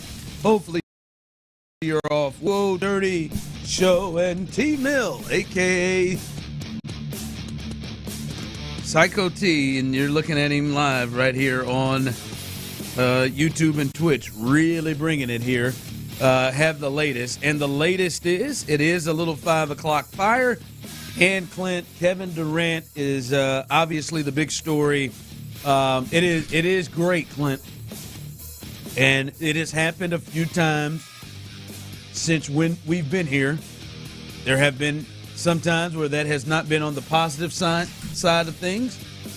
But other times, like this one, it is in a positive way of looking at it. And that is Houston meets the number one story in sports. And the number one story in sports right now is the Rockets trading for Kevin Durant and him coming here and them becoming a championship contender, so much so as they are second behind OKC to come out of the West.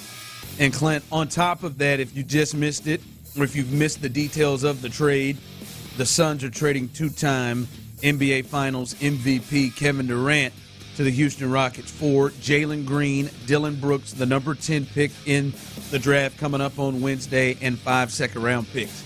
Now, additionally, what has come out today, according to Shams Charania of ESPN, Clint, is Kevin Durant appears to be open to taking less than a max on his upcoming extension with the Rockets. Under Clint, he's on only 1 year under contract. Will there be an extension? Obviously, I don't think the Rockets are giving this stuff up for just one season. So there's going to be an extension, and within that, Kevin Durant is open to taking less. Durant wants to end his career in Houston with a championship, and he knows what the apron limitations bring on potential title contenders. So that is the absolute latest coming from Durant, and it looks like to try to help either add to the team immediately, or obvious they have some things coming down the line, like Amen Thompson, like Jabari Smith, potential guys they may need to pay. He is open to taking less so they can continue to do what they need to do to win a championship. Yeah, in my opinion, look, the stars are aligning for the Houston Rockets. We've been talking about it for several years now. Get 2 through 8 in order, and then when a superstar is available, when the timing's right, you go make whichever move you've got to make to bring one of those superstars in that makes you a contender. Now, I'm not going to get on this high horse and talk about how all of a sudden that Vegas having them as the second best odds coming out of the West. I don't know that I'm there with just this move right here with KD, but I know the Rockets got significantly better than last time we saw them on the floor when they made this move for Kevin Durant. And everything that that somebody could possibly say Kevin Durant brings to the table from a negative perspective, Ime Udoka gives me confidence that anything that may be real. I don't know what is and what isn't real. I've never covered KD on a day-to-day basis, but I got a lot of confidence in what Ime Udoka has built, the chemistry, the culture, the foundation, the standard that's set. Like I've got a probably more confidence than I should, but I've got a ton of confidence that Ime Udoka is all the alpha leader that you need, and he's already instilled what he wants his team to look like, and I don't think KD threatens that at all. In terms of the extension, he's saying the things that you want your superstars to say. If you're going to sign a 36-year-old superstar, you want that guy's mindset to be, hey, if I got to give up a little bit of money to get another player in here or to retain players over the next 3 years, that gives me a better chance to elevate a city and an organization to a championship, That is what you want your superstars saying. So, hell, I liked it before Durant said that, and I like it the more we hear from him. They're second in the NBA to win the championship. Yeah, I don't know if I'm there. I mean, they're above the Celtics, Knicks, and Cavs. The Celtics are dealing without Jason Tatum. Yeah, that's fair. I don't know, man. I like what's going on in Houston. I think they're going to be really good. But hold on, what's holding you? I mean, we can talk about this a lot, obviously. What white right? God, why does right always turn to white for me? I mean, I'm okay with it. I was picking up what she's putting down. That's what the whites used to do. What about right now that is kind of, and I'm not saying you're wrong for that, but what? I think the KD trade makes a lot of sense and checks a lot of boxes in a sense of what this team needed to improve off of last year. In order for them to truly contend for a championship, like Amen Thompson has to be a better, more well-rounded player. Especially now with no Jalen Green, he's going to be expected to do more and maybe expand his game a bit. Like, you can't wait 2 years to do that.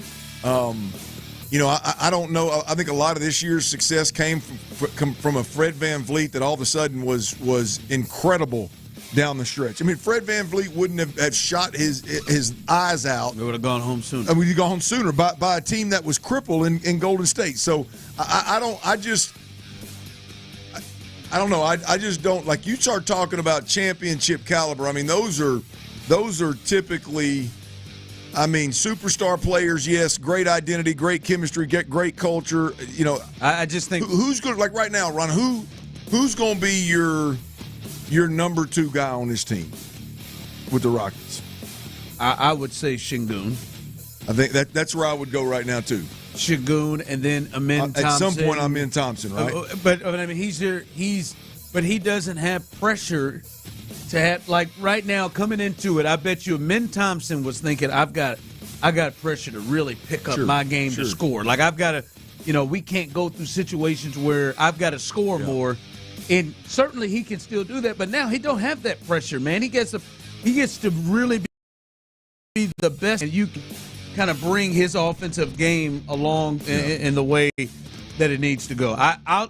I'll just say something you have said, and I think is not talked about enough. You said this leading into it. When we looked at the Giannis, we looked at the KD, we looked at, all the potential guys that it could be, and that is the Rockets don't. I know it will take some. KD even said it at the Fanatics deal yesterday. It will take some time with these things, but even with them, right? They're not having to change like an overhaul of what they're doing. He really kind of fits, and KD's game allows him to fit in a lot of different places, everywhere he could fit. Right, but he fits right there to where they don't have to. I think you said this, and we agreed. If Giannis comes in, you probably have to change a lot of how you go about doing things. You're probably a different team. Now, I think he just slides in, and you can still be the defensive team and all those things around. Well, if you ask everybody that you have right now, just do what you did last year, and you add KD to the mix, a guy that can go get a bucket, a guy that improves your shooting drastically, a guy that helps you definitely in critical moments with his length on the defensive end of the floor. You're a significantly better team. So yeah, like I think it's just a different approach. Obviously, you get Giannis, you're changing a lot about your organization. I'm not saying that's bad. I'm just saying you're changing a lot about your organization. I think KD comes in and is a plug and play. Everybody keep doing what you're doing, and now here's a little bit of shooting. Right now, here's some serious elite scoring. Right, here's some of that length that you add to Jabari Smith and company. All of a sudden, you've got some mismatches there on the defensive end of the floor. I don't know. I like the KD move for the Rockets. I think it's a really good fit. 5 o'clock fire. Into center field, coming on Myers, and he makes the catch. Astros prevail 8-7. A line drive rope off the bat of Mike Trout, caught for the final out of the game, and the Astros have a winning road trip, taking 4 out of 7 on this trip to Sacramento and Anaheim. And Blummer, that's now by the skin of their teeth, 9 straight series without losing any of those 9. All right, there it is. That's how you get on a roll. That's how you get yourself 5 games up in the division after being down. You just keep either winning or, in their case, as they kind of split there with the A's, not losing series. 9 straight. That's how you get to a space where you make up ground like the Astros have. And, Clint, they take 2 of 3 there, as you heard Josh Hader get Mike Trout out to end in another tight game that came down to it at the end, 8-7 for the Astros. And the Astros now are going to return to Houston with an MLB best 14-6 record in the month of June. And obviously they're going to turn it around and they faced the A's and the Angels before that, teams that were kind of struggling here to red-hot teams. But, Clint, where they are over the weekend, over this road trip with two division teams, the Angels and the A's, they are really continuing to hold it together despite, not having all their guys and not having all their guys probably performing to the level that they would hope some of them were. How are the Astros doing it? Who would have thought sit here late June, early July, and the season hinges on guys like Yordan Alvarez coming back and being himself, and Spencer Arrighetti and Lance McCullers coming back and being something similar to what we've seen them be in the past. Who would have thought that the literal World Series type, ALCS type, serious consideration type run would depend on whether Christian Walker can continue to get better and swing it more consistently and be a force at first base. I don't know, man. Ron, Tyler, I don't know where you're at on this deal, but for me with the Astros, I didn't think we'd ever be here. I think we'd be sitting here right now talking about, well, Framber's pitching well, Hunter's coming along, Jordan's ripping the cover off the ball, Altuve's obviously got tread left on the tire, but boy, they really got to make a move. Guys? They really got to make a move at the deadline. Who's going to help these guys if they're going to really be a contender? And really, it's a 180. We're doing the opposite, right? I mean, Hunter Brown obviously and Framber are great, but you want to talk about the cavalry's on the way, man. The cavalry's coming. I mean, if these young guys, the Jake Myers, Jeremy Pena, even Dubon and company, Paredes when he's in there, Cam Smith now, if these guys continue to swing it well, all of a sudden one of the top 4 or 5 teams in all of baseball gets Yordan back and some starting arms back. Boy, look out.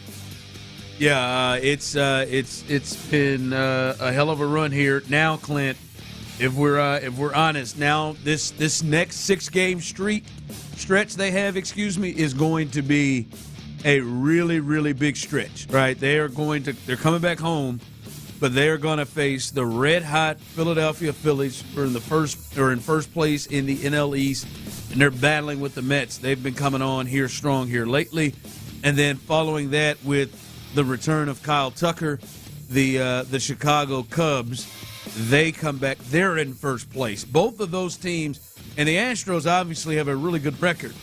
Both of those teams have a better record than the Astros right now. So they've got a 6-game stretch against the Phillies and the Cubs out of the National League, 2 teams that are rolling really well, just like the Astros. All right, split net is good enough? Split net, 3-3? They split that thing? Oh, yeah. What we got right now? Absolutely. Yeah, I would be more than happy with a 3-3 split. Now, I think as hot as we are with they're swinging the bats as well as they are, they got the ability to pour it on when they get hot. I mean, I think it's hard to sit here and bet on Dubon and Jake Myers and Pena to and a hobbled Paredes to hit the over, but they've swung it well enough, man. In this next series, they got Hunter Brown and Framber. Didn't know how the rotation felt. That's right, because Hunter went the second game. It's Framber going, and then gotta be Gordo, right?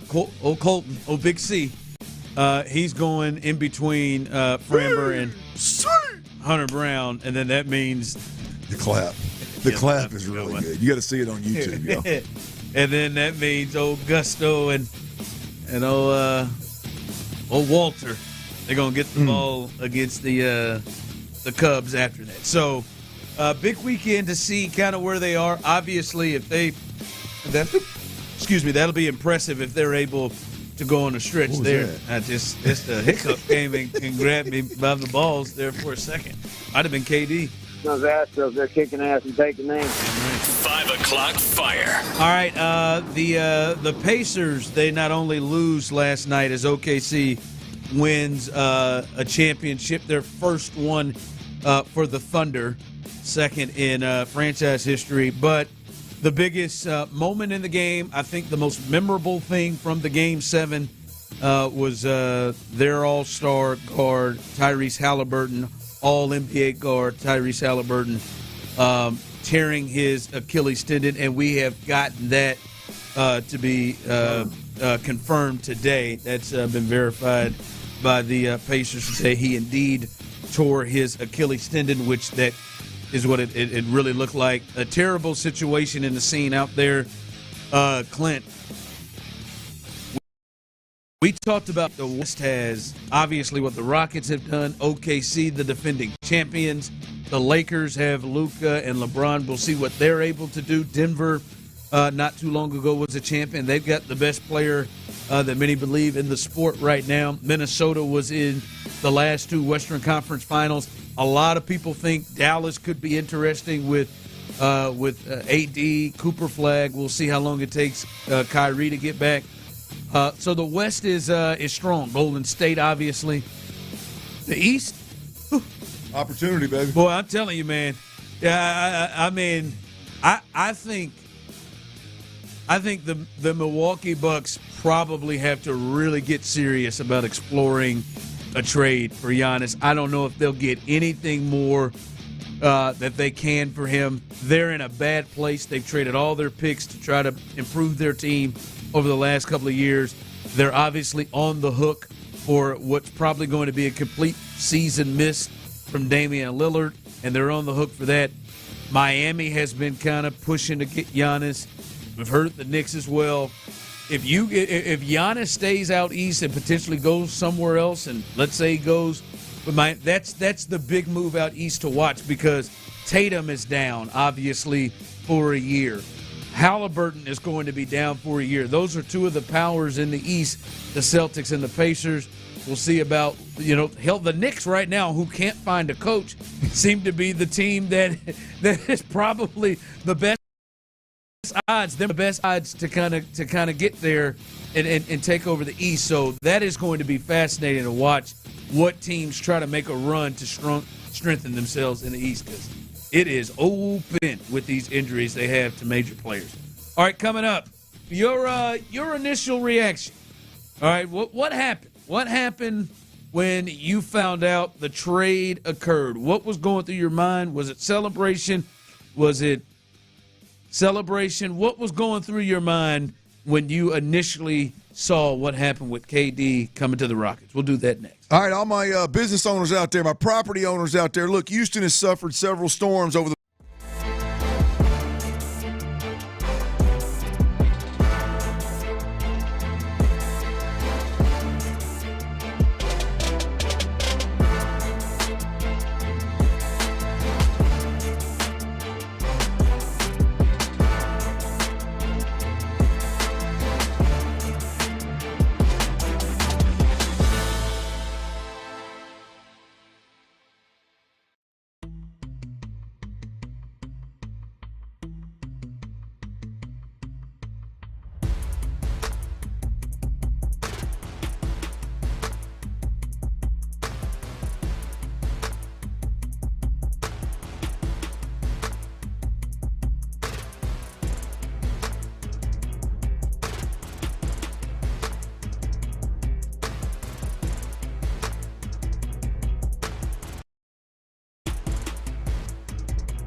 Sports Radio 610. Insider access, exclusive content. Sports Radio 610. The Texans play here.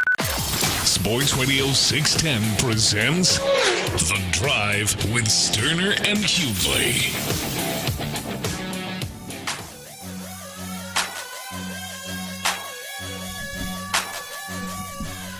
I don't know. Is anybody? Have you all been around anybody? I'm guessing Clint probably had the best chance. Been around anybody who has torn their Achilles? No, I hadn't seen the Achilles. I've seen all the other twisted, spiral fractures and all that.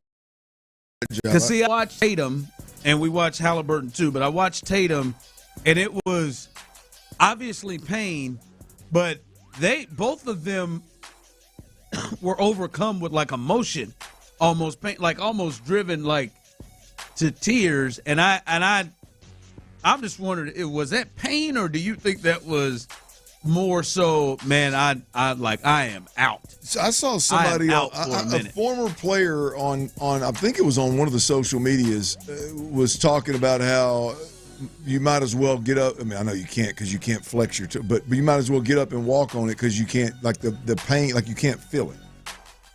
Like there's not a lot of pain associated with the Achilles. Oh, really? Yeah.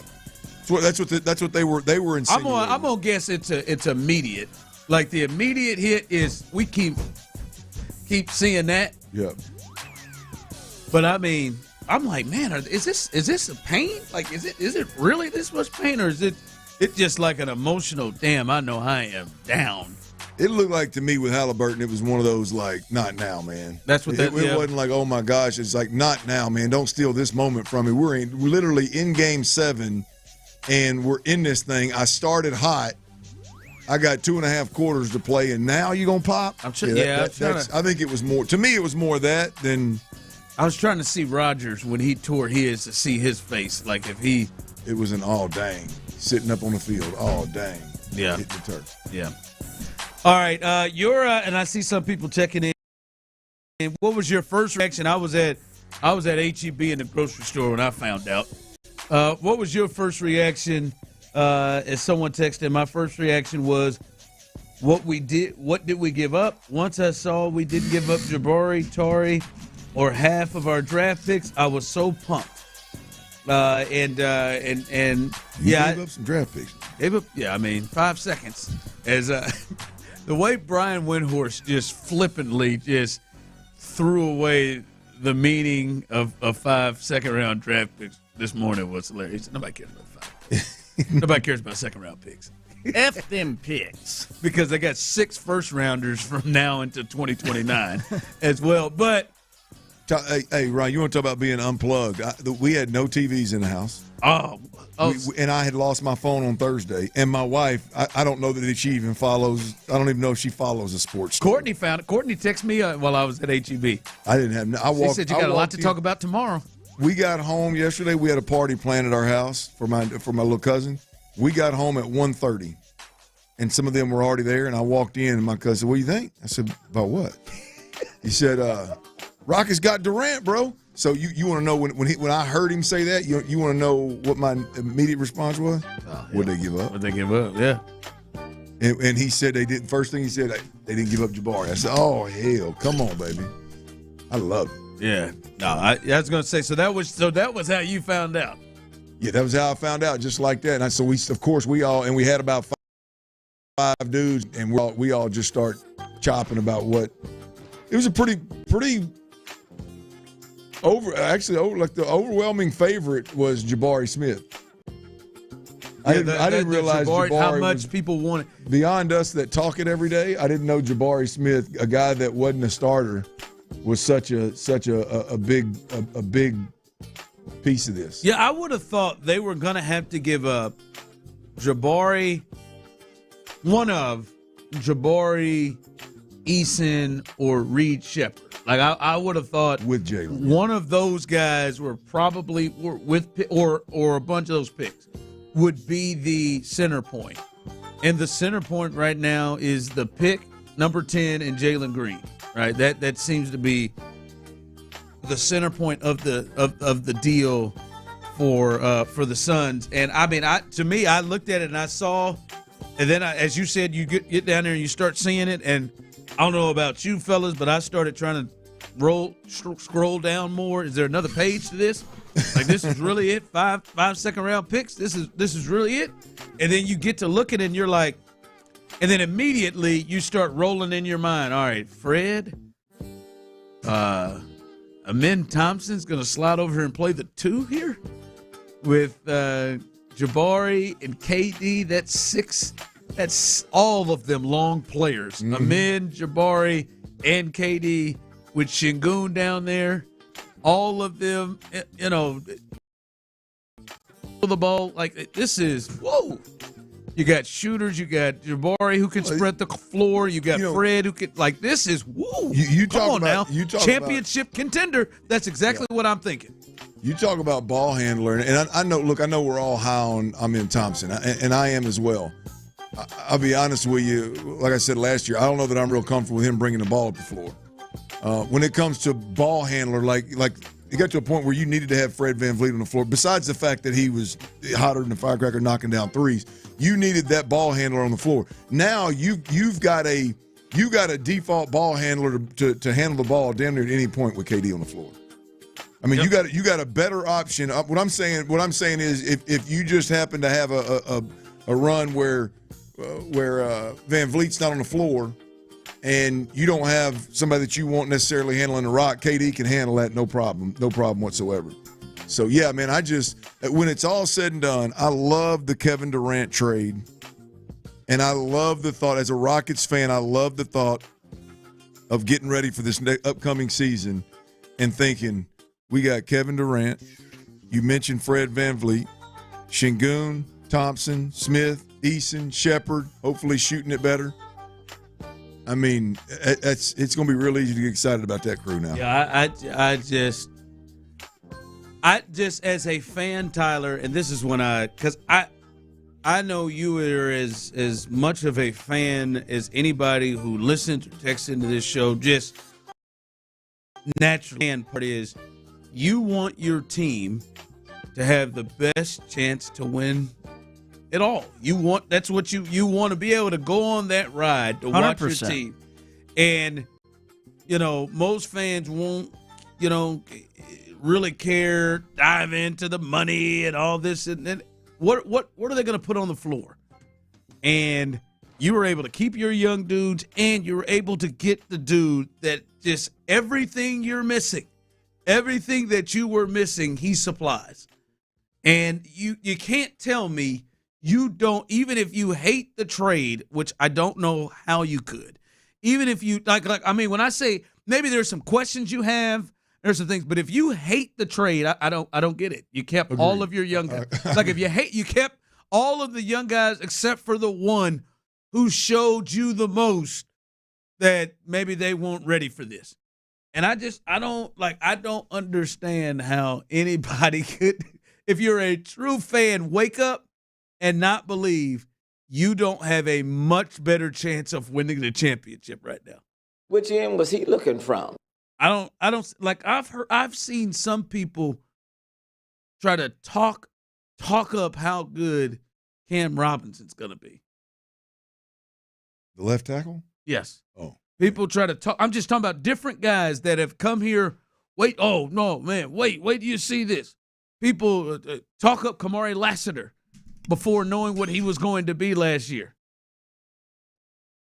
And now I see not all, but some people breaking their neck to tell me how bad Kevin Durant's going to be and how this shouldn't be the move. Yeah. This is yes, there are some potential injury concerns. There's some things that can happen. There are absolute risks, right? Just watch a 25-year-old blow an Achilles yesterday. I just watched Jason Tatum blow an Achilles at 27 or whatever he is. Yes, there's some concerns. But this dude was the best player in the NBA in terms of percentage. Like Sean Pendergast said last week, this ain't my fault or my opinion. These are just numbers. The best that we've seen when it comes to scoring off the dribble. The Rockets were one of the worst teams in basketball doing that. This is a guy, the only person that has a 3-year stretch, and he is in the midst of it, of scoring over 25 points, shooting over 50% from the field, shooting over 40% from three. He's done that the last 3 years. That's exactly what this team needs and needed. Damn, it's going to be fun, boy. I'm telling you, man, you're going to be on TV all the time. You're going to be one of the most talked about teams. This is it. This is it. And you got a real chance. All right, coming up as we continue, T-Mill's best bets as Hey, when y'all were out, we had 2 Green Days in a row, believe it or not. 2 Green Days in a row. Thursday, Friday action, I was there Wednesday, but Wednesday, Thursday. Friday was red again. That's all right. It's a new week. Wait to see. He's going all baseball, no Astros tonight, so now he's not really betting with his heart at all. He is betting with just the feel. Here we go. See if T-Mill can make you a little cash with T-Mill's best bets coming up. And let's switch over to the Astros a little bit. Are you getting a little concerned with the other pitchers now? The other pitchers in the rotation, not named Hunter Brown and Framber Valdez. We'll discuss that next. All right, y'all. Look, for a lot of y'all out there, I know what's happening, man. Your hair's thin.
Not only do I stop by Sports Radio 610 in Houston, Tyler, shout out. Live from the Mokaram Injury Lawyers Studios, Sports Radio 610 presents The Drive with Stoerner and Hughley.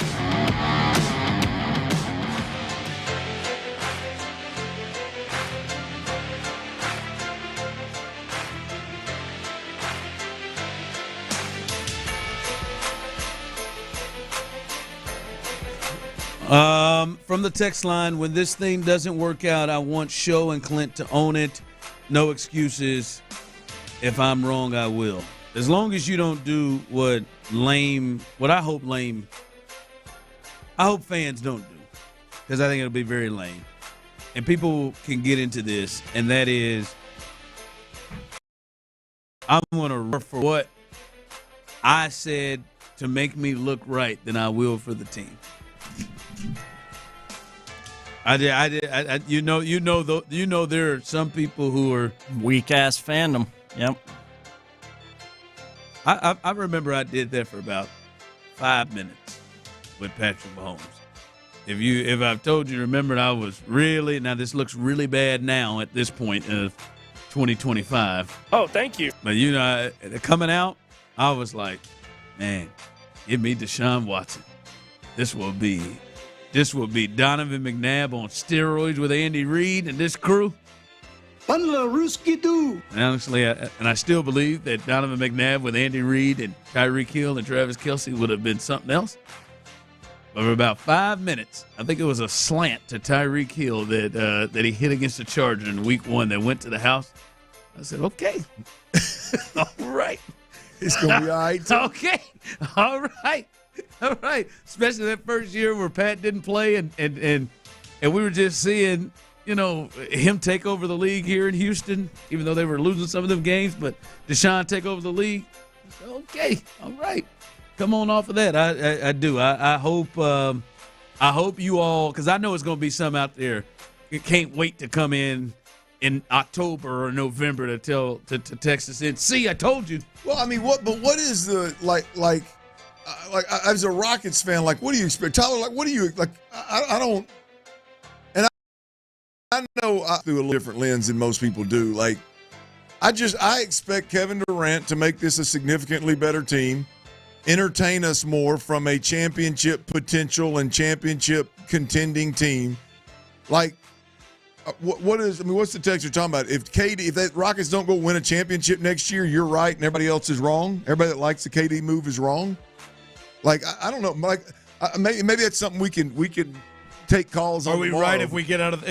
Are we right if the Rockets get out of the first round? Yeah. Is that what it is? To me, it's just like, hey, man, this makes the Rockets team a much better team, and what I think is we can, with a straight face, have a conversation about these are title contenders. Now, we'll see what the season looks like the first 25 games of the year next year, whatever, and the first half of the season next year, and that may change. But right now, like, that's my expectations. I just, like, to me, and you said this earlier, fellas. All right, let me get this right. So the Rockets are going to have a chance to get one of the best offensive players in the game right now. Yeah. Like, currently. Ever, really. But I just want to just take it down, like, just say it out loud. The Rockets are going to get one of the best offensive players in the game, and he has been that here recently for the last 2 years. Right? Like, can shoot, can do everything that you lack. And the only thing that you're giving up, obviously the number 10 pick, but you're going to give up Jalen Green and Dylan Brooks. To bring, you get to keep them in Thompson. You get to keep Şengün. You get to keep Jabari Smith. You get to keep Reed Shepherd. You get to keep, for some of you who love Cam Whitmore, you get to keep Tari Eason. You get to keep your coach. You get to keep all of this. You're 2 seed, Game 7 with the Warriors. Like, you're saying to yourself, you think Rafael Stone shouldn't do that?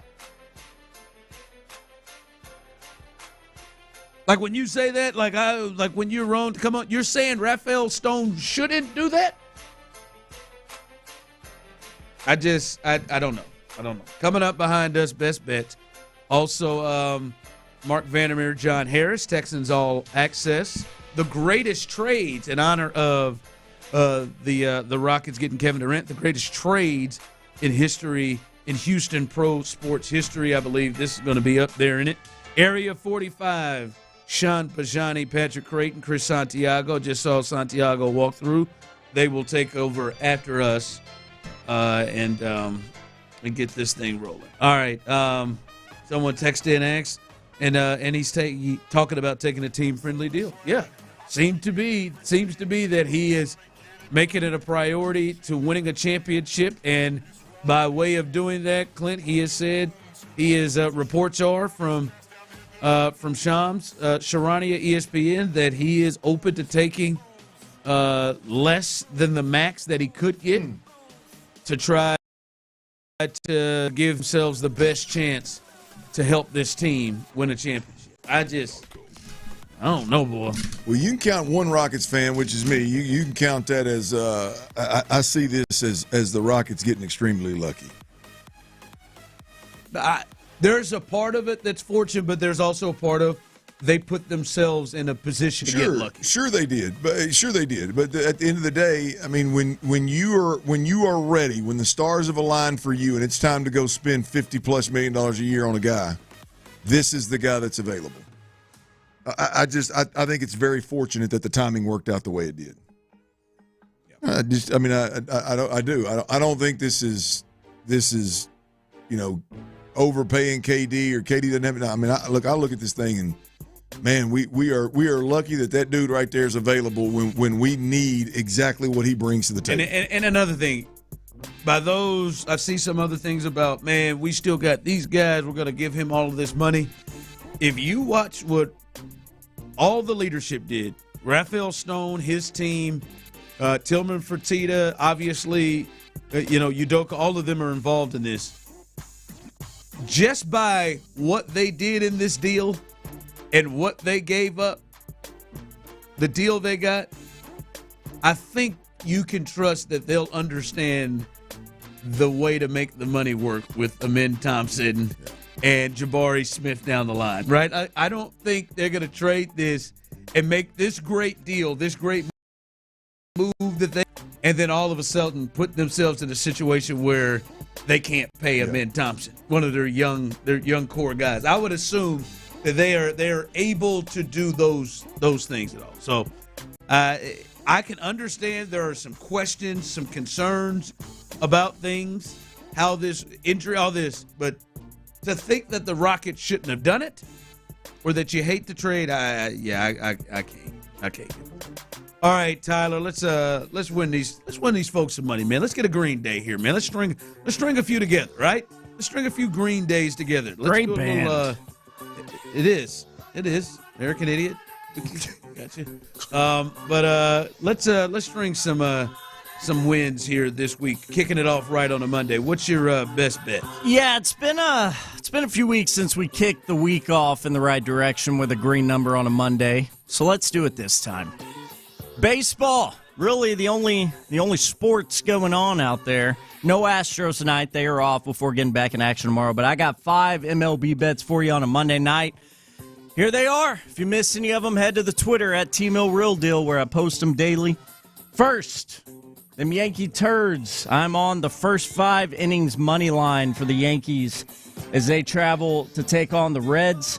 Yankees first 5 money line at -105. That's your first bet.